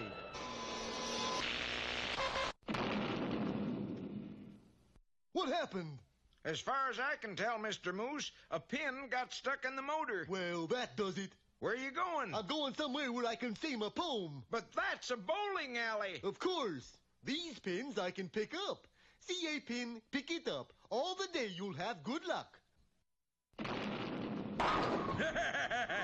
Don't you believe it?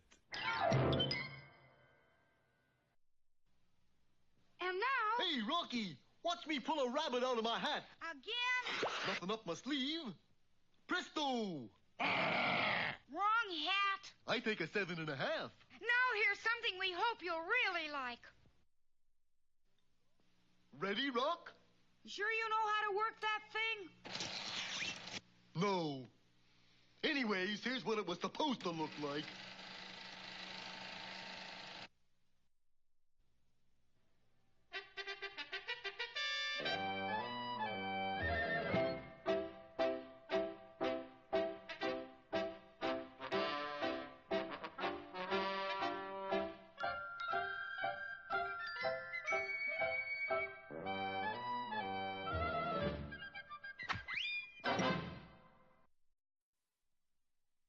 Question, Chairman. Where is Toronto? Out on the reservation with the Lone Ranger, Mr. Peabody. You're close. Actually, Toronto is in Canada, and that is our destination for today. What great name in history are we going to meet up there? Constable Archibald Woolley. Never heard of him. He was the first Royal Canadian Mounted Policeman. I instructed Sherman to set the Wayback Machine for the year 1869. The place, an outpost in the wilderness territory of Toronto. And before you could say, halt or I'll shoot, we were standing inside the post headquarters watching a very irate Constable Woolley. What's the matter, Mr. Peabody? He's tearing the place to pieces. Looking for something, Constable? Yes, by George, a new job. You mean you're quitting the Mounties? Yes, the whole thing's a bust. For my very first case, I'm supposed to bring in Ottawa O'Toole. Well, bring him in. I can't. Why not? Because of our motto. We always get our man. Ottawa O'Toole is a girl. Well, I convinced the constable that girl or no girl, Ottawa O'Toole had to be brought in. Following up the latest information as to her whereabouts, we arrived at the Pettigrew Fur Company, only to find it in a complete state of disorder, and a going out of business sign over the main gate. Trouble here, Pettigrew? Trouble ain't a word for it. Ottawa O'Toole struck again. She's ruined me. What did she do this time? She crossed all my minks with skunks. Now my business stinks. One good thing came of all this. O'Toole had left a very clear trail. Hoping to head her off before she could commit another atrocity, Constable Woolley took off, but didn't get very far, for Miss O'Toole had set a booby trap. Yes, and she caught a booby, too. Undaunted, we picked up the trail anew and followed it to the edge of a dense forest of mighty Saskatchewan spruce. There on a tree was a wanted poster. Look, Sherman. Wanted, Ottawa O'Toole and her two sisters, Hermione and Gingold. This unfortunately gave the constable an idea. If only I could find two ladies and talk them into posing as O'Toole's sisters, I'd put them in jail, and when she came to break them out, I'd have her. Unfortunately, ladies were hard to come by in the wilderness, so the constable did what he considered to be the next best thing.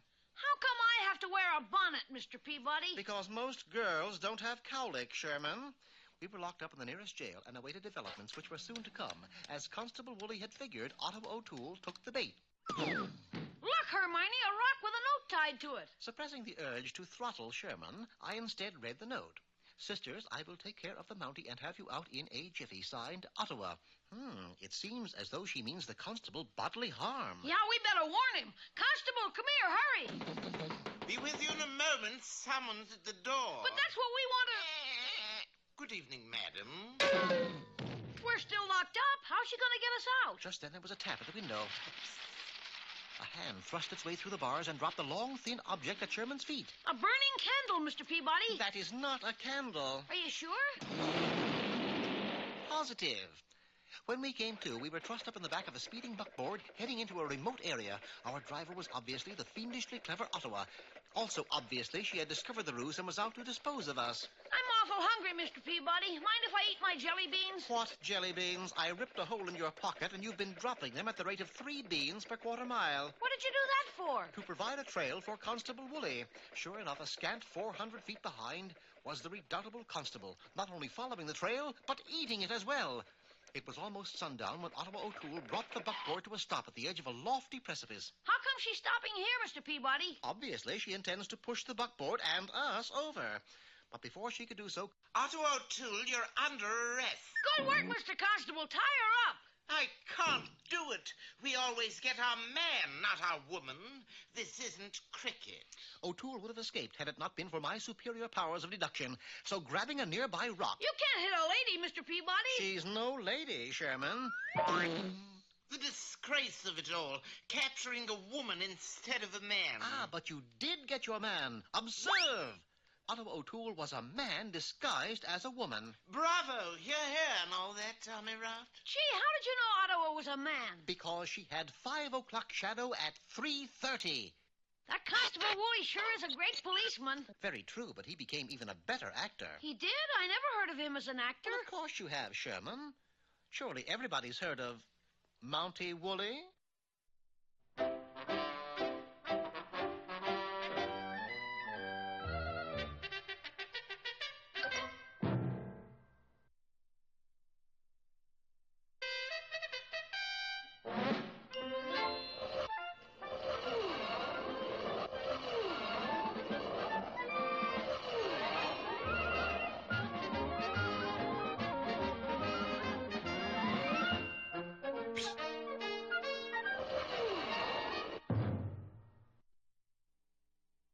Sir and madam and all you kids out there. Get on with it, blabbermouth. All right, all right. Well, through a quirk of fate, Bullwinkle painted a coat of whitewash over 10 stolen art masterpieces, and now Boris is secretly trying to buy them back. What I can't understand is why he thinks these are worth anything. Oh, I don't know, Rock. They do have a kind of dash to them. They're just whitewash. But notice how I left this little dark spot to kind of catch the eye. Bullwinkle, that's a fly. Oh, looks almost real, doesn't it? Well, we'll know whether they're valuable in a little while now. How come? I sent for some art experts. Sure enough, in just a few minutes, a caravan of cars began to pour into Frostbite Falls, bearing the cream of the nation's art connoisseurs, including the Dean of Art Critics, Price McVinson.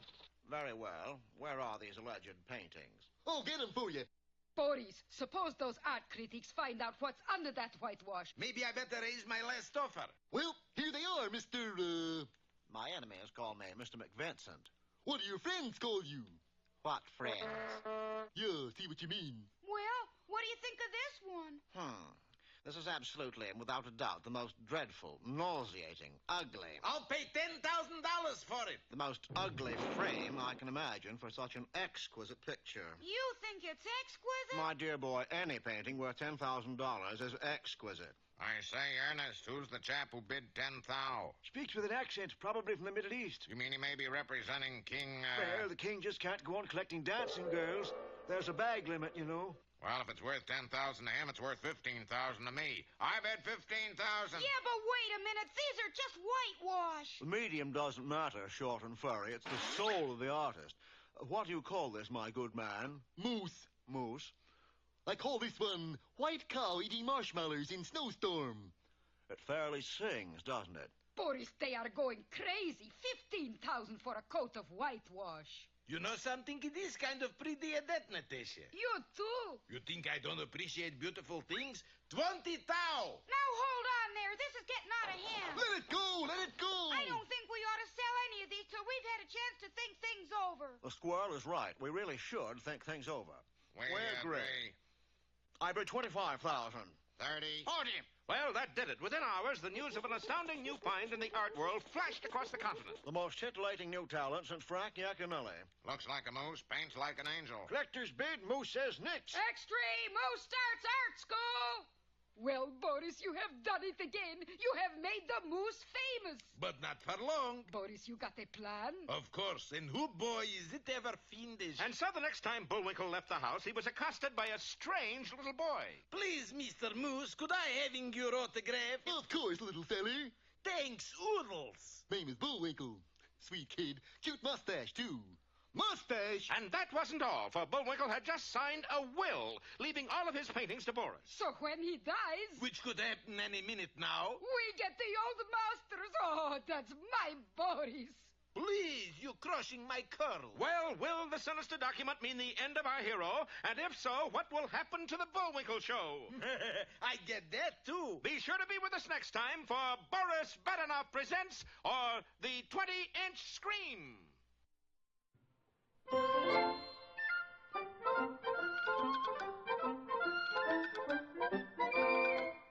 Well, I guess that about wraps up another Rocky show. Certainly hope you enjoyed it. I did. I always say... Bullwinkle, time for us to go. Already? Okay, but first, here are some of the people who made this show impossible.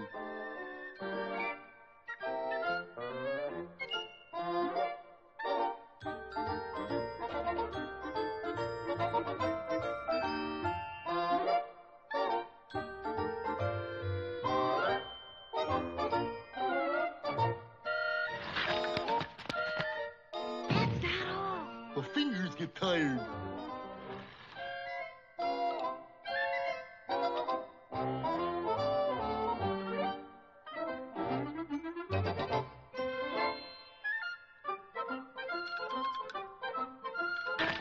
Oop! Got away from me again. Well, see you next time. Ready, Bullwinkle? Alley! Oop!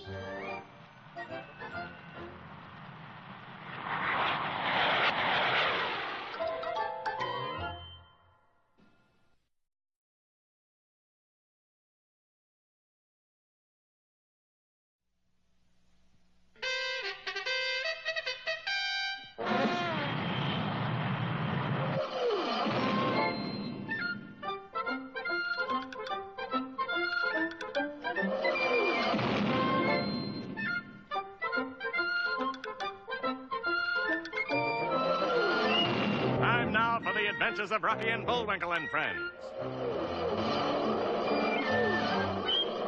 Starring that jet-age aerial ace, Rocket J. Squirrel.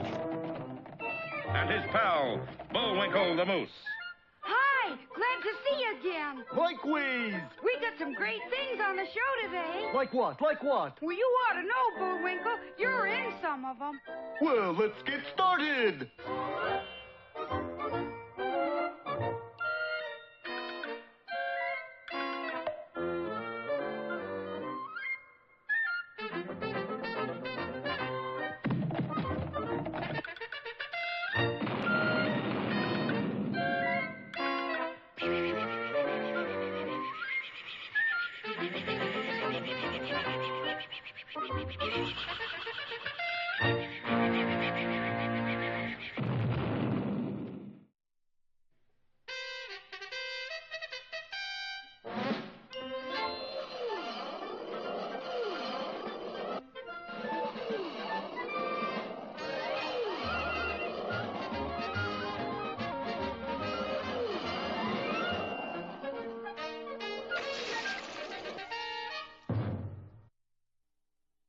Last time we saw Bullwinkle, he had just set the art world on its ear with a series of paintings done in whitewash. I call this one Vanilla Ice Cream Spilled on a White Sheet, number 2. What Bullwinkle didn't know was that underneath 10 of his paintings were 10 old masters recently filched from a Paris art museum by, Let me guess. Picasso J. Flom? No. Toulouse Lachnook? No. Then it must be Boris Badenov. The man you love to hate. You said it. True, Boris was the culprit, but he didn't have the paintings. Instead, he had a will signed by Bullwinkle, which left the paintings to Boris if anything should happen to him. And it just might. All unaware of his danger, Bullwinkle was busy turning out more and more whitewash canvases. What title do I put on this one? Call it Man Eating a Sandwich in a White Room. Well, I see the white room, but where's the sandwich? The man ate it. Then where's the man? Well, you don't expect him to hang around after he ate the sandwich, do you? No. That's the trouble. You people never understand us artists. Bullwinkle, why don't you use your head? It's easier with a brush. Meanwhile, the two villains had just planted several sticks of dynamite under the cottage and lit the feud. You sure there's enough there, Boris? Enough. Baby, when this stuff goes off, all we got left is 1 pair antlers and 200 pounds of moose burger. But, Boris, if we blow up Moose, we blow up the paintings, too. Good heavens! Boris, you said heavens. What can I do? They won't let me plug the competition. Well, now what? Easy. We just take the paintings before the stuff goes off. But we gotta be awful quick. Dashing into the house, the pair quickly ran to Bullwinkle's studio. Remember me, boys? Cerulean Blue, the world-famous art collector? Sure. What can we do for you, Mr. Blue? I've decided to raise my offer for the 10 paintings. Well. I now offer $25,000 apiece. Wow, as they say in the comics. Only one thing. Yeah? Could I take them outside and look at them in the light? Why, of course. Which 10 paintings did you want? Which 10? Yeah, I just finished number 35, composition with whipped cream and snowballs. Yeah, but where's the first 10 you painted? In the pile there somewhere. Boris, the dynamite will blow up the old masters. I know. Tell you what, I'll buy the whole bunch. 35 of them? At 25 thou apiece? Right. Only one thing. Let's take them outside and look at them in the light. And within just a few seconds, everybody was outside the house with the paintings. Phew, that was close. These old masters are worth millions. Funny, I only count 34 paintings here. What? Boris, it's only one painting. But that one might be the Mona Lisa. I'll get it. Hokey Smoke, what happened? Maybe the pilot light went out on your stove, darling. We don't have a pilot light. No. We don't have a stove either. Well, there you see. Not quite. Mr. Blue, you all right? Hey, I was wrong. There's 35 here after all. Yeah, that's certainly a good joke on you. And small wonder that Boris laughed, for somewhere in the pile of paintings he had bought were the 10 old masters worth millions of dollars. And what's more, we're taking the next submarine back to Pennsylvania. You don't mean... But you're the bad guy. So? Well, I'd have bet $1 million you wouldn't win. Put up or shut up. I'll shut up. But be with us for our next episode, Dollars to Donuts, or The Wonderful World of Cruller.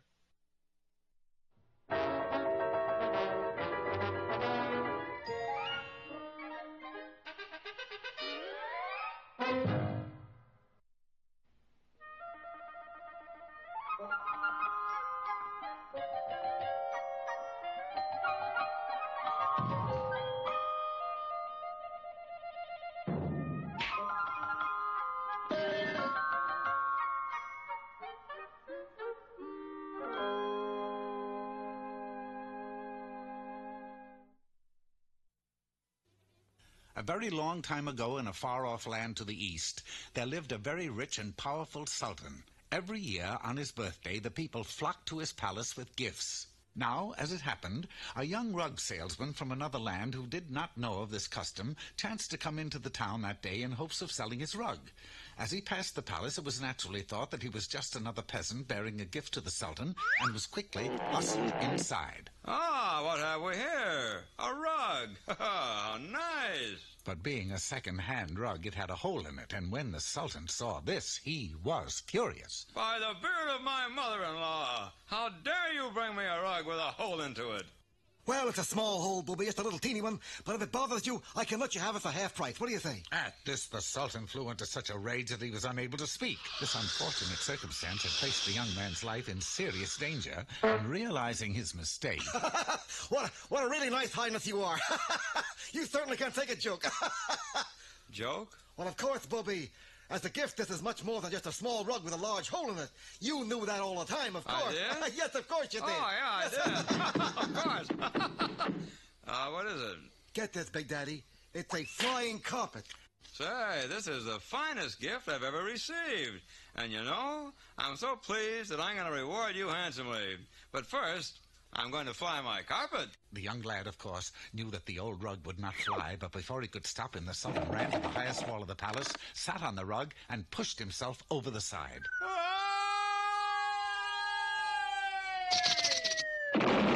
So, treacherous one, a flying carpet, eh? The unfortunate lad was quickly seized and thrown into the palace dungeon. It was that afternoon that the Sultan's beautiful daughter, while picking flowers in the garden, happened to look in through the bars of cell 32 and saw the young man. My, what a handsome you are. What are you in for? A very short time, sweetie. Tomorrow I get beheaded, like Chop, you know, because I didn't bring your father a flying carpet. If I help you escape, you could find the flying carpet and make Daddy happy so we could be married. Am I rushing things? I thought you'd never ask, baby. What's the fiendish plan? Wasting no time, the princess hurried to the royal kitchen where she baked a cake with a pick in it. Taking it to the waiting lad, he was able to eat the cake and dig himself out of the dungeon in less than an hour. Running into the city, he entered the first rug shop he saw. Quick, Yasha, give me a flying carpet. What color? How about blue? We got no blue ones. All right, give me a red one. No, we got no red ones either. In fact, we don't have any flying carpets at all. Why didn't you say so? You didn't ask me. How about a throw rug?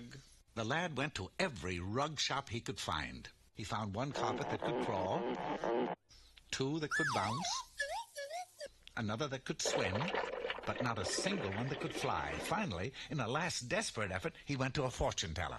I gaze into my crystal ball. You do that. I see that you will meet a tall, dark stranger with an axe. That I already know. But can you tell me, please, where can I find the flying carpet? What color? Never mind what color. Just one that flies like Skysville. Here, try this one. Okay.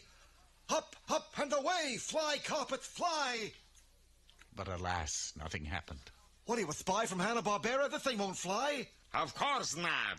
You don't believe in that magic jazz, do you? We've got to put a little something in it to make it fly. Something like what? Like this. So saying, the fortune teller held forth a large jar of buzzing bees. Bumbling bees? Of course. Just sew them into the lining of the carpet, and when they fly, the carpet will fly. Simple. The lad was not too sure, but he had no choice, for his time was running out. Taking the carpet and the jar of bees, he raced back to the palace and returned to his cell. There he spent the rest of the night sewing bees into the lining of the carpet. And when he was taken before the Sultan... Father, wait! You cannot doom him! You want to bet? But he now has a flying carpet that will really fly with you. You do, don't you? I certainly hope so, baby. Let me see. Hoping for the best, the lad released the carpet. When the bees flew, so did the carpet. Upon seeing this, the Sultan was so delighted that he immediately gave the lad his freedom. Thus, the young man and the princess were soon married and, of course, lived happily ever after. The Sultan flew on his carpet every day, and even though the bees in the lining stung him time and time again, he was happy too. Ooh! Ouch! Ooh! Like, oh! After all, the carpet was a gift, and even the Sultan knew that the bee's stings in life are free. Ooh, ooh, ooh.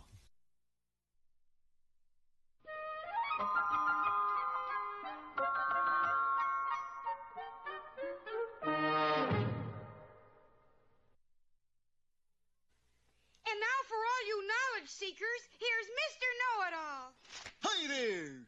Today's subject is how to open a jar of pickles. The simplest way to open a jar of pickles is to unscrew the lid, turning gently from left to right. Oh! If that doesn't work, turn it right to left. Oh! Well, there are other ways of opening it. Putting the jar under hot water will usually do the trick, and if you happen to be in Yellowstone Park, the best hot water comes up out of Old Faithful the geyser. You place the jar right over the hole, taking care to be well clear before the geyser goes... When you get out of the hospital, you take a slightly different approach. I got the hammer, Mr. Know-It-All. Splendid, splendid. When the lid is tapped, it is certain to loosen. Now, when I nod my head, you hit it with the hammer. Right, Bullwinkle. Huh? I think I made that perfectly clear. I said, when I nod my head, hit it with the hammer. If you say so. Okay. I nod thusly and... If everything else fails, we climb to an altitude of 5,000 feet and hurl the jar and ourselves earthward. Pocahontas!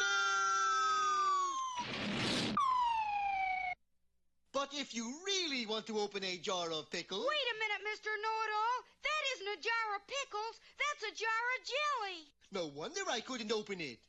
It's jammed.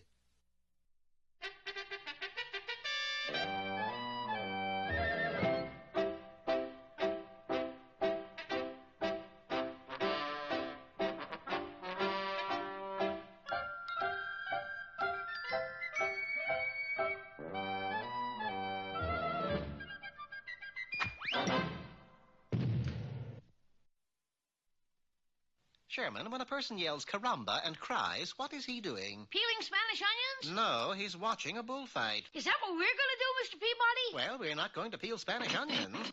Following my instructions, Sherman set the Wayback Machine for Cadiz, Spain in the year 1833. Before you could say ole, we were sitting inside a huge arena. Here comes the matador, Mr. Peabody. And out strode a handsome fellow bedecked in traditional bullfighting garb.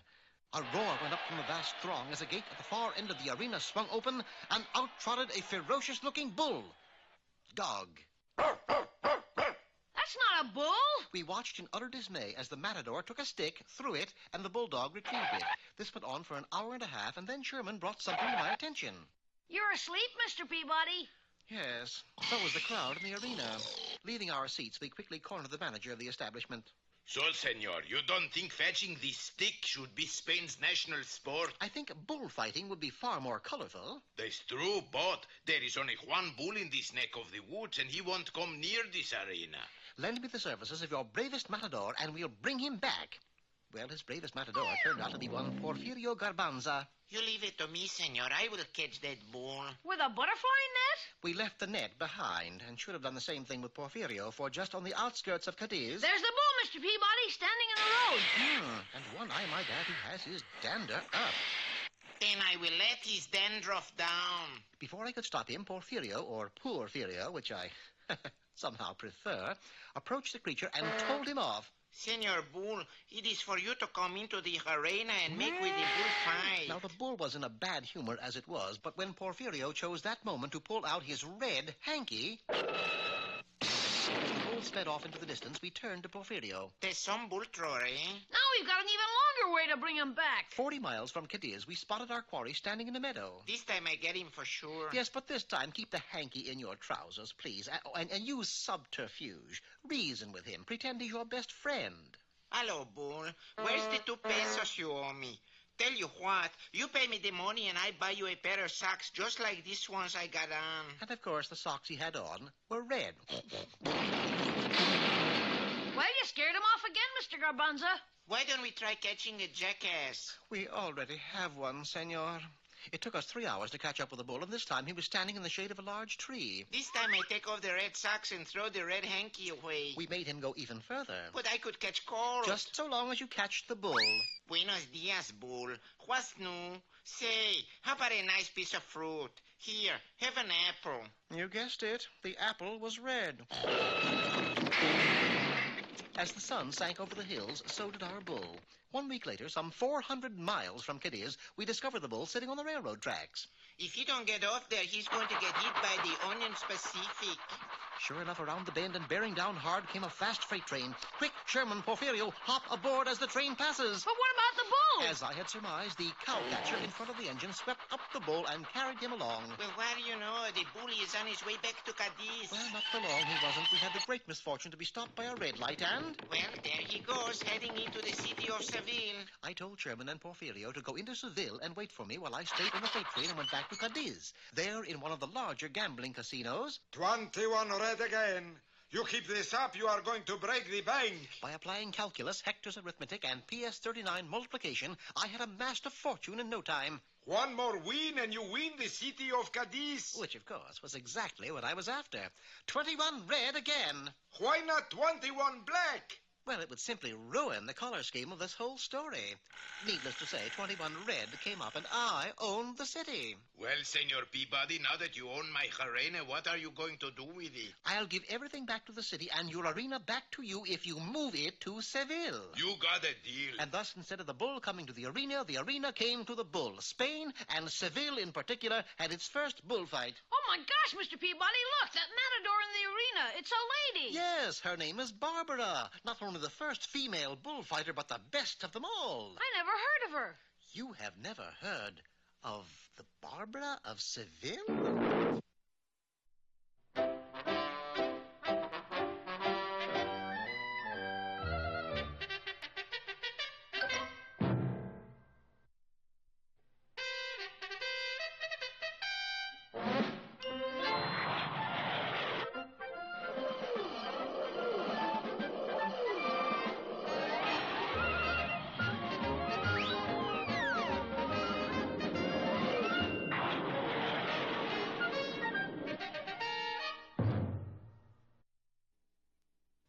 Boris and Natasha had just bought 35 of Bullwinkle's whitewash paintings, including the 10 with old masterpieces under the whitewash. And now the villains are waiting for the next Pottsylvanian submarine to come up on the outskirts of Pigeon River. There it is now, Boris. That's one thing you can say about our fearless leader. He made the submarines run on time. But Bullwinkle's brush and bucket was still busy night and day. What is it, Bullwinkle? That's obvious, Rock. It's Santa Claus arriving in a terrible blizzard. I should have known. Finally, even the Paris Museum, which had lost the 10 old masters, had to change its mind. You mean we are going to replace them with Modern paintings? Marcel, we must move with the times. Fui! And besides, the moose gave them to us for nothing. Ooh, they're beautiful. And so 10 of Bullwinkle's paintings were hung in the spots vacated by the stolen old masters. Meanwhile, many miles away in the grim little country of Pennsylvania... Ah, it's good to breathe the air of Pennsylvania, Natasha. That pungent odor. Yes, they must be burning books in the public square again. But we digress. We got to sell this $1 million bunch of old masters. Who to, Boris? Natasha, there's only one man in Pennsylvania who has money. You mean our fearless leader? Yes, that greedy, money-grabbing, penny-pinching... Go on, Badenoff. Thrifty, industrious, frugal, level-headed... Enough! Why, it's fearless leader! Badenoff, you're a groveling bootlicker. But I... Fortunately for you, I like groveling bootlickers. I'm glad. What do you have there? 10 disguised old masters worth $2 million. But for you... For me? Thank you, Badenoff. Thank you. Thank you. That's what I get. Thank you. Of course not. Thank you very much. Oh, boy. Now, what do you say? You're welcome. Not only that, but when Fearless Leader cleaned the whitewash off... Schweinhund! These aren't old masters. These are plain canvas. Arrest him. Darling, is there anything I can do? Yes. Shut up, you mouth! Meanwhile, back in Frostbite Falls... But why didn't you give Mr. Blue the first 10 paintings? Well, he was such a nice seller, I thought he'd like 10 brand new ones. Well, what happened to the first one? I gave them to that Paris museum. And sure enough, when these paintings were cleaned... Sacre Bleu, the masterpieces are back again. It's a wonder. It's a miracle. It's about time. Well, it looked as if Bullwinkle really had it made as an artist until a terrible thing happened. That's right, Mr. Moose. We're plumb out of whitewash. Oh, dear. I need 4,000 gallons of it. We'll have it in on Monday. But that was too late, for over the weekend, another artist appeared on the scene to catch the eye of the art world. This is Jackson Plop. Yes, Jackson Plop, painted with a mixture of pablum and chicken gizzards. Well, there's one thing I've got to say about this boy's work. It's got guts. Gee, Rock, I can't sell a painting these days. Yeah, and we're stuck with 4,000 gallons of whitewash. Wait a minute, where is all the whitewash? I sold it. Sold it? Who to? To them fellers who investigate payola. 4,000 gallons of whitewash? Believe me, to them it's only a drop in the bucket. And so we reach another happy ending where... Oh, now, wait a minute. This isn't a happy ending. Sure it is. Look, I'm smiling. Oh, good. Okay. Happy ending.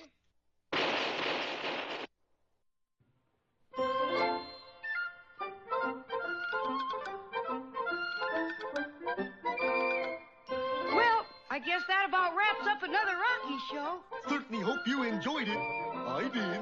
I always say... Bullwinkle, time for us to go. Already? Okay, but first, here are some of the people who made this show impossible.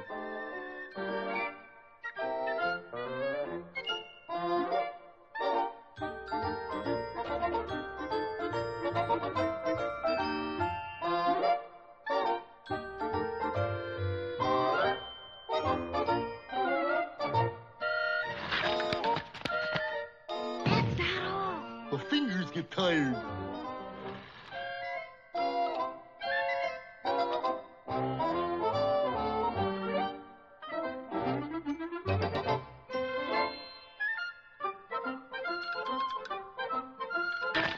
Oop!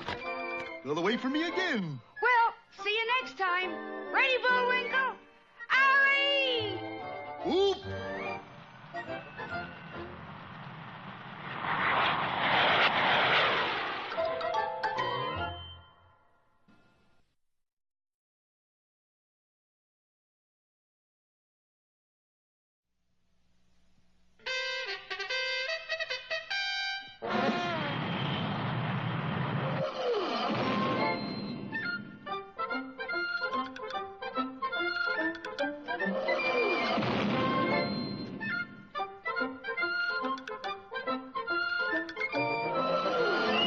Time now for the adventures of Rocky and Bullwinkle and Friends. Starring that jet age aerial ace, Rocket J. Squirrel. And his pal, Bullwinkle the Moose. Hi, Hi, glad to see you again. Likewise. We got some great things on the show today. Like what? Like what? Well, you ought to know, Bullwinkle. You're in some of them. Well, let's get started.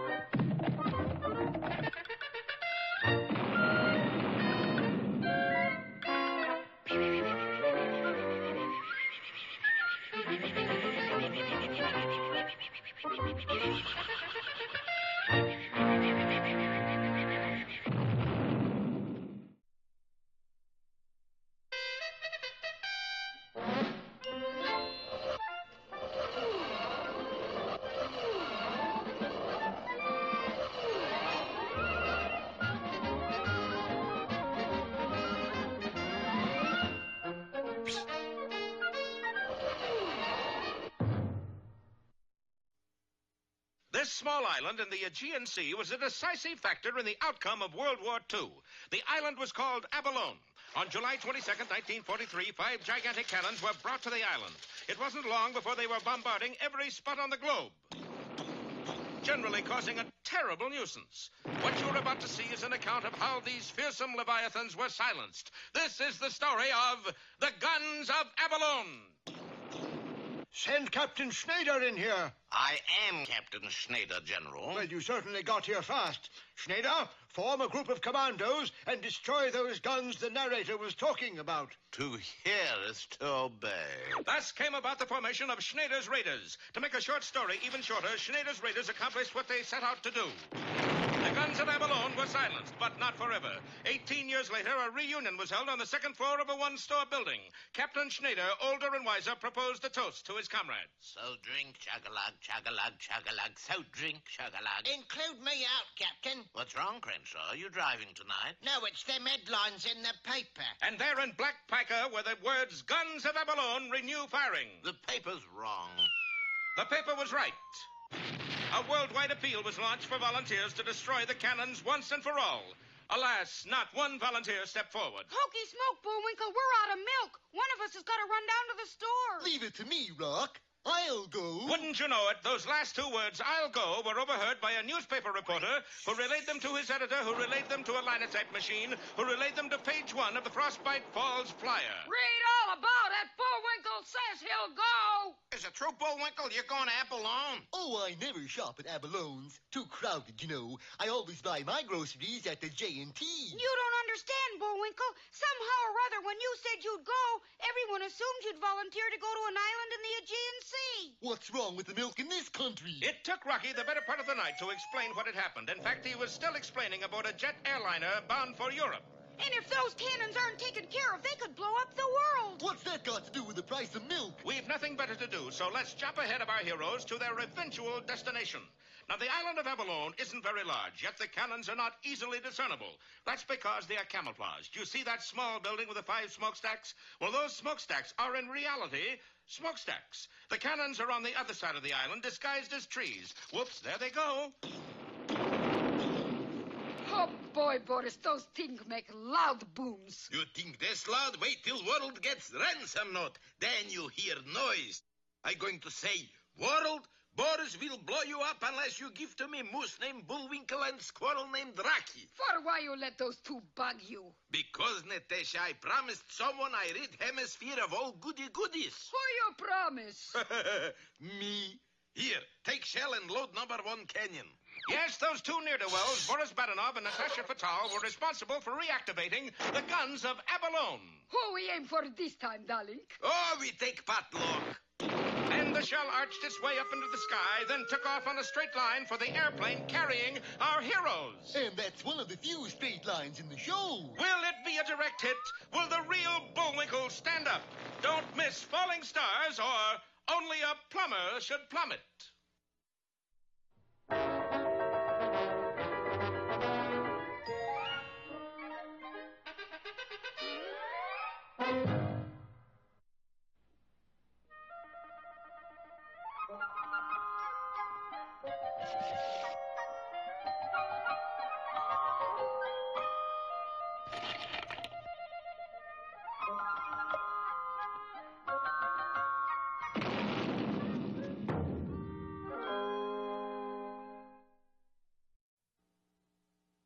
It was once thought that taking the long count meant that someone had lost a boxing match.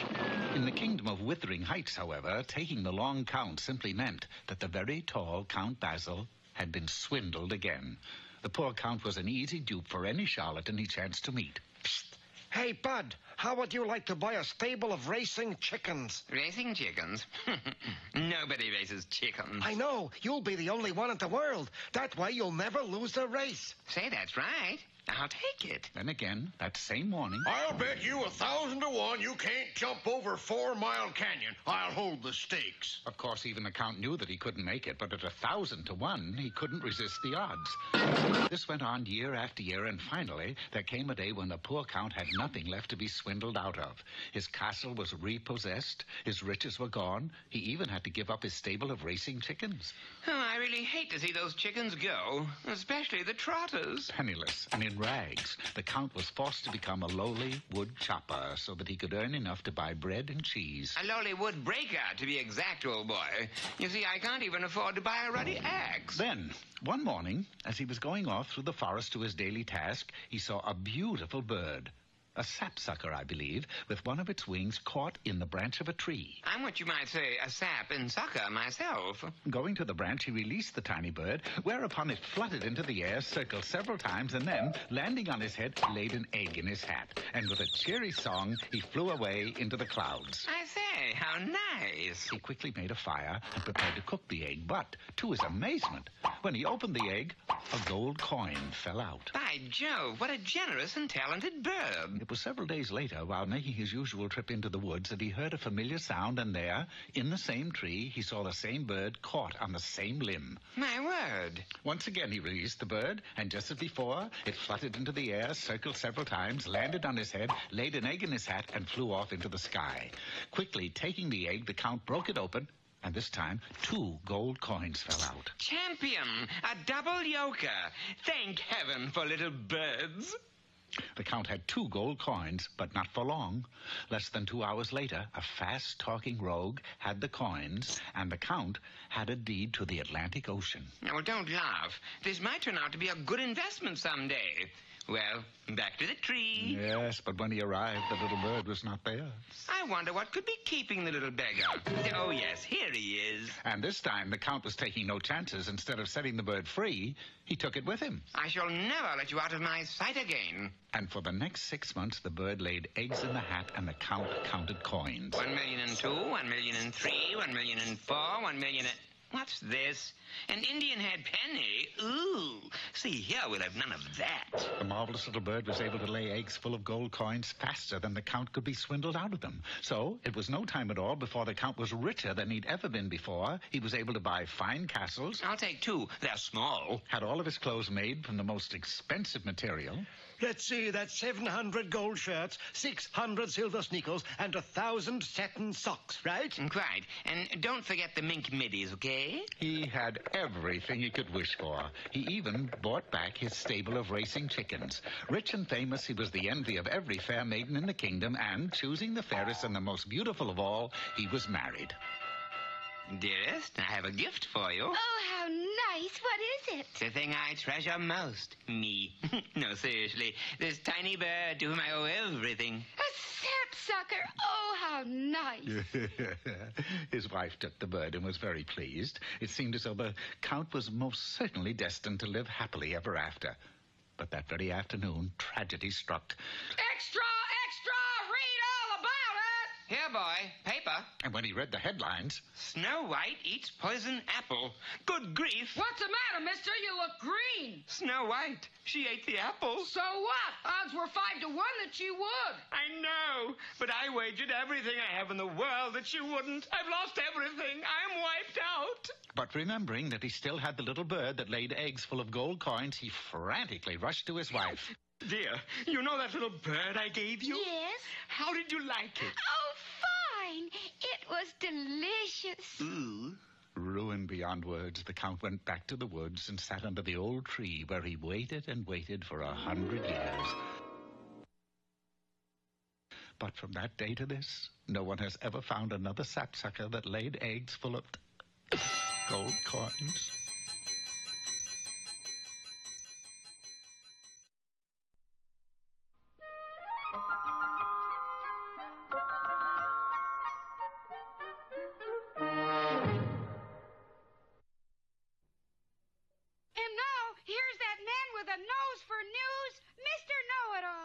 Rock. It's also handy for breeding and ornamental purposes. Today, our subject is how to interview a scientist that is working on a secret project. We begin by finding a scientist. Without a human subject to work on, the experiment is lost. But who would be stupid enough? Pardon me, sir, but are you a scientist? Point 2 is to be subtle about getting to the subject of his project. If the project is secret, he may be reluctant to tell you. You doing anything interesting lately? Certainly. Sit right here and I'll tell you all about it. Let's see. Say, you mind if I ask you about your personal habits, problems, hobbies, and... Certainly not. I just love to put this electronic ball on Moose's heads. It's a habit, a problem, and a hobby. Fine. Now what about pets? I'm glad you asked. My pet. Let's just put him here and put a nice ball on his head just like the one on yours. There. Oh, yes. Is your current project related to the rocket field? No. Is your current project related to the atomic field? No. Well, what's the current then? The current. I want the current. Gosh, Mr. Know-It-All, what happened? Now, how will you remember what the scientist is working on? Oh, I can remember, Rock. I'm almost certain it is a brain transfer machine.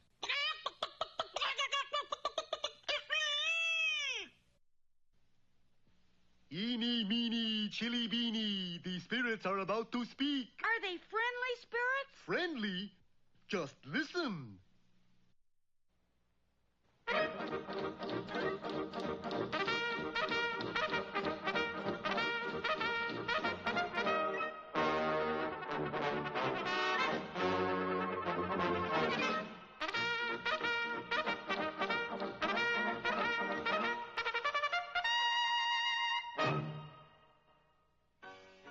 A secret project was under construction on the mountain directly above the RCMP camp. And one day, Inspector Fenwick saw a sign that read... Top secret. That means whatever's going on is a top secret program. Well, no one's going to violate top secret security while I'm Inspector. Send in Dudley Do-Right of the Mounties at once. Dudley Do-Right of the Mounties reporting, sir. Do-Right, undoubtedly you've noticed the activity that's going on directly above our camp. Well, I happen to know that it's top secret. Could you speak up, sir? Top secret! Confound you, Do-Right, keep your ears open. If this project were to be known to certain villainous types, the whole program would be for nothing. What is the project, sir? I don't know, Dudley. All I know is that it is top secret. Mum's the word, sir. What's the word, Dudley? Mum, sir. Oh, yes. Well, Dudley, to keep this certain villainous type from finding out about this top secret project. Could you speak up, sir? Top secret project! What top secret project? On the mountain directly above the RCMP camp, Nell. Dudley, I thought you said mum's a word. Mum it is, sir. Oh, well, Do-Right. I want you to watch Snidely Whiplash 24 hours a day. Never let him out of your sight, otherwise I am certain you will find out some way of wrecking the project. Yes, sir, Inspector, and remember, Nell, mum's the word. All right. Mum, Dudley. Mum, Nell.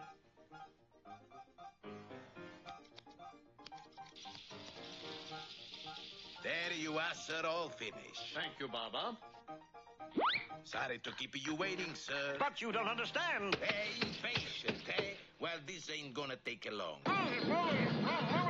There, now, that didn't take long. Confound it, I've got to keep my eye on that man because mum is the word. That'll be $1.20, please. No tip. That was delicious, waiter. Check, please. Your check, sir? What's that? Oh, the check. But you see, I must follow that man because...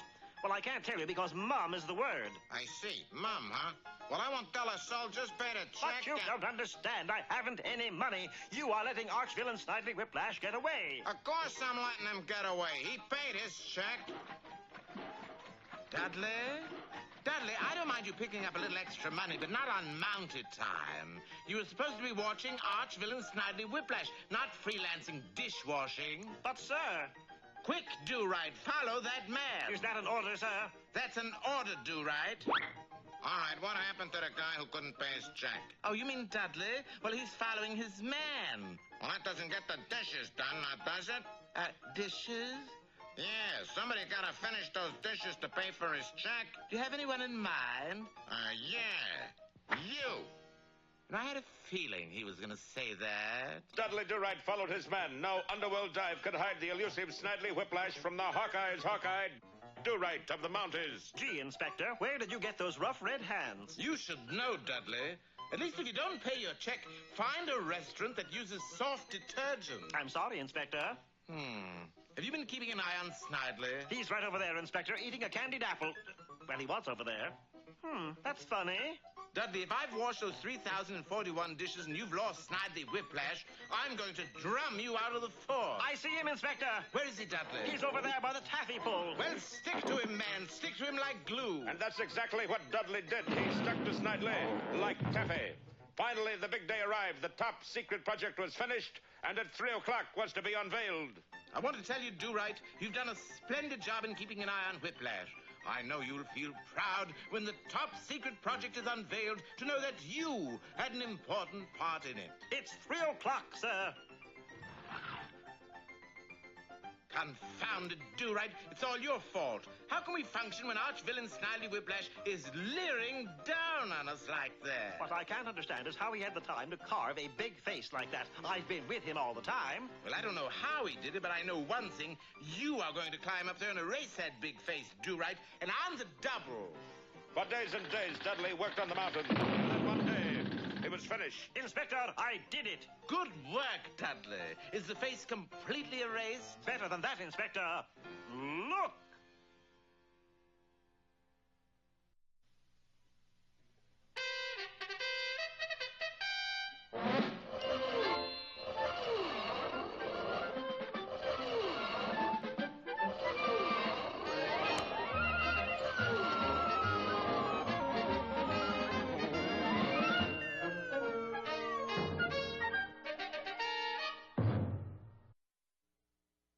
It's pretty hard to get peace and quiet these days, especially with the guns of Abalone spreading destruction all over the place.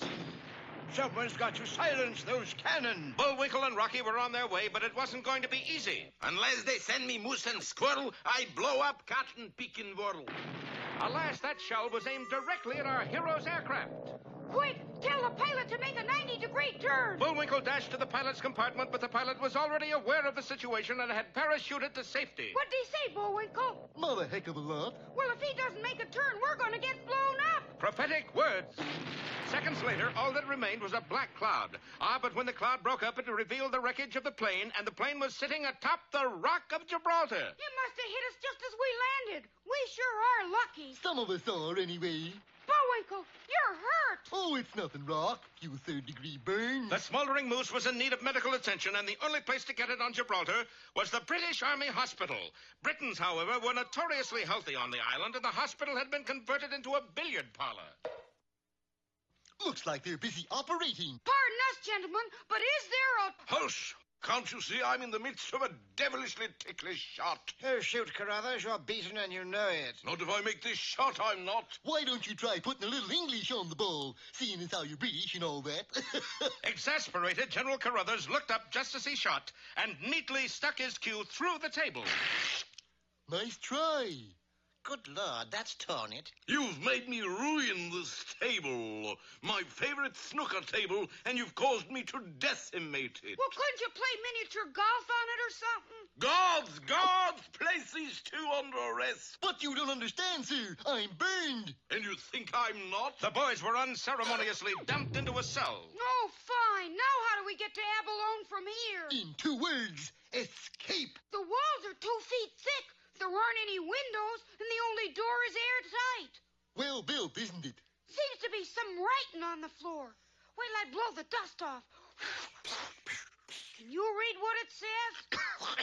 Not too well, no. Monte Cristo was here.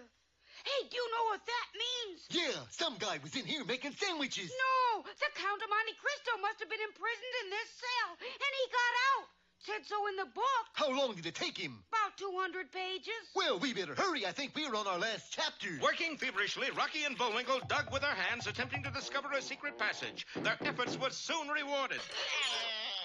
That stone swings out. Leave us swing out, too. Into a passage they went, but due to the darkness, there was no way of knowing where it led. Hey, I feel cool air blowing on me. You know what that means? It means I'm breathing down your neck. No, it means that we're approaching the entrance to this tunnel. Oh, shucks. I was hoping it'd be an exit. Bullwinkle, I think we're outside. Well, strike a match for freedom, Rock. And just like that, they were bathed in light. Those are some matches you have. It wasn't a match, but a row of searchlights that provided the sudden illumination. And beside them stood a firing squad. The penalty for escape is instant liquidation.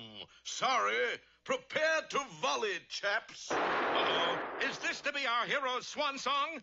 Don't miss I'm Out of Bullets or Pour Me Another Shot.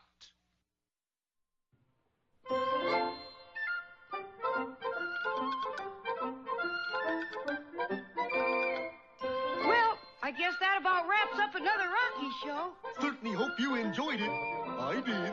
I always say... Bullwinkle, time for us to go. Already? Okay, but first, here are some of the people who made this show impossible.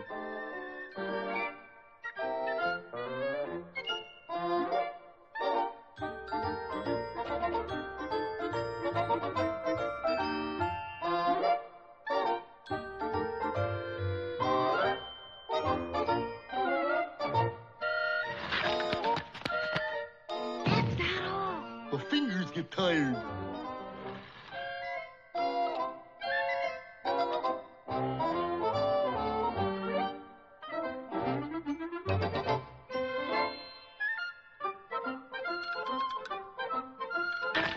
Oop! Got away from me again. Well, see you next time. Ready, Bullwinkle? Alley! Oop!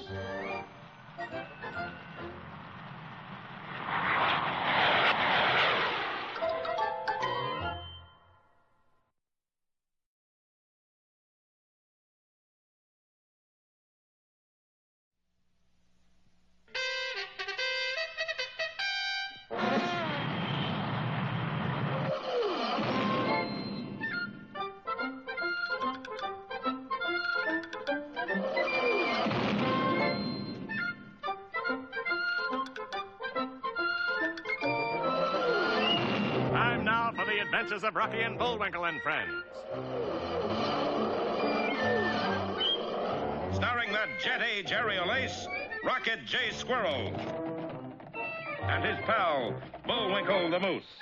Hi, glad to see you again. Likewise. We got some great things on the show today. Like what? Like what? Well, you ought to know, Bullwinkle. You're in some of them. Well, let's get started.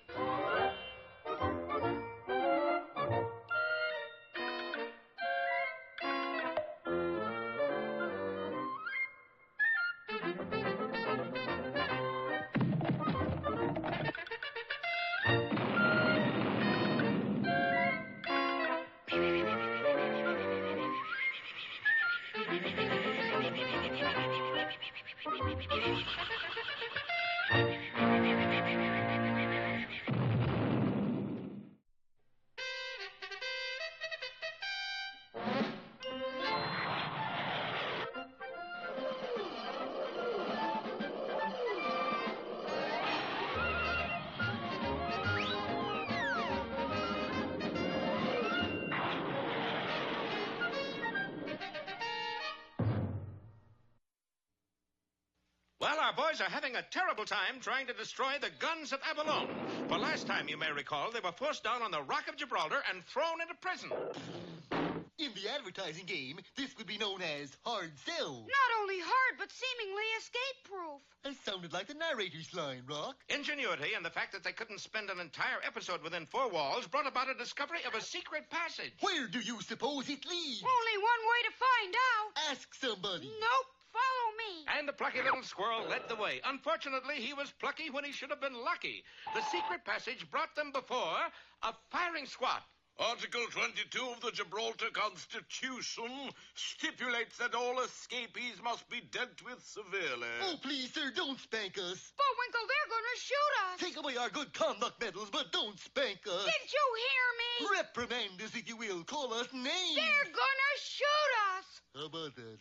Elevate your weapons, men. Ready, aim. Just a moment, Major. Something wrong? I thought it was customary for the condemned to be granted a last request. Not according to our Constitution. Look for yourself. And there on page 846 were the words, no last request for condemned men. How about condemned mooses and flying squirrels? Oh, well, that was different.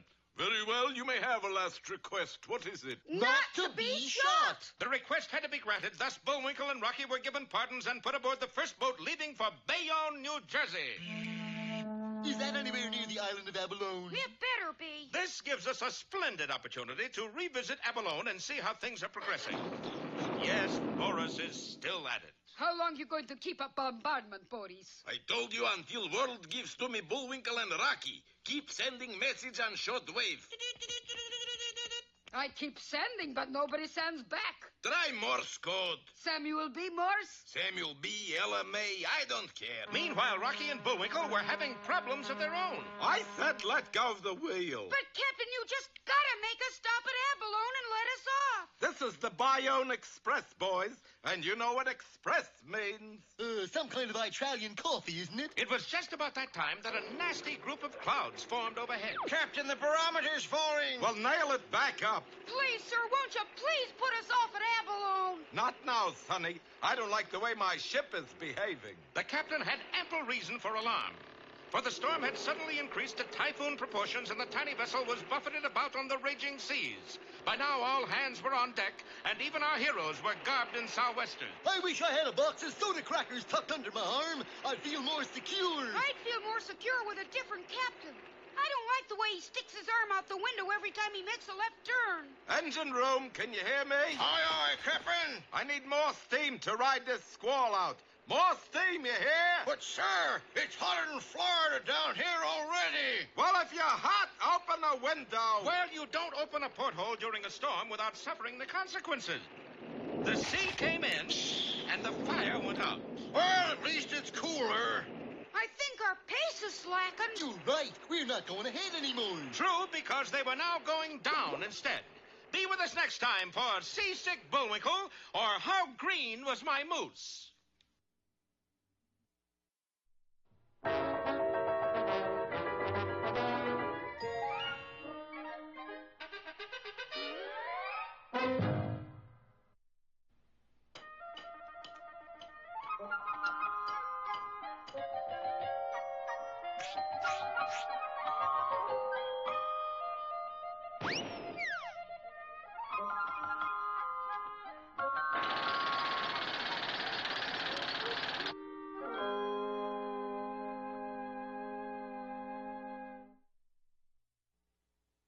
You wait till your mother sees what you've done to your new Sunday toga, Junior. Well, don't blame it on me, Pop. Blame it on Skinny Flavius's dog. Skinny Flavius's dog is only 6 weeks old. But that briar patch in our backyard isn't. Is that what tore your toga? Uh-huh. The dog was chasing me, and I jumped over the fence without looking. By overlooking the briar patch, you overlooked one of my most wisest sayings. Look before you leap. Gosh, is that one of yours? Yes, it is, and so is his fable. The Country Frog and the City Frog. Once there was a frog, a poor country frog. His only possession was a small farm on which the only thing he could grow were gopher holes. I got holes in my farm, holes in my shoes, and a hole in my head, or I wouldn't still be here. That was the year the world discovered the game of golf. 4! And as anyone can tell you, the object of the game is to put the ball in a hole. That was also the year there was a shortage of holes, but not on the frog's farm. I'll give you 50,000 cash for 18 holes. I'll make it 60,000. The frog sold every gopher hole on his farm and overnight amassed a huge fortune. I'm going to take me a roll of nickels, and I'm going to the big city. I'm going to have me a time. And then he saw it. The Bijou Theater directly across the street. And on the marquee, the frog gets 50 beautiful dancing frogs. After purchasing a ticket, which incidentally was only a nickel, he took a seat in the very front row. I have done died and gone to heaven. One gorgeous creature in particular caught his fancy, the star of the show, Amphibian. Her performance so unnerved the simple frog that he began popping nickels into his mouth, thinking they were jelly beans. Amphibian had seen a lot of big spenders, but this looked like the biggest of them all. By grannies, Miss Fabian, sure was neighborly of you to let me buy you this here expensive dinner. I worship the bank you keep your money in, honey. A mad courtship followed. Money was no object when it came to Amphibian. She spent nickels like they were pennies. There were nights at the opera, days at the races, and afternoons in the fur shop. Buy me that Alaskan seal, would you, sweetheart? How much is it? Only 20,000 nickels. Well, that sounds reasonable. Needless to say, it wasn't long before the frog was down to his last nickel. What are we going to do tonight, Frog, honey? Well, I thought we'd go somewhere and make a phone call, talk to the operator, things like that. Let's get something straight, big boy. If you want me to be your honey, you've got to spend lots of money. Well, in that case, you wait right here, you hear? In an effort to raise money fast, he took the first job to come along, which happened to be in a circus. Only thing we need right now is a high diver. Tell me what to do. You see that 5,000-foot platform? Dive off of that into this bucket. Ain't that a mite dangerous? Yeah, but it pays good. Willing to risk anything, the frog ascended the ladder and poised athletically at the edge of the platform. Ain't exactly leap year, but here goes. The little frog jumped out into space and plunged like a rocket toward the bucket far below. But as luck would have it, the weather suddenly changed. A cold snap set in, and the water in the bucket froze solid. Well, there's nothing new about a frog diving into a bucket of ice, so he was fired. What in the blue-eyed world am I gonna do? If I don't find me some money, I'll... And then he saw it. In the gutter was a nickel. Maybe my luck has changed. He put the nickel in a weighing machine, and instead of a fortune, 2 nickels came out. Flushed with his newfound wealth, he dashed into a phone booth to call Amphibian. But instead of getting her number, 3 nickels fell out. On a bus that would take him to Anne's apartment. He dropped the 3 nickels into the coin receiver, and out came a transfer. He was as broke as ever. Annie, honey, I'm Nicholas. I don't care what your front name is, honey. I got news. Your broker sold the last of your gopher holes. Here's 10,000 nickels. Hot Ziggy, let's us go make a long-distance phone call. Oh, no, you don't. This wouldn't last me a fortnight. You're going to enter a frog jumping contest and will win a fortune. But, Anna, baby, I can't jump. You won't have to, Green Eyes. We'll bet on another frog. And so on the day of the jumping contest, the little frog took his place on the starting line. Now, remember, love, don't jump a foot. You'll lose and we'll win. He had to make it look good, so he took a few steps back to get set for a false effort. But not looking where he was going, he backed into a bush on which sat a bee. And the frog took off on the longest jump ever recorded by man. He won the contest, but he lost his money and Amphibian. So you see, Junior, look before you leap. I got a better one, Pop. Don't you always? All right, let's have it. Once bitten, twice spry. No, go play in the briar patch, son.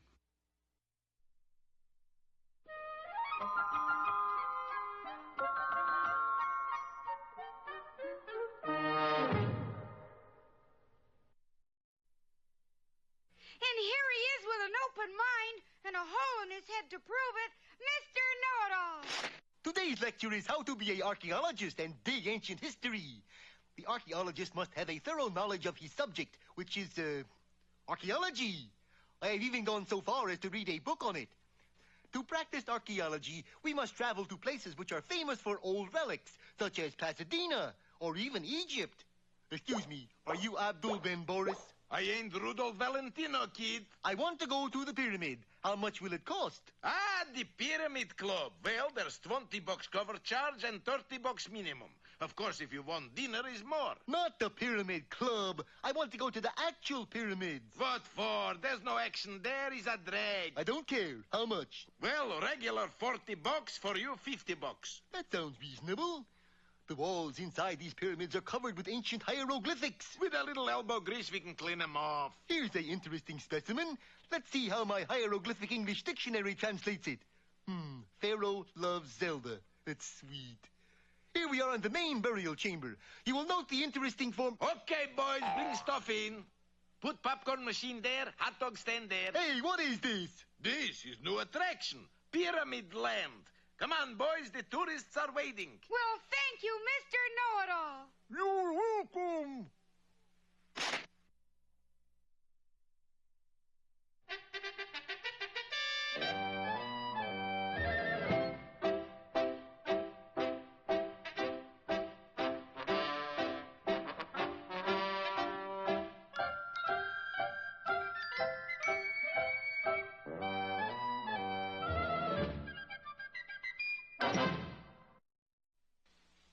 Hello again, Peabody here.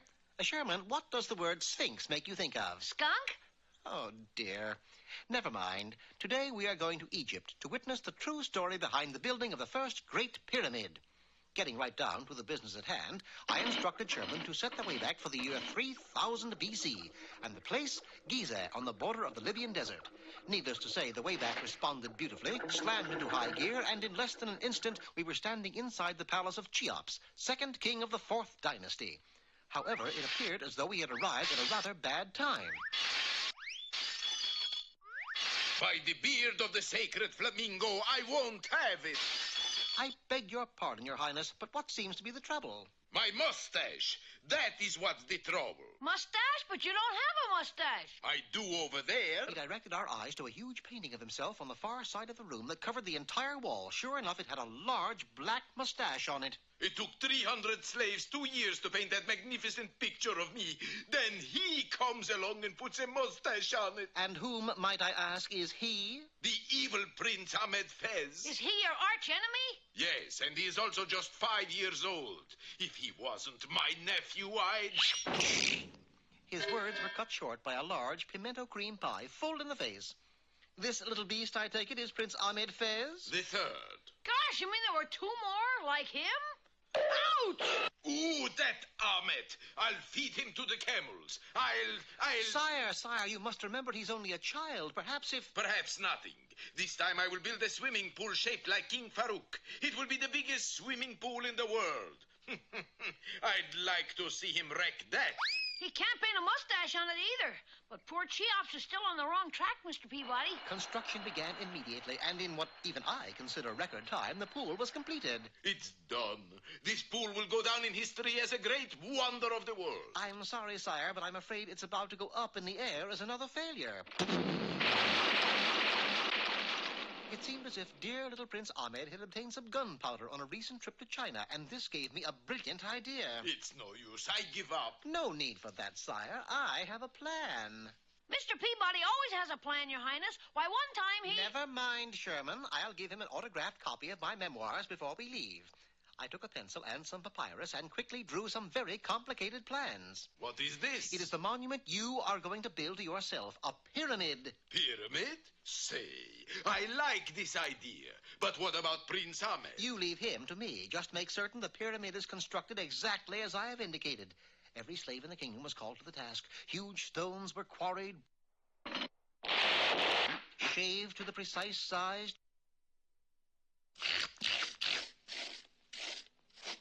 and rolled into position. 40 days and 30 nights later, the project was complete. Beautiful. Wonderful. Mr. Peabody, I never thought I'd live to see the day. What day is that, Sherman? The day you would make a mistake. Look, you designed the pyramid upside down. It's standing on its point. I'm surprised at you, Sherman. That is the most perfectly precogitated part of my plan. Remember, Ahmed the Terrible is still lurking about with his gunpowder and... there he is now, right on schedule. Inasmuch as I had designed the monument with this in mind, the pyramid was not damaged a bit. It simply flew into the air, turned over 3.5 times, and then... settled to earth in its proper position. Perfect! Oh, Mr. Peabody, can you ever forgive me for doubting your velocity? I suppose so, Sherman, but that is veracity. At this point, the problem was solved. The world now had one of its 7 wonders. What about Prince Ahmed? Won't he cause more trouble? Not when you consider the pyramid is 481 feet high, and there is a fine, spanking breeze at the top. You see, Sherman, I managed to get to the seat of most any problem. Gee, it was sure nice of King Cheops to invite us to dinner, Mr. Peabody. Yum. This is delicious. I wonder what it is. It's just something else His Highness is famous for. In fact, this particular dish was named after him. You don't mean... That's right, Sherman. Lamb Cheops.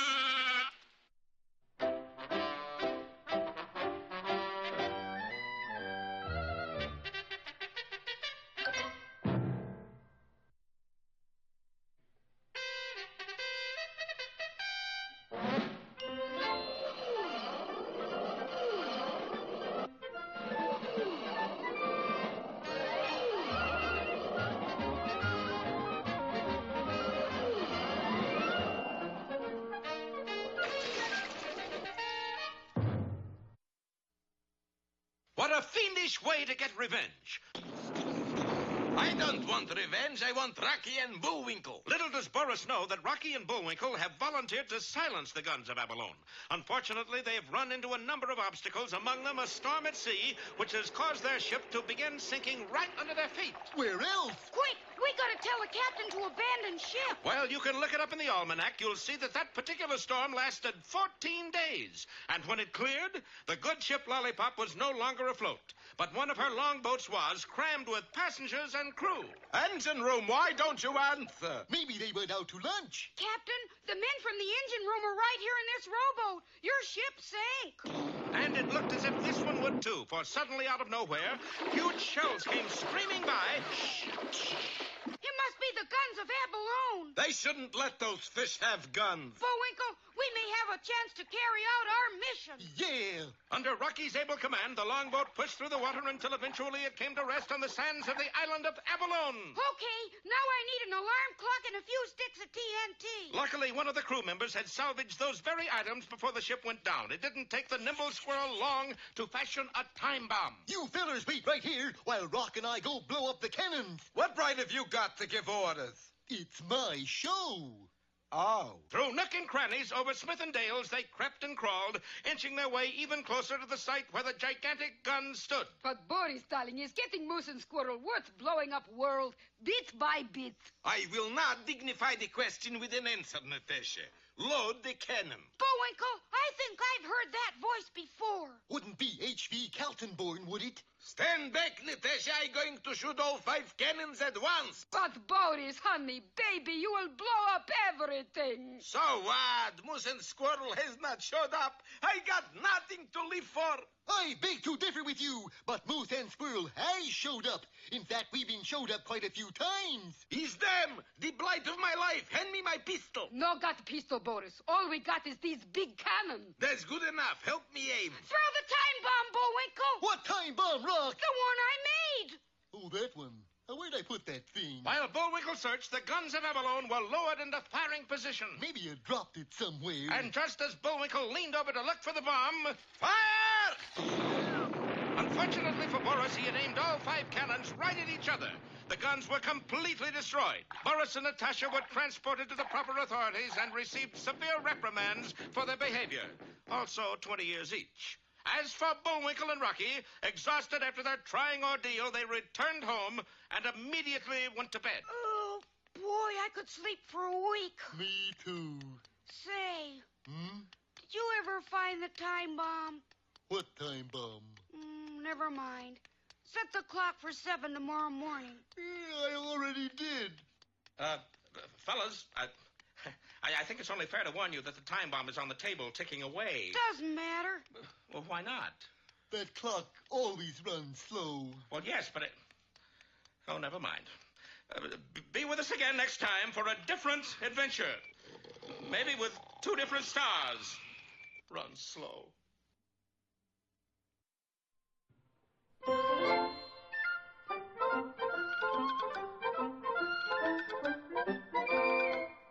Well, I guess that about wraps up another Rocky show. Certainly hope you enjoyed it. I did. I always say... Bullwinkle, time for us to go. Already? Okay, but first, here are some of the people who made this show impossible.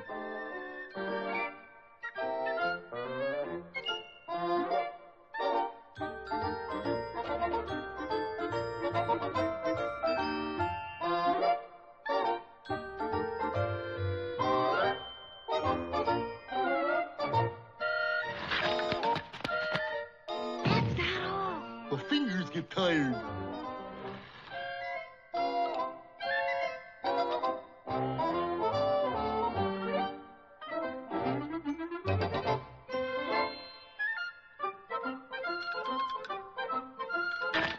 Oop! Another way for me again. Well, see you next time. Ready, Bullwinkle? Alley! Oop!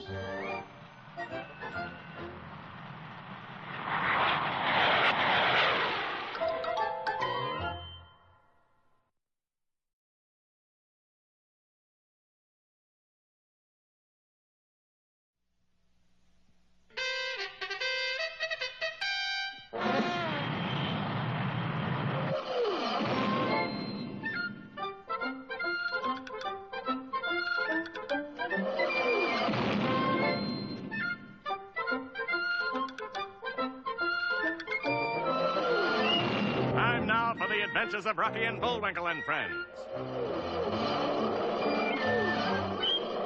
Starring the jet-age aerial ace, Rocket J. Squirrel. And his pal, Bullwinkle the Moose. Hi, glad to see you again. Likewise. We got some great things on the show today. Like what? Like what? Well, you ought to know, Bullwinkle. You're in some of them. Well, let's get started.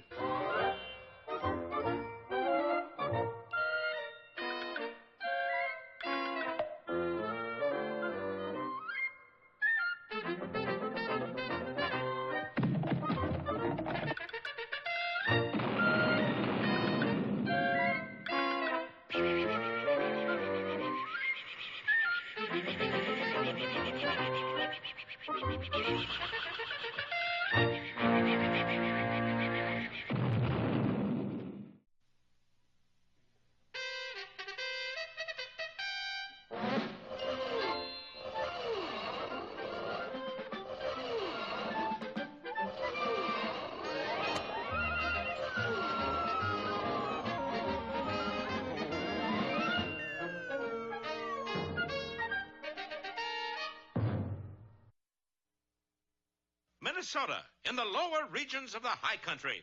In the middle of Lake Saldabain, Boris Badenov and his partner Natasha were enjoying the tranquility of unspoiled nature, the warm sunshine, the fresh air. Boris, why you're coughing? I'm used to breathing good old city smog, Natasha. This fresh air is killing me. Then why we're here in this silly boat? It's not a silly boat, it's a glass-bottom boat. Sounds pretty silly to me. Look down there, Natasha. What do you see? I see funny-looking nose, little mustache. Looks very familiar. It should. That's my reflection. I forgot to clean the glass. Wait. There. Now what do you see? I see great big X. Aha! We are in the right spot. Right spot? Of course. Look here at this treasure map. X marks it this spot. Treasure map? This is map showing the lost treasure of Montezuma. You mean Montezuma, old Aztec Indian? No, Montezuma, the big race car driver. Was he rich? Was he rich? Just ask me. Okay, was he rich? Rich enough to bury a treasure at the bottom of this lake, that's all, honey bun. Yeah, but how do we get it? Easy. We blow up the dam and let the water run out. But if we blow up dam, water will rush down on innocent people in Frostbite Falls. True, true. Oh, Boris, you are mean, sneaking, no good Nick. I know. Mr. Wonderful, that's I'm... And so the two villains prepared to blow up the dam, never remembering that our heroes, Bullwinkle and Rocky, always arrive in the ta-da nick of time. Don't be silly. I want them to arrive in the ta-da nick of time. You do? And I'm ready. Observe. World's only patented Dreamsville Moosehorn. Dreamsville Moosehorn? Sure, when I blow it, Moose will forget about everything else in the world. Including dynamite. Right. Bullwinkle really digs that crazy cool Northwood sound. But what about Squirrel? For him, I got a gun. Just plain gun? Look, I can't be tricky all the time. I got other things to think about. Now let's put dynamite on them. Meanwhile, not too far away as the crow flies... That's me. Were Bullwinkle and Rocky, charter members of the Frostbite Falls Bird Watching and Pinochle Society. Unfortunately, today is the day for bird watching. Put down one crow, Bullwinkle. One crow. You spell that with a C, friend. Oh, thanks. No E on the end. Get out of here, you smart aleck crow. Bullwinkle, that's one of our little feathered friends. Friends, my eye. I joined the club to watch them. I don't have to like them. Well, here, it's your turn to take the glasses. I'll write down all the birds you see. Okay. Let's see. One tufted titmouse. Check. One black-capped chickadee. Check. No, chick. Check.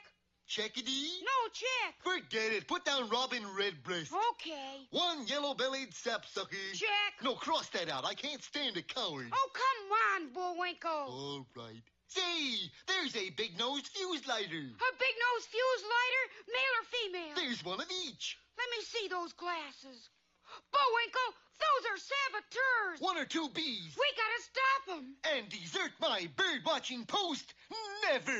And Bullwinkle, our hero, mind you, refused to move. While on the dam, the fuse burns shorter and shorter.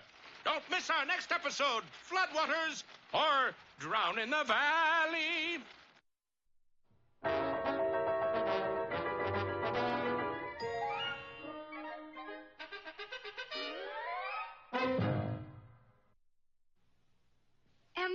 Hey, Rocky, watch me pull a rabbit out of my hat. Again? Nothing up my sleeve. Presto! Ooh, don't know my own strength.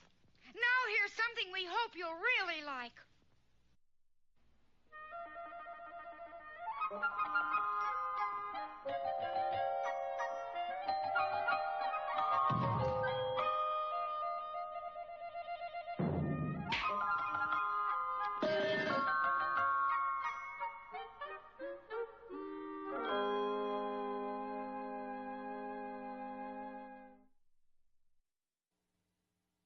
Once upon a time, far, far away, there were many people who lived in the kingdom of Nothingham.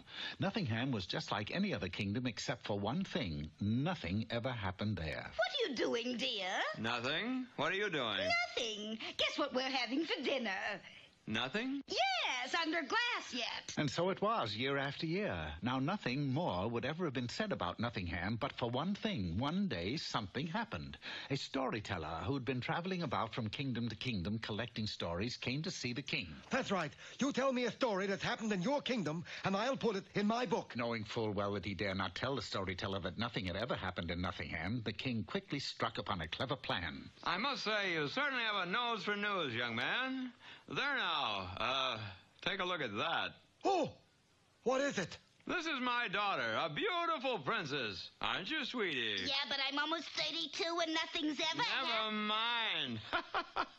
Word has it that she's about to become a keen story. Say, this is luck. Things will start popping any minute now.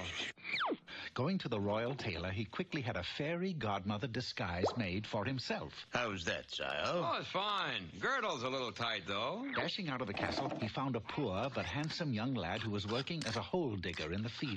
Then... Ting-a-ling! Ting-a-ling! Good heavens, that's the biggest gopher I've ever seen. I'll smash him with my shovel. Hold on! I'm not a gopher. I am your fairy godmother. With a tap of my magic wand, you can now marry the princess. The young lad ran off happy as a lark. But the wily king took a shortcut, and he was at the castle to meet him. Who are you? I have come to marry your daughter, the princess. I'm 32, and this is the first time anything... Never mind. My fairy godmother told me so. You hear that? Fairy godmother. I got it. First, you must prove that you are brave. You must rescue her from the terrible troll. But the terrible troll doesn't have her. He will. Wait here. And dashing to the phone. Hello, terrible troll? Yeah, it's me, the king. What's that? No, I haven't heard any good jokes, but listen, I have a little business proposition I want to make to you. If you can get over here in, say, 5 minutes. Now, as I was saying, you must prove your bravery by rescuing my daughter from the troll. A troll! Right on cue. Snatching the frightened princess, the troll carried her out of the castle and off into the hills. There! Rescue her! Yes, sire! Are you getting this? How do you spell troll? 1 L or 2? Changing into his fairy godmother disguise, the king ran up the road where he met the young lad. Take this magic stick. For one blow with this, we'll drop the troll in his tracks. Of course, it really wasn't a magic stick. And the troll dropped to the ground. Then, taking the princess, he started back to the castle. 48, 49, 50. $50 for you to take a dive. Any time, Highness. Say, did you ever hear the joke about the traveling ogre who... No time for that. I gotta go. And he hurried back to the castle. I defeated the troll, and here is your daughter, sire. Defeated troll. Here's daughter. Got that? Yep. Now you must make your fortune, so you'll be rich. How am I going to do that? How should I know? Go ask your fairy godmother. The king ran down to the royal treasury where he took a huge chest of gold. Then he buried it under a tall tree, and before long... Fairy godmother! Ting-a-ling! Here I am! And if you will push over this tall tree, you will find a fortune in gold. The boy pushed over the tree. Say, I'm terribly sorry about that. Never mind. Did you find the gold? Yes. Then take it to the castle, for heaven's sakes. The boy started off, but the chest was heavy, and the king arrived well ahead of him. And he found a chest of gold under a tree. He should be here any minute. Sensational. What an ending. He and the princess can live happily ever after. So they waited and waited and waited, but the young man did not arrive. Finally, after 6 weeks... You know that young lad with the chest of gold you're waiting for? Yes? Well, he's not coming. He met a milkmaid from out the Pasadena on the way to the castle and ran off with her. Oh, no. Well, I can't write a story without a happy ending. No movie fail, you know. Too bad, too. You had a good one going there for you.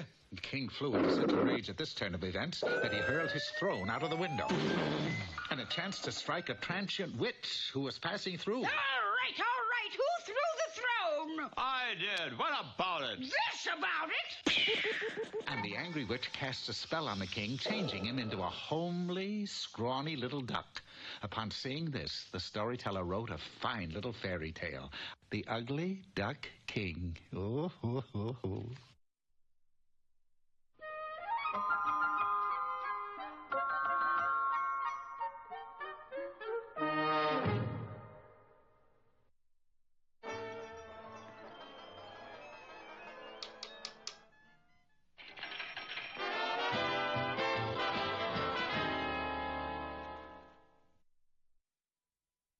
Hi there, culture lovers. Today's poem is called The Wind. Wind machine, please. I saw you toss the kites on high and blow the birds about the sky. And all day long I heard you pass like ladies' skirts across the grass. Oh, wind, blowing all day long. Oh, wind that sings so loud. Oh, you that are so strong and cold! Ding-dong hurricane is what? Oh, blower, are you young? Well, there goes the poem. Turn it off! Turn it off! Boy, what kind of wind machine was that? Your kind, Moose. My kind? Sure. Big blowhard.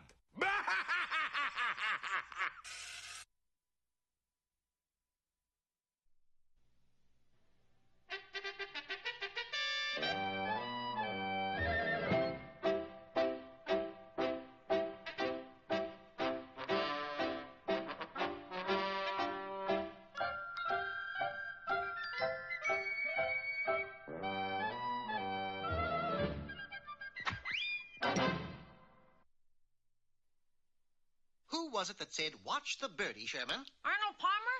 Well, he might have said it, too, but the one I was thinking of was John James Audubon, the world's most renowned ornithologist. What's an ornithologist? A studier of birds. That's Arnold Palmer. Rather than continue the conversation any further, I set the Wayback Machine for the year 1824. As for our destination, it was rather close at hand, New York City itself. We found Audubon inside an attic he was using as a studio. Look, Mr. Peabody, he's painting a picture. Yes, from the looks of it, he's completing his celebrated book, For the Birds. We moved closer to observe his work, but instead of a picture of a rare bird, the words, I quit, were scrawled across the canvas. How come you're going to quit, Mr. Audubon? My final portrait is supposed to be of a Zebrady's chicken, but you can't paint a Zebrady's chicken without a Zebrady's chicken. You mean you can't get one? I mean, I can't keep one. I've had 4 the past 2 weeks. In fact, I'm expecting one by Chicken Express any moment. The attic door swung open, and there stood a messenger with a 5th Zebrady's chicken. After signing for it, Audubon set the bird on a pedestal and took his brush in hand. Now watch what happens. No sooner had he uttered those words than the lights went out. Ah! When I found the light switch... Mr. Peabody, it's gone. All that remained were a few bent feathers and a subway locker ticket. Now, you see, this is what happened to all the rest. Yeah, but we got a clue, Mr. Audubon. All we have to do is look for somebody who lost some bent feathers. Those obviously came from the chicken, Sherman. What about the locker ticket? That must have belonged to the chicken, too. Hardly, Sherman. Whoever dropped this ticket is our chicken napper. And by going to the subway and waiting by this particular locker, we should nab the culprit. You leave it to me. I'll solve this mystery. And so, with Sherman in the lead, we dashed to the subway and took up an observation post where we could keep an eye on the locker in question. There, unless I miss my guest, and it would be the first time, comes our mystery man. Sure enough, out of the shadows came a sinister figure who went directly to the locker, opened it, and took out a brown package about the size of one Zebrady's chicken. That's him. Let's jump him. Sherman, this is all a waste of time and effort. You see, but before I could finish, Sherman made a beeline for his quarry, who made an L turn into the A train. Don't let him get away. say? The three of us jumped aboard just as it pulled out of the station.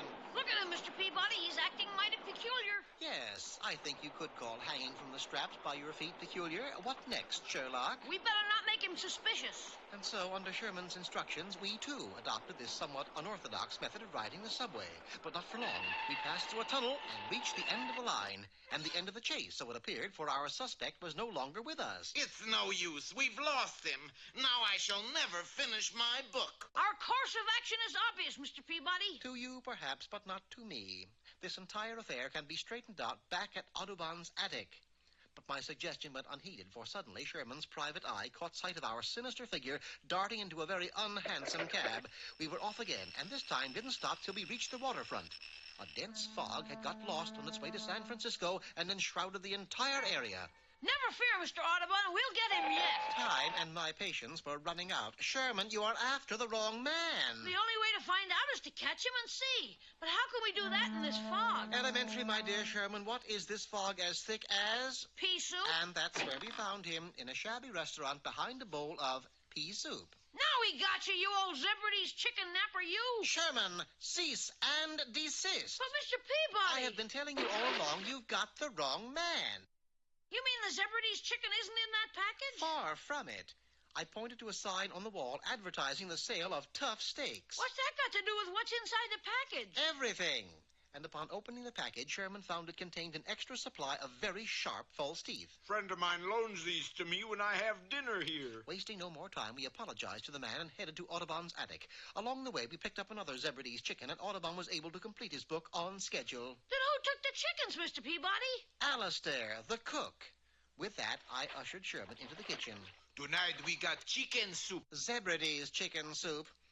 Alistair assumed the chickens were for cooking purposes. Is that a picture of a Zebrady's chicken, Mr. Peabody? Oh, no. That is a picture of a revolutionary spy-catching chicken. The type that specialized in nabbing Tory spies. I never heard of that kind of chicken before, Mr. Peabody. You never heard of chicken catch a Tory?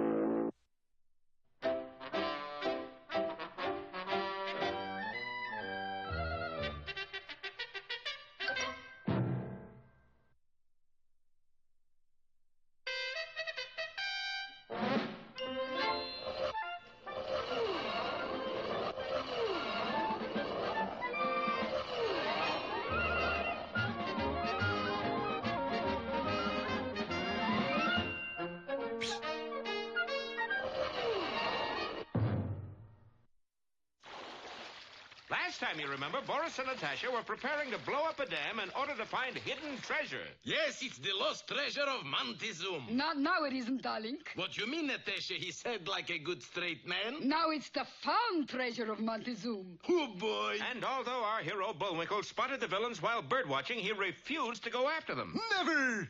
But this is more important than bird watching, Bullwinkle. If they blow up the dam, think of what'll happen to all those poor people in Frostbite Falls. Those poor people will get mighty soggy. Well, let's go. Not so fast, Rock. We're the heroes, remember? So the heroes always arrive in the ta-da nick of time.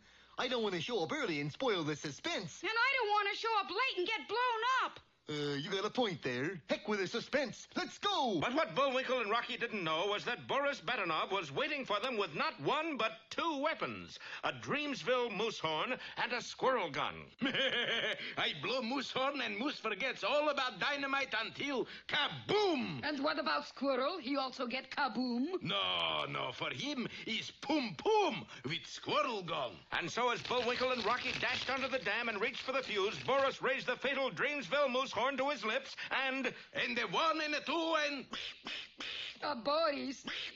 Boris. Natasha, I think I've lost my lip. I think you got a duck horn instead of a moose horn. Could be you're right.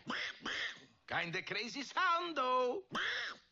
Real cool, Daddy-O, but it doesn't stop moose and squirrel. Don't worry, I still got squirrel gun. So use it. Okay, ready, aim, fire.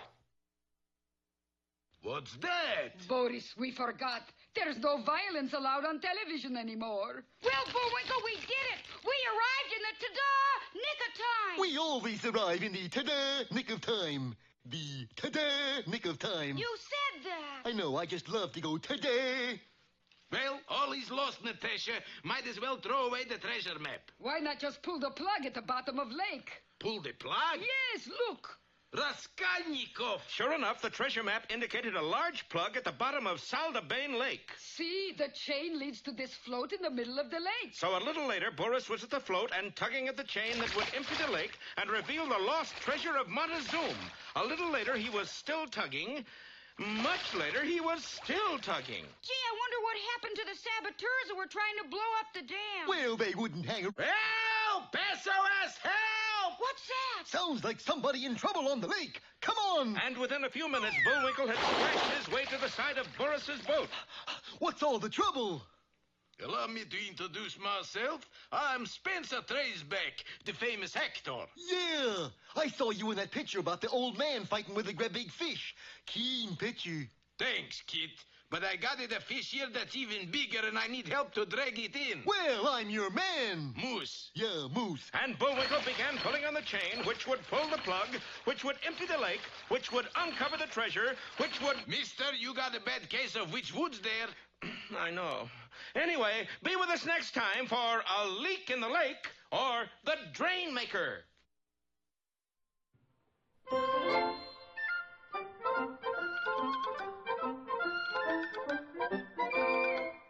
Well, I guess that about wraps up another Rocky show. Certainly hope you enjoyed it. I did.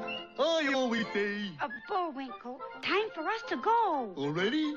Okay, but first, here are some of the people who made this show impossible.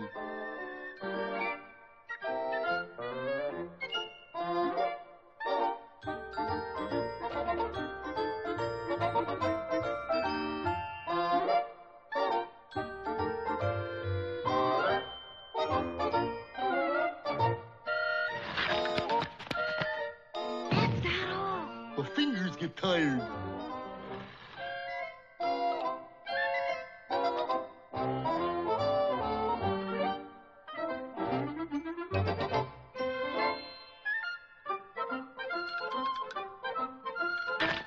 Oop!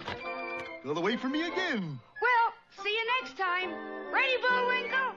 Alley! Oop!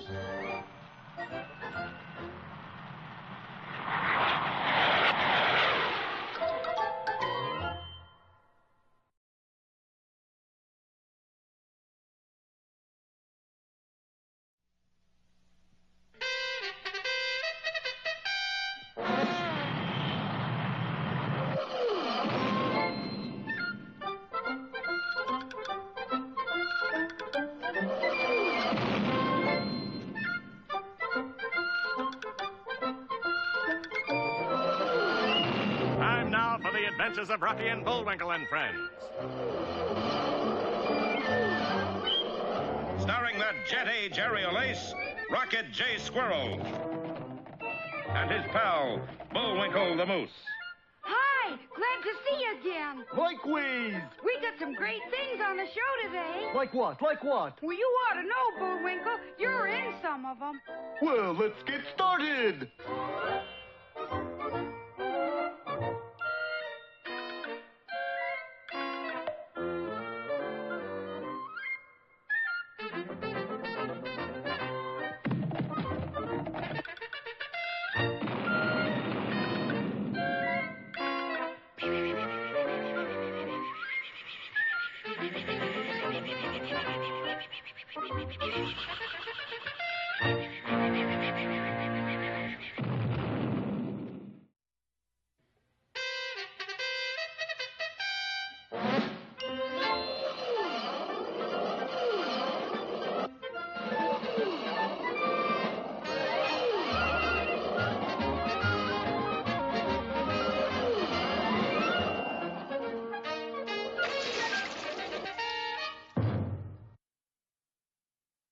last episode, Bullwinkle and Boris were trying to pull the plug out of the bottom of Lake Saldebain. The reason is that at the bottom of the lake, in this waterproof casing, lies the treasure of Montezuma. Yes, and I'm going to get it back, or my name isn't, what's his name? Spencer Traceback. Of course, Bullwinkle thought he was helping Spencer Traceback, the actor, drag in a big fish. Just like in the movies. Boy, he must be a whopper. No, he's a bluefin toonie. That anything like a piano toonie? But before Boris could answer with still another tired joke, the plug pulled loose and the water began to rush out of the lake. Uh-oh, I think we lost him. And small wonder you're not using a hook. It must have fallen off. Well, I guess it's back to the salt mines. If someone would only dive down and find the hook. See, why don't I do it, Mr. Traceback? Oh, I couldn't think of asking you to do a thing like that. Then why are you pushing me? But if you insist. And Bullwinkle suddenly found himself in the water. Boris, if he dives down, he will find treasure. He'll also find the hole that's draining the lake. Sure enough, far beneath the water, Bullwinkle was struggling against the pull of the water, running out of the hole at the bottom of the lake. Fortunately, his plight had not gone unseen. Hold on, Bullwinkle, I'm coming. And Rocky, that plucky squirrel, launched himself into a fancy swan dive. But as luck would have it, at that moment, the last of the water drained out of the lake. So there was Rocky, out like a light. Boris and Natasha free to get the treasure, and Bullwinkle Moose... Well, good heavens, where is he? Right down there, Poopsie. Yes, our hero had disappeared down the drain. Right. But, gee, that means that there are no good guys left. Funny how that works out. Come on, Natasha. And with no one to stop them, the two villains went directly to the huge waterproof casing that shielded the treasure of Montezuma. Fortunately, the waterproof casing turned out to be villain-proof, too. Hold it, Natasha. I'm bushed.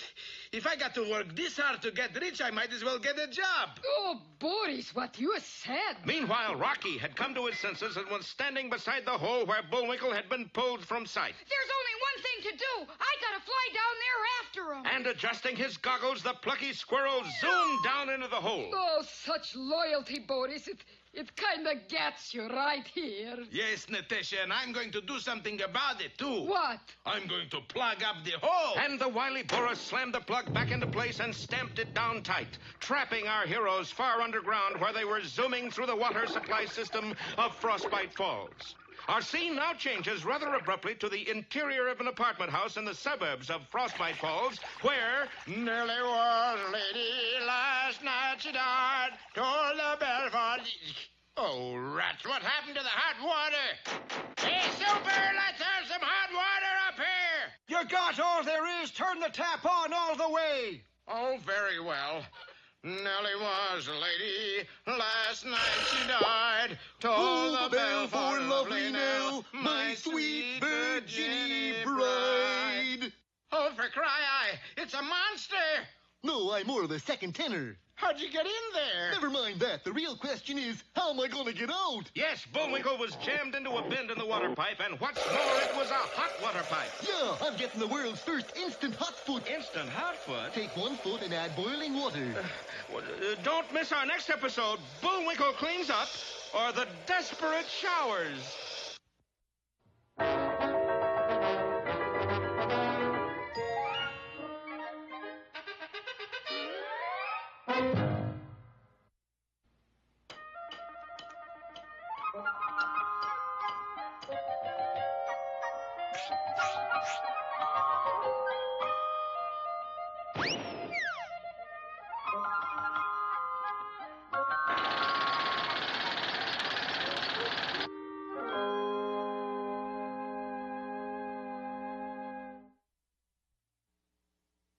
That you down there, Junior? Sure is, Pop. I'm digging for gold. In your mother's gardenia patch? Well, according to my treasure chart, there's gold down here. Let me see that.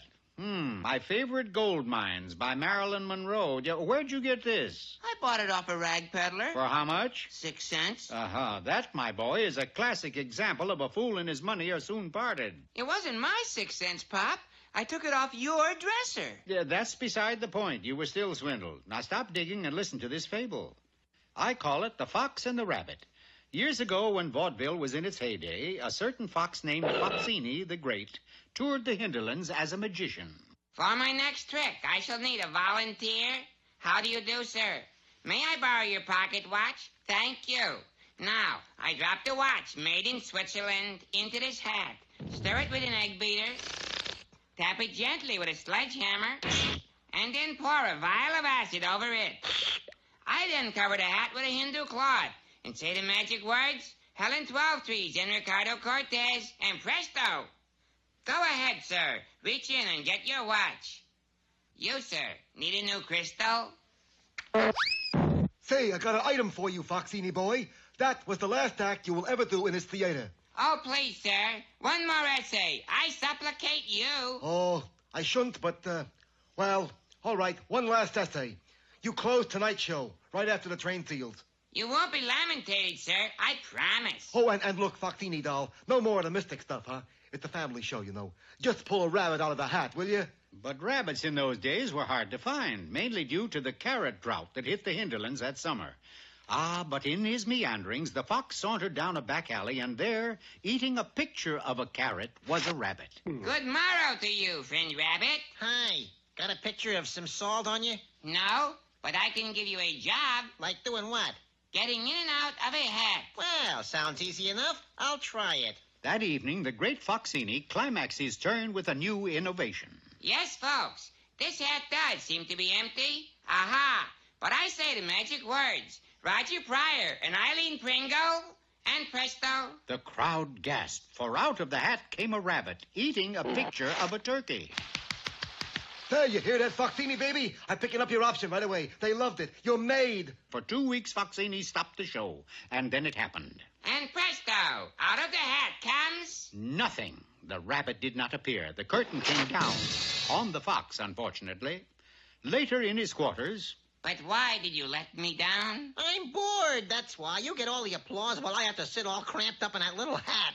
Tell me what you want. I'll give you anything. Put a false bottom on the hat. That way I can meander around until it's time to do the magic bit. Foxini had no alternative. He acquiesced, but what he didn't know was that while he was on the stage doing his routine, the rabbit was circulating through the audience, picking pockets of all things. You can imagine the fox's dismay when he pulled the rabbit out of the hat and the rabbit had 24 billfolds in his hot little paws. What did you do? Hit the jackpot. Down came the curtain again on the fox. I can't understand it, Foxini doll. You were coming on like gangbusters. Then all of a sudden somebody pulled the plug. And that's not all. Some of the customers lost their wallets. Fancy that. You haven't seen any wallets, have you, doll? Me? Look, Rabbit, you want to get us in trouble? You can't steal wallets. But the mind of a distorted rabbit is a cunning mind. This time, when he was plucked from the hat, he came up with an armful of currency stolen from a nearby bank. That wasn't bad enough.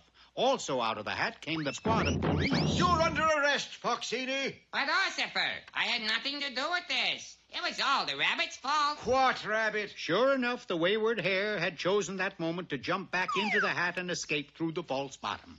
But I'm innocent, I tell you. Not only did the fox receive a stiff sentence, but so did the theater manager for contributing to the delinquency of a magician. You know, doll, I just can't believe this is happening. Shut up and break rocks. But we all know that crime doesn't pay. The little rabbit found refuge somewhere in South America, but never got to enjoy the fruits of his ill-gotten gains, for true to his habits, he had eaten a picture of a hard-boiled egg, not realizing that on the other side was a picture of a rotten apple. He took ill and never recovered. And so you see, Junior, a fool and his money are soon parted. I got a better... Oh, dear, hold it. You were about to say you had a better moral. Well, this time I'm going to beat you to it. You were going to say a fool and his bunny are soon parted, right? Wrong. I was going to say, hair today, gone tomorrow. Hair today... dig, Junior.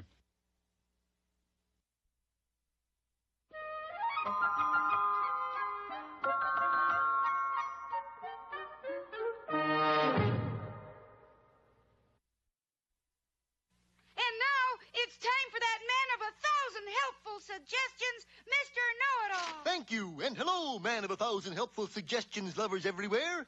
Today we are taking up the problem of how to disarm a live 5,000 megaton TNT bomb in your own workshop in your spare time to amuse your friends, or just yourself even.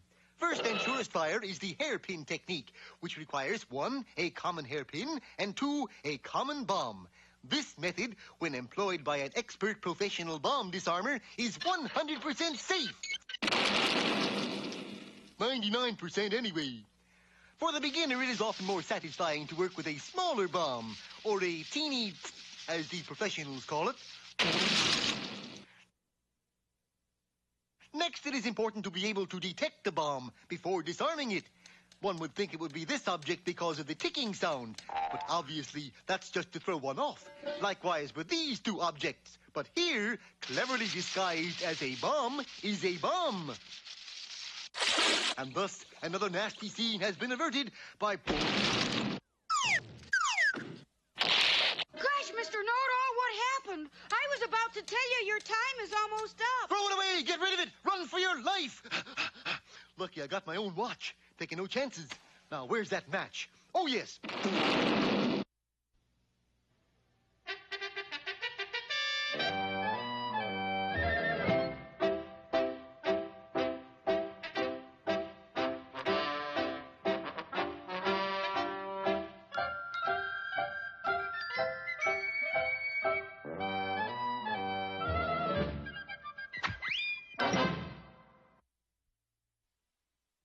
Don't play with the television set, Sherman. It's bust. No, it isn't, Mr. Peabody. A spy fixed it this morning. A spy?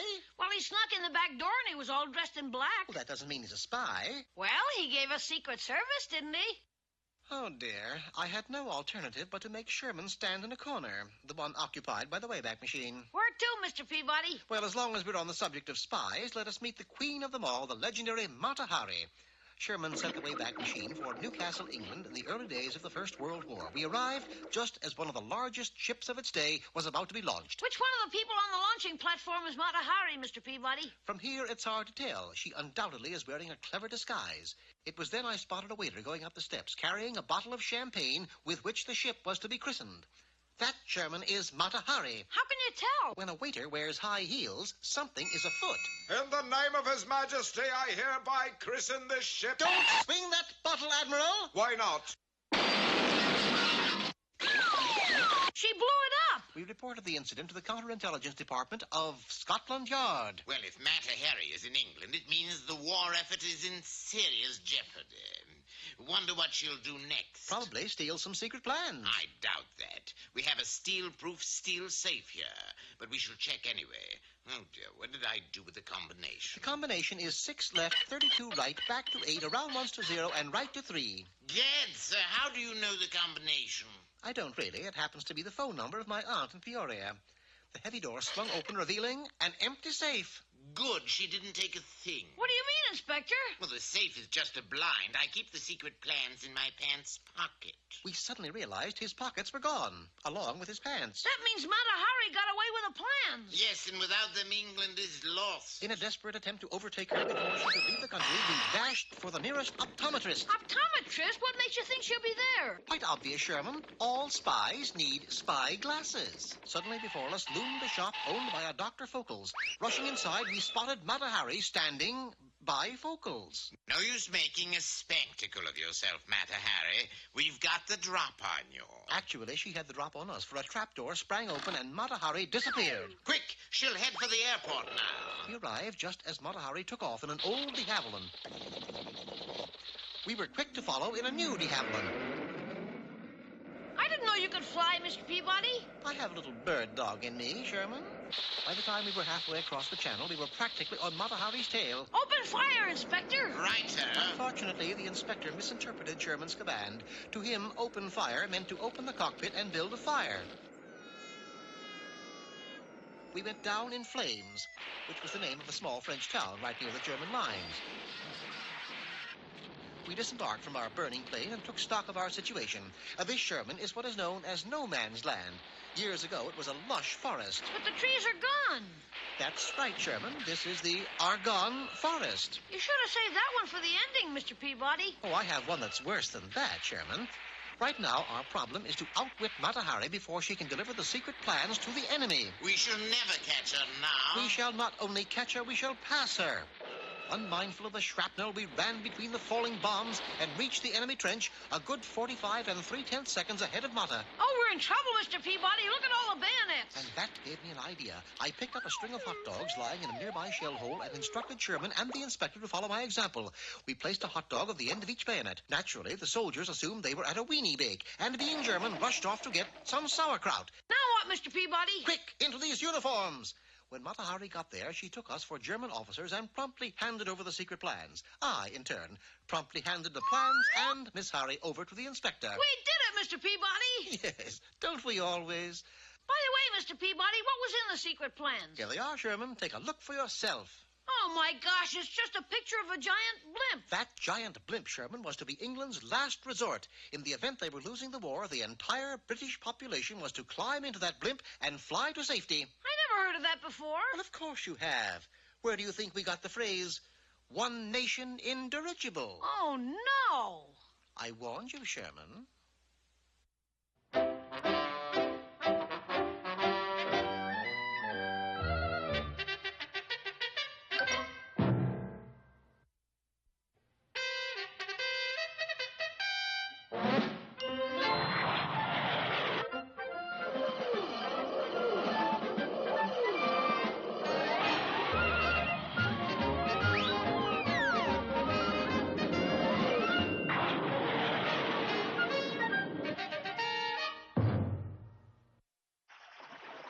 Last time, you remember, Rocky was chasing Bullwinkle through the water system of Frostbite Falls.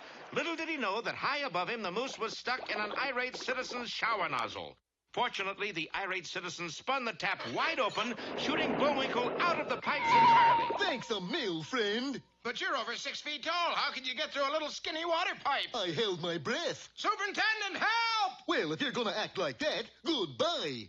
Now, what's the matter? What's the matter? You got enough hot water, haven't you? I just found a moose in my shower. A mouse in your shower? Not a mouse, a moose! Maybe you ought to switch to cold showers for a while. I never heard of anything so... Hey, either of you ladies seen a moose go by here? Ladies! That way. Thanks. Do you realize that a squirrel just came out of the shower, called us ladies, and acted as if a moose went by? And there's a good reason for it. What? His goggles were all steamed up.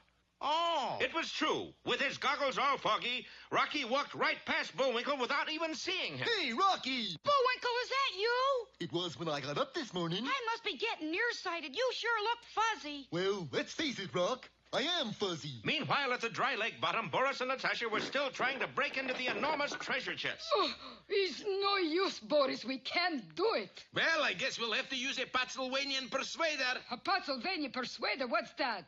2 pounds TNT in a 1 pound bag with instructions. Oh. Let's see. Instructions say, place bag next to object to be persuaded. Check. Light fuse. Check. Then it says, caution, this persuader has... Has what? Just a minute. It's in small print. Oh, caution, this persuader has... a quick-burning fuse. But though the explosive did a good job on Boris and Natasha, it didn't faze the treasure of Montezuma. Perhaps we should ask ourselves, Natasha, is it worth all the effort? Is a cheesy $1 million treasure worth getting blown up for? Is $1 million really that important? Is money everything? I give up, darling. Is it? You bet it is. Get back to work.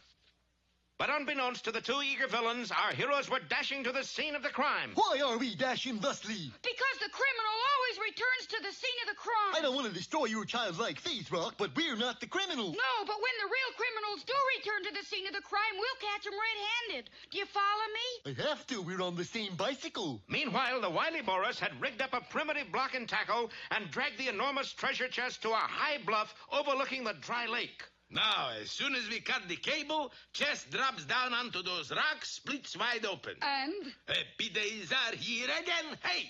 Well, as luck would have it, our heroes chose that moment to pedal their bicycle across the bottom of the dry lake and right under the enormous chest. Natasha, do my eyes deceive me? They wouldn't dare. It's fantastical. We get to open up treasure chest and shut up moose and squirrel at the same time. Oh, you're such a lucky schnook. Well, you know what I always say. Somebody down there likes me. And Boris prepared to snip the cable and send the treasure chest hurtling down on our heroes. Don't miss our next rather unpleasant episode, Boris Bashes a Box or the Flat Chest.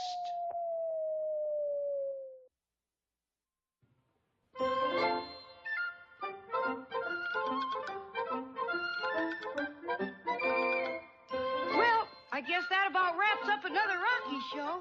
Certainly hope you enjoyed it. I did. I always say. Bullwinkle, time for us to go. Already? Okay, but first, here are some of the people who made this show impossible.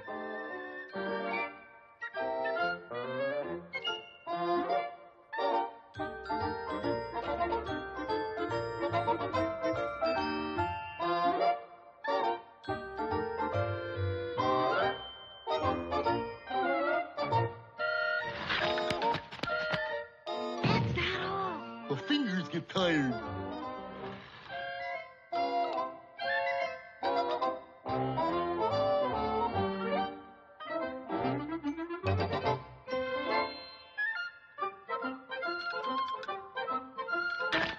Oop!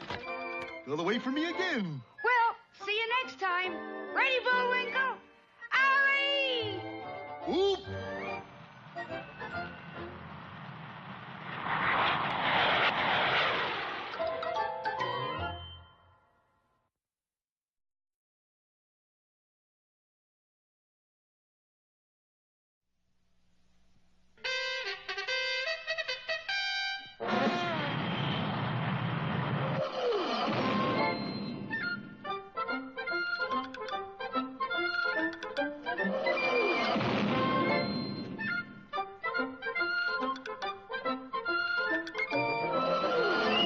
Time now for the adventures of Rocky and Bullwinkle and friends.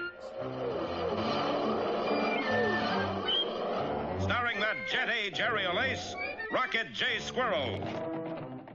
And his pal, Bullwinkle the Moose. Hi, glad to see you again. Likewise. We got some great things on the show today. Like what? Like what? Well, you ought to know, Bullwinkle. You're in some of them. Well, let's get started.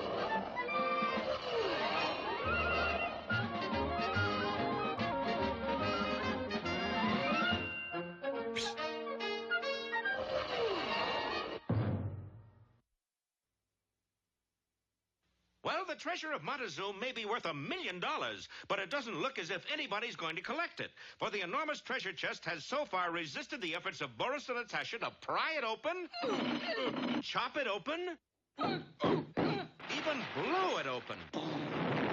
Let's face it, Boris, we need a safe cracker. We got a safe cracker. Whom? Meme, that's whom. Boris, you know how to crack a safe. Sure, Mike. You just lift the safe up in the air like this, and when you cut the cable... Yes? Crack!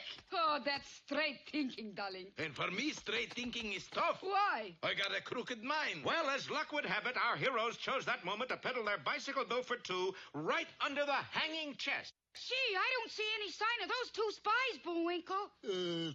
What spies are those, Rock? The spies who drained this lake. This is a lake? Oh, boy, have you forgotten the plot again? In a word, you said it. That's 3 words. I'm a heavy tipper. Now, what's the plot? Here, I'll draw you a picture. And all unaware of the frightful fate hanging over their heads, Rocky began to draw pictures to bring Bullwinkle up to date on our story. We were bird watching, remember? Yeah. We saw 2 spies ready to blow up the dam. Yeah. We put out the fuse. Good for us. One of them disguised himself as an actor named Spencer Traceback. My favorite. Then he slickered you into pulling a big plug out of the bottom of the lake. Shame, shame. Revealing a big treasure chest. This is the exciting part. And we went down the drain together. Wowie! And now we're back here looking for the 2 spies. Well, that is a dandy... Hey, what did you draw above us there? That's the treasure chest that's hanging over our yike. Hanging over our yike? That's an odd place to... Bullwinkle, out of the way! I can't, Rock. Something happened. I can't move. Go on, Boris. Cut the rope. I'm trying. What's the matter? The snippers must be down. Here, darling, try this. What is it? Is my switchblade nail file. And Boris leaped on top of the chest and began sawing at the rope. Run, Bullwinkle! I can't. I must be froze with fear. No, you're not. You're standing on your own foot. Doesn't everybody? I mean, your right foot is standing on your left foot. Oh, okay. Break it up down there. And our heroes dashed out of the way just as the rope let go. Good work, Boris. But unfortunately for Boris, he'd forgotten he was still on top of the chest. And what's more, as it fell, the chest turned over, so Boris was underneath it. Don't worry, darling. Remember, this is just cartoon. Boris, are you all right? Natasha, I just found out what happens when a cartoon chest falls on a cartoon character. What? It hurts. And what's more, darling? What could be what's more? The chest still isn't open. Fooey and double fooey. That voice, Bullwinkle. Where have I heard that voice? I heard something like it once when I dropped a chicken bone in the garbage disposal. That does it, Natasha. Come on. We're going to get an A-bomb. A-bomb? A-bomb, come on. Did you hear that, Bullwinkle? Sure, they repeated it twice. Do you know what A-bomb means? Certainly. A-bomb is what some people call our program. I don't think that's so funny. Neither do they, apparently. And while our heroes engage in airy persiflage, the two villains are on their way. Don't miss our next explosive episode, 1, 2, 3, Gone, or I've Got Plenty of Nothing.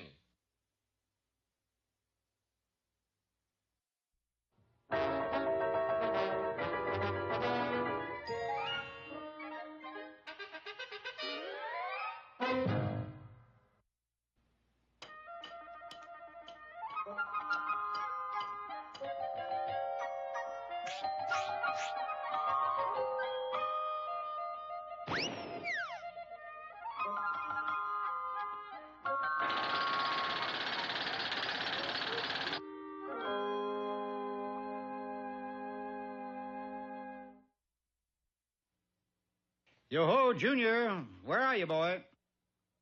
Here I am, Pop. What's up? Why, my goodness, you're soaking wet. What happened? Nothing. I was just watering my garden. It looks like you got more watering than your garden did. Well, with our hose, it couldn't be helped. I'll show you. Now, Junior, turn that hose off. Junior, turn it off now. Turn it off. Oh, sorry, Pop. Now, you see, we're both soaked to the skin. Why don't you fix that hose? Well, I tried, but I can't figure out a way to do it. You could if you had to. Had to? Always remember, my boy, that necessity is the mother of invention. And now comes the fable? Correct. It's called The Hare and the Tortoise. Oh, you must be slipping, Pop. You already told me the fable about the hare and the tortoise. I told you part one. There are two parts of that story. As you remember, the tortoise had been goaded into a race with the hare. And it wasn't long before the hare had left the tortoise so far behind that he decided he could well afford to kill a little time. I think I'll take in a movie.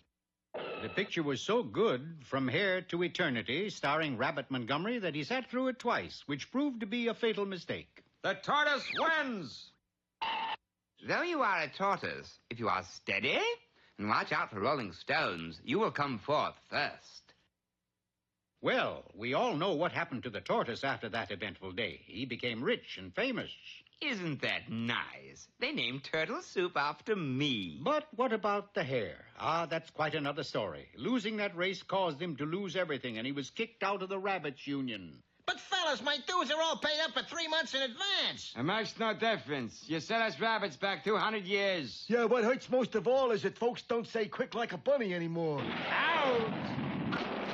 Now a broken hare, there was nothing left for him. He went away to a small town where he changed his name and settled down. Time passed, and both the tortoise and the hare grew old. Then one day, as the old gray hare sat in his rocker... Bang, doom, boom, bang, doom, doom. Wah! Concern it, what's all the racket out there? Grandpa, Charlie Frickett beat me up. What for? For the third time this week. He said that the tortoise beat you in a race, and I said he didn't. This hit the old hare pretty hard when his own grandbunny, well, that was too much. Well, now that I know that if you're a tortoise and you keep running around over mossy rock steady like 4 times or whatever the heck that was, he said... That he hurried into the big city and went directly to the tortoise's house. Howdy, hare. Howdy. You got the glove I can borrow? Here you are. Thank you. I hereby challenge you to another race, or are you chicken? No. I'm all tortoise, and you're on. The date was set, and the hare immediately tried a trial run to check his speed. How did it do? My speed's pretty frightening, isn't it? I'll say. It took you 3 hours to run the 4-minute mile. Suddenly realizing that old age had taken its toll and he was probably now slower than the tortoise, the hare had to turn to the speed of his wits.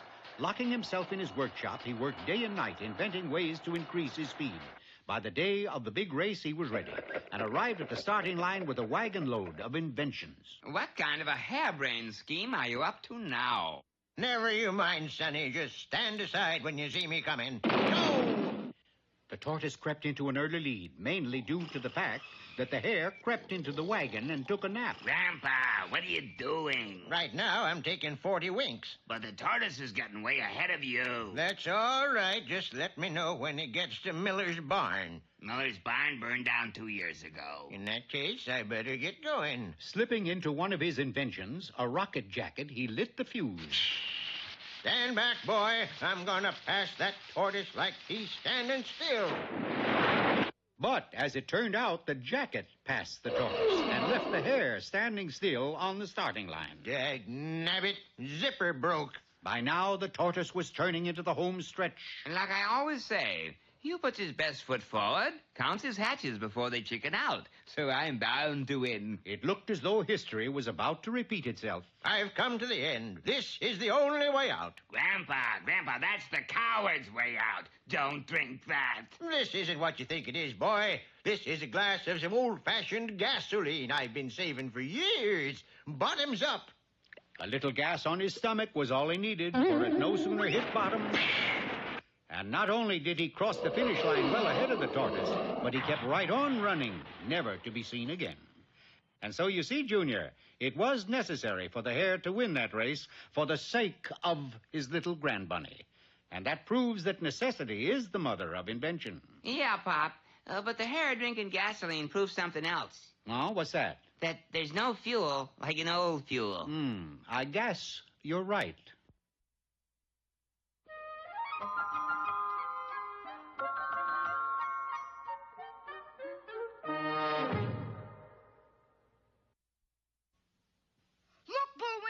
A message in a bottle. Fan mail from some flounder? No, this is what I really call a message. Hi there, poultry lovers. We got a real treat in store for you today. A special guest, Mr. Peter Piker. That's Piper. Yeah. Mr. Piker is the star of the well-known famous poem, Peter Piker Picked a Peck of Pickled Peppers. That's pickled. That's what I said, pickled. A peck of pickled pickers Peter Piker picked. The name is Peter Piper. And you can call me Bullwinkle. If Peter Piker pecked the pickled pickers... Brother. Where's the pickled Peter Piker picked? How's that? You got a bad case of pookles there, fella. And that's our first question. Where are they? Where what? The peppers. The pickled peppers. Oh, I'm out of the pickle business now. You are? I couldn't say it either. Hey, that's great. What are you doing now? I help my sister Susie. And what does she do? She sells seashells at the seashore. That's better. And now... Hey, Rocky, watch me pull a rabbit out of my hat. But that trick never worked. This time for sure. Presto! Well, I'm getting close. And now it's time for another special feature.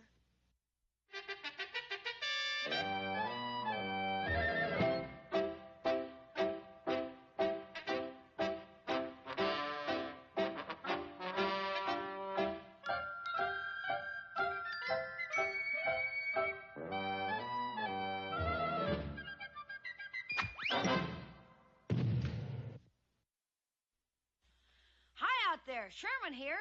I'm doing a solo today, and the reason is because poor Mr. Peabody has laid up. How do you feel, Mr. Peabody? Not too well, Sherman. I have a slight case of distemper. Well, don't you worry, Mr. Peabody. I'll take the folks back into history today. You're a dog's best friend, Sherman. Where do you plan to go? I thought we'd go to Coney Island. Sherman. Sorry, Mr. Peabody. Today we shall meet that great physicist and astronomer Galileo. So I shall set Mr. Peabody's Wayback Machine for Pisa, Italy in the year 1592. Even without Mr. Peabody along, the Wayback responded in his customary flawless fashion, which is what Mr. Peabody would have said if he were here. In what seemed like no time at all, I was standing at the base of the leaning tower of Pisa. And And there, pounding on the door, was the great man himself, Galileo. Come on, open up the door. Golly, Mr. Galileo, what seems to be the trouble? Go away, kid. But I'm here to help you. Then get somebody to open the door. Why do you want to get in there? You see these two metal balls? One's a big and one is a small. I'm gonna go up in the tower and drop these two balls. What'll that prove? That they both will hit the ground at the same time. This was a problem that only Mr. Peabody could solve. Hang on, Mr. Galileo. I'll be right back. The solution is obvious, Sherman. The only way into the tower is through the locked door, and the only way to open a locked door is with a key. Returning to Pisa, I took Mr. Galileo to the nearest locksmith. Sure, I'm making you a key to open a tower, but it's a cost you 10 lira. Gee, I've only got 3 Indian head pennies and a skate key. That's no good. What do you have, Mr. Galileo? I got 3 Indian head skate keys and a penny. That's not gonna get it either, Jack. Again, it was a problem that only Mr. Peabody could solve. My, you are certainly having your troubles. It would have been so much easier if we'd gone to Coney Island. You really have no problem, Sherman. Find a job for Galileo and earn the money for the key. But the only things Galileo could do were dropping metal balls from leaning towers and astronomy. So he chose astronomy. Step right up, folks, and let the great Galileo tell your fortune by the stars. I'm also read the palms and guess you weigh. All for 10 lira. Fortune-telling business was so slow that the only customer we got was a tall, dark man in uniform. I may see by the crystal ball that you are a tall, dark man in a uniform. See, what else you can tell me, huh? You in a law business. Go on. I'm also gonna tell you what you gonna do in the next 30 seconds. And what's that? You gonna arrest the kid and me for telling fortunes without a license. That's right. We were thrown on the first gondola leaving for Switzerland, which meant we were exiled from Italy forever. Well, kid, looks like I'm not gonna get into the tower to prove my theory. Wait right here, Mr. Galileo. I'll be back. You're like a bad penny, Sherman. You keep turning up with problems. And this one's a Lulu. Nonsense. You can get back into Italy by becoming national heroes. How do we do that? By taking advantage of your appetites. And Mr. Peabody instructed me to take Mr. Galileo to the spaghetti eating contest in Paris, France. The team who eats the most spaghetti will win. Shot a meatball into the air, and we were off and eating. 5 hours later... The winners are the astronomers. Spaghetti being the national dish of Italy, we not only won 10 lira first prize, but were also made honorary citizens of Italy, just as Mr. Peabody had figured. 1 week later, we stood before the Tower of Pisa with the key that would open the door. Well, here goes, Keith. It's dark in here. I'll light a match. It was then I smelled escaping gas, but before I could stop him, Galileo had struck. When the smoke cleared, the tower was still standing, although it was leaning, as it still is today. Galileo was free to prove his theory, so my job was done. Oh, no, it isn't. Where did the escaping gas come from, and who had locked the door? The gas came from an oven, and the door was locked by a mad Italian scientist. What was a mad Italian scientist doing with an oven in the Tower of Pisa? He was inventing a new pie. Oh, no, Sherman. Not pizza pie. No, chicken cacciatore.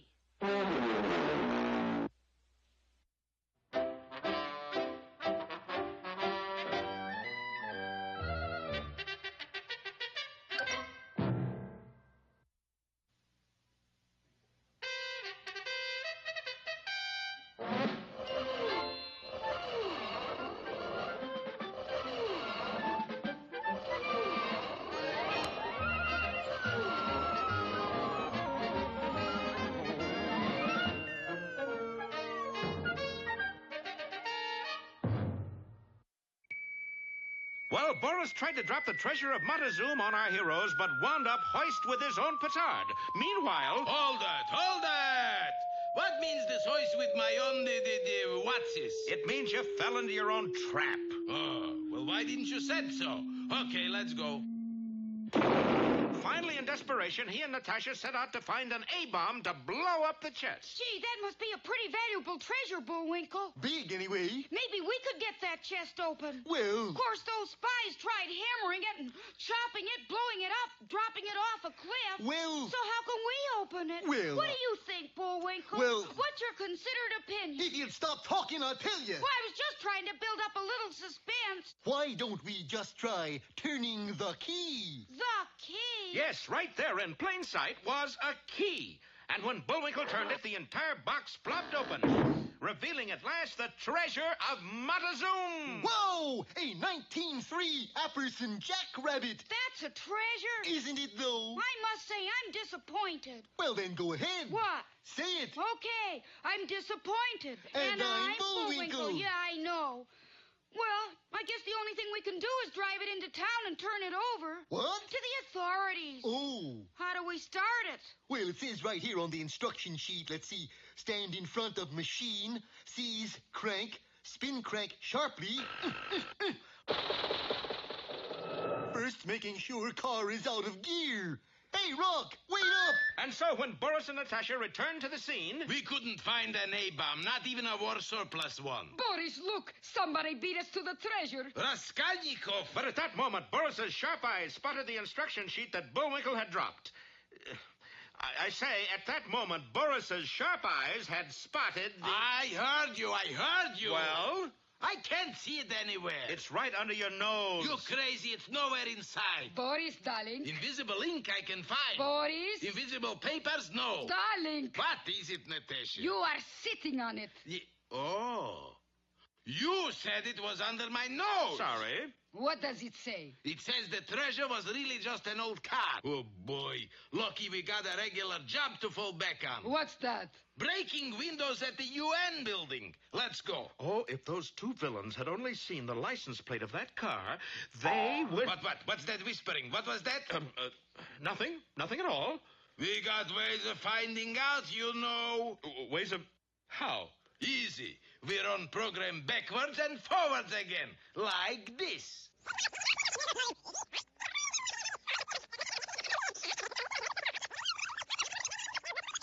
Oh, if those two villains had only seen the license plate of that car... That's what you said. Natasha, what's with the license plate? Is only a number, Boris. What number? 14K. 14K. What? 14 carat? Natasha, 14 carat. That car is solid gold. Come on. Oh, what have I done? You have just signed death warrant for a moose, darling. Oh, dear. And stretch the whole plot out for 2 more episodes. And we'll see one of them next time called All That Glitters, or Baby, It's Gold Outside.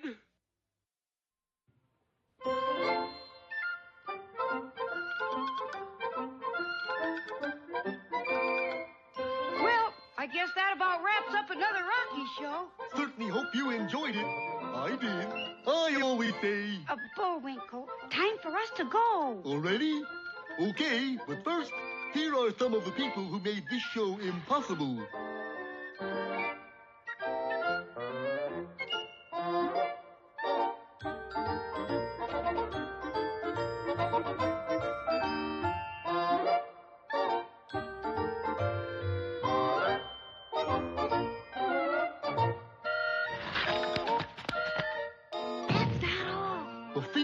Tired.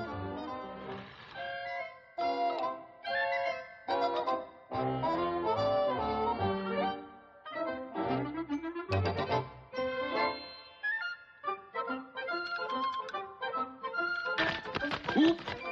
Another way for me again. Well, see you next time. Ready, Bullwinkle? Alley! Oop!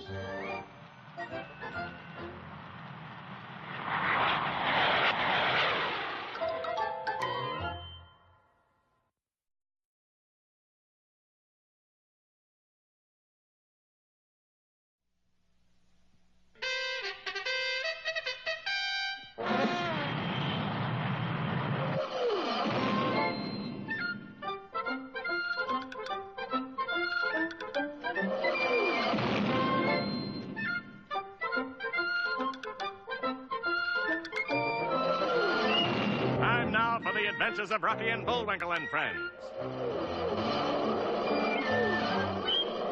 Starring the jet age aerial ace, Rocket J. Squirrel. And his pal, Bullwinkle the Moose. Hi, glad to see you again. on. Likewise. We got some great things on the show today. Like what? Like what? Well, you ought to know, Bullwinkle. You're in some of them. Well, let's get started.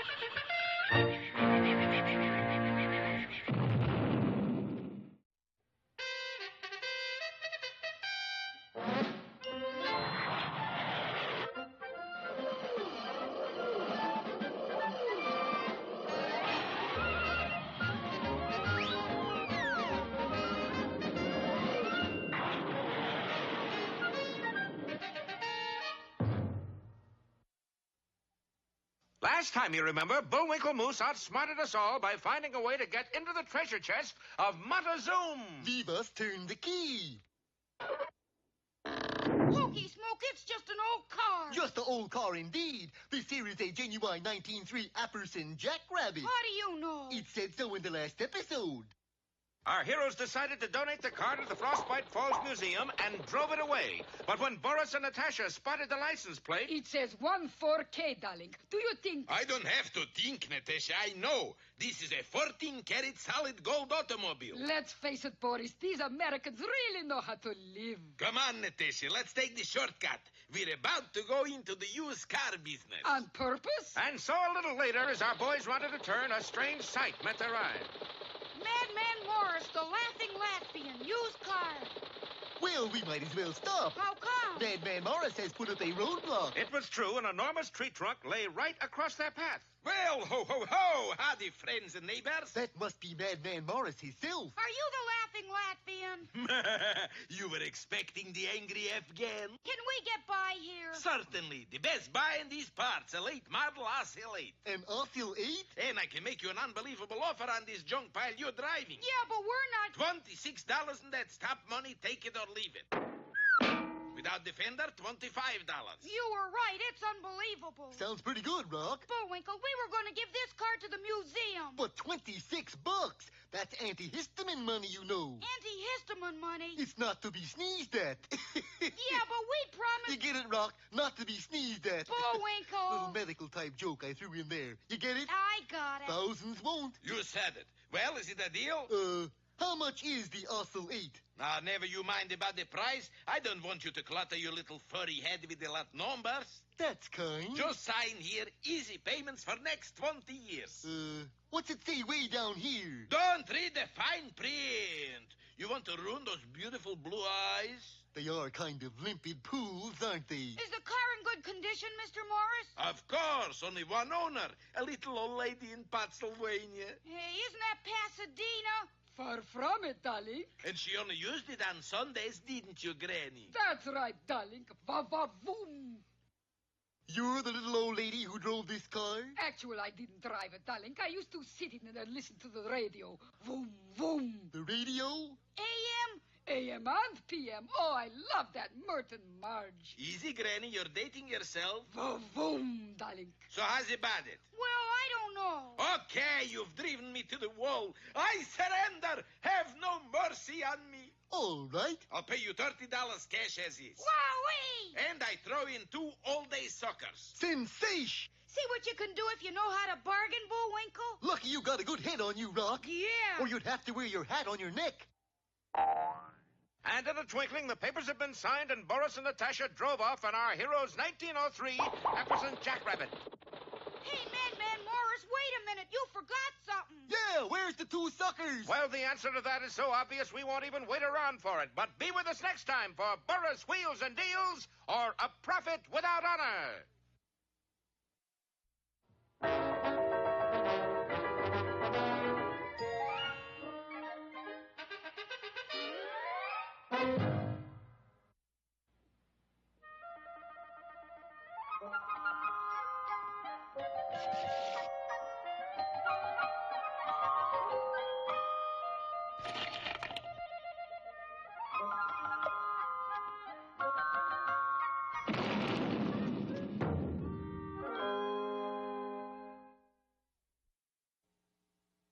I shall tell you about a lass named Esmeralda Fump.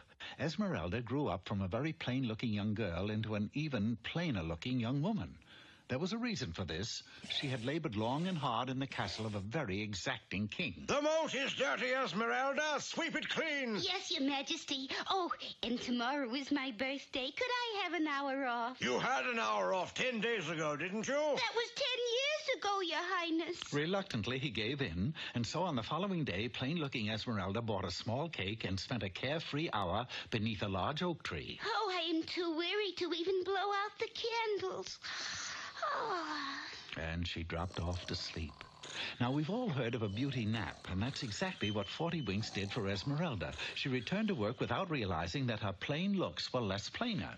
Esmeralda, this is my son, Prince Robin of Redbreast, and what happened to the wart on your nose? It fell off, and how do you do, sir? I do all right. Esmeralda went back to sleeping and bottled up her emotions. No one as plain as she could ever hope to win the prince's heart. But while she was busy on the staircase, she passed by a mirror and... How do you do, madam? But that was no madam. It was her.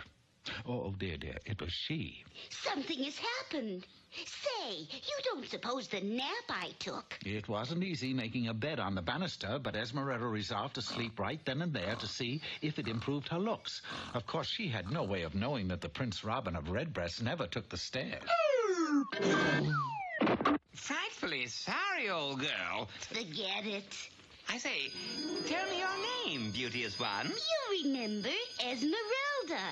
That evening, the prince took Esmeralda for a stroll through Lover's Lane. He was on the verge of proposing when he suddenly noticed that his companion had lost some of her radiance. How singular. You seem to be uglying up on me. Esmeralda knew for sure then that sleep and only sleep could make her beautiful, and Esmeralda bolted away. Oh, you don't suppose I hurt her feelings? Dawn the following day, and Esmeralda was back sweeping. Only, now she had a plan. No matter where she worked, she always took time for a cat nap.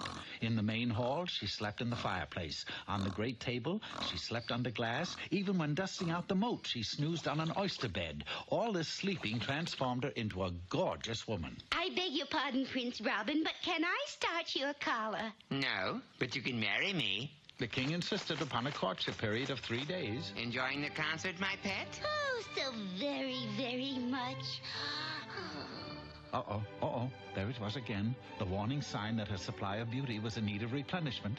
Where are you off to? I think I'll buy a snow cone. Actually, she was looking for a restful spot in which to grab a 5-minute nap. Of all places, she chose to cuddle up inside a tuba. The audience and Prince Robin couldn't help but notice her as she popped in and out every time the tuba player played. I say, my son, isn't that your fancy? Yes, Daddy. She's buying a snow cone. Later that evening at a ball given in honor of the impending marriage... By the by, some foreign dignitaries would like to meet your inamorata. It's in the garage, Daddy. Faulty differential. In that case, how about introducing them to your sweetheart? Esmeralda? Yes. I haven't the foggiest idea where she is at the moment. A glance overhead would have told him, for Esmeralda was again taking a short snooze. Unfortunately... Really, my dear? I think you owe me an explanation. And tearfully she explained how, without sleep, she reverted to her normal, unlovely self. I don't believe you. Well, to prove it, Esmeralda and Prince Robin sat there on the floor until 5 in the morning, and with each passing hour, her face grew plainer and plainer. There, you see, my beauty is only sleep deep. Double chins up, old girl. I can fix it. Reaching out, he yanked on a bell cord that wasn't there, and out of nowhere appeared the court magician. You rang Prince Robin of Redbreast? Oh, yes, Freddy. Essie here can't seem to stay up late without uglying up. Claims she must have a beauty rest. Shall I put her to sleep? Just the opposite. Change her into a night owl. It was a royal command and had to be obeyed. Why the tears, Your Highness? Remember, you're not losing a son, you're gaining a daughter. You mean I'm gaining an owl? Yes, the magician had changed Esmeralda into a night owl, in the strictest sense of the word. But although he married an owl, Prince Robin's life became brighter than ever. You see, he was addicted to the game of 20 questions, and here Esmeralda proved invaluable. Well, I bet I can stump you two with this one. Who was the 31st President of the United States? Herbert? Who? There. Right. For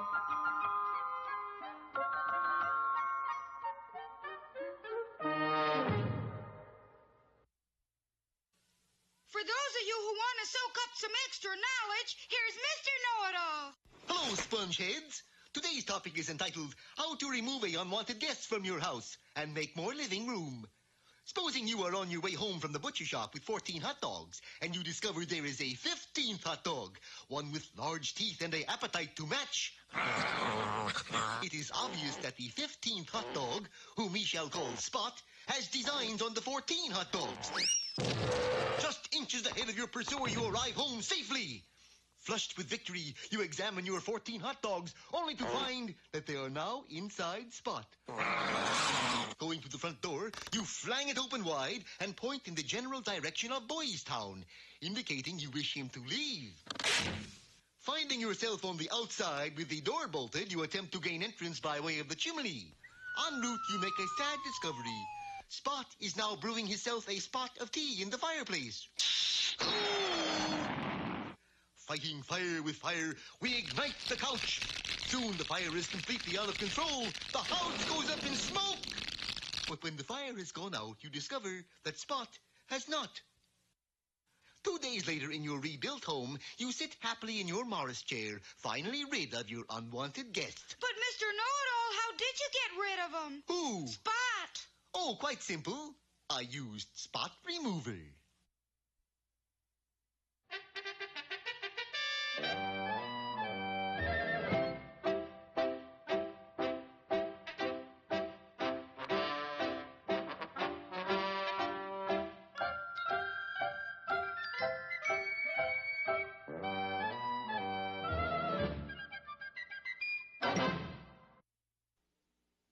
I'll give you a hint as to where we are going today, Sherman. What do I have in my hand? A pitcher of water. What do I have in my other hand? A pitcher of Uncle Louie. Correct. Now, I hold the pitcher over the picture. What am I going to do? Looks like you're going to water Uncle Louie. Almost, Sherman. We are going to Waterloo. For the historic battle, you know, in which Napoleon was defeated by Wellington. The year 1815, the place, Belgium. When we arrived, the three-day battle was reaching a climax. The French troops were below in a valley, and there, on a hill to the north, was Wellington's army, poised to attack. What are they waiting for, Mr. Peabody? The command to attack. Who's supposed to give it? Obviously not that horse. The eyes of every soldier were focused on a lone steed standing in front, riderless. From the insignia on the saddle, that horse belonged to the Duke of Wellington. Well, where is he? The answer came from a sergeant standing nearby. We've been waiting for him for 3 days. He's the only one who can shout charge. Did he receive orders to report to Waterloo? I gave them to him myself before we left Blighty. Then it's obvious what has happened. You see, there are 2 Waterloos. I instructed the sergeant to do nothing until we returned, and Sherman and I left for Waterloo, Denmark. And there we found the Duke of Wellington at Waterloo Hot Springs taking a mineral bath. What a delightful way to spend a war. Hand me that bone, won't you?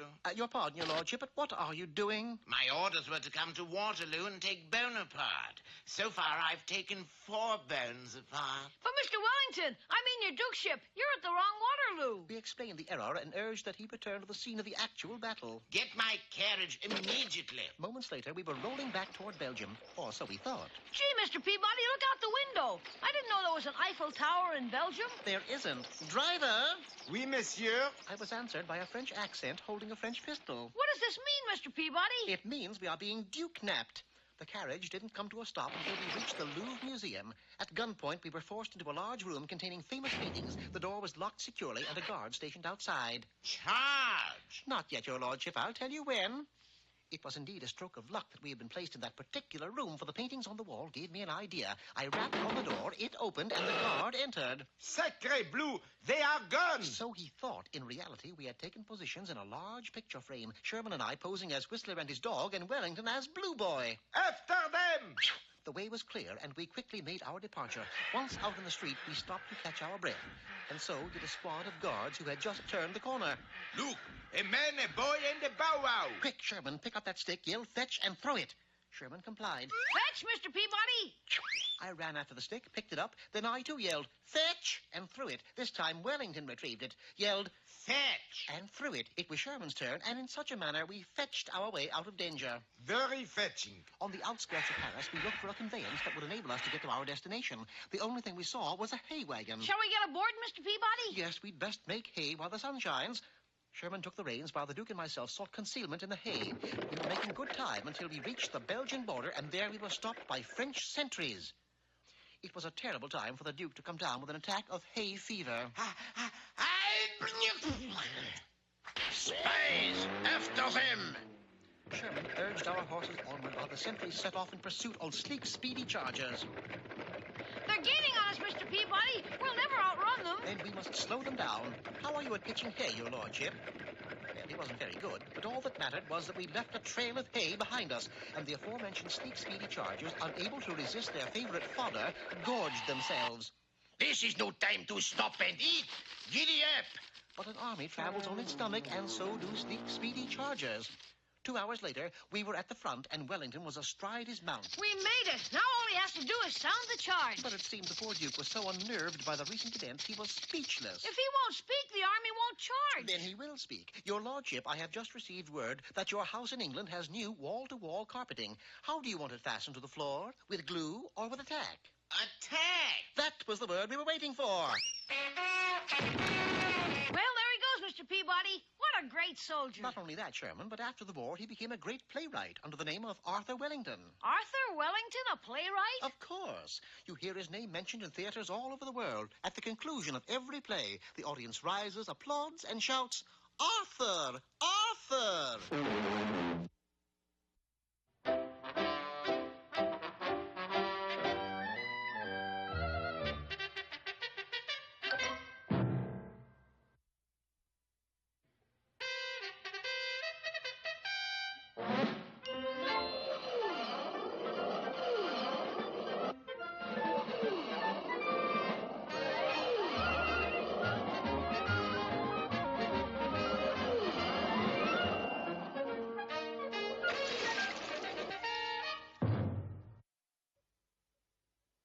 Well, in our last episode, Boris Badenov went into business as Madman Morris, a shady used car dealer. Of course, he only had one car on the lot, and that was made of cardboard. When I say low overhead, folks, I mean low overhead. In minutes, Boris had flim-flammed our heroes into buying a paper convertible and selling him their Epperson Jackrabbit. Of course, when Bullwinkle went to kick a tire on their new car... Oh, my gosh! Gee, I don't know my own strength. Bullwinkle, this is a catastrophe. It's supposed to be a convertible. Meanwhile, the two villains had just crossed the bridge at Buzzard's Gulch. Why were you stopping, Boris? Did you see that charming wooden bridge we just passed? What's so charming about the wooden bridge? It burns, that's what. And the crafty fiend set fire to his end of the bridge just as our heroes set foot on the other side. Rocky, the bridge is on fire! But if we stop now, they'll get away. The situation poses a rather precise ethical dilemma fraught with portent, don't it? What does that mean? I don't know. I heard it on Meet the Press. There's only one thing to do, Bullwinkle. Get a dictionary! No, I gotta fly through the fire. You sure that's the only way, Rock? No, but if you're gonna be a hero, you gotta do stupid things every once in a while. Okay, ready, Allie! Oh! And Bullwinkle flung Rocky right into the flames. Meanwhile, Boris and Natasha were in the office of a notorious receiver of stolen property. I'm Andy Grift, your friendly neighborhood fence. You say you got a car made of gold? You sir it. Here's a fender for you to test, Andy. It don't look like gold. It's painted. Underneath is 14 karat. What's it worth, darling? Well, offhand, I'd say at least... Yes. $2 even. $2? For a gold fender? Gold my eye, that's 10. 10? Oh, boy. No, you've done it again, Boris. But I could swear. Not on this program, darling. Face it, the car is worthless. Not quite. We still need it. For what? To make getaway. Look up there. Yike! Yike, indeed, for high in the air, same scorched, but every furry inch a hero, was Rocky the Flying Squirrel. Now, let's hear it out there for Rocky. Thanks, folks. Faster, Boris. He's gaining on us. The car is too heavy, Natasha. We got to lighten it. Throw out everything loose. Well, the two crooks threw out the spare tire, the headlights, the engine cover, the fenders, even the doors. He's still gaining on us. Open the trunk, Natasha. Maybe there's something heavy in there. Boris' trunk is full of gold pieces. And they're heavy. Get rid of them. And Natasha began throwing away shovelfuls of gold coins. It's working, darling. It's costing us $1 million, but we're gaining on it. All that gold I can't watch. And Boris covered his eyes. A rather serious mistake, for the car slewed around and headed right back to where it started from, the edge of Buzzard's Gulch. Oop! Boris, we're falling. Raskolnikov, if those goody-goods think they... Boris, do me one favor before we hit. Certainly, Poopsie. Shut up your mouth! Meanwhile, Rocky and Bullwinkle were examining a handful of gold coins. Well, Bullwinkle, we got the treasure of Monty Zoom. Shucks, I knew we would all along. Huh? Sure, in a cartoon, we always have a happy ending, you know. We walk off arm in arm into a cartoon sunset without a scratch on us and... Gee, an unhappy ending. Yeah, this must be one of those adult cartoons. Well, we'll see about that. Probably next time in the further adventures of Bullwinkle.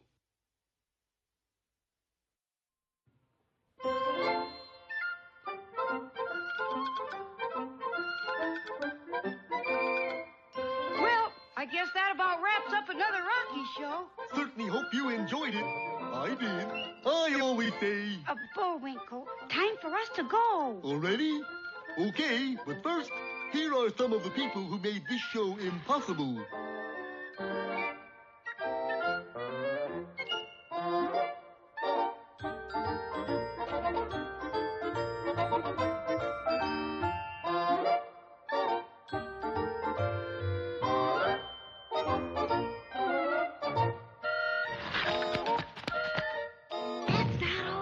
The fingers get tired.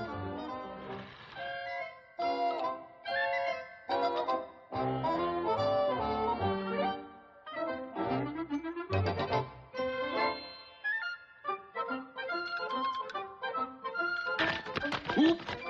Got away from me again. Well, see you next time. Ready, Bullwinkle? Owie! Oop!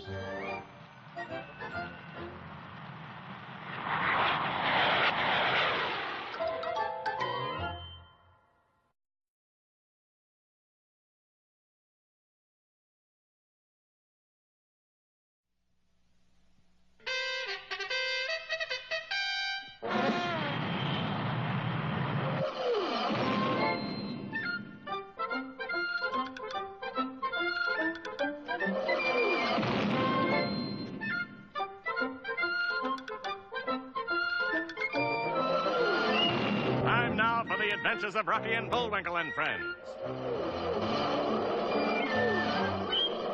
Starring that jet-age aerial ace, Rocket J. Squirrel. And his pal, Bullwinkle the Moose.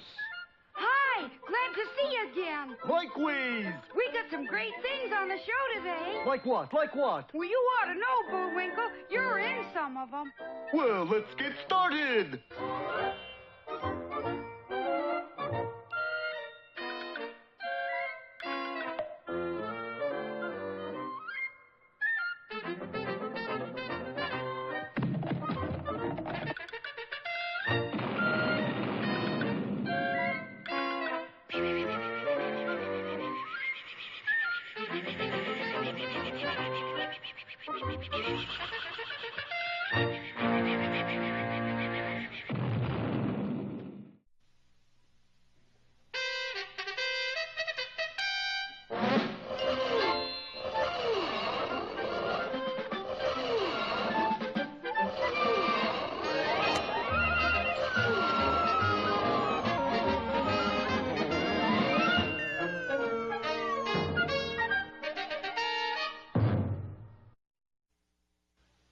On the tree-shaded banks of Lake Dinkawawa lies one of America's great storehouses of knowledge, the Double Dome Institute for Advanced Thinking. You, sir, what is your scholastic background? Well, I have a BA from Columbia, a MA from Harvard, and a PhD from Caltech. And I take it you're a professor here?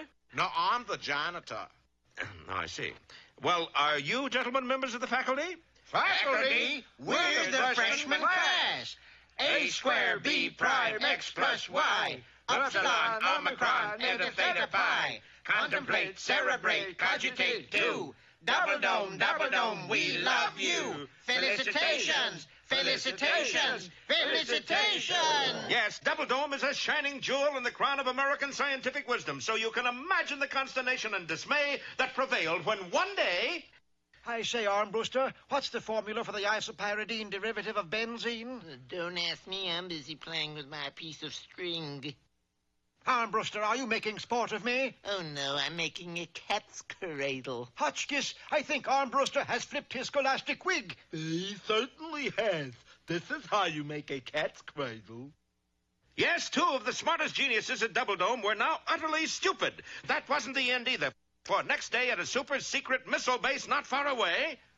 I think you'll find the inertial guidance cam requires a beryllium alloy, gentlemen. Beryllium? Beryllium. B-E...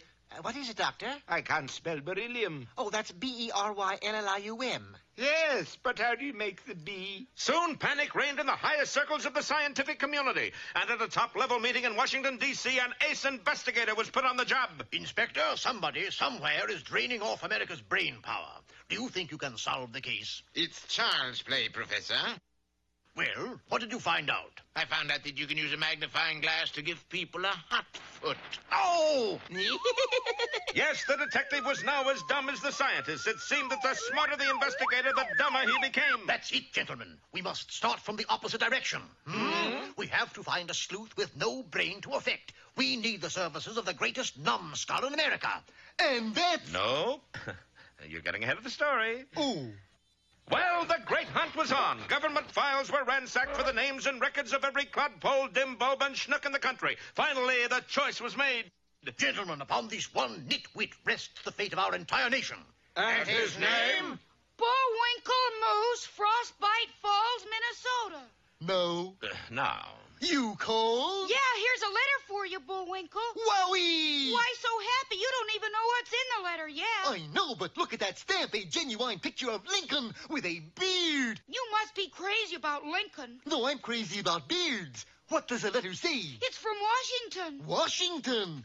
You suppose he heard I was a Lincoln fan? Bullwinkle. I'd be a Washington fan, too, if he had a beard. Washington needs all the fans it can get this year. Bullwinkle, this says we have to go to Washington. Washington, D.C. Oh, then let's. But it wasn't that easy, for at that moment a mysterious figure lobbed a live hand grenade at Bullwinkle. Oh, hey, cut it out. You want to hurt somebody? Apparently so, and we'll find out who next time in the Brain Drainers or Malice in Wonderland.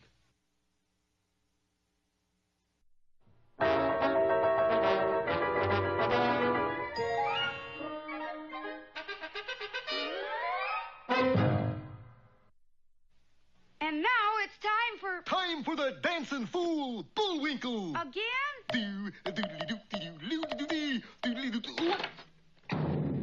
And now for one of our special fairy tales. Yeah.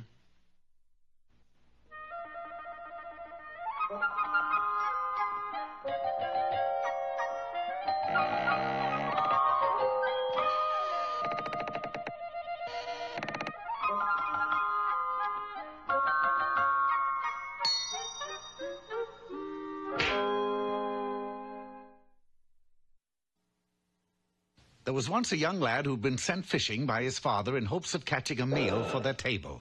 The boy had fished and fished since early morning, but had not caught a single fish. There was a reason for this, however, for he had forgotten to put bait or hook or line on his pole. There's even a better reason than that. Oh? There's no water in the lake. It was things like this that caused his father to name him Booby. It used to be Bobby, but Papa changed it. But just then... Help! Save me! Help! Who are you? I'm a brownie. Isn't that a kind of a fudge cookie? Right, but I'm the kind with a long gray beard, and right now it's caught on this branch. Why, don't worry about that. I'll have you loose in a jiffy. And with a mighty tug, he did just that. Boy, I bet that's smart. It sure makes the tears come to my ducts, I'll tell you that. But stick your head into that hole in the tree, and you shall have your reward. That sounds kind of stupid even to me. Couldn't I just have a dime or something like that? But he got no answer, for the little brownie disappeared before his very eyes. Deciding that he had nothing to lose, the boy did as the brownie told him. And when he pulled it out again, there was a bright red hat on his head. Returning home, Booby told his father what had happened. It's once in a lifetime anybody gets to do a favor for a brownie, and all you get out of it is a red hat. With a feather in it? You should have gotten a magic ring, a chest of gold, even a rich princess. A yellow feather? You know, I sometimes wish you were an owl. A yellow feather with a... Why do you say that, dear father? Because at least owls are smart, very wise. Oh, in that case, I wish I was an owl, too. No sooner had the boy wished that he were an owl than he turned into an owl. Ah, so that's it. The red hat is a wishing hat. It's worth a fortune. Booby, come back! Off the man ran, and though he found owls in barns, in trees, and of course in the owl sanctuary west of the town, he didn't find a single owl wearing a red hat. He went next into the city, where he found the captain of the Royal Guard and some of his men. Captain, have you seen an owl go by wearing a red hat? No, can't say I have. Of course, I haven't been looking for owls wearing red hats. Well, I've got to find him. I've just got to. What's so important about finding an owl wearing a red hat? He's my son. I see. Grab him, boys. Thinking the man daft, the captain had him seized and thrown into the royal dungeon for safekeeping. But shortly after midnight, the owl wearing the red hat flew in through the bars of the cell. Booby! And what have you been doing? I've been swooping down on mice in the fields. What have you been doing? Never mind. That's a wishing hat the brownie gave you. Really? Certainly. How do you think you got changed into an owl? Well, I didn't give it much thought. You wouldn't. Quick now, wish yourself back like you were. I wish I was Booby, formerly Bobby. Yeah, it works like a charm. Now, wish us out of this dungeon, boy. We got work to do. Booby did. And the following morning, they did go to work. Oh, yes, indeedy. The father thought of things to wish for, and Booby, wearing the red hat... With a feather in it. With a feather in it, did the wishing. They wished for fine clothes, chests of gold and diamonds, and a great castle to live in. By noon, they had everything in the world they could possibly wish for. Well, that does it, boy. From now on, I live like a king. We're going to have a celebration. A great feast was held at the castle, and only the most famous people of the land were allowed to attend.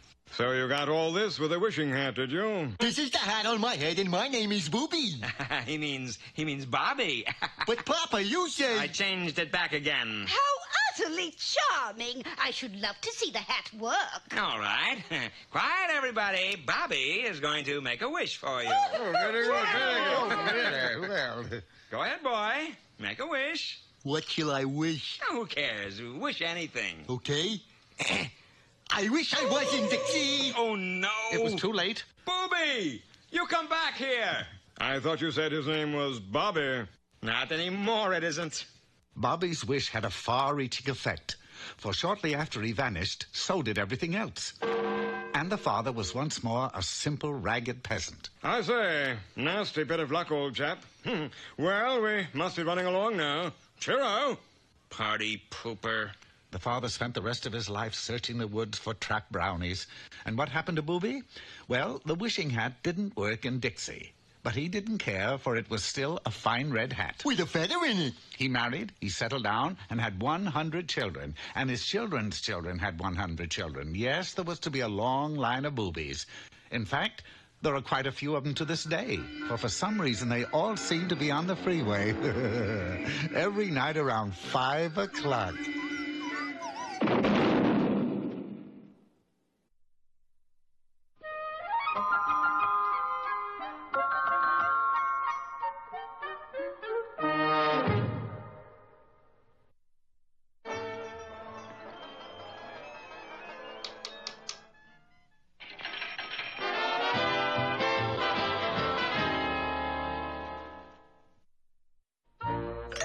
And now it's time for Bullwinkle's Corner.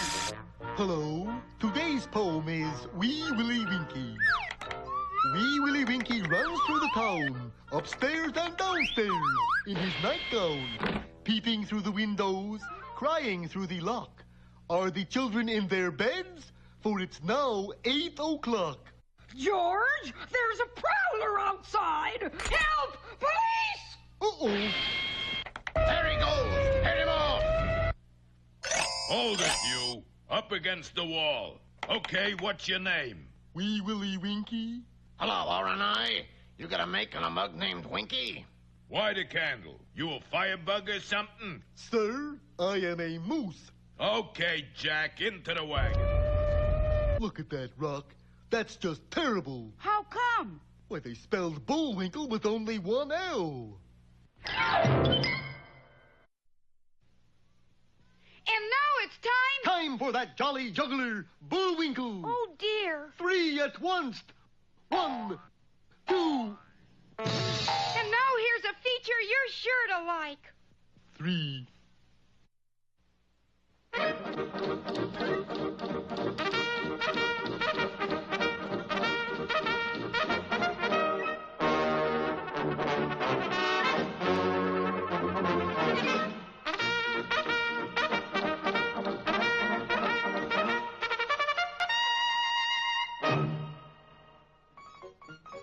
It was a fine spring day in the Canadian Northwest, and Dudley Do-Right was in the best of spirits. Dum-dee-dum-dum-dum, I feel so tippy-top today, full of pep and raring to go.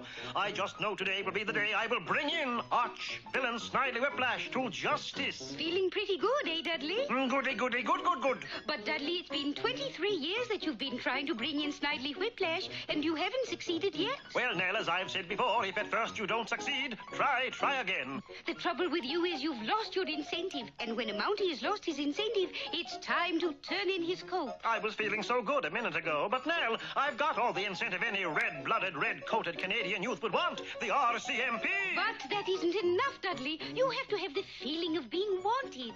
That is why I want you to wear this locket close to your heart. Open it, Dudley. You see, Dudley, it has a picture of me.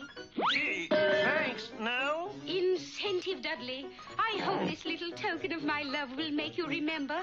Don't tell anyone. It will be our secret. Dudley, when an officer of the RCMP enters a room, it is military courtesy to rise. But I am, sir. You are, sir, what? Rised, sir. Ooh, what's the matter, boy? You're all stooped. Oh, no, Sir Inspector. I've always walked like this. Well, Do-Right, I have information that will start your Mountie heart pounding.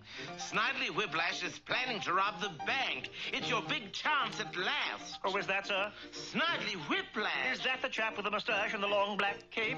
Snidely Whiplash, Do-Right. The arch-villain that you've been trying to bring in for the last 23 years. What's the matter, Dudley? Have you lost your incentive? No, sir. I have it right here. Meanwhile, Snidely Whiplash was in the best of evil spirits. Such a beautiful, gorgeous day. I haven't lifted a finger, and already Nell Fenwick has fallen into me clutches. Snidely Whiplash, you poor man. What poor? I'm feeling great, and you, Nell, have fallen into me clutches. If you like Snidely, but it does seem a shame. What's a shame? 23 years. 23 years? Yes, for 23 years you've been pursued by Dudley Do-Right of the Mountain. That's right, and he hasn't brought me in yet. Hunted, hounded, forced to skulk about the Canadian countryside like some kind of furtive beast. 23 years. Stop already. But it's understandable. What's understandable? That after 23 years you would lose your incentive. I was feeling so good a minute ago. Incentive? Yes, Snidely, but don't worry. Wear this locket close to your heart. It has a picture of me inside. Do you think it will help, Nell? Only don't tell anyone I gave it to you. It will be our secret. Gee, thanks, Nell. And here I always thought you were for the good guys. Snidely, have you considered taking sitting-up exercises? You gotta do something about your posture. Man, you're stupid. Not at all, Homer. I've always walked like this. What's on the schedule today? Oh, we got a gym dandy every day today, Snidely. Well, get on with it. Well, at 11 o'clock, we tie that woman down by the bluff to the railroad tracks. Homer, could you handle that? I'm just not up to tying women to railroad tracks. At 12 o'clock, you're supposed to foreclose some mortgages. Now, where will it all end, Homer? Railroad tracks, mortgages. Gee, Snidely, you sound like you've lost your incentive. Of course I haven't lost my incentive. I've got my incentive right here. What was that? Nothing, Homer. Carry on. And there's the bank. Oh, yes, the bank. We're supposed to deposit money in the bank, Homer. We are not supposed to deposit money in a bank, Whiplash. We are supposed to rob the bank. You sure you ain't lost your incentive to lead a life of evil doing? I've told you, Homer, I've got my incentive right here. Jeez it. Here comes Dudley Do-Right of the Mountain. Is that you, Snidely? Oh, yes. What brings you to town, Dudley? Well, I had a reason, but for the life of me, I can't think what it was. How about you? Something to do with the bank. I can't seem to remember whether I was supposed to deposit some money or withdraw some. I know how that is. What's the matter with you guys? Mortal enemies, and here you stand. You guys lost your incentive or something? Of course not. I have it right here. You're wearing Nell's locket. It would have been ashamed to see those boys lose their incentive after 23 years.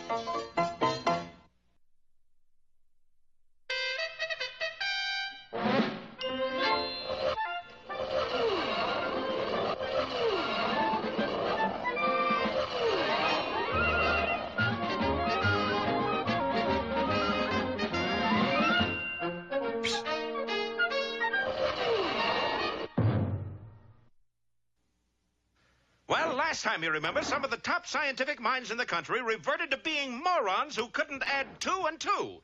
The smartest investigators in the world were called on to solve the problem, but they, too, wound up as complete stoops. In desperation, the government called on Bullwinkle Moose. They figured I had nothing to lose. But it looked as if Bullwinkle might not even get started, for in our last episode, somebody had just tossed a live hand grenade at him.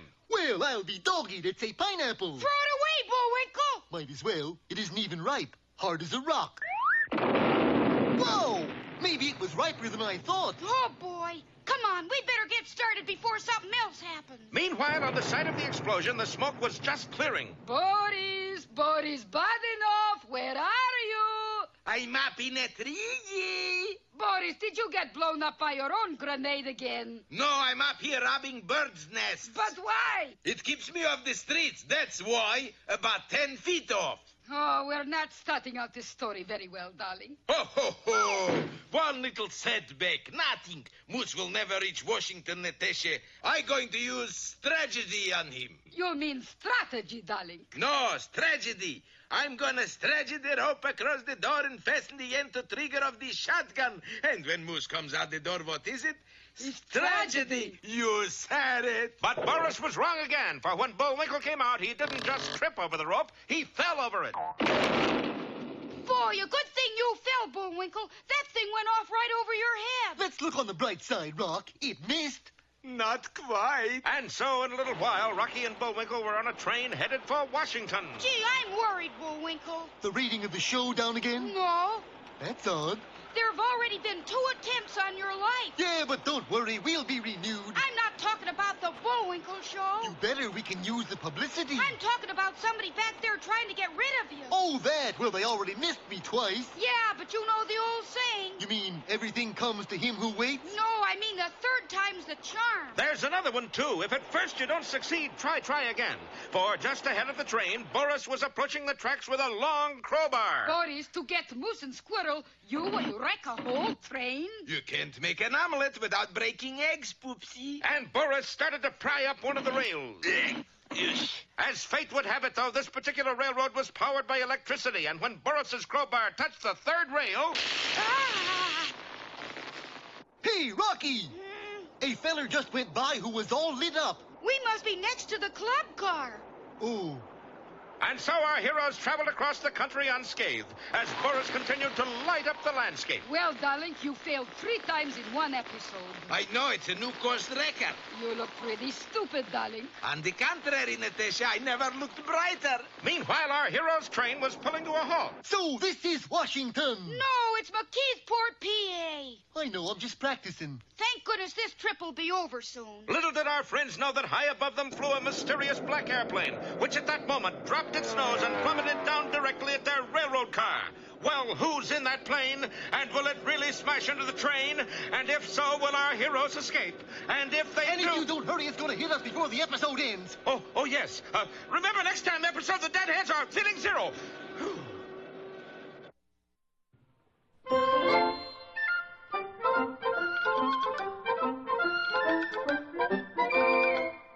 Well, I guess that about wraps up another Rocky show. Certainly hope you enjoyed it. I did. I always say... Bullwinkle, time for us to go. Already? Okay, but first, here are some of the people who made this show impossible.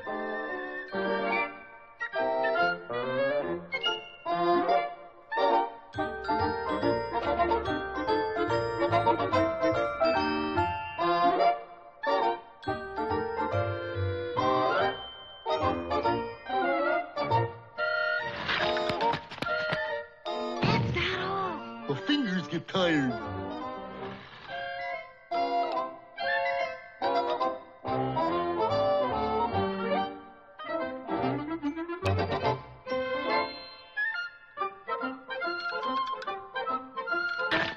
Whoop! Another way for me again. Well, see you next time. Ready, Bullwinkle? Alley! Whoop!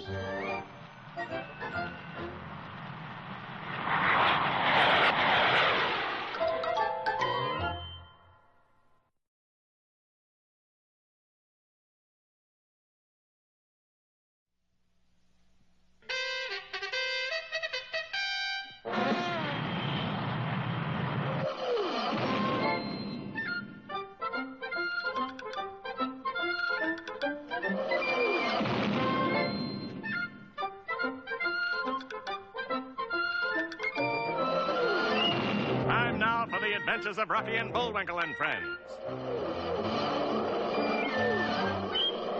Starring that jet-age aerial ace, Rocket J. Squirrel. And his pal, Bullwinkle the Moose.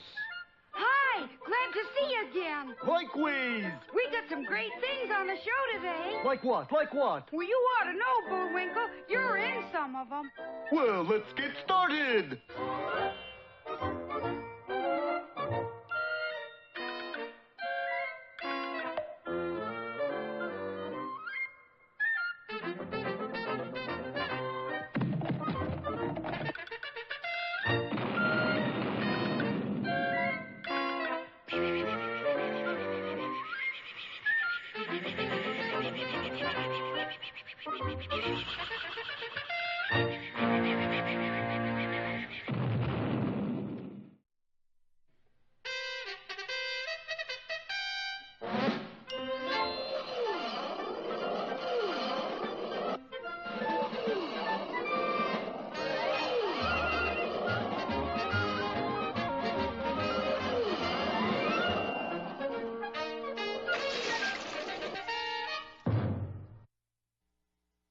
Well, when we left our story last time, things were in terrible shape. Some of the nation's smartest geniuses were turning into complete idiots. Professor, the public would like to know, what is your theory of ion imbalance in solid-state particles? Don't bother me now. I'm watching the reruns of Pete and Gladys. But, Professor, that's the commercial that's on now. Yes, I know. That's the part I like best. Within a period of weeks, America's intelligence level sank 14 points, the lowest level since 3 itty fishes.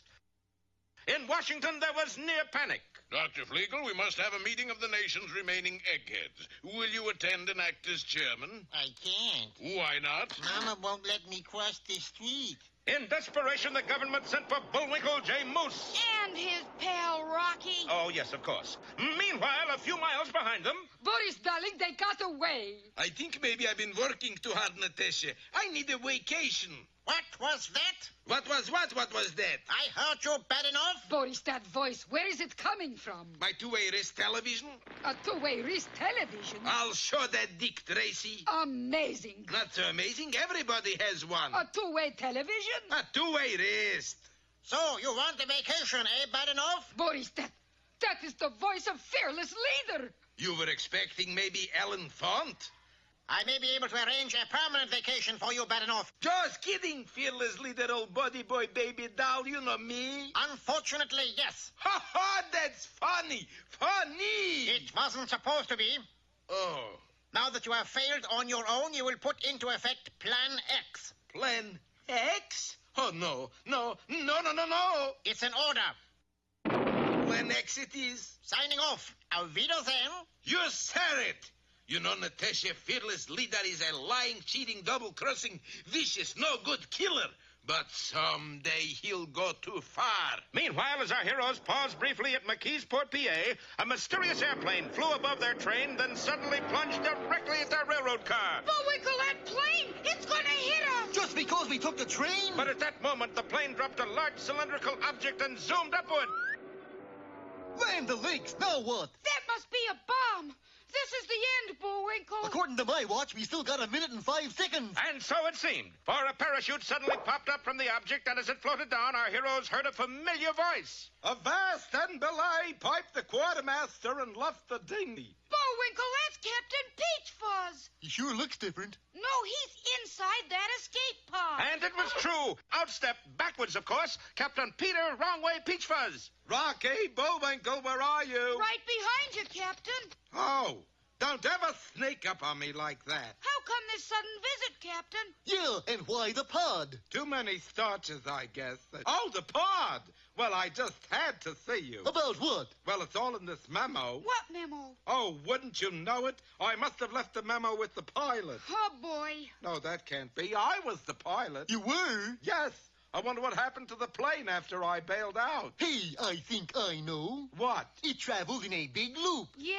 And right now, it's coming down on our head. Yes, sir. There it comes now. No, and... Oh, good heavens. Well, don't miss our next episode, 3 to go, or crash on delivery.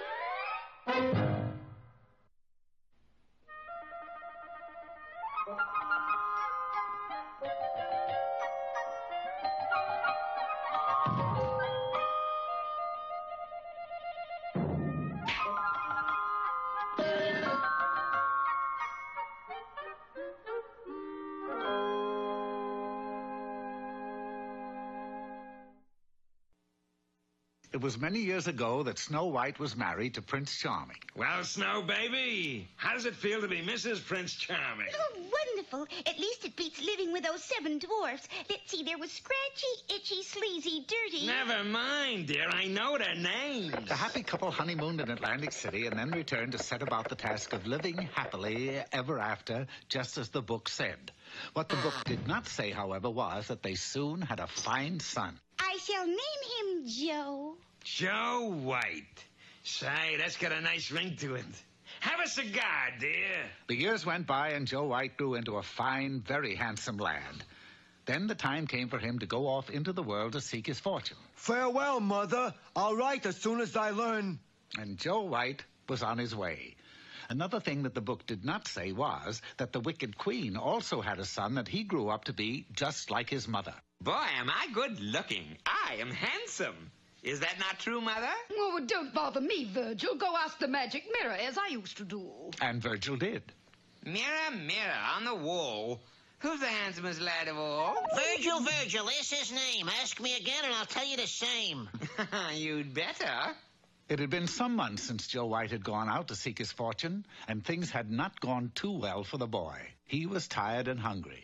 Now, some say that it was fate that brought him to the castle of the Wicked Queen, but actually, it was the sweet aroma of NBC peacock pie coming from the kitchen.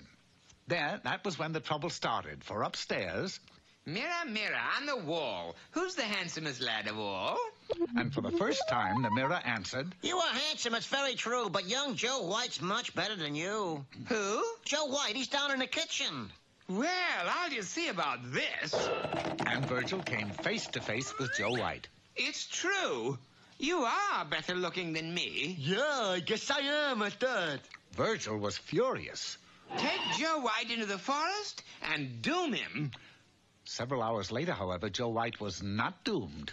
He was soaking wet and walking through the woods when he chanced to meet one of the 7 dwarfs. How'd you get so wet, boy? The very nice captain of the guards took me out to the middle of the lake and then let me swim to shore. Middle of the lake? Say, wasn't that a pretty hard swim for a young feller like you? Oh, it wasn't so tough once I got out of that sack with the weights in it. Meanwhile... Mirror, mirror on the wall, tell me now who's best of all. Boss, I cannot tell a lie. Young Joe White is still the guy. But he can't be. He's been doomed. But the mirror assured him that Joe White was very much alive and at that very moment was living in the forest with the 7 dwarfs.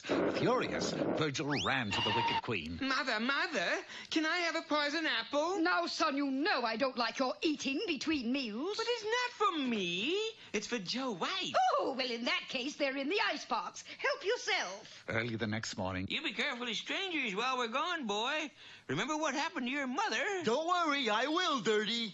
I'm Sleazy. That's Dirty over there. And with that, the dwarfs went off through the forest singing their happy song. Oh, hi, ho, hi, hi, hi, hi, hi. The dwarfs had only been gone a short while when... Yes! Greetings. I have a nice shiny apple for you. Are you kidding? I'm not stupid enough to eat that thing. Who says I'm going to let you eat it? That afternoon, the 7 dwarfs returned singing their happy song. Oh, hi, ho, Hi, ho, ho, hee, ho, ho, hee, ho. And found poor Joe White lying just as the wicked Virgil had left him. It's Joe, and he's out cold. And here's an apple. It happened again. Sadly, the dwarfs took the boy to a soft glade in the forest where they put him down on a bed of flowers. There he slept for 2 years until one day a beautiful princess riding a white horse came into the forest. Is this where the handsome Joe White sleeps? Oh, we thought you'd never get here. There he is. The princess went to the lad and softly kissed him on the cheek, whereupon Joe White's eyes opened. What are you doing here? Go away. You're going to ruin everything. Here now, that's no way to talk to a princess that you're going to live happily ever after with. Don't be silly. This is Flo White. Flo White? You mean? Yeah, she's my sister. Mother sent me to bring you home. She's afraid you'll catch your dad a cold sleeping out in the woods like this. Riding double, the two rode off on the white horse. Many years have passed since then, and never did the 7 dwarfs see the wicked Virgil or Joe and Flo White again. But they didn't mind, for they knew, just as we do, that the whole thing was just a fairy tale anyway.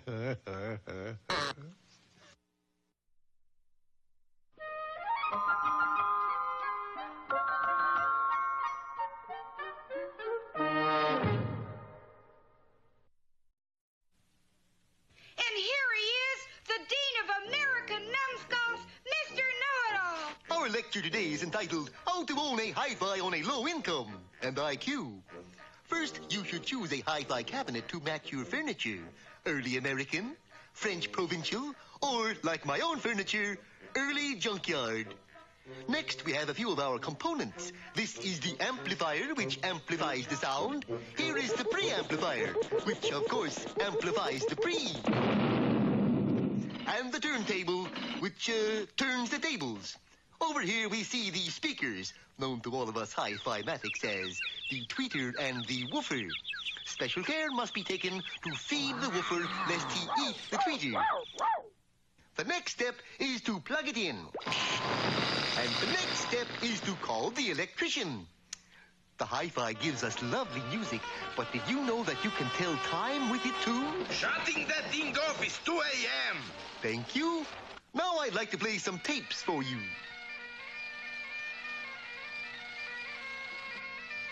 Must have put some Scotch tape on by mistake.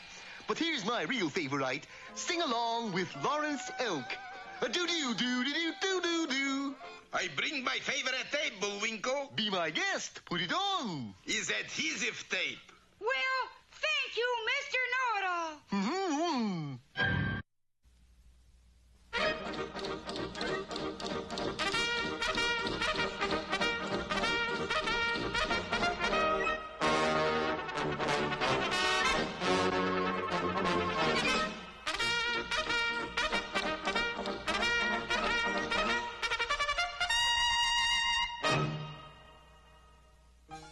The Royal Canadian Mounties had not had a visitor for some time, and Inspector Fenwick was rather lonesome. And then a letter came announcing... The arrival of my nephew Melvin, a cute 8.5-year-old. They say he's a spitting image of me. Do right, I want you to take care of the youngster. He's due to arrive on the 12:02. But, Inspector, aren't there more important things for me to do than play nursemaid to some whining kid? Attention, do right.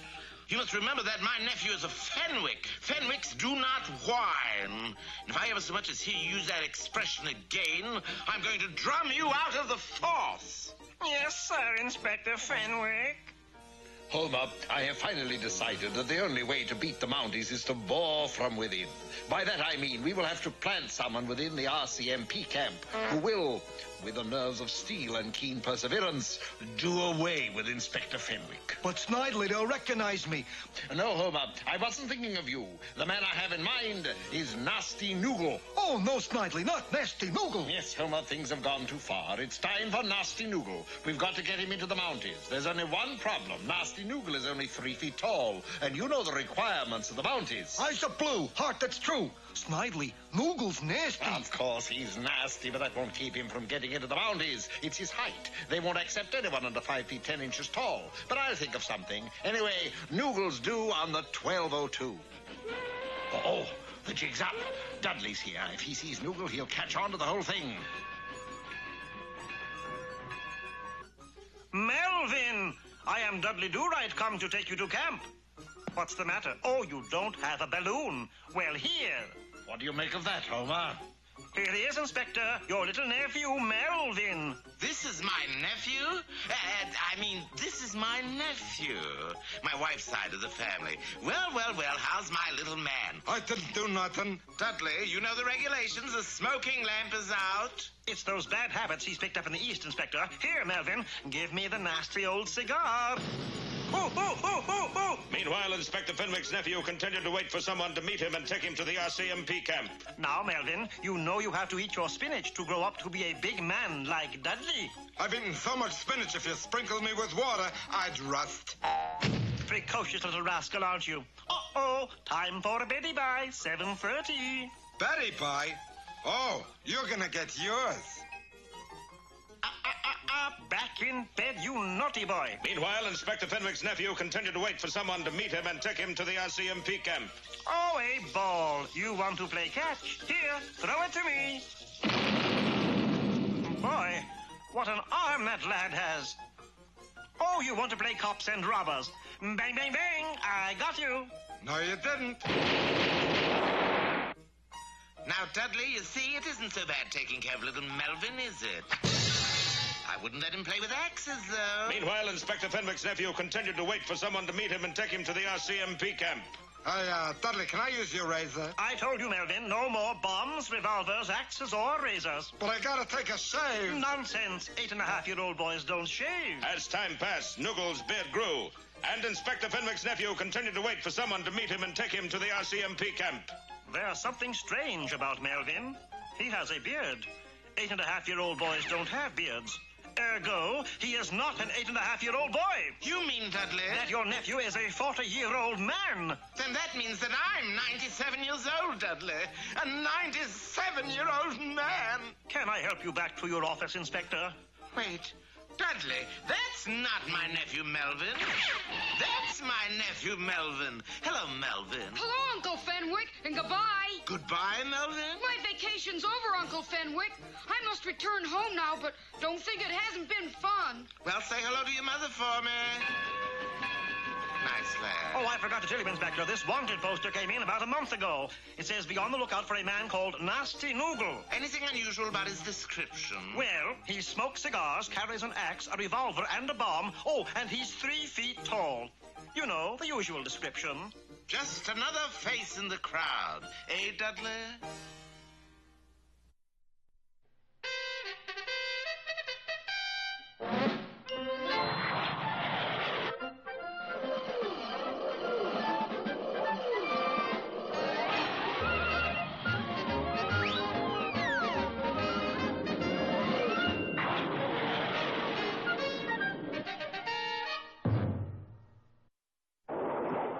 While on their way to Washington, our heroes were stopped by Captain Wrongway Peachfuzz, who had just misplaced his jet plane. Misplaced nothing. There it is, coming right at us. Hey, that's right, Bullwinkle. Yeah, but... Sure is. Yeah, but... You got a pretty sharp eye there, fella. Yeah, but... He's right, Bullwinkle. Will you for the cry I stop agreeing with me and move over? Boy, you fellers almost agreeable yourselves under a tombstone. But you were right, Bullwinkle. You sure were. Yes, sir. Yep. Certainly slowed the old show up, didn't we? And, Captain, you were just about to tell us why you wanted to see us. Well, let me see if I can find the memo. Ah, here it is. Why are you tearing it up, Captain? It's secret, Rocky. But you tore it up before you read it. I know, it's top secret. I'll say it is. Now we'll never even know who it was from. Sure we will. Who? It was from me. Then why write a memo? Well, what's the use of knowing a secret if you can't tell somebody? But you sent the memo to yourself. I know, it's a secret. If we come by this station again, I'd like to get off. Anyway, the memo said you're supposed to come with me to McKeesport, PA, for a special job. Right. So let's go. I got a map right here. But, Captain... We'll pick up native bearers outside of Scranton. Captain... There's a friendly farmer near Gettysburg who'll let us stay the night. He should. We paid his rent for 8 years. But, Captain... Then onward toward Wilkes-Barre and... Captain! This is McKeesport, PA. It is? Look at the sign on the station. I could have sworn I was landing in Skeenatlis. But why should the government want us to go to McKeesport, PA? Probably 'cause it's situated at the confluence of the Monongahela and Yongyogani rivers. Yeah, but what's that got to do with anything? Nothing, I just like the names. Monongahela, Yongyogani. But as they walked toward the center of town, the good captain did start to tell why they were there. As you remember, the country was facing intellectual ruin because its brainiest eggheads and double-domes were reverting to being stupid clodpoles and addlepates. For instance, at a Florida missile base... Ready for launching? 5, 4, 3, 2, Go on, Professor. I forgot what comes after 2. You forgot? Well, it's hard counting backwards. But, Professor, what about the launch? My mama packed it in the brown paper bag. And in a kindergarten class... Now, Johnny, what is this? Doggy. Good. Susie, what is this? Kitty. Good.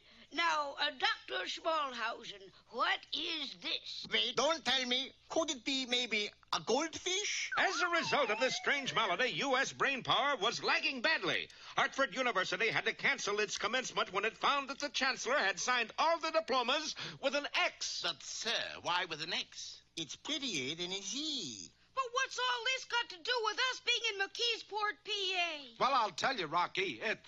Yes? It's time for ding-dong school. And the captain dashed into a nearby television sales room, plunked himself down before a set, and refused to budge. Bullwinkle, it's happened to Captain Peach Fuzz.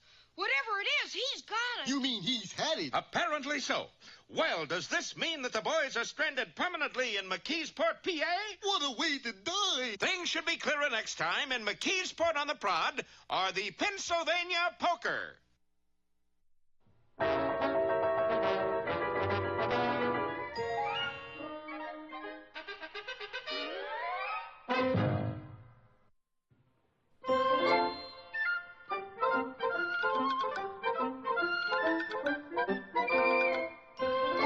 I guess that about wraps up another Rocky show. Certainly hope you enjoyed it. I did. I always say... Bullwinkle, time for us to go. Already? Okay, but first, here are some of the people who made this show impossible.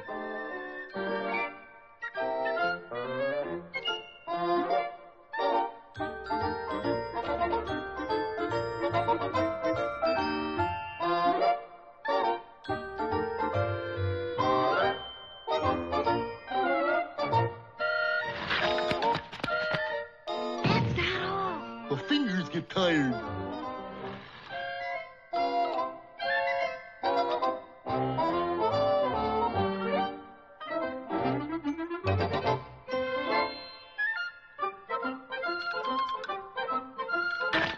Oop! Another way for me again. Well, see you next time. Ready, Bullwinkle? Alley! Oop!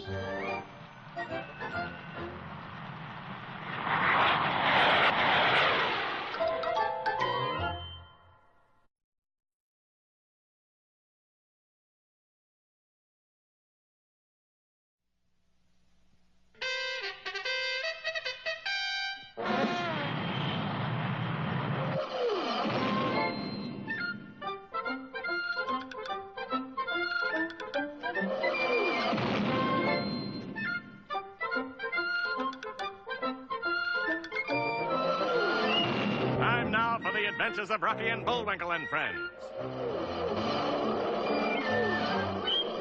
Starring the jet-age aerial ace, Rocket J. Squirrel. And his pal, Bullwinkle the Moose. Hi, glad to see you again. Likewise. We got some great things on the show today. Like what? Like what? Well, you ought to know, Bullwinkle. You're in some of them. Well, let's get started.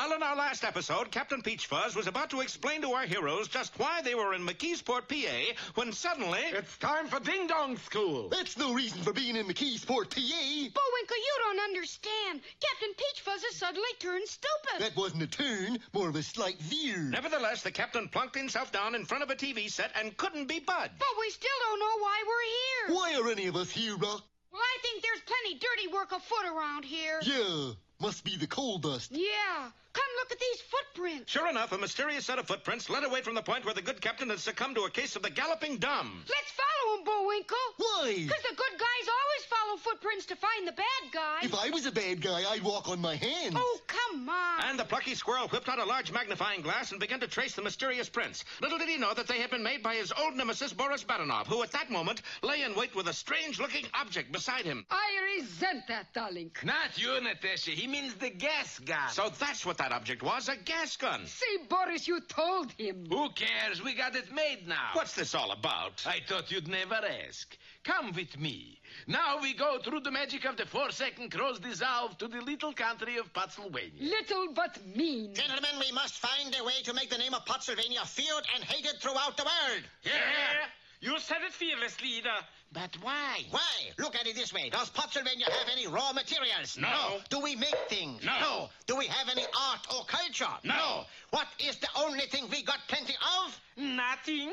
No. Mean. We have more mean per square inch than other countries have in a square mile. And so? So we got to export mean to every other country. But to do that? Yes. Pennsylvania will declare war on everybody. But anybody could beat us. Just besides being mean, we're all cowards. Tut, tut, gentlemen. Here is the genius of my plan. Hooray! Not yet, Gerhardt. I'll tell you when. We'll declare war on everybody, but we won't tell anybody. Now, Gerhardt. Hooray! Now, everybody. Hooray! And so Pennsylvania set to work to develop a secret weapon to end all secret weapons. How about this death ray machine, Phyllis Leader? Let's see. You idiot, it doesn't even phase them. Thank goodness. What? I mean, thank badness.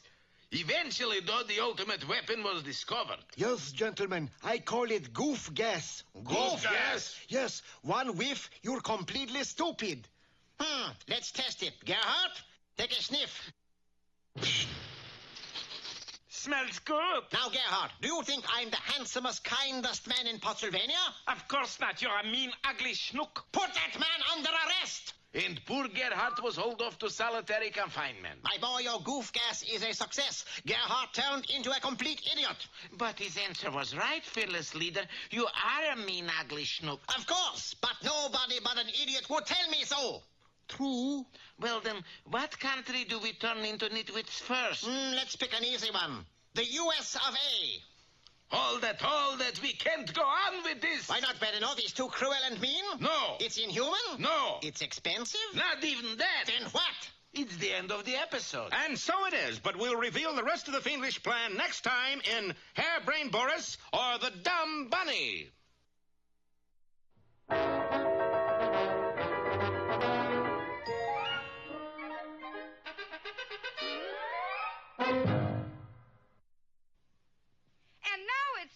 For 5 or 6 baritone solos in the key of E. But... Ooh.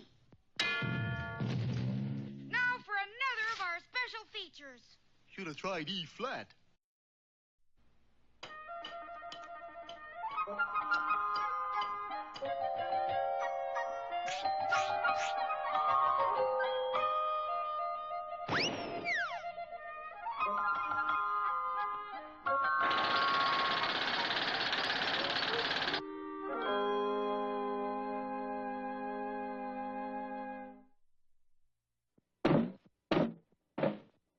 Junior, what are you doing? I just chopped down this old tree, Dad. Yeah, I noticed that, but why? 'Cause my girl and I have broken up. That is no reason to chop down a tree. Well, you see, I carved our initials on this tree last Valentine's Day, and I don't want to have to look at them anymore. How do you know she won't come back? Remember the old saying, he who loses faith loses all. How did you know my girl's name was Faith? I didn't, but I do know a fable that would help you to face the facts a little more clearly. It's called The French Poodle and the Alley Cat. Years ago, not very far from here, there stood a tiny village named Barrel City. The reason it was called Barrel City was because clothes not having been invented yet, its citizens wore barrel. My, that's a stunning barrel. Cracker or lard? Pickle. My, it is a dilly. Wearing barrels had its disadvantages, however. Not only was it difficult sitting down, but everyone's barrel looked alike. That is, until a French poodle, out to seek his fortune, opened a paint shop. I will paint my way to the pinnacle of success. Well, sir, that started a fad. By the end of the week, everyone in Barrel City was sporting a different colored barrel, painted by the French poodle who in turn became the fashion leader of the community. Here, mesdames et messieurs, we have my latest creation. A polka-dot barrel with matching holes and a cerise ribbon draped around the slats. Breathtaking, n'est-ce pas? Both the poodle and his shop continued to prosper until one fine day, a seedy-looking alley cat wandered into Barrel City and had the misfortune to pass beneath a window ledge upon which rested a flower pot containing one petunia. Look at that stunning hat! Word spread like wildfire throughout the city that a new style of headgear had been created. The cat, quick to seize the opportunity, bought all the flower pots in town and rented a dilapidated rundown shack that happened to be right next door to the poodle's barrel shop. Bonjour, Mademoiselle Goose. Bonjour to you. I suppose you're in the market for a new barrel. Quite the contrary. The new rage is flower pot hats. If this keeps up, I will be the repented. That night, under the cover of darkness, the poodle, carrying a can of gunpowder, stole into the alley cat's hat shack. Striking a match, he lit the fuse. That should take care of him. But with the dawn came the sad realization that a slight faux pas had been committed, for instead of blowing up the cat shop, he had blown up his own. Are you having a fire sale this week? You little stinker, you are the cause of all this. But let the bygones be the bygones. Therefore, I would like to cement our friendship. That's okay by me. Bon. Now, in case you did not know, you have become quite famous, and people who are famous put their footprints in cement. Step into this bucket.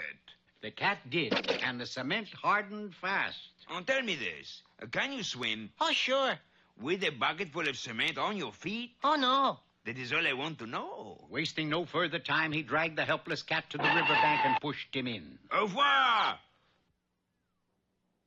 So I got a little bad news for you, Poodle. That river's been dry for years. Calamity followed calamity, for the townsfolk had seen the cat clomping along in his bucket full of cement, and this, too, caused a sensation.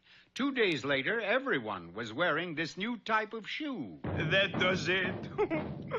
I might just as well kill myself. But he didn't have to, for the townsfolk suddenly decided to hold a fashion contest, and the one who came up with the most ingenious design would get a contract that would set him up for life. Good luck, Poodle. This is my last chance. The poodle worked feverishly and by morning had devised a new type of summer dress, which was in reality a flat tire with a moldy shower curtain hanging from it. But the alley cat was equal to the occasion, for he had created a hat consisting of a saddle studded with horse chestnuts. The poodle took one look, gasped. Gasp! And knew he'd run a poor second. But there was still time to act, for if he could ruin the hat before the judge saw it, he might still be victorious. There on a long banquet table sat a large vat of beef stew that didn't sit there long. Well, sir, you'd never believe what happened.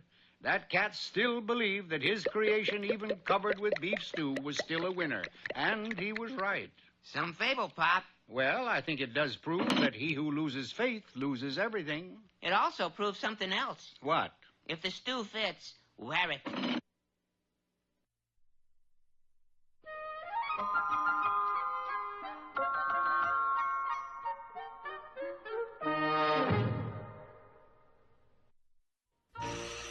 Greetings, you culture bugs. Today's poem is called The Daffodils. I wandered lonely as a cloud that floats on high o'er vales and hills, when all at once I saw a crowd, a host of golden daffodils, continuous as the stars that... Hi. Can't you read the sign, Bodie? Well, certainly. What sign? The one behind those daffodils. This one that says, do not pick flowers? That's the one. Well, there I was, Your Honor, wandering lonely as a cloud that floats... 30 daffodils, eh? That will be $30 and 30 days. Now oft, when on my couch I lie, in vacant or in pensive mood, they flash upon my bright blue eye, as I sit here in solitude. And then my heart with anger fills. $1 apiece for daffodils? And now... Hey, Rocky, watch me pull a rabbit out of my hat. But... See? Nothing up my sleeve. Presto! Wrong hat. And now it's time to meet Mr. Peabody.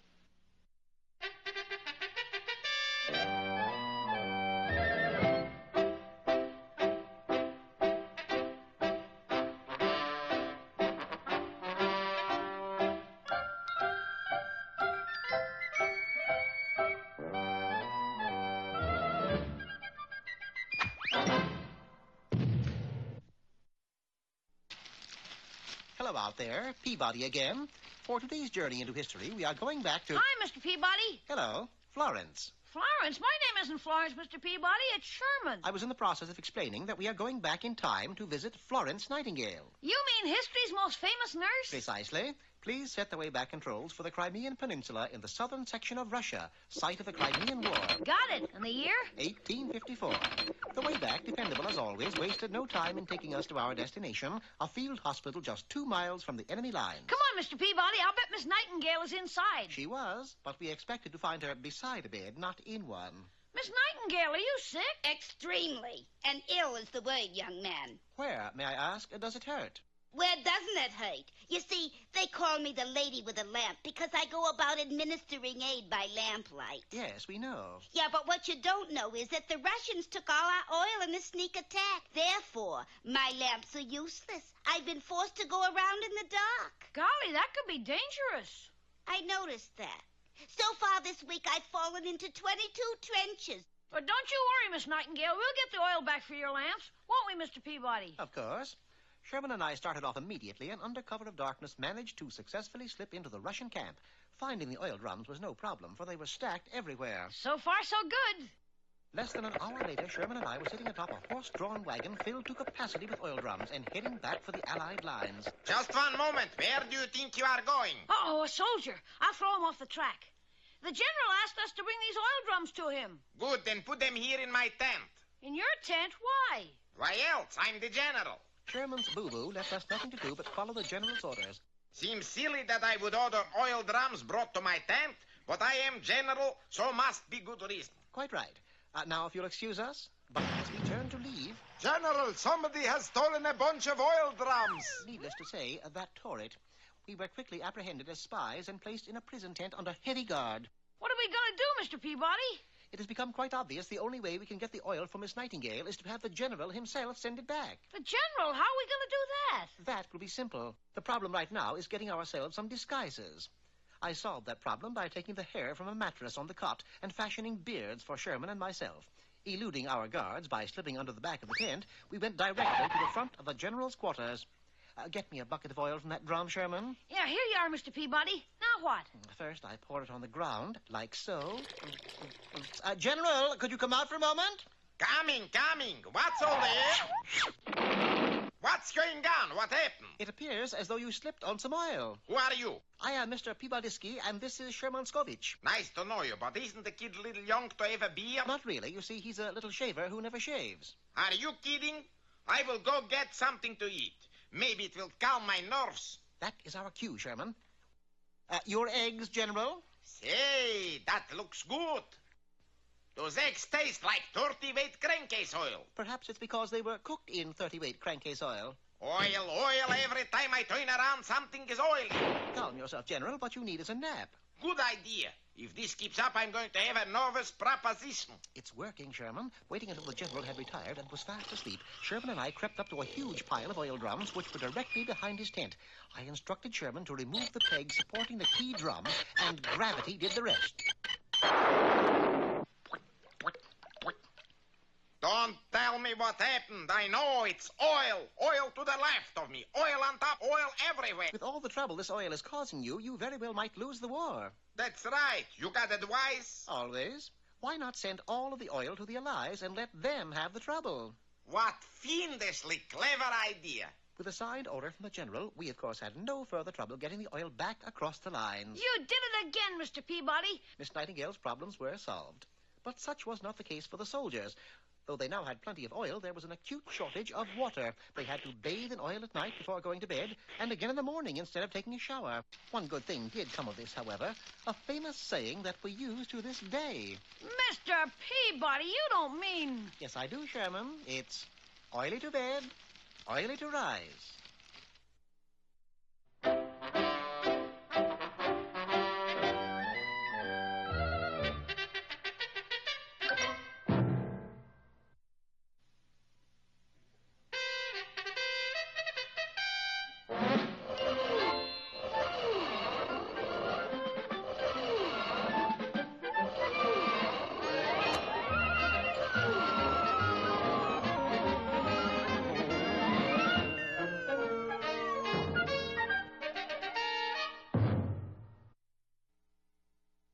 Last time we found out why there has been such an epidemic of stupidity in the United States. It seems that Pennsylvania, that mean winter country, has attacked us with a secret weapon called goof gas. Right. One poof, you're a goof. Yes, for the past several episodes, Boris Badenoff has been shooting goof gas at America's leading smart Alex and whiz kid. And so, gentlemen, I have devised a totally new compulsive force to launch our missiles. Yes. What is it? It's a rubber band. Ladies and gentlemen, for my first baritone solo this evening, I would like to sing one of my favorite arias from La Sierra d'Amore. Flee, fly, flee. Wanna hold you tight, I wanna hold you. I wanna die, I wanna die, I wanna die. Boris, that's terrible. It's the horrors of war, Natasha. But now, at this very moment, our heroes are hot on Boris's trail. This way, Bullwinkle. Isn't it, though? Little realizing that Boris is really lying in wait for them. So as our heroes rounded the corner... Take that, moose and squirrel. Hey, that smells good. Say, Rock, that feller squirted us with perfume. Perfume nothing. I know what that stuff is. Aha, the answer to the plot. And what's more, I know who's doing it. Pray tell all. I know where I've heard that voice before. Wowie! I'll take notes. The villain of this whole show is named... Yes. Gee, I forget. You forget? Forget what? You said you forgot something. Golly, now I even forgot what I forgot. Well, won't need the old notebook anymore. And who are you, stranger? Stranger? Oh, my stars and garters. Boris, one more second and Squirrel would have said your name. Yes, it seems a shame, Natasha. What? I could use the publicity. Why didn't goof gas affect Moose? Because goof gas affects the brain. And? No brain, no effect. It was true. Bullwinkle's built-in stupidity made him the only living creature immune to goof gas. A lot of good that does me. I don't have anybody to feed me a straight line anymore. Tell me about the rabbits, George. You see what I mean? Well, Natasha, we stopped those two busybodies cold. Now on to the hardest part of English plan. And that is? We're going to take Washington. Darling, that's not hard. No. Look at headline. Boston takes Washington 7-2. Anybody can take Washington. Wait till next year. Come on, Natasha. And the two villains headed off for our nation's capital. A few days later, they were in the Congressional Visitors Gallery listening to the speeches. Mr. Chairman, I'm against all foreign aid, especially to places like Hawaii and Alaska. I demand we increase taxes for everybody under 67. How old are you? 68. We've got to get the government out of government. Well, let's go, Natasha. Go. You're not going to squirt them with goof gas? It's too late. Somebody beat us to it. Then where next? It's going to be a big surprise. Surprise indeed, for the two no-goodniks were headed straight for... I said it was going to be surprise. They were headed straight for... Now, where are we going? Gee whiz, now I don't know. Anyway, be with us next time for, be with us next time anyway. Gee.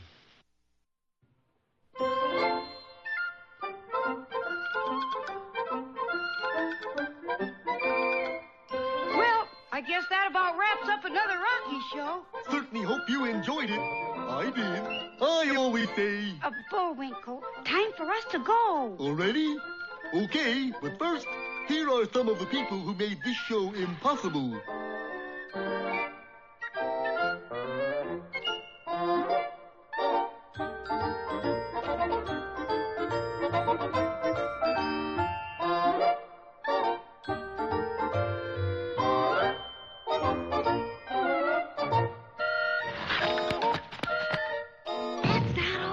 The fingers get tired.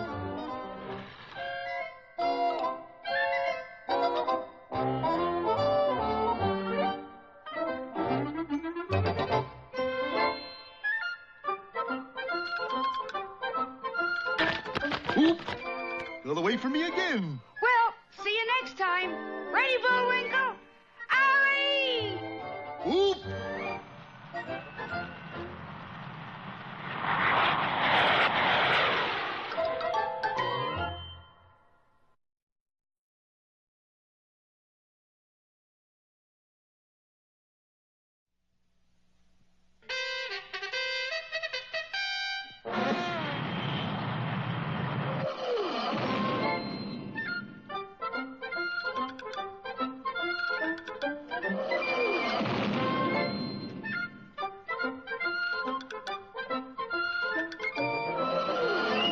Time now for the adventures of Rocky and Bullwinkle and Friends.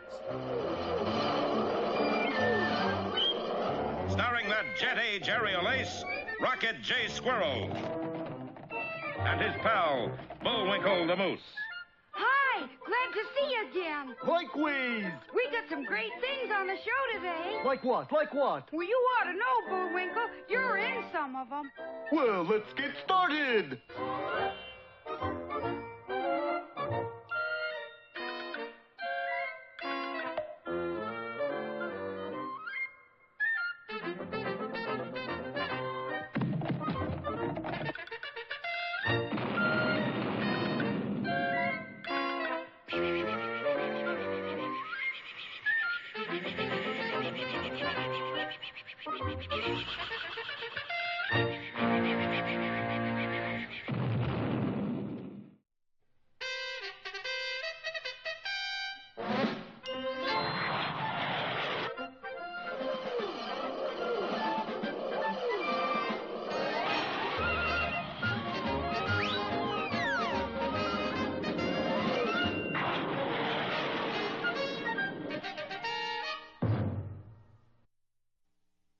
Well, at last we found out why America's scientists, professors, and other wise guys were attacked with a case of the galloping dumbs. It was all the fault of a mean little man from a mean little country. Go on, say the name. Pennsylvania. Not that name, the other name. Oh, Boris Badenov. Ta-da! Yes, armed with a weapon which fired clouds of a strange substance called goof gas, Boris was lowering the nation's IQ in a hurry. If you boys stop playing in that mother, I'll tell your father, the doctor. Well, that is my father, the doctor. What's more, in our last episode, Boris even managed to get a shot at Rocky and Bullwinkle. The effect on Rocky was immediate. Tell me about the rabbits, George. But the effect on Bullwinkle was negligible. Didn't bother me much either. See? Shortly after that, the two villains headed south toward the nation's capital, but found their goof gas of little use. Mr. Chairman, I propose we set up a $28 million committee to find out why the government is spending so much money. Boris, what he said. You think he's already had some goof gas? Natasha, what he said, that is goof gas. And so the two no-good-nicks headed further south toward one of the country's most strategic areas. Welcome to Cape Carnivorous. All spies must register with security officer. Come on. We're not going to register. Who's going to spy? We're just going to sabotage. Halt! Who goes there? Watch. Hey, Sonny! It's sure nice to see you on the job there. Here's my pass. But I don't think... Now stand aside, young man. Yes, sir, Mr. President. And the goofy guard allowed Boris and Natasha to enter the top-secret missile base. Be with us next now, time. Now, just a minute. This isn't the end. No, but it won't be long now. Oh, good heavens. Meanwhile, back in McKeesport, PA... Rocky, baby, speak to me. Sure, who are you? Who am I? So you're wondering, too? I'm your pal. Your good ever so best friend. My best friend? Yeah, now speak to me. Hello, Mom. Mom? A squirrel's best friend is his mother. Boy, I never thought I'd wind up as the smart one on this show. Well, everybody ready to start to work? Yes, it was Captain Peter Peachfuzz. Captain, you're back to normal. Yes, I haven't been there in years either. All those ivy-covered halls. Where? At Normal, of course. Waxahachie Normal, my old alma mater. I mean, you don't have the Galloping Dumbs anymore. Oh, those. No, I recovered in about 2 days, Bullwinkle. 2 days? Then that means in a little while Rocky will be back to normal. I didn't know he was an alumnus. He's not, he's a squirrel. And sure enough, at that moment, our little hero shook his head and said... Hey, I'm back to normal. Oh, Waxahachie, fair and proud, thy sons and daughters sing out loud. Hey, what's with Captain Peachfuzz? He's back to normal, too. Our praise for you will never cease. All hail Magenta and Cerise. But what happened? We know what happened, so let's see what Boris and Natasha are up to. We're up to about 75 feet from home plate. Good heavens, those two miserable loafers are sneaking up on one of our missile-launched control centers. What else? You expect us to sneak down? Well, we'll find out just what devilment they have in mind next time in 5, 4, 3, 2, 1, or the Quick Launch Counter.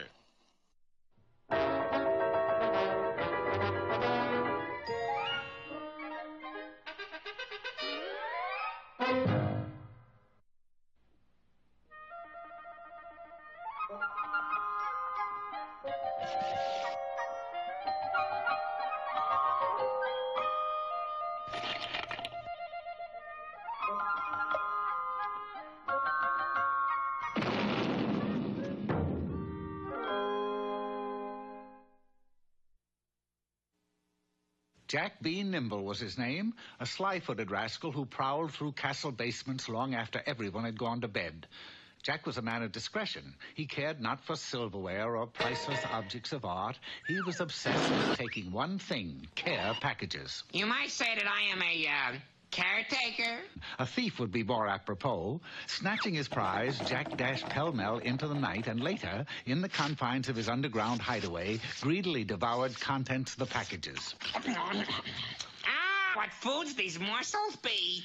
But as it comes to all men, so it came to Jack. Indigestion? No, capture. Nimble, you have pilfered care packages for over half a century. Therefore, I hereby doth banish you to the North Country. Those dreaded words, for in the olden days the North Country was almost as bad as being exiled to Waukesha, Wisconsin. Jack pleaded, but lost his case. He had a one-way ticket and a mule with a short leg. Months later, weary and saddle-sore, he arrived in a strange village. Strange because all the villagers sat in the square, not moving, not saying a word, just waiting. Waiting for what? The fountain! The fountain! In the very center of the square stood a fountain, but it wasn't running. No, but I am. Oh, ho, ho! This place is like Cooksville. Jack got halfway through a gateway and then froze. Why? You tell him, narrator. The fountain spurted up into the air and came splashing down on a very old man. Within seconds, he was transformed into a young man of 20. That's a magic fountain.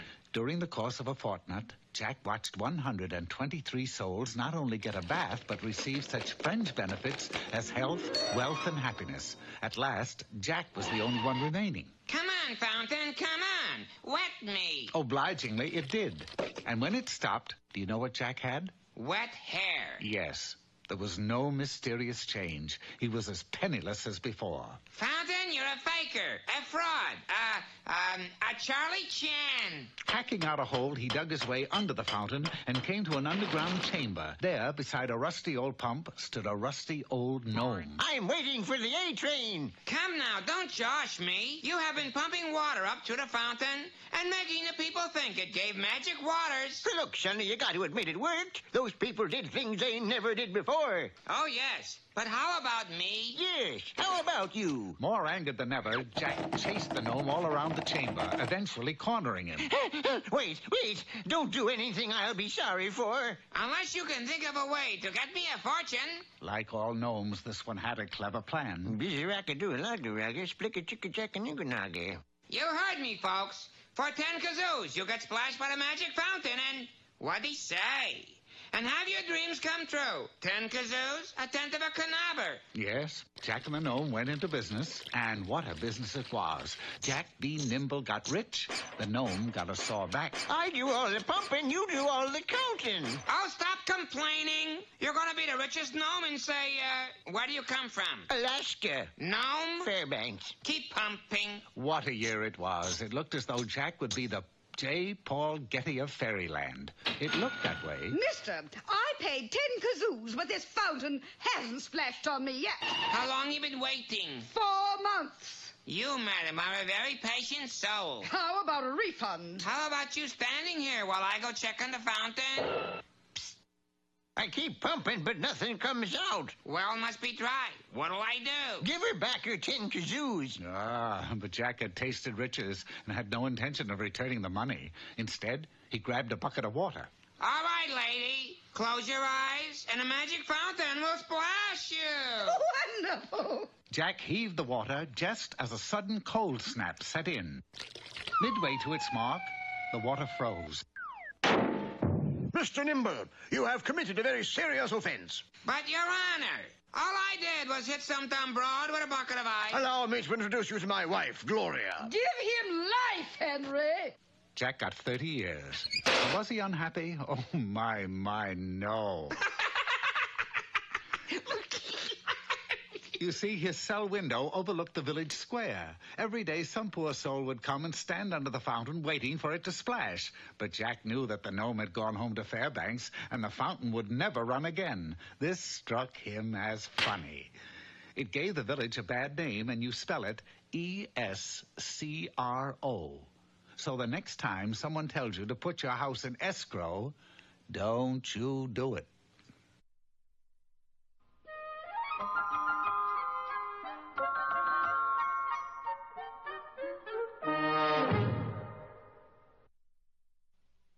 That's a pretty strange-looking painting, Bullwinkle. I just paint what I see. Well, what do you see? This is what I see.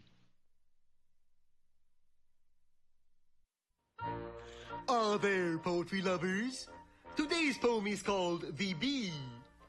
How doth the little busy bee improve each shining hour, and gather honey all the day from every open flower. How skillfully she builds her cell, how neat she spreads the wax, and labors hard to store it well with the sweet food she makes.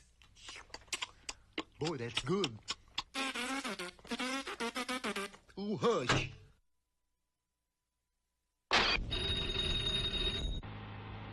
Uh-oh. Touchy, aren't they? Oh! In works of labor or of skill, I would be busy too. For Satan finds some mischief still for idle hands to do.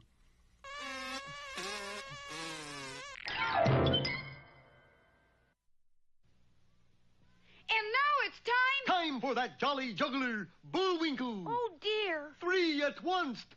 1, 2. And now here's a feature you're sure to like. 3.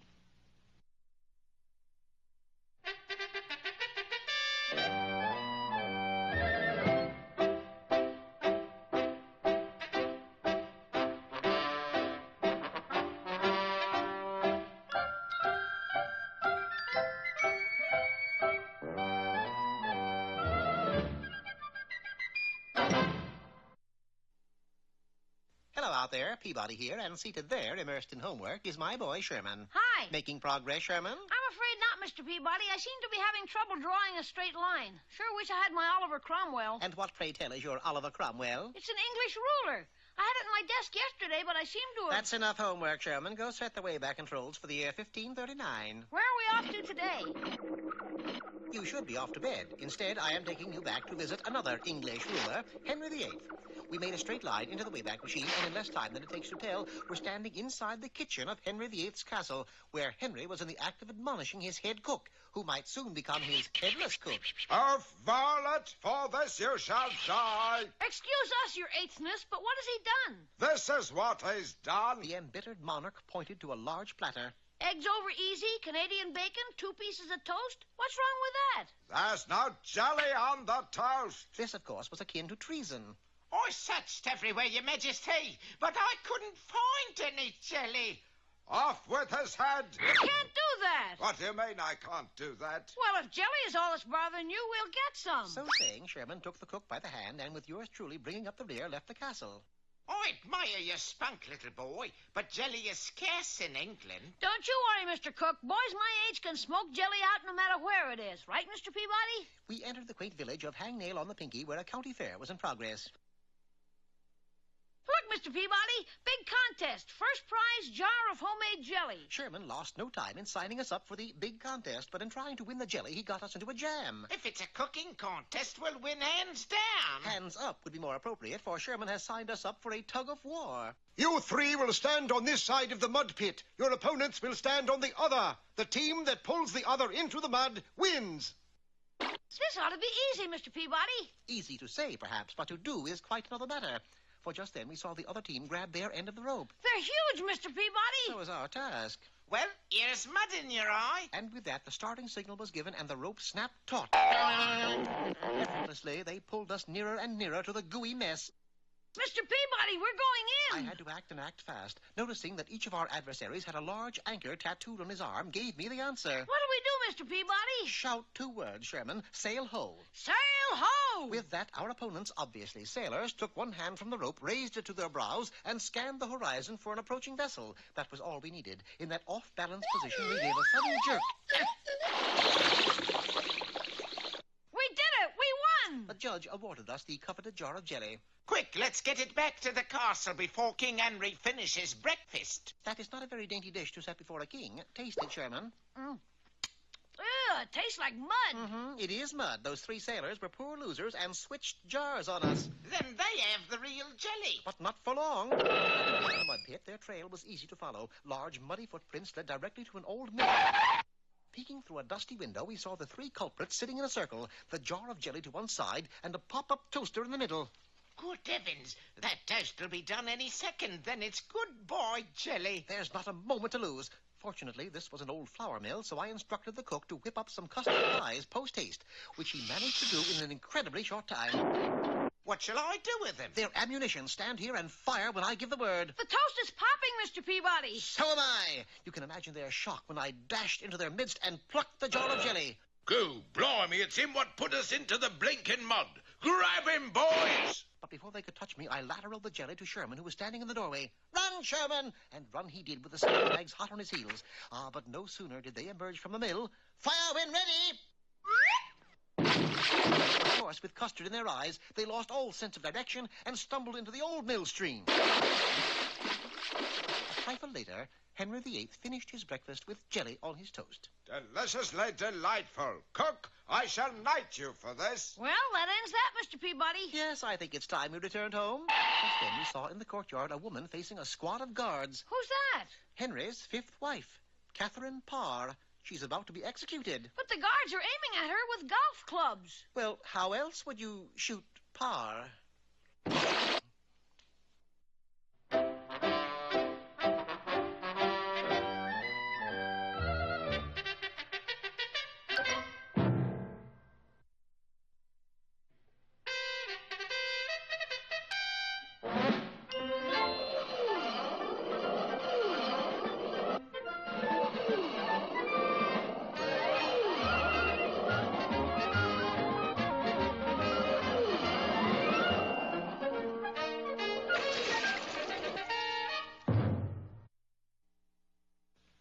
Last time, Boris and Natasha had managed to smuggle their goof gas gun onto one of our secret missile bases. Oh, is there no way they can be stopped? Only if the show is canceled, buddy. In that case, go ahead. This way, Natasha. Where to, Boris? To the main control center. Halt! Who's there? What is it you wanted, young man? Conductor, could you let me off at Mashola Parkway? Boris, he's as dumb as they go. And they're going any minute. And, oh dear, inside the control center, a gaggle of America's jet-age whiz kids had prepared the greatest series of blast-offs of American missiles. And suddenly the door swung open. Boris emptied the entire remainder of his goof gas in the close quarters of the control room. The result, of course, was chaos. Some scientists began playing ball. 1, 2, 3, O'Leary. 4, 5, 6, O'Leary. Others gathered stupidly in front of the control panel. Look at the pretty light. Maybe we can make them spell something. How about General Lejeune is a dope? Oh, Werner, you're such a clown. And the scientists began to flip the switches to try to spell words on the light panel. As a result, the United States made one of the strangest multiple launches ever recorded. Unfortunately, they all had one thing in common. They were all headed for parts of the United States itself. Bullwinkle, we have to change the course of these missiles. A good idea. Some plucky fella's got to shift them off course. True. Bullwinkle, will you for heaven's sake ask me how we're going to do it? Oh, of course. But, gee, Rock, how are we going to do it? Boy, try to be a modest hero in this program. Okay. How? I fly up to those missiles and direct them somewhere else. It'll never work. What makes you say so, Captain? Oh, I'm just helping to build up suspense. Ready, Bullwinkle? Ready, Rock. Then hurry! Oop! And the plucky squirrel hurtled up, and up. Faster and faster he went until he began to trail a thin black plume behind him. Hokey smoke! Smoke! Yes, he was going so fast that the friction of air was beginning to singe his fur, but that didn't stop our boy. Squirrel! Approaching the first missile, he shoved its nose violently to one side. Then he did the same with another, and still another, until he had redirected every missile out over the ocean. Then down he plunged, getting hotter and hotter. Heavens to Eliza, he's a little fuzzy comet. Fortunately, when the now almost hairless Rocky returned to Earth, Bullwinkle was waiting with a tub of water. Meanwhile, Boris was already in touch with the dictator of Pennsylvania. You should have seen those crazy missiles, Chief. All directions at once. And where are they all aimed now, Badinov? Where are they all aimed now? Who knows? Who knows? I'll tell you who knows. I know. Boris, all those missiles landed right on Pennsylvania. Well, time for a little vacation, Natasha. Where? How about the South Pole? You know, Boris, this makes us look pretty stupid. But there's one way you could look smarter, Natasha. How's that, darling? Shut up, you mouth. And back in Frostbite Falls... Gunny sacks, Rock. You've been appointed a official astronaut. That's astronaut. Funnier my way. Oh, it was nothing that any patriotic flying squirrel wouldn't have done. Rocky, there's only one word to describe a hero like you. And that is? Bold. Be with us next time for the further adventures of Rocky the Flying Squirrel and his pal Bullwinkle. Hooray! Hey, that's me. Well,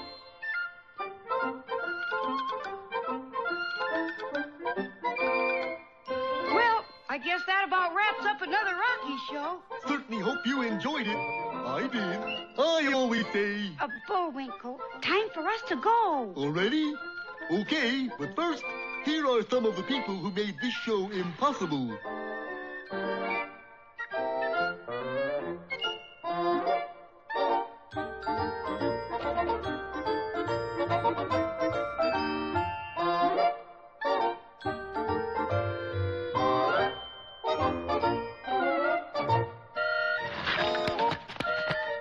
That's not all. My fingers get tired.